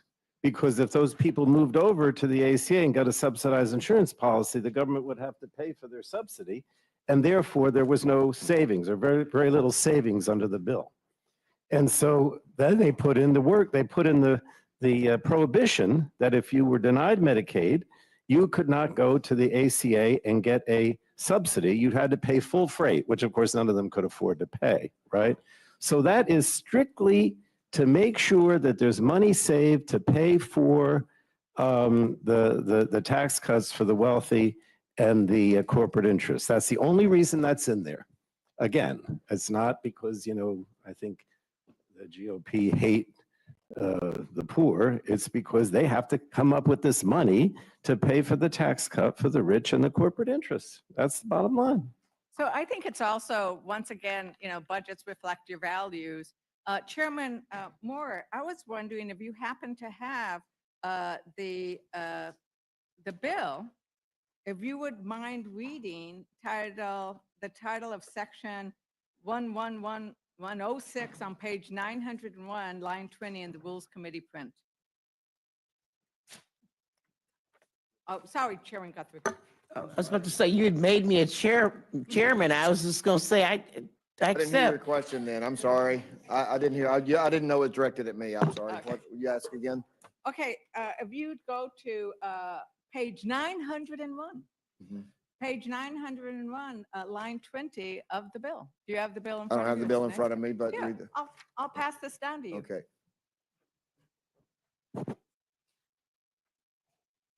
Just read that one line.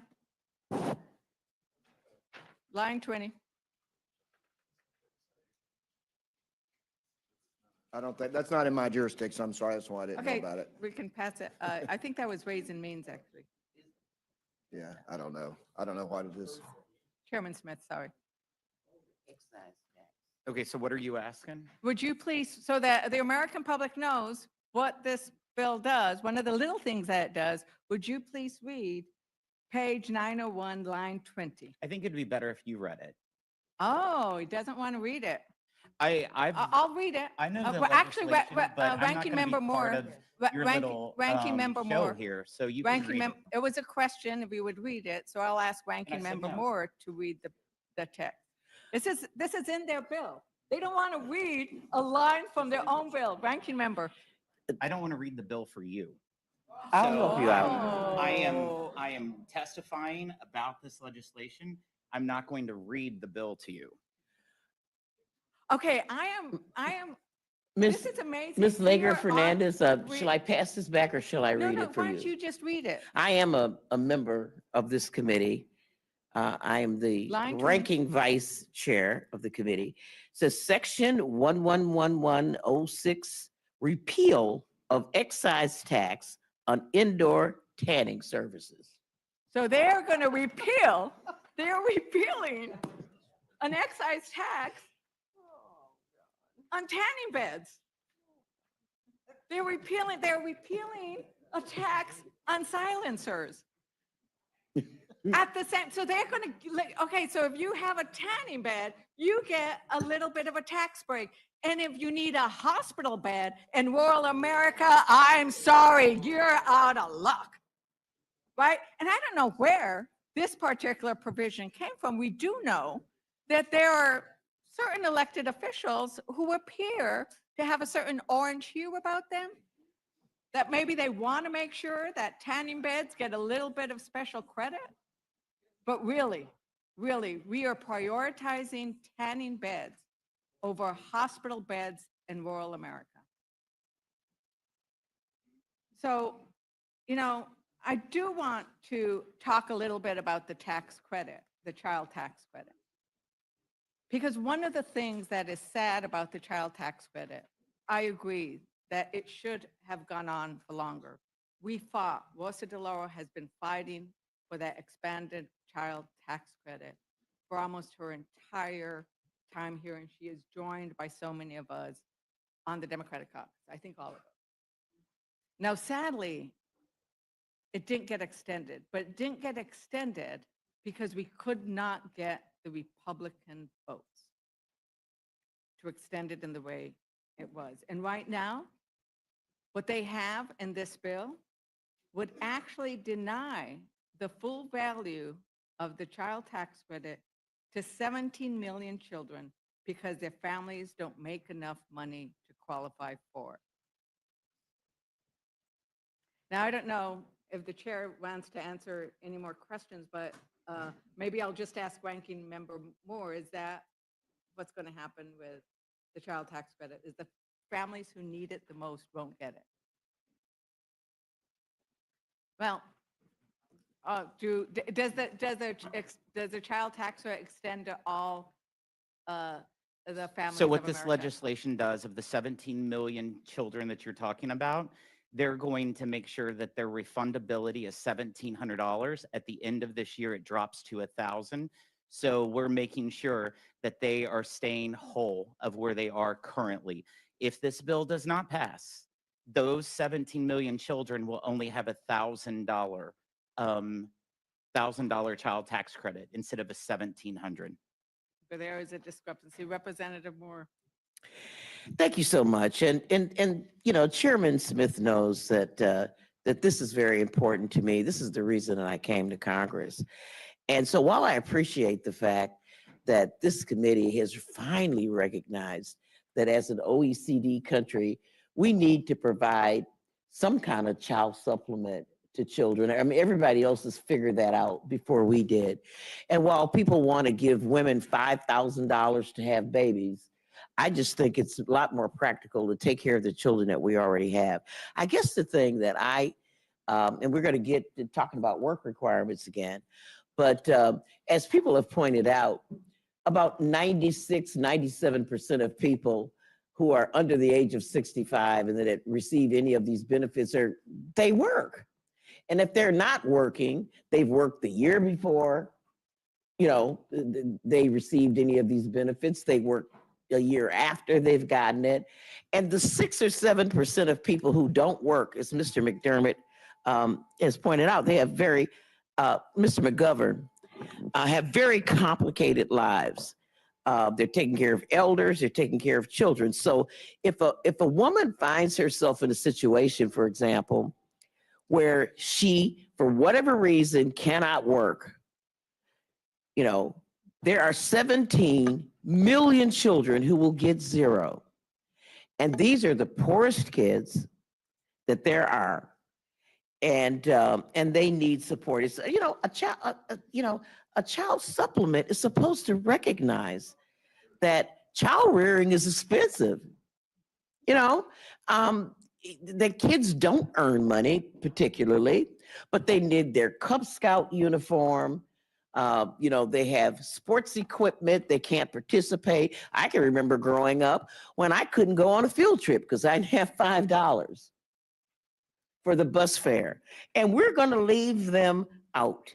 And, you know, because of this work requirement, the poorest children, 17 million of them, who have no control over whether or not employers will provide their parents with work, parents who perhaps don't have a high school diploma.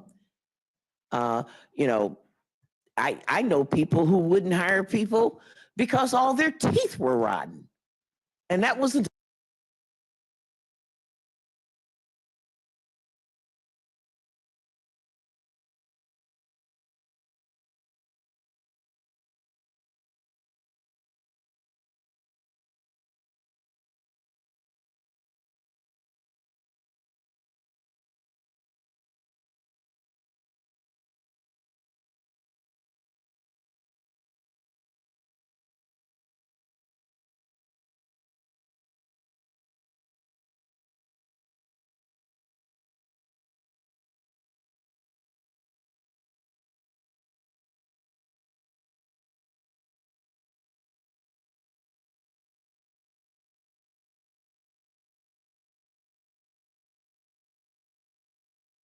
a good look for working in the restaurant.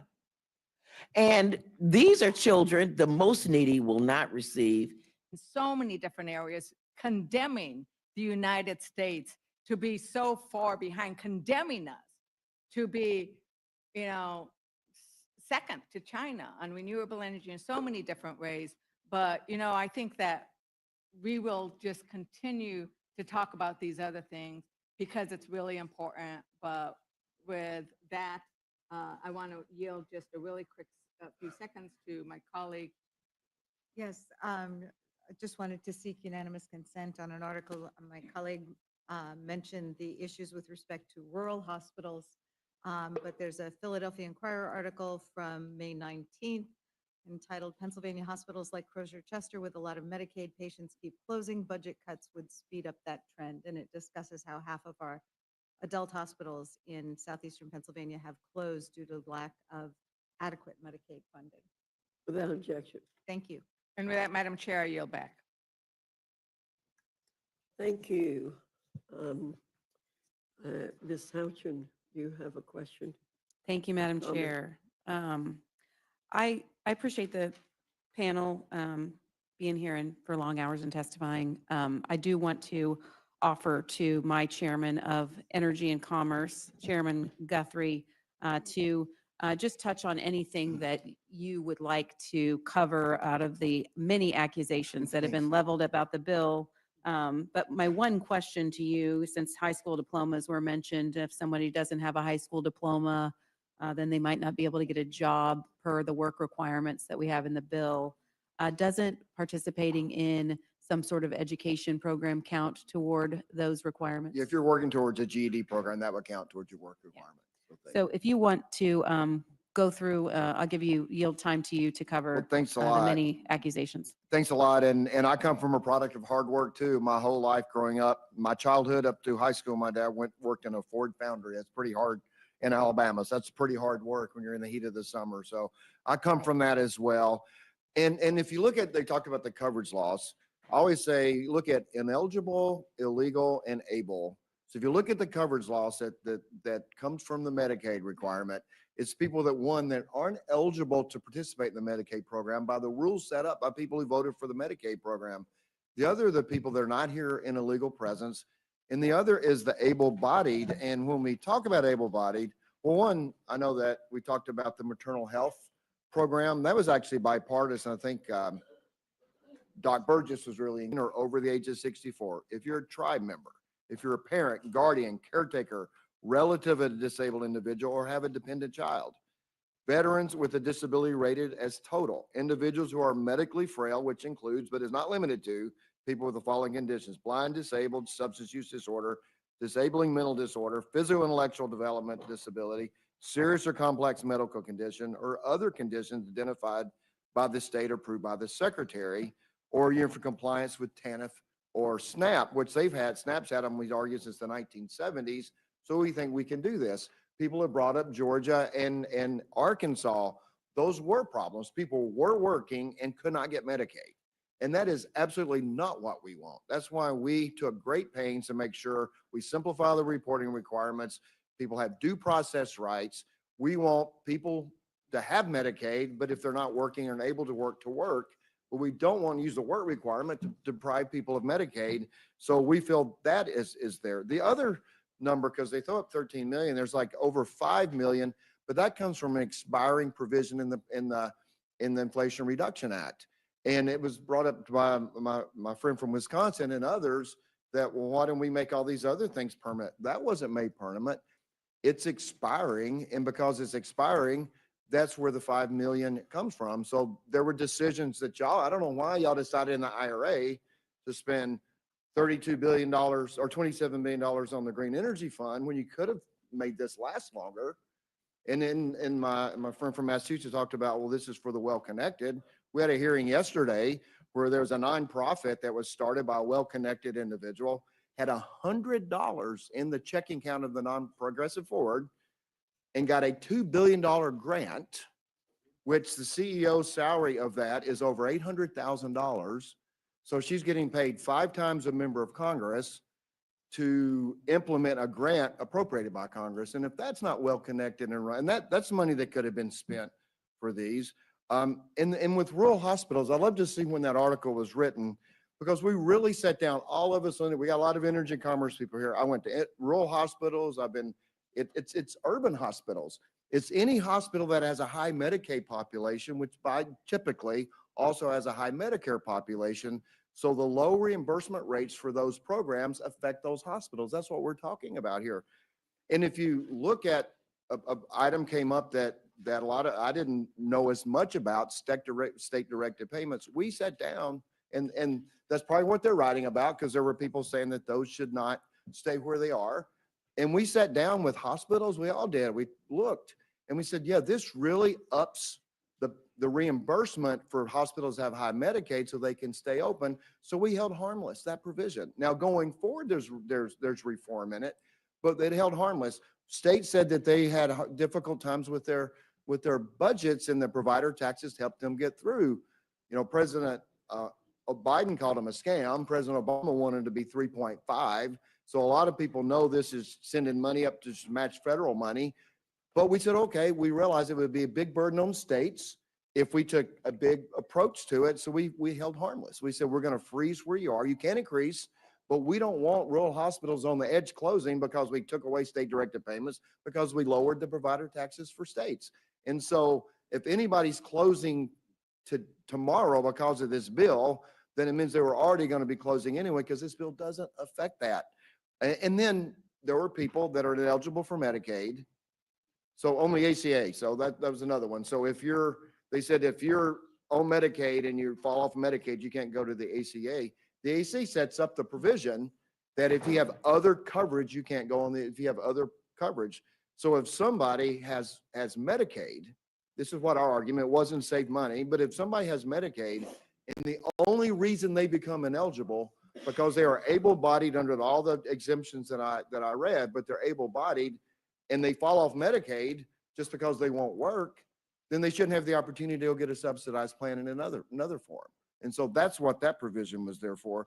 So this whole committee, Energy and we're all said we spent a lot of time making sure that we reform a program that's grown twice the size of inflation. I mean, one state has spent $26 billion more on Medicaid in the last 3 years. We felt it was unsustainable. We walled off. There's two groups. There's the Affordable Care Act. So if I'm a healthy Kentuckian and I go to the hospital, the federal government pays 90%. If I'm a disabled child in Kentucky, go to the hospital, the federal government pays 72%. Talk about values. But we have left that alone in our bill because of the states have budgeted and put their hospitals around that. So unfortunately, that's what was put into law under the Affordable Care Act. And so we looked at all of that. How do we get a handle on the growth in Medicaid and make it sustainable and protect it for mothers and pregnant women, mothers, children, the disabled, what the program was originally intended for, because most of the great growth is in the expansion population. And I think this proposal was well thought out. I received a letter from the Kentucky Hospital Association. I said saying that thank you for the path that you took, because this is something we can deal with. I sat with hospital executives when they listened to the rhetoric and they saw where I thought our plan was going, and I could say, look, this is where I think it's going. They would all say, wow, we can all live with this. So we've given a product that saves the program. It puts it on a more sustainable path. It's still a growing program. It's going to spend over 1.1. We're going to spend $700 billion this year, 1.1 trillion 10 years from now after this bill's in full effect. So we're not cutting Medicaid. What we're trying to do is deploy the resources for the people that need it the most and reform the program and let states have to take more responsibility in the future, but hold them harmless today. So we don't have these hospitals on the edge, like my friend from Pennsylvania mentioned, on the edge, being affected by what we do here in the next few days.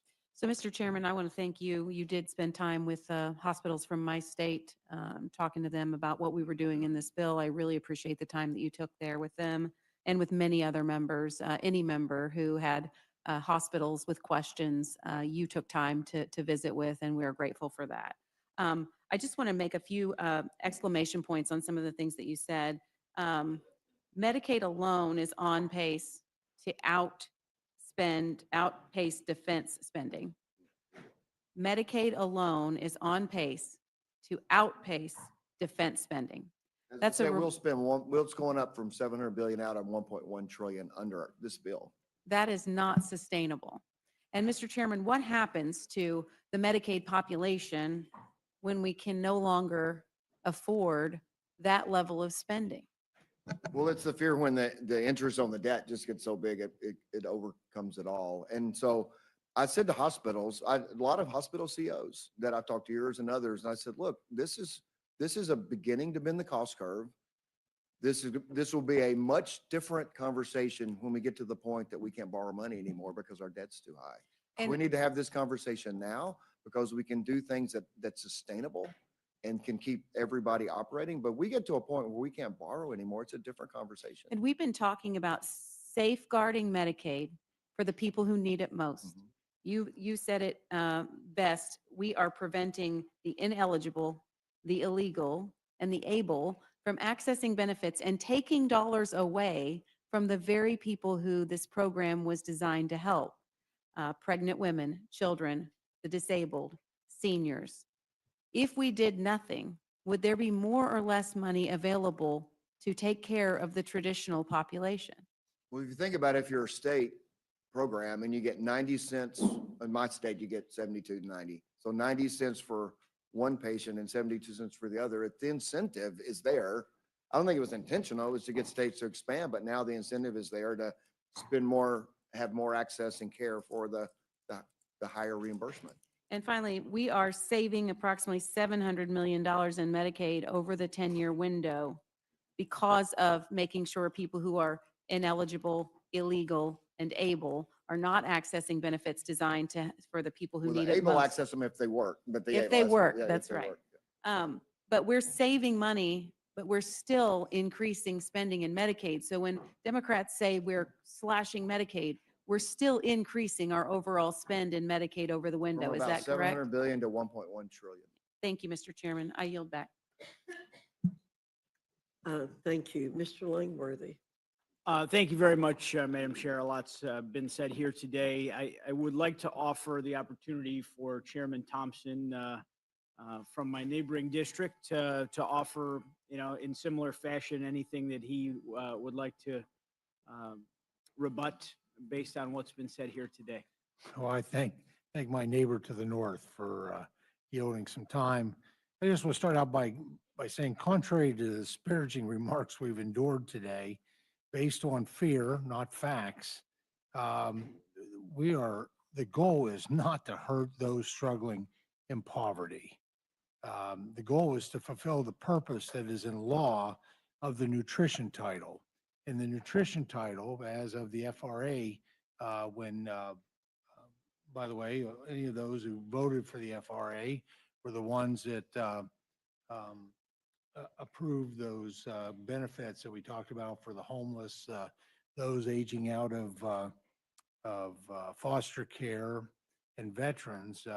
You that voted for that were the ones that voted to have those expire in 2030. There was a question during some of the questioning of where that came from. So, but within the FRA, we obviously food security has always been a part of the nutrition title. Really important. But it has a dual purpose. It is officially codified and in law, and that is workforce development. That became a part of that purpose. And I would say we also, not in law, but my own personal perspective is we need to achieve sustainability of this critical program and not to have cuts. And I've said all along, we've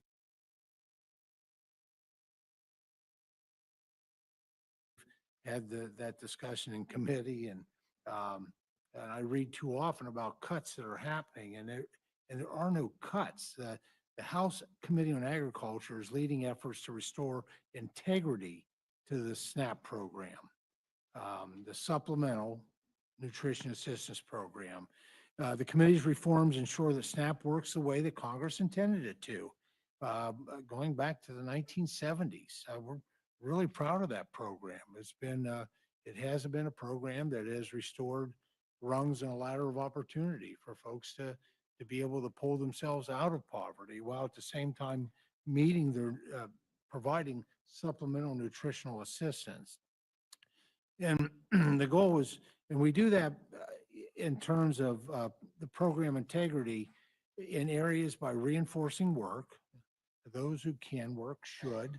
And there certainly are plenty of waivers and provisions so that to address, kids, the reason that it's always been 6 years and younger as a waiver on the general work requirements is because it was recognized that if you had a preschool child at home, that you would have to be able to care for them. It also applies if you have someone in your house that is disabled, including maybe a parent that you have to provide care for. Always those exemptions are there. But by reinforcing work, rooting out waste, and instituting long overdue accountability incentives to control costs and end executive and state abuse and overreach. Because when the executive branch, and specifically the states, do things the wrong way, it is the SNAP participants, those individuals, those families are the ones that are hurt most. So the reason for this reform, it's intended to intent to supplement the food budget for low-income individuals. That's what SNAP is. The SNAP has ballooned in cost. Since 2019, SNAP rolls have increased by 17%, from 36 million in 2019 to 42 million. And a lot of that has occurred at the state level. And while the overall cost of the program has grown by 83%, ballooning from 60 billion to 110 billion annually. States do administer the program. They administer the program. There's a cost share for administration of the program, and the collectively, the states make $13 billion per year in erroneous payments, both overpayments and underpayments. And both of those hurt the beneficiaries, the people that we've been spending hours now talking about how do we help them.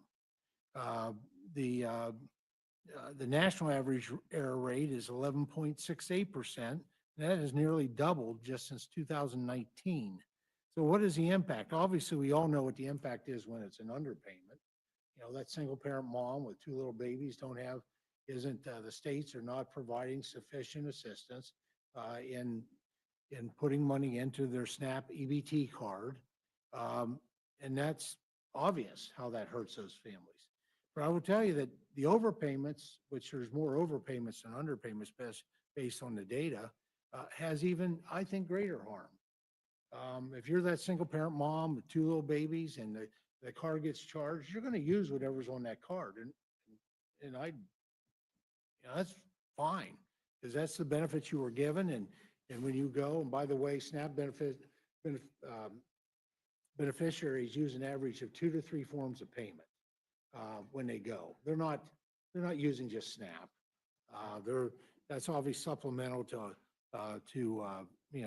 cash and to checks or debit cards. So how does the overpayment hurt them? Well, because the states will come back and claw that back. It may be 3, 4, 6 months later. Now, where is that single parent mom with two little babies supposed to find that money at that point? That's where program integrity is so important. It protects, one of the things it does, it protects the beneficiary. It protects that single mom from that. And so the error rate by these states is completely unacceptable. And you know what? Why do they do it? Because there's no skin in the game. They don't have there's no accountability.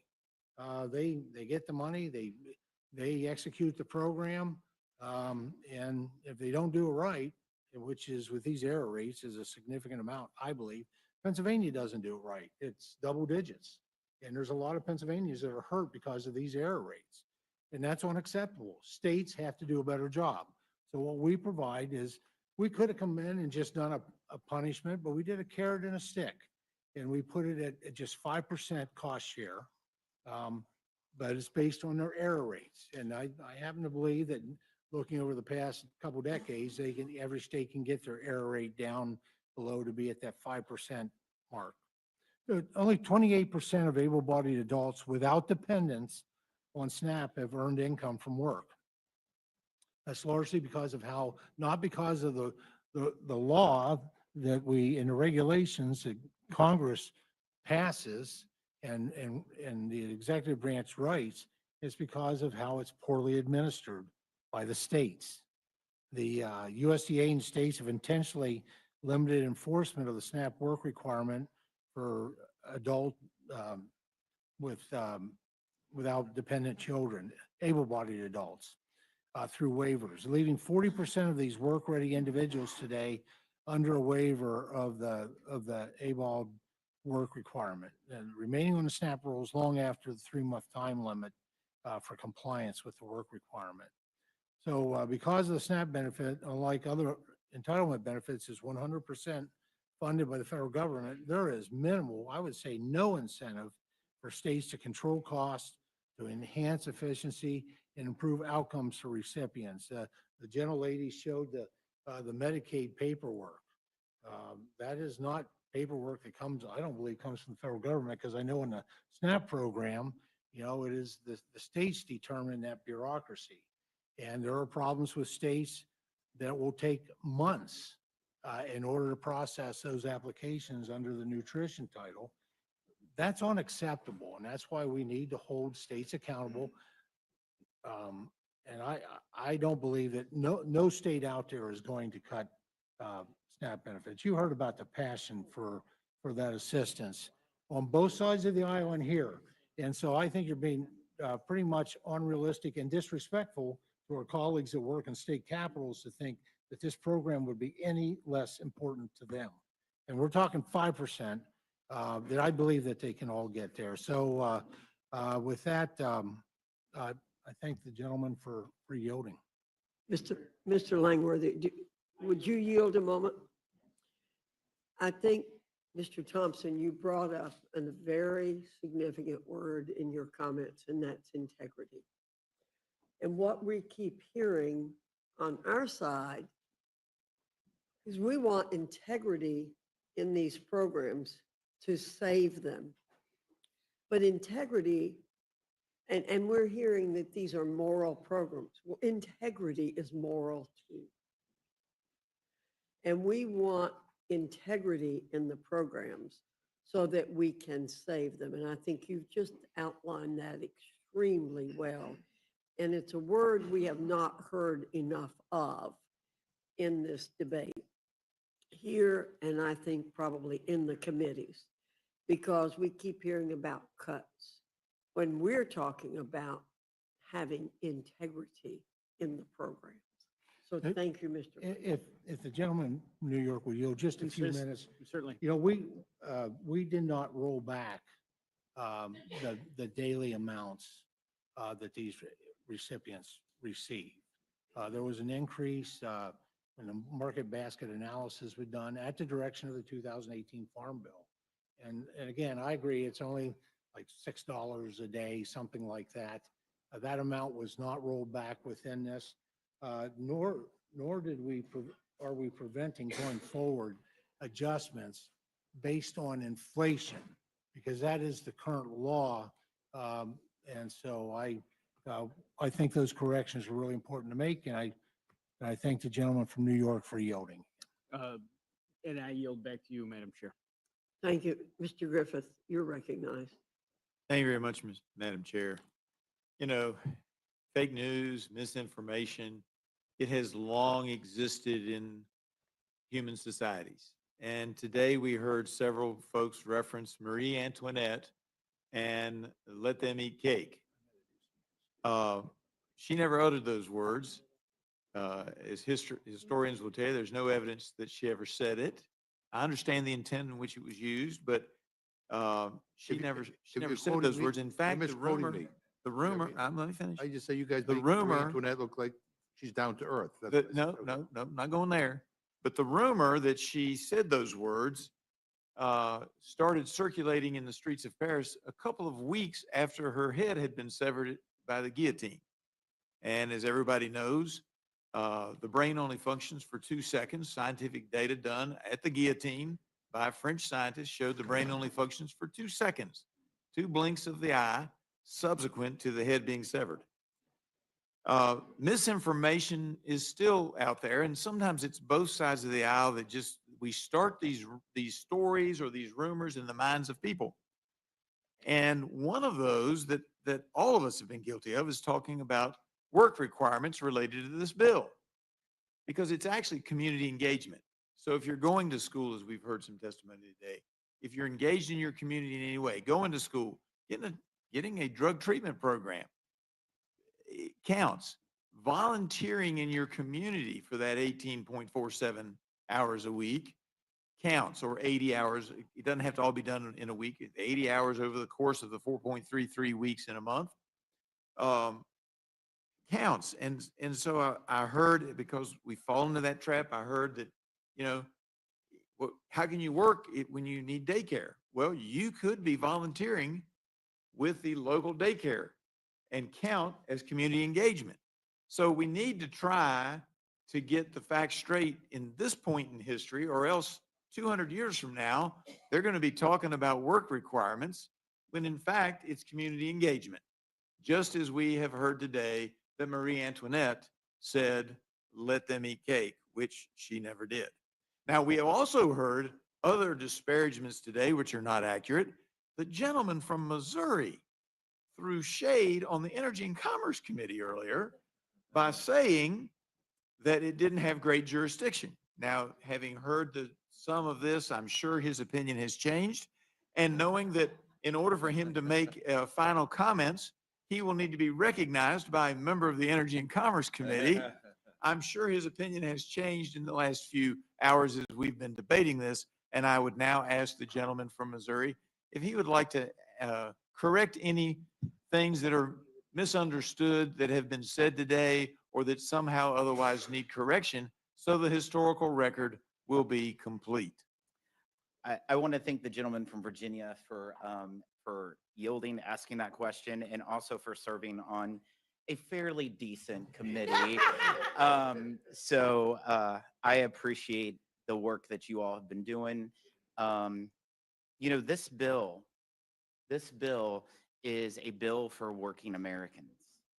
I'm a product of the working class. Like I said earlier, I grew up most of my life in a single wide trailer, and we upgraded to a double wide. My dad was one of those 199A employees that would benefit in this bill. He was the employee of one. He had a 2-car garage. He was the best transmission overhaul mechanic that you could find. And I was the first in my family to ever graduate college. They were the first in their family to ever graduate from high school.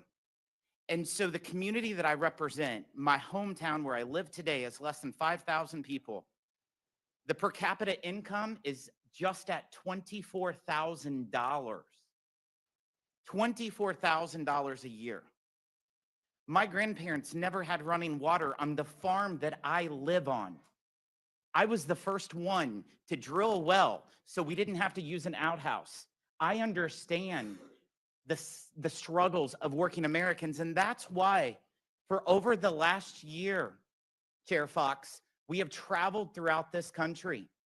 We've had 15 different field hearings from a homeless shelter in Chicago to an Indian reservation in Arizona to the second largest port in Staten Island. We went all over this country to hear from real small business owners, real working moms, real farmers of the issues that they're facing in today's economy. And that's what this bill delivers on. This bill makes permanent what is expiring at the end of this year. Every individual tax rate will be made permanent. The 10% tax rate will be made permanent. Every single one. The child tax credit, which affects 40 million Americans, 40 million children. If Congress does not act by passing this legislation, you will see the child tax credit go from $2,000 to $1,000. To $1,000. That affects working families. The guaranteed deduction, which 91% of Americans use when they file their taxes, that gets slashed in half if we don't pass this bill. But guess what? This bill also increases that guaranteed deduction, $1,000 per individual. That's real tax relief for the 91% of Americans that use it to file their taxes. We also enhanced the child tax credit $500 to make the child tax credit $2,500. Inflation's gone up a lot since 2017, and we're indexing it for inflation. We're also delivering on the promise that we made to the voters of no taxation on tips, no tax on overtime, tax relief for seniors, also allowing you to be able to deduct your interest from autos made in the United States. I'll tell you, the senior citizen who's an Uber driver is going to benefit the most from this tax package, because no tax on tips, senior tax relief, and also they can deduct their interest if that car is made in the United States. These are real impacts for real Americans. In fact, an average family of 4 under this tax bill will see their tax cuts of $1,300.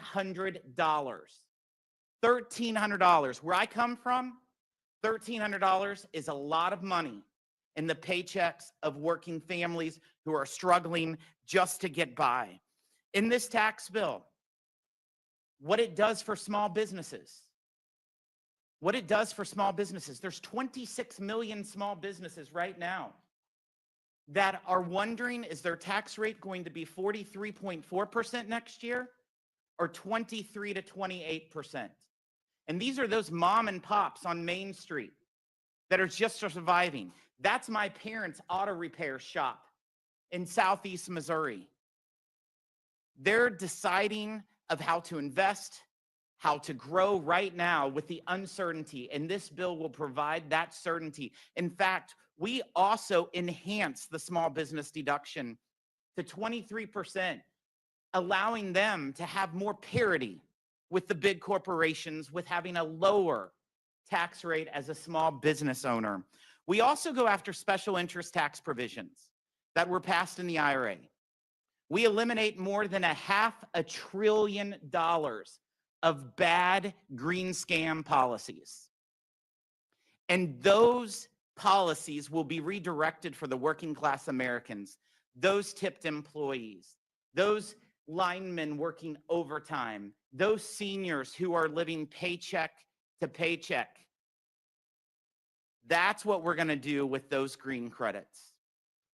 We're also going to hold elite universities accountable. We're going to make sure that they pay their share of revenues coming from endowments. Corporate tax rate's 21%. The top tax rate will be 21%. If an endowment can have $55 billion, more than most countries, I think that they're not really paying their fair share. We're always talking about paying their fair share, but we're going to make sure those elite universities pay their fair share. It's the same way with woke non-for-profits. We're holding them accountable. We're also saving $140 billion in the tax code to make sure illegals aren't benefiting from the tax code. And this is all to deliver real relief for the average, everyday American who sent us to Washington for this mandate. I appreciate you for allowing us to be here today. Madam It's Chair, I still yield your back. time. I yield back. Thank you. Mr. Jack, you're recognized. Thank you, Madam Chair, and I will engage Mr. Wahlberg. I appreciate your patience throughout this hearing. I can relate that it's a little lonely when you sit at the edge of the table, but would welcome any closing thoughts and comments from you and the incredible work that your committee members produced at the Education and Workforce Committee. Well, Mr. Jack, I appreciate that. Bobby and I are feeling like Rodney Dangerfield down here at the end of, you know, I served on the Ag Committee, my first term in office. Great committee. Got a great Ag district that I represent. I served on Energy and Commerce up until I took the chairmanship of this fabulous committee. And I never wanted to serve on Ways and Means. It's not up to my standards yet. No, I love you, Jason. I love you. I just had to get that in. But I do appreciate that. Education workforce, I don't want to belabor this, but we did some amazing work, I believe. $350 billion of savings that will, I think, foster better opportunity for students in higher education at lower costs. In the Northwest Ordinance, it's probably included in some of your state's constitutions. It says religion, morality, knowledge being necessary to good government and the happiness of mankind, schools and the means of education shall forever be encouraged. I don't think we've been encouraging education as we ought to. And for that reason, my ranking member, Scott, and I and Representative Nagus, I'll respond to your question, which was a legitimate question. We started at 10:15 in the morning on our markup. 5.5 hours later, after 33 or 34 amendments that we debated together, we completed it. And I turned to Bobby and I said, Bobby, what happened? He said, what do you mean? I said, it's still light out. I think that shows how a committee can work together to get things done, whether we agree or not on everything, and we didn't.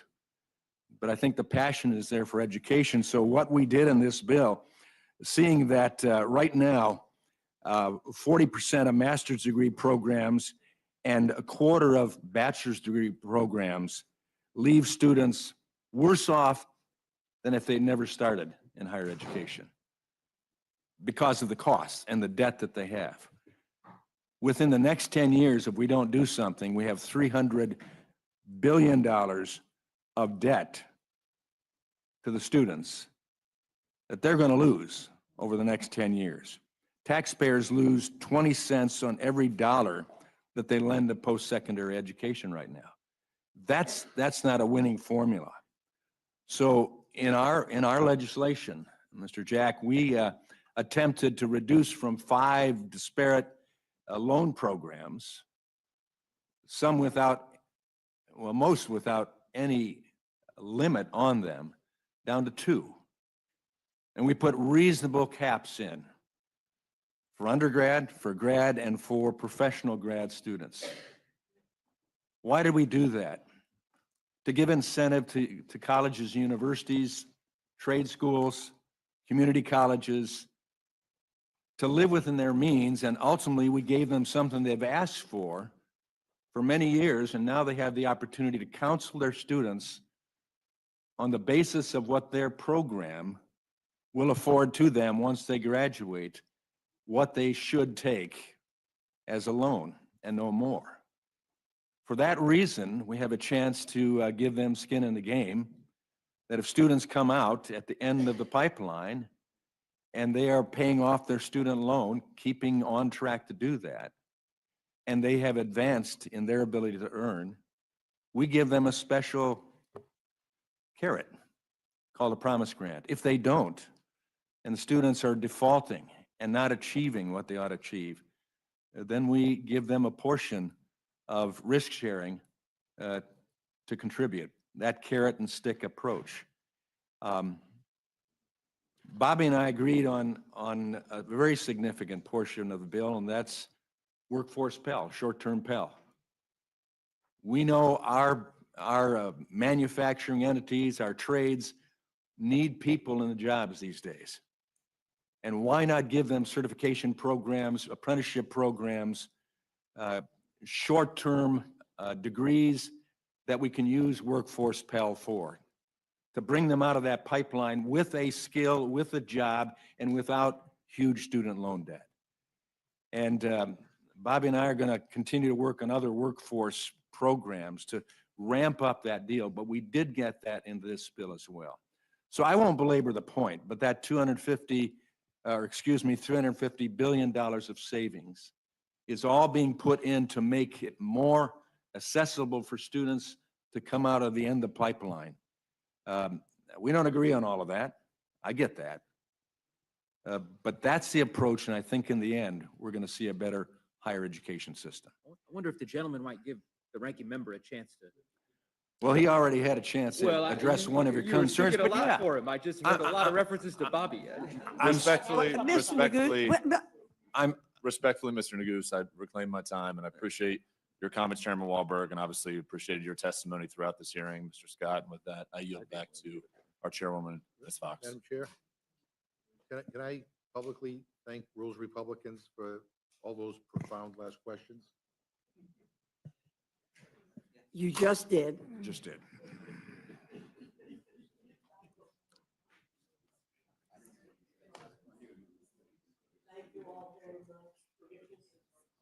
Madam Chair, Excuse me, I'd Mr.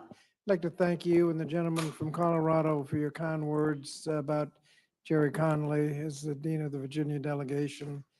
Several people said very nice things, and I'd like to thank you for those. I want to say, I think it's important we always acknowledge each other because we all work hard. And it's important that we do that, no matter the party.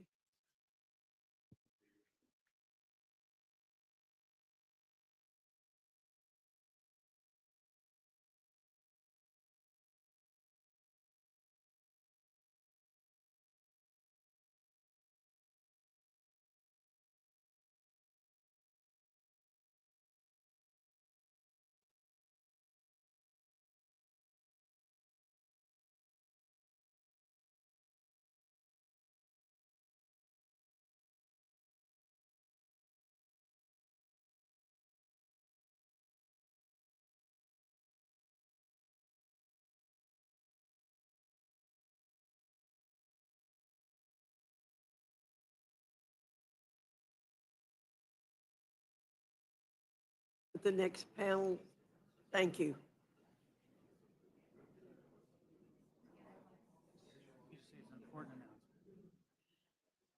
I have an important announcement to make. To the members in the room who've been waiting patiently to deliver amendment testimony, I have a brief announcement about how we're going to proceed. Those of you who've been excused can go.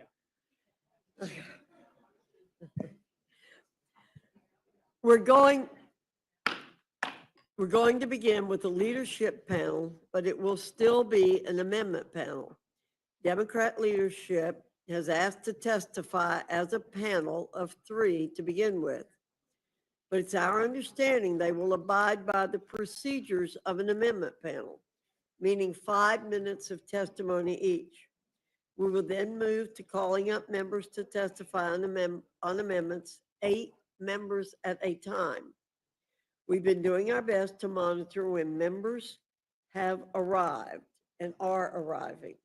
We're also doing our best to cross-reference our notes on this with the staff of our Democrat counterparts so we get it as right as possible. I'll be calling up the members 8 at a time.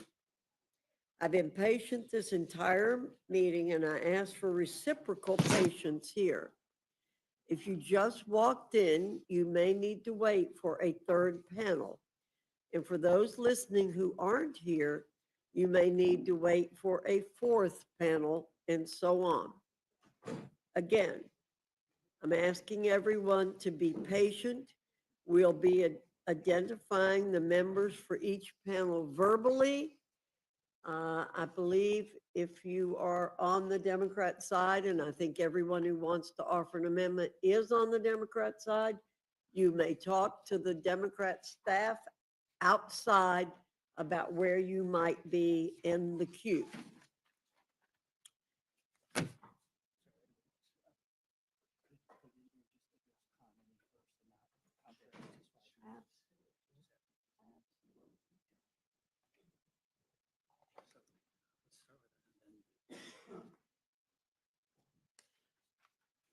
Mr. Jeffries, I understand you want to address the group in terms of the loss of Mr. Connolly first, and then I'll identify you for your testimony. Madam Chair, thank you so much, and thank you so much for the moment of silence and the kind words of remembrance on behalf of our dear colleague, Jerry Connolly, who really was a member's member, someone who conducted himself with the highest degree of intellect, brilliance, resilience, integrity, humor, and wit. It's a great loss for his family, great loss for his district, great loss for the Commonwealth of Virginia, great loss for us as House Democrats, but certainly a great loss for the Congress and for the country, given just the depth of his representation, the relationships that he had on both sides of the aisle, on both sides of the Capitol, and the fierce representation that he provided to the people that he's been privileged to represent for decades. Thank you for giving me the opportunity to share some brief words of reflection on behalf of the House Democratic Caucus. Well, I'm reminded of an old poem, For Whom the Bell Tolls. Thank you, Madam Chair. Thank you, Mr. Jeffries. Now, I'd like to recognize that we have Minority Leader Jeffries, Leader Clark, and part of the leadership, Mr. Aguilar, at the witness table for our first panel. So I now will recognize each of you. Will you be going first, Mr. Jeffries? Thank you, Madam Chair. Good morning. Thank you, Chairwoman Fox and Ranking Member McGovern, for the opportunity to testify at this incredibly important Rules Committee meeting. I also thank my colleagues, Whip Catherine Clark and Caucus Chair Pete Aguilar, for partnering with me on this amendment. Come before you today with an amendment to strike the unacceptable, unconscionable, and un-American cuts to the health care and food assistance of the American people. America is the wealthiest country in the history of the world. We are better than this. The great American middle class dream is that when you work hard and play by the rules, you should have the ability to provide a comfortable life for yourself and for your family, a good paying job, educate your children, purchase a home, and have access to high quality and affordable health care, as well as be able to put food on your kitchen or dining room table. Unfortunately, we are here today discussing a bill that would make that American dream harder to reach for millions by increasing costs for families, hardworking American families, and gutting the things that they need to survive and thrive. This reckless budget would take health care and food assistance away from millions of people in order to provide tax cuts to the wealthy, the well-off, and the well-connected. It would hurt children, hurt seniors, hurt families, hurt women, hurt people with disabilities, and hurt our nation's veterans. If enacted, the GOP tax scam would represent the largest cut to health care in American history and the largest cut to nutritional assistance in American history, in order to provide the largest tax breaks to billionaires like Elon Musk in American history. So let's begin with the health care component of this amendment. Everyone should have access to high quality and affordable health care in the United States of America. In 1965, Congress created both Medicare and Medicaid. In the intervening decades, Congress passed legislation to expand and strengthen these important programs. In 2010, this Congress, under the leadership of Speaker Nancy D'Alessandro Pelosi, passed the historic Affordable Care Act, which created new protections for people with pre-existing conditions and expanded health care for tens of millions of people who couldn't otherwise afford it.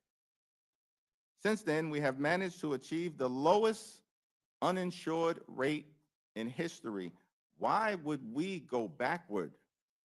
Which is what the GOP tax scam would do. We know, however, that our healthcare system is not perfect. Too many Americans continue to be unable to pay their medical bills and struggle to get access to the care that they need.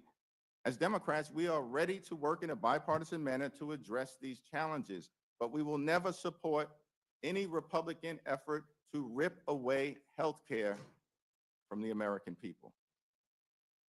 This GOP tax scam will force nearly 14 million people to lose their health coverage and cause millions more to pay higher copays, premiums, and deductibles. Hospitals will close, nursing homes will shut down, and people will die in all of your districts. Now, prior to the modern SNAP program being created in 1964, there was vast hunger and food insecurity across this country, including in low-income communities, rural areas, and communities of color. Thanks to public investigations, community-based organizations, and some good journalism, these challenges were spotlighted, and the need for an expansion of federal food assistance was highlighted. The American people were moved by images of children with distended bellies rummaging around in garbage and families going hungry. Finally compelled Congress to act. And over the last 60 years, we as a country have made significant progress to reduce hunger and help people afford nutritional food. Unfortunately, the policies in this GOP tax scam threaten to undo this progress and return us to an age where far too many children or veterans or seniors are struggling to eat and get access to the nutrition that they need. It's also important to recognize that SNAP is a vital part of providing opportunity for our farmers, who we stand with, food makers, small businesses, truckers, independent grocers, and the entire supply chain. So for the Republicans who have promised to love and cherish Medicaid, I ask you to support this amendment. For the Republicans who believe we should not rip food away from the mouths of children, seniors, and veterans, we ask you to support this amendment. And for the Republicans who believe that the gospel in Matthew 25 and 35 teaches us to stand up for the poor, the sick, the afflicted, the least, the lost, and the left behind, we ask you to support this amendment and strike these harmful cuts to health care and nutritional assistance. Thank you, Madam Chair. I yield back.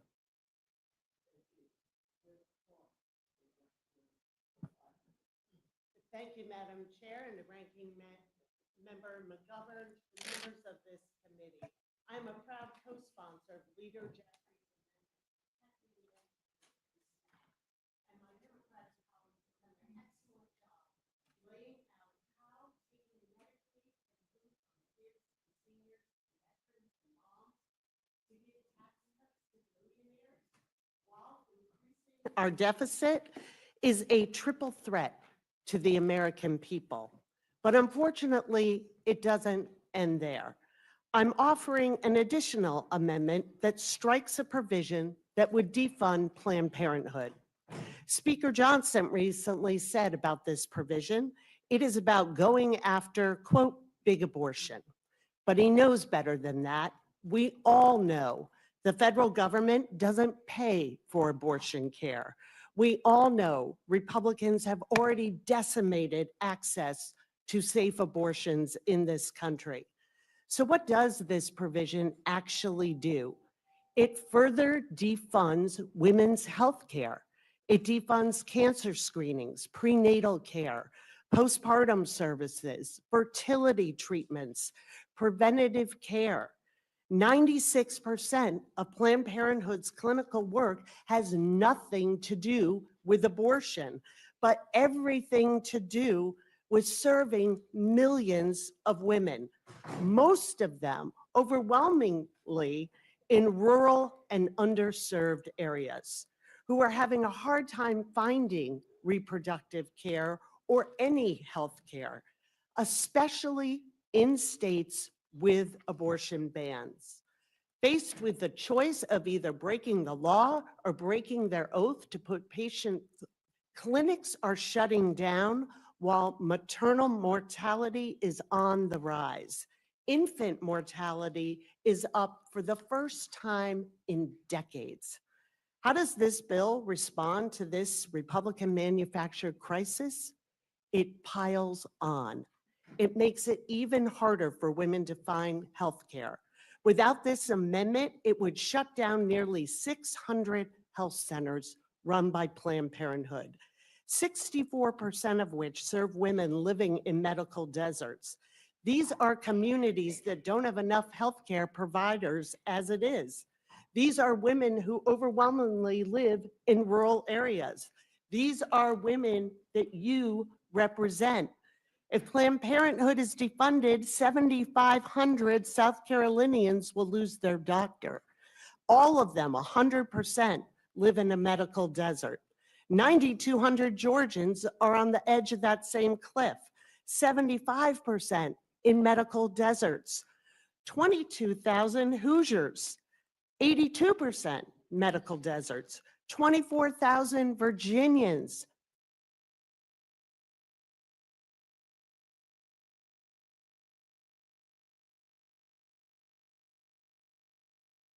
50%. 37,000 North Carolinians, 67%. 51,000 Minnesotans, 69%. And 118,000 Texans. Count on Planned Parenthood in a state where babies and pregnant women are dying at a historic rate. 2/3 of women are dying at a historic rate.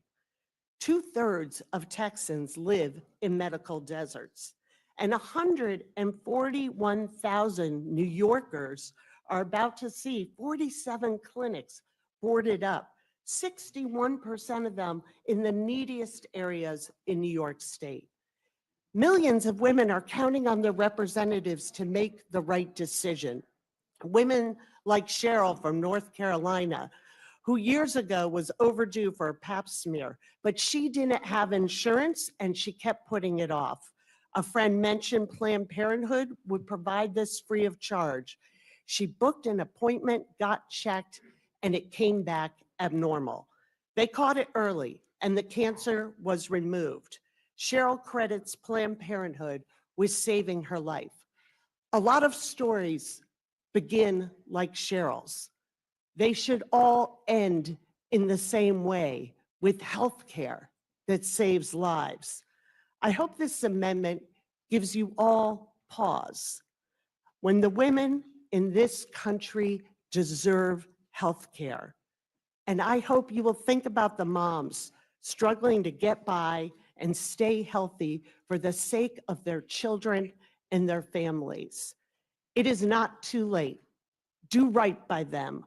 Make this amendment in order for floor consideration. Thank you, Madam Chair. Thank you. Mr. Aguilar. Thank you, Madam Chair. Ranking Member McGovern, distinguished colleagues on the committee. I appreciate your kind words about our colleague, Mr. Connolly, as well, Madam Chair.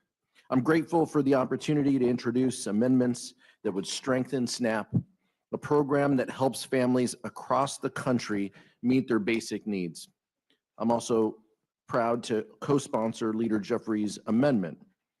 State governments can't afford to take on the extra costs that this legislation would impose on them. It would force leaders in red states and blue states to either raise taxes or remove people from SNAP, leaving even more Americans hungrier and poorer. I wish more Americans had the opportunity to hear from our prior panel's testimony during the workday, but this committee made the choice to hide from the public and keep hidden what's actually in this bill. In fact, we're still told that managers' amendments are still being negotiated and are incomplete. It is outrageous that this committee is debating these policies under the cover of darkness, but it shouldn't be surprising. Legislation you intend to pass, started at some ungodly hour, kicks millions of Americans off their health insurance and takes away food assistance for families who need it most. As grocery prices rise, I cannot understand why my Republican colleagues want to take food out of the mouths of mothers, children, and veterans while making healthcare even more expensive. House Democrats are eager to take on waste, fraud, and abuse throughout the federal government, but we cannot find a willing partner on the other side of the aisle because of our colleagues' single-minded focus on cutting healthcare for people who need it most. This legislation doesn't make Medicaid or SNAP more efficient or more fair, Madam Chair. All this bill does is ensure that billionaires who have never had to worry about a hospital bill or putting food on the table can continue to pay less in taxes than a teacher, a firefighter, or a nurse. Madam Chair, it is a fact that only House Democrats want to make healthcare more accessible and more affordable for everyone. We will continue to fight back against this effort to drive up costs of health insurance and end basic needs programs, just to make a group of campaign donors happy. The contrast is clear. House Republicans are making healthcare more expensive and less accessible. House Democrats want to ensure that every American can earn the peace of mind of a good paying job with great benefits. I yield back, Madam Chair. Thank you. Mr. Aguilar, would you mind leaving your testimony with me? Because I don't believe I heard a couple of things that you said, and I just want to look at it before I make any comments. Of course. Okay, I want to double check that I heard some things that I think you said Okay, before I make any comment. of course. I'm going to recognize, before I speak, I'm going to recognize any of my colleagues. Ms. Houchin, Mr. Langworthy, Mr. Scott, you recognize. Madam Chair, I would just like to ask unanimous consent to submit for the record an article entitled Rich State Poor People. And if I might, Without objection. if I might just read from it, the oil and gas boom is helping New Mexico has become the nation's second biggest oil producing state. Taxes paid on the state's oil production would generate, and in quotations, more money than we know what to do with, according to Democrat State Senator and Legislative Finance Committee Chair George Munoz. States are flush with cash that are well run. Thank you. Without objection. Mr. McGovern, you're recognized. Yeah. First of all, let me just address something that Chairman Smith said. He went through all the things in the tax section of the reconciliation bill that, quite frankly, most of us support. I mean, the child tax credit, the no tax on tips, the middle class tax cuts. But what he omitted was tax cuts for billionaires. What he omitted were the cuts to Medicaid that will throw people off of healthcare, or the cuts to SNAP. Leader Jeffries, I mean, we're reasonable. We're happy to work with them, but there's no way in hell we're going to support a bill that's going to throw 14 million people off of healthcare, or throw millions of people off of SNAP. Maybe if you can maybe comment on how would children, how would seniors be impacted by the legislation that is before us? Well, thank you, Mr. McGovern. This legislation would rip healthcare away from approximately 14 million Americans, including millions of children who will be adversely impacted by the fact that Medicaid is being cut in the greatest numbers in American history. Children who would otherwise be able to see a doctor when they're sick, but might not be able to as a result of Medicaid being ripped away. Children who will no longer have the ability to receive preventative care that could catch things early enough to avoid serious illness or death. They're impacted by the GOP tax scam. Seniors, of course, who will have their Medicaid ripped away from them, will also be adversely impacted because the majority of seniors who receive nursing home care in America or home care in America, these aren't statistics, it's our parents, our grandmother, our grandfather, our great-grandmother and grandfather. The majority of people who receive nursing home care in America or home care in America, which allows people to maintain dignity and respect in their amazing golden years, they rely on Medicaid to receive that assistance. And that, of course, is at risk of being ripped away from them. And Mr. McGovern, it's all being done in service of enacting the largest tax breaks for billionaires in American history. Billionaires like Elon Musk, who's the last person in this country who deserves a tax break. And Ms. Aguilar, I support your amendment. Interesting enough, the House Agriculture Committee never did a hearing on the cost sharing issue with states. And there's a reason why governors all over the country are panicking that they may be hit with a bill of hundreds of millions of dollars or even $1 billion in the case of Pennsylvania, which they're not going to be able to meet. And therefore, it will result in them costing, it will end up cutting the benefit to people. And so I support it totally. And Leader Clark, let me ask you, is it possible at all for other providers like community health centers to absorb the patients that Planned Parenthood health centers see annually? And what services for women would be at risk?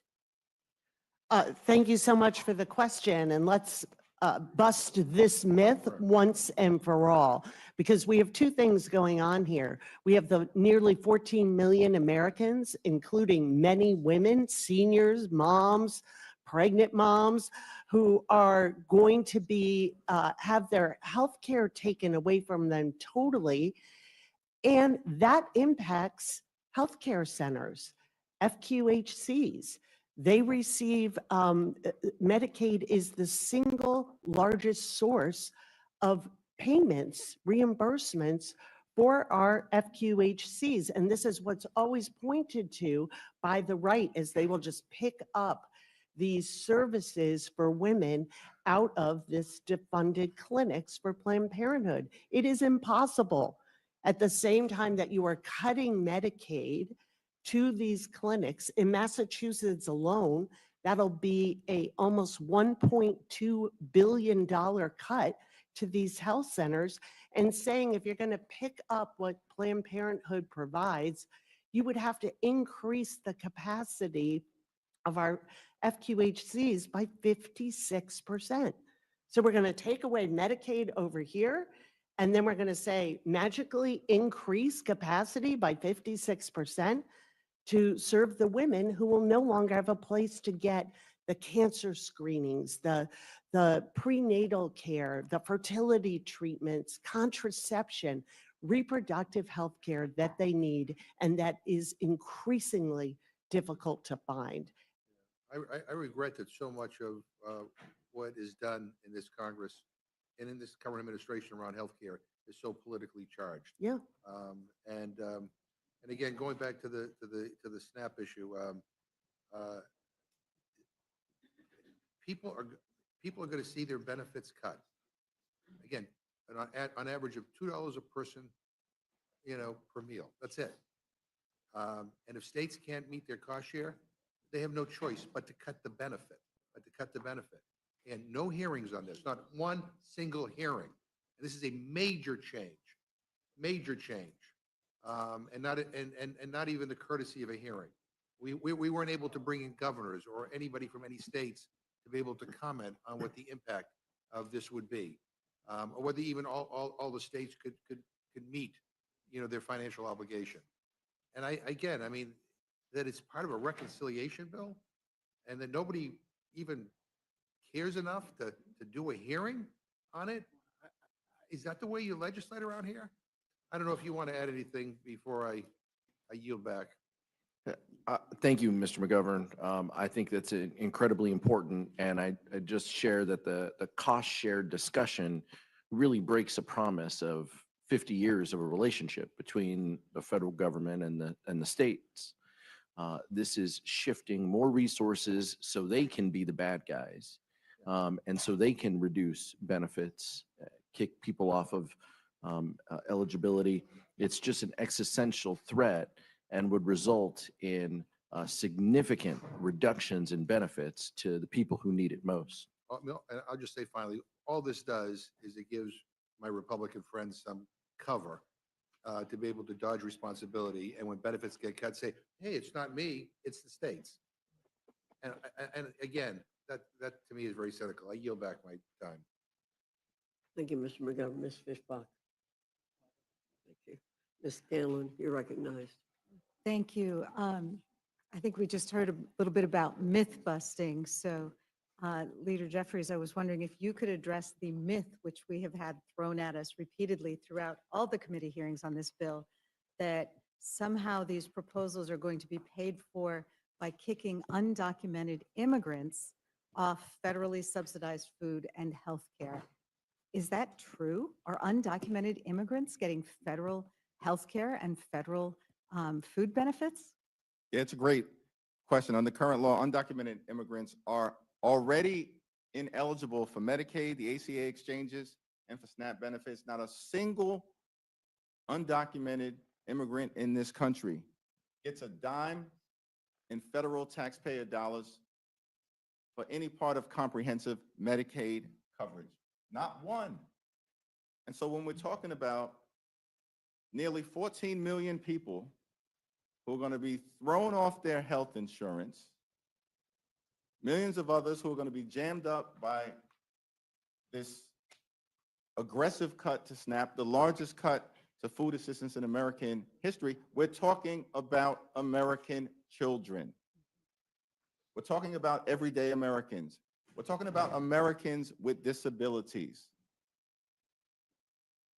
And when it comes to nutritional assistance, we're talking about veterans who have served this country, sacrificed, risked it all. And they're going to lose access to the food assistance they need to live a life of dignity and respect. Those are the facts. That's why we're fighting hard to stop this GOP tax scam that will hurt everyday Americans dead in its tracks.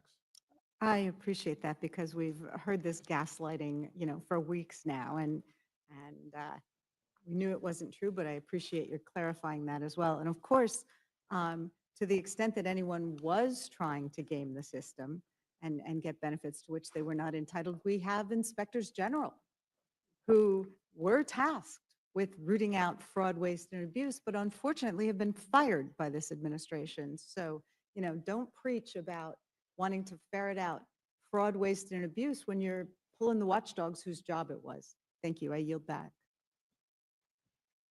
Thank you, Mr. Scott. That already came to you. Mr. Neguse, you're recognized. Thank you. Thank you, Madam Chair. Thank you, Leader Jeffries, Whip Clark, and Chairman Aguilar for your leadership and for the amendments that you submitted before the committee today. As you all know, we started at 1 a.m., so this hearing's been going now for about 10 hours. We've heard from many Republican chairmen. We have, of course, many members of our caucus who are here that we'll hear from. The only person, and of course, we have all the leadership of the House Democratic Caucus, and we're so grateful that each of you came forward to testify in this fashion. The one person we haven't heard from is the Speaker, who came here briefly earlier, but was not willing, I guess, to testify in the way that you all have. Mr. Leader, I know you offered to debate the Speaker on the floor. I believe sent a letter to him about a month and a half ago on this particular reconciliation bill. And I wonder if you might expound a bit on why you think that is important for the American people to be able to hear that debate and that dialogue. I thank the distinguished gentleman from the great state of Colorado. And first of all, let me thank all of the members of the Rules Committee, certainly my colleagues on the Democratic side who have done a tremendous job on behalf of the American people, Jim McGovern, Mary Gay Scanlon, you, Joe Neguse, and of course, Teresa Leger Fernandez. Let me also thank the Chairwoman Fox from the great state of North Carolina by way of New York City. She may have left the Bronx, but the boogie down Bronx has never left her. So thank you for providing this opportunity for us to have this discussion. But one person is missing, Speaker Mike Johnson. Over a month ago, I asked our distinguished colleague from Louisiana, the Speaker of the House, to debate any of us, but certainly myself, on the House floor about this very bill. He believes it's one big, beautiful bill. We believe it's one big, ugly bill.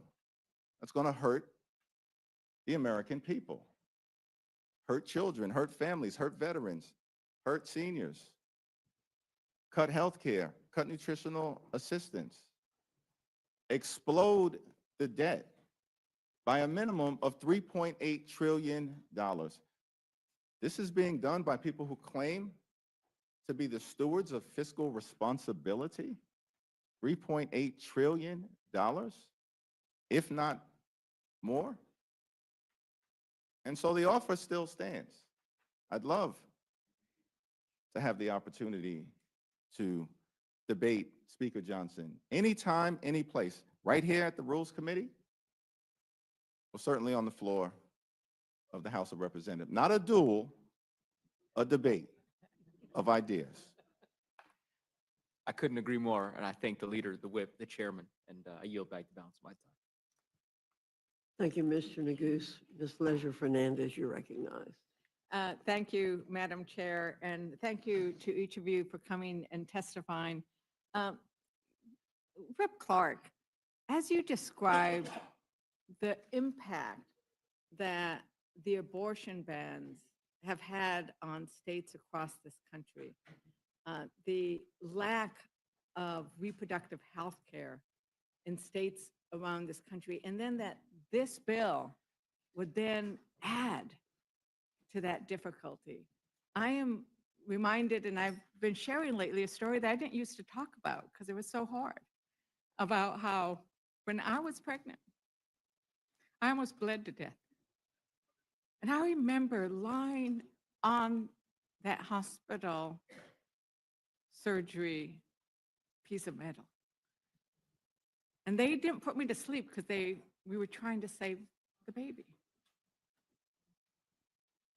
And they were screaming, we're going to lose her, we're going to lose her, we're going to lose her. Those doctors could concentrate on saving my life.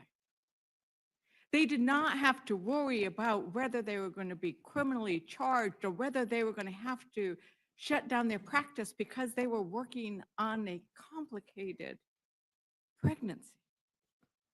And now we know across the country, in rural areas especially, we are losing our OBGYN care. So I want you to talk a little bit more about what happens in those rural areas, what happens in those areas where doctors are fleeing, and how, but they're doing this bill by going after Planned Parenthood. Does that make it worse? Thank you. Thank you for sharing that story. And it is the story of women across this country. Pregnancy is often complicated and it needs interventions. And we want safe outcomes. The way we get that is good prenatal care and being able to find that within a 50-mile drive from your home. And with the abortion bans, that is becoming out of reach for so many people. And it compounds the cruelty in this bill that is already there in all that they are taking away from women and children and families, from their health care, from food programs, public schools, the list goes on, for this cynical exercise of giving tax cuts to people who are too wealthy to need them or maybe even notice them. So we have to keep our eye focused on what is happening. And with this amendment, it may seem like a sort of insignificant or a very detailed part of this overall package, but the themes are the same. And at the end of the day, it is denial of health care for women in this country. And at the same time, we have a White House lamenting, why aren't women having children? Maybe we'll give them $5,000. If you don't have a safe place to have a child, if you cannot guarantee that you will survive, have the medical attention that you will need, and if you're able to have that child, that child will be able to access health care, that you'll be able to find affordable quality child care near where you go to work, that you will be able to have the fundamentals of a housing to be able to put a life together. A recent study showed the majority of families in this country, 60% of families cannot afford the basics. And what they're saying in this, and what makes it so pernicious, is this has no place in a reconciliation bill. This is ideology, and this is policy. And this is saying, we don't like abortion providers, and it's not enough to outlaw them in our own states, to deny that care in those states. If there is an affiliate or a subsidiary in any state, then we will shut down the clinic that is not providing abortion care, but is providing this critical primary care for women. That doesn't belong in this bill either. And it is part of the pattern and the theme of this bill, that the American family is put last. And we are making the winner's circle so very small. And it doesn't include women in this country. It doesn't include working families. It doesn't include seniors and veterans. And the 99.9% of people who get up and work hard every single day and want to have a future for their children, a place in this economy, want their small business to survive this tariff regime, want to be able to put a life together that has hope. And instead, we're offering them ideology wrapped up as healthcare. It is a cruelty and it is a shame. And that is why we have seen the Democratic caucus and the American people united against this bill. Thank you, Rip Clark. Chairman Aguilar, your amendment, I think, touches on a very important fact, and that is that people are working. They're working really hard, and they're often not getting paid enough. And when Democrats were in charge, we increased jobs. But right now, there is a recession looming. And what they're going to do is kick people out of Medicaid, and they're not going to be able to get nutrition programs. And they're saying it's because people are lazy. Is that right, Chairman Aguilar? I mean, what is really happening with regards to American families who are working hard and just maybe not making enough money? Thank to you. afford health? Thank you, Congresswoman, for sharing your story, first of all, and for the question. My amendment prevents what I hope is something we can all agree on. No child in our country should go hungry. Yet under this bill, nearly 645,000 people, including children ages 7 to 18, will lose some or all of their SNAP benefit just in my state of California. Whether you're a child in New Mexico or Maine or California, that isn't right.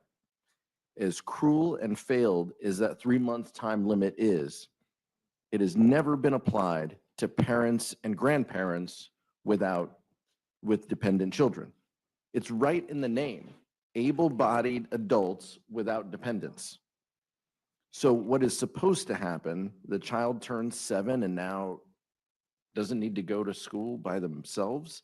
It's just playing wrong, and it puts kids at risk.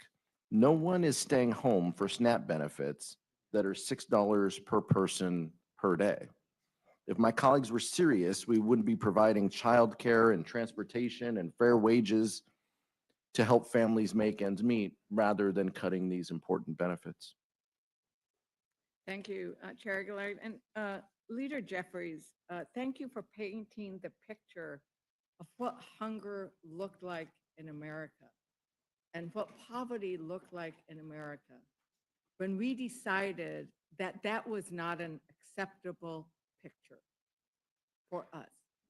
And I think it's a policy choice, but I think you also touched on a sense that it's also a moral choice.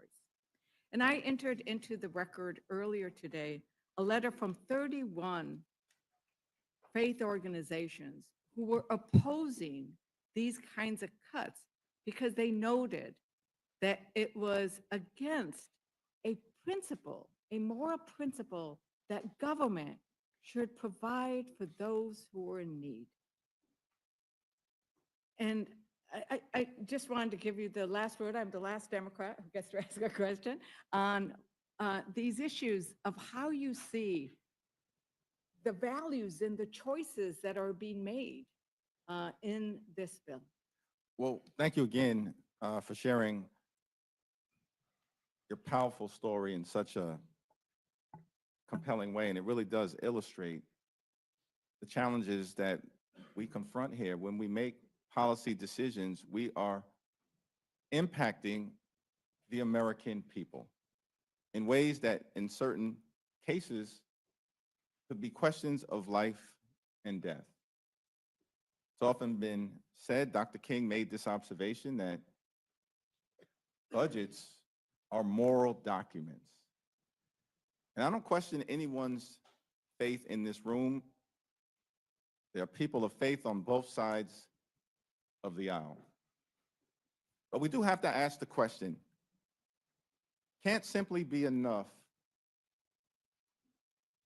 to go to synagogue or go to the mosque or go to church and pray on Sunday and then come to Washington, D.C. and pray on the American people the rest of the week. P-R-E-Y. Pray on the poor, pray on the sick, pray on the afflicted, pray on working families, pray on everyday Americans, pray on our children, pray on our veterans, pray on older Americans. It can't be sufficient to go to church and pray on Sunday,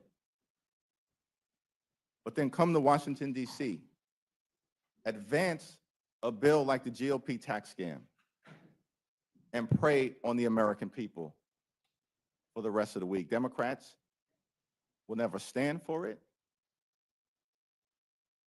and we're going to fight hard to make sure that we do everything we can to uplift the American people, to protect their health care, protect nutritional assistance, protect our veterans, protect our children, protect our women, our families, older Americans, and to protect the American way of life.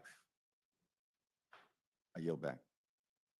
Thank you, Leader. Thank you, Whip Clark. Thank you, Chair Aguilar. I will say that, as we did the procession on Palm Sunday, our Archbishop said exactly that he wanted to pray for all of us, that we would remember the poor and the needy, and that we would have the grace in our hearts to do what's right. Tribal leaders came and met with me yesterday and said that they had done the blessings in the morning so that they could bring them to Washington, D.C., because the cuts to Medicaid, the cuts to tribal sovereignty, the cuts was something their people could not survive. And so I think those prayers and those blessings are important, so that when we come to Washington, we act from our hearts, and that we let that lead our decisions. Thank you very much for all three of you for this incredible amendments, this incredible testimony. And with that, Madam Chair, I yield back. Thank you, Ms. Lady Fernandez. Mr. Griffith, do you have any questions? I do not. Thank you. Thank you. Thank you all for coming. The witnesses are excused. Thank you.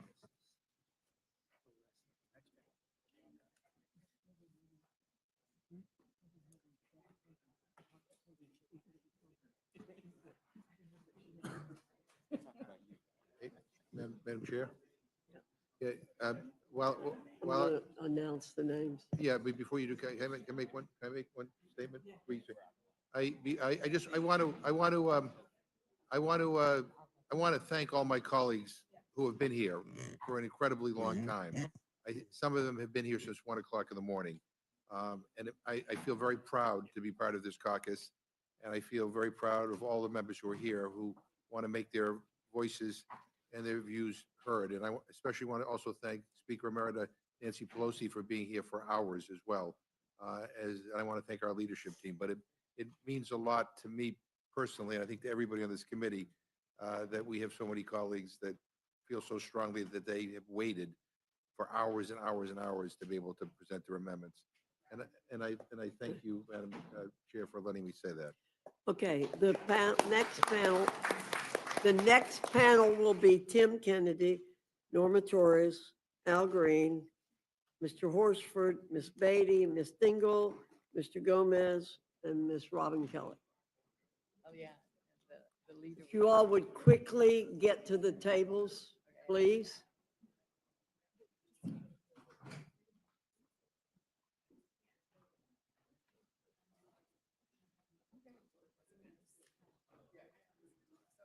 Great.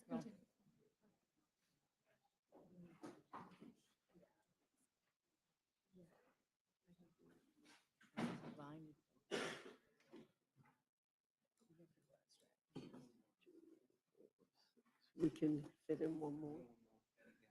One more. We can do one more. 2, 4. No, 7.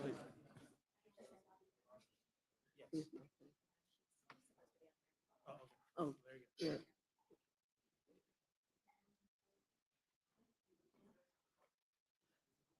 May I suggest, if you're here for the next panel, start down here and move up here. It makes it a lot easier to get people seated. Okay.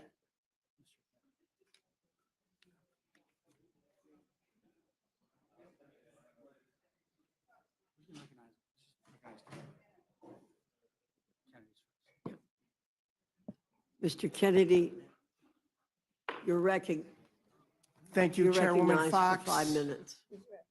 Thank you, Chairwoman Fox, Ranking Member McGovern, and members of the committee. I'm here today to offer 2 critical amendments. First, to strike Section 44-111 and preserve the current 10% state cost share for Medicaid expansion, preventing the financial burden that will otherwise fall on states and safety net hospitals. Second, to strike Section 44-126, which targets and defunds community health centers that provide family planning services. Taken together, these provisions in the underlying bill, in addition to the massive cuts to Medicaid that this bill ensures, would decimate access to care for millions of Americans, particularly low-income women, children, and seniors.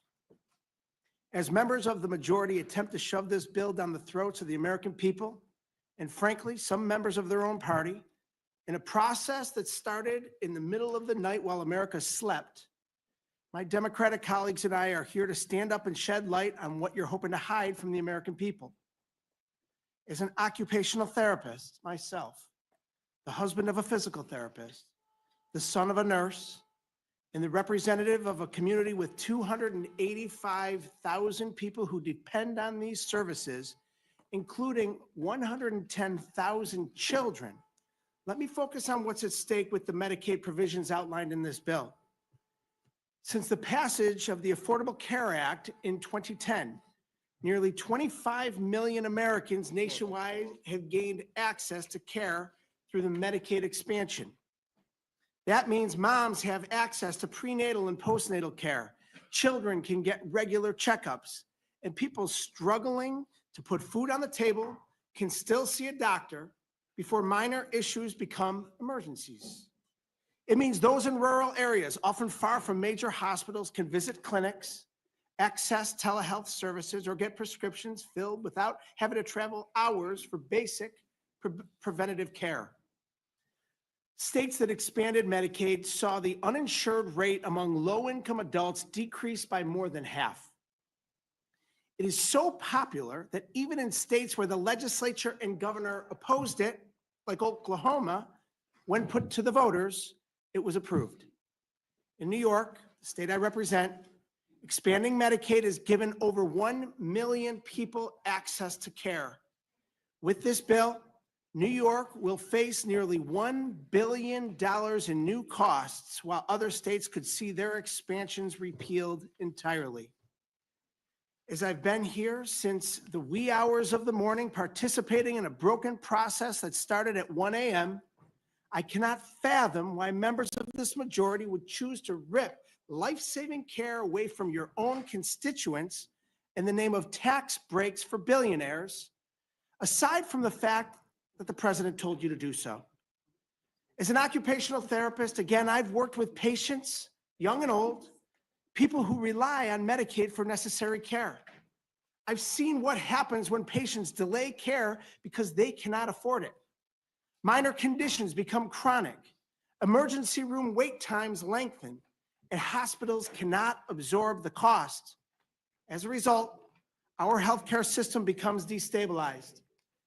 In cutting Medicaid, we don't eliminate the need for care, we just eliminate access to care.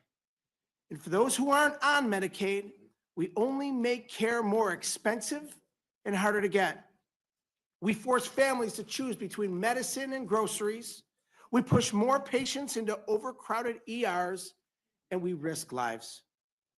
This Republican bill does not save money, and it sure doesn't help the people who sent us here to represent them. It shifts the burden to states, to hospitals, and to the people who can least afford it. Simply put, it's cruelty. My amendments protect Medicaid expansion programs and ensure that millions of Americans don't lose the care that they need, and that our public hospitals and safety net systems can continue to function.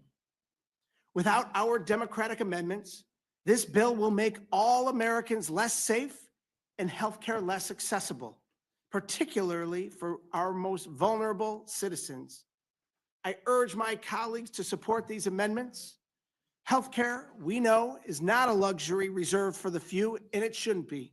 It is a right, and it is our responsibility to protect it. I yield back. Thank you. Ms. Torres, you're recognized. You're a former member of the committee. We're glad to have you back. Thank you. Good morning, Chairwoman, Ranking Member McGovern. It's great to be back with all of you here, although under difficult circumstances. I know how difficult it is to have to work through the night, but the work that we're doing here today is really important. It's important for members to be able to share how this bill will impact our constituents. The bill before the committee, it is truly a disaster for the American people. It would throw almost 14 million people off Medicaid. It would cause our hospitals to close in areas that need them the most. It would cut food assistance for more than 3 million Americans, and all to help the multi-billionaires that pay much less in taxes. I fully support many of the amendments proposed by Democrats to fix these cruel actions, and I hope that they'll be made in order. I have 3 amendments that would address problems in the bill and in the current policies of the Trump administration. First, I have submitted an amendment number 507, which would protect the health care of nearly 340,000 of my constituents by striking the hundreds of billions of Medicaid cuts contained in this bill. It's a common sense at this time when families are struggling with higher prices of food and good due to the self-inflicted wound of tariffs caused by our president. Second, I have an amendment to prevent the $300 billion in cuts to food assistance, programs like SNAP.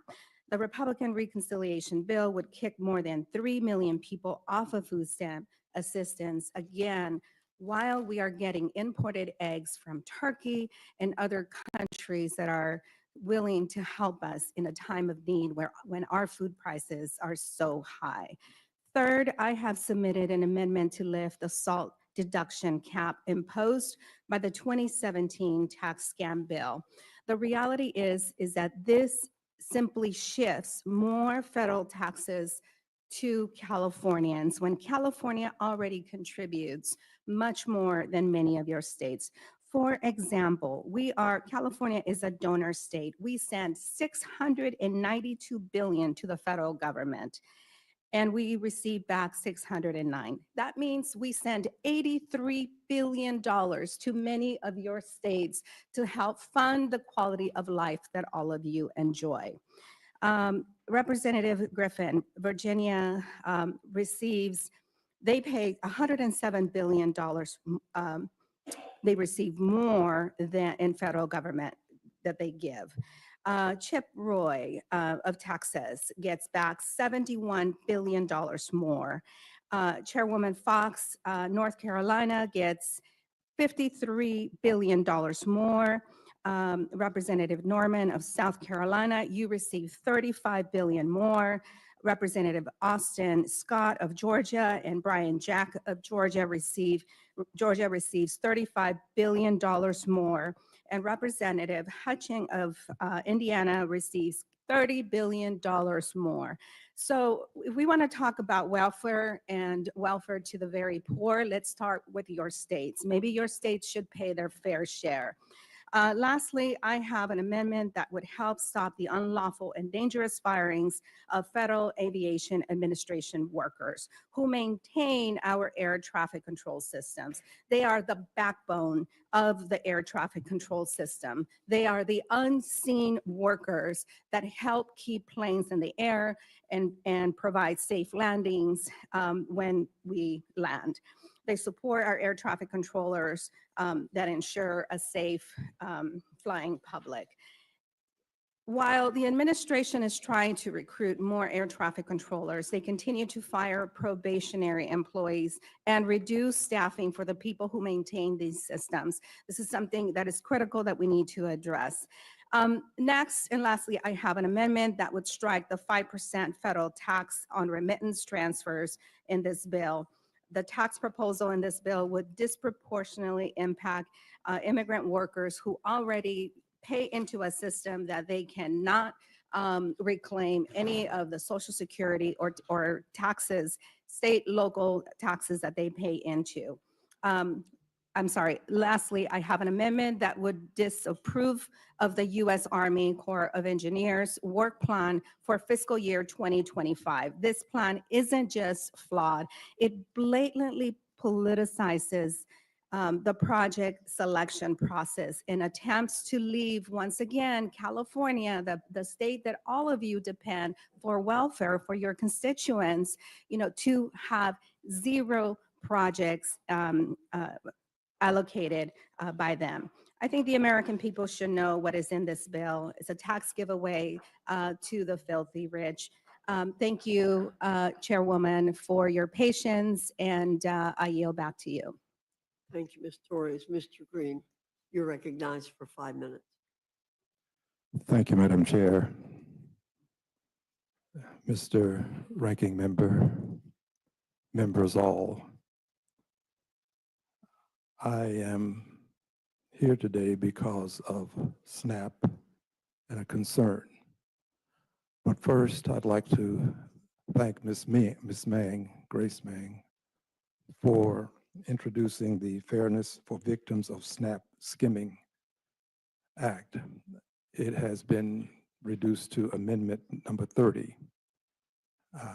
I had a similar piece of legislation, and this whole issue was called to my attention by a news reporter from Channel 2 KPRC in Houston, Texas. And as a result of his engagement, we produced a piece of legislation. I do not want to see block grants to Texas for health care. Madam Chair, Texas refused $100 billion to expand Medicaid. This is one of the reasons why Texas has the highest percentage of uninsured persons and the highest number of uninsured persons in the United States of America. I don't know that Texas is going to be responsible enough to accept the grants. What will you do and what will we do when Texas does what it does quite regularly, and that is decline federal dollars? So I'm here today to talk about a program that has benefited not only Texans, but persons across the length and breadth of the country. And this has been a bipartisan effort in the past. It was in existence until December of last year, right around Christmas. And it has to do with reimbursing persons who have their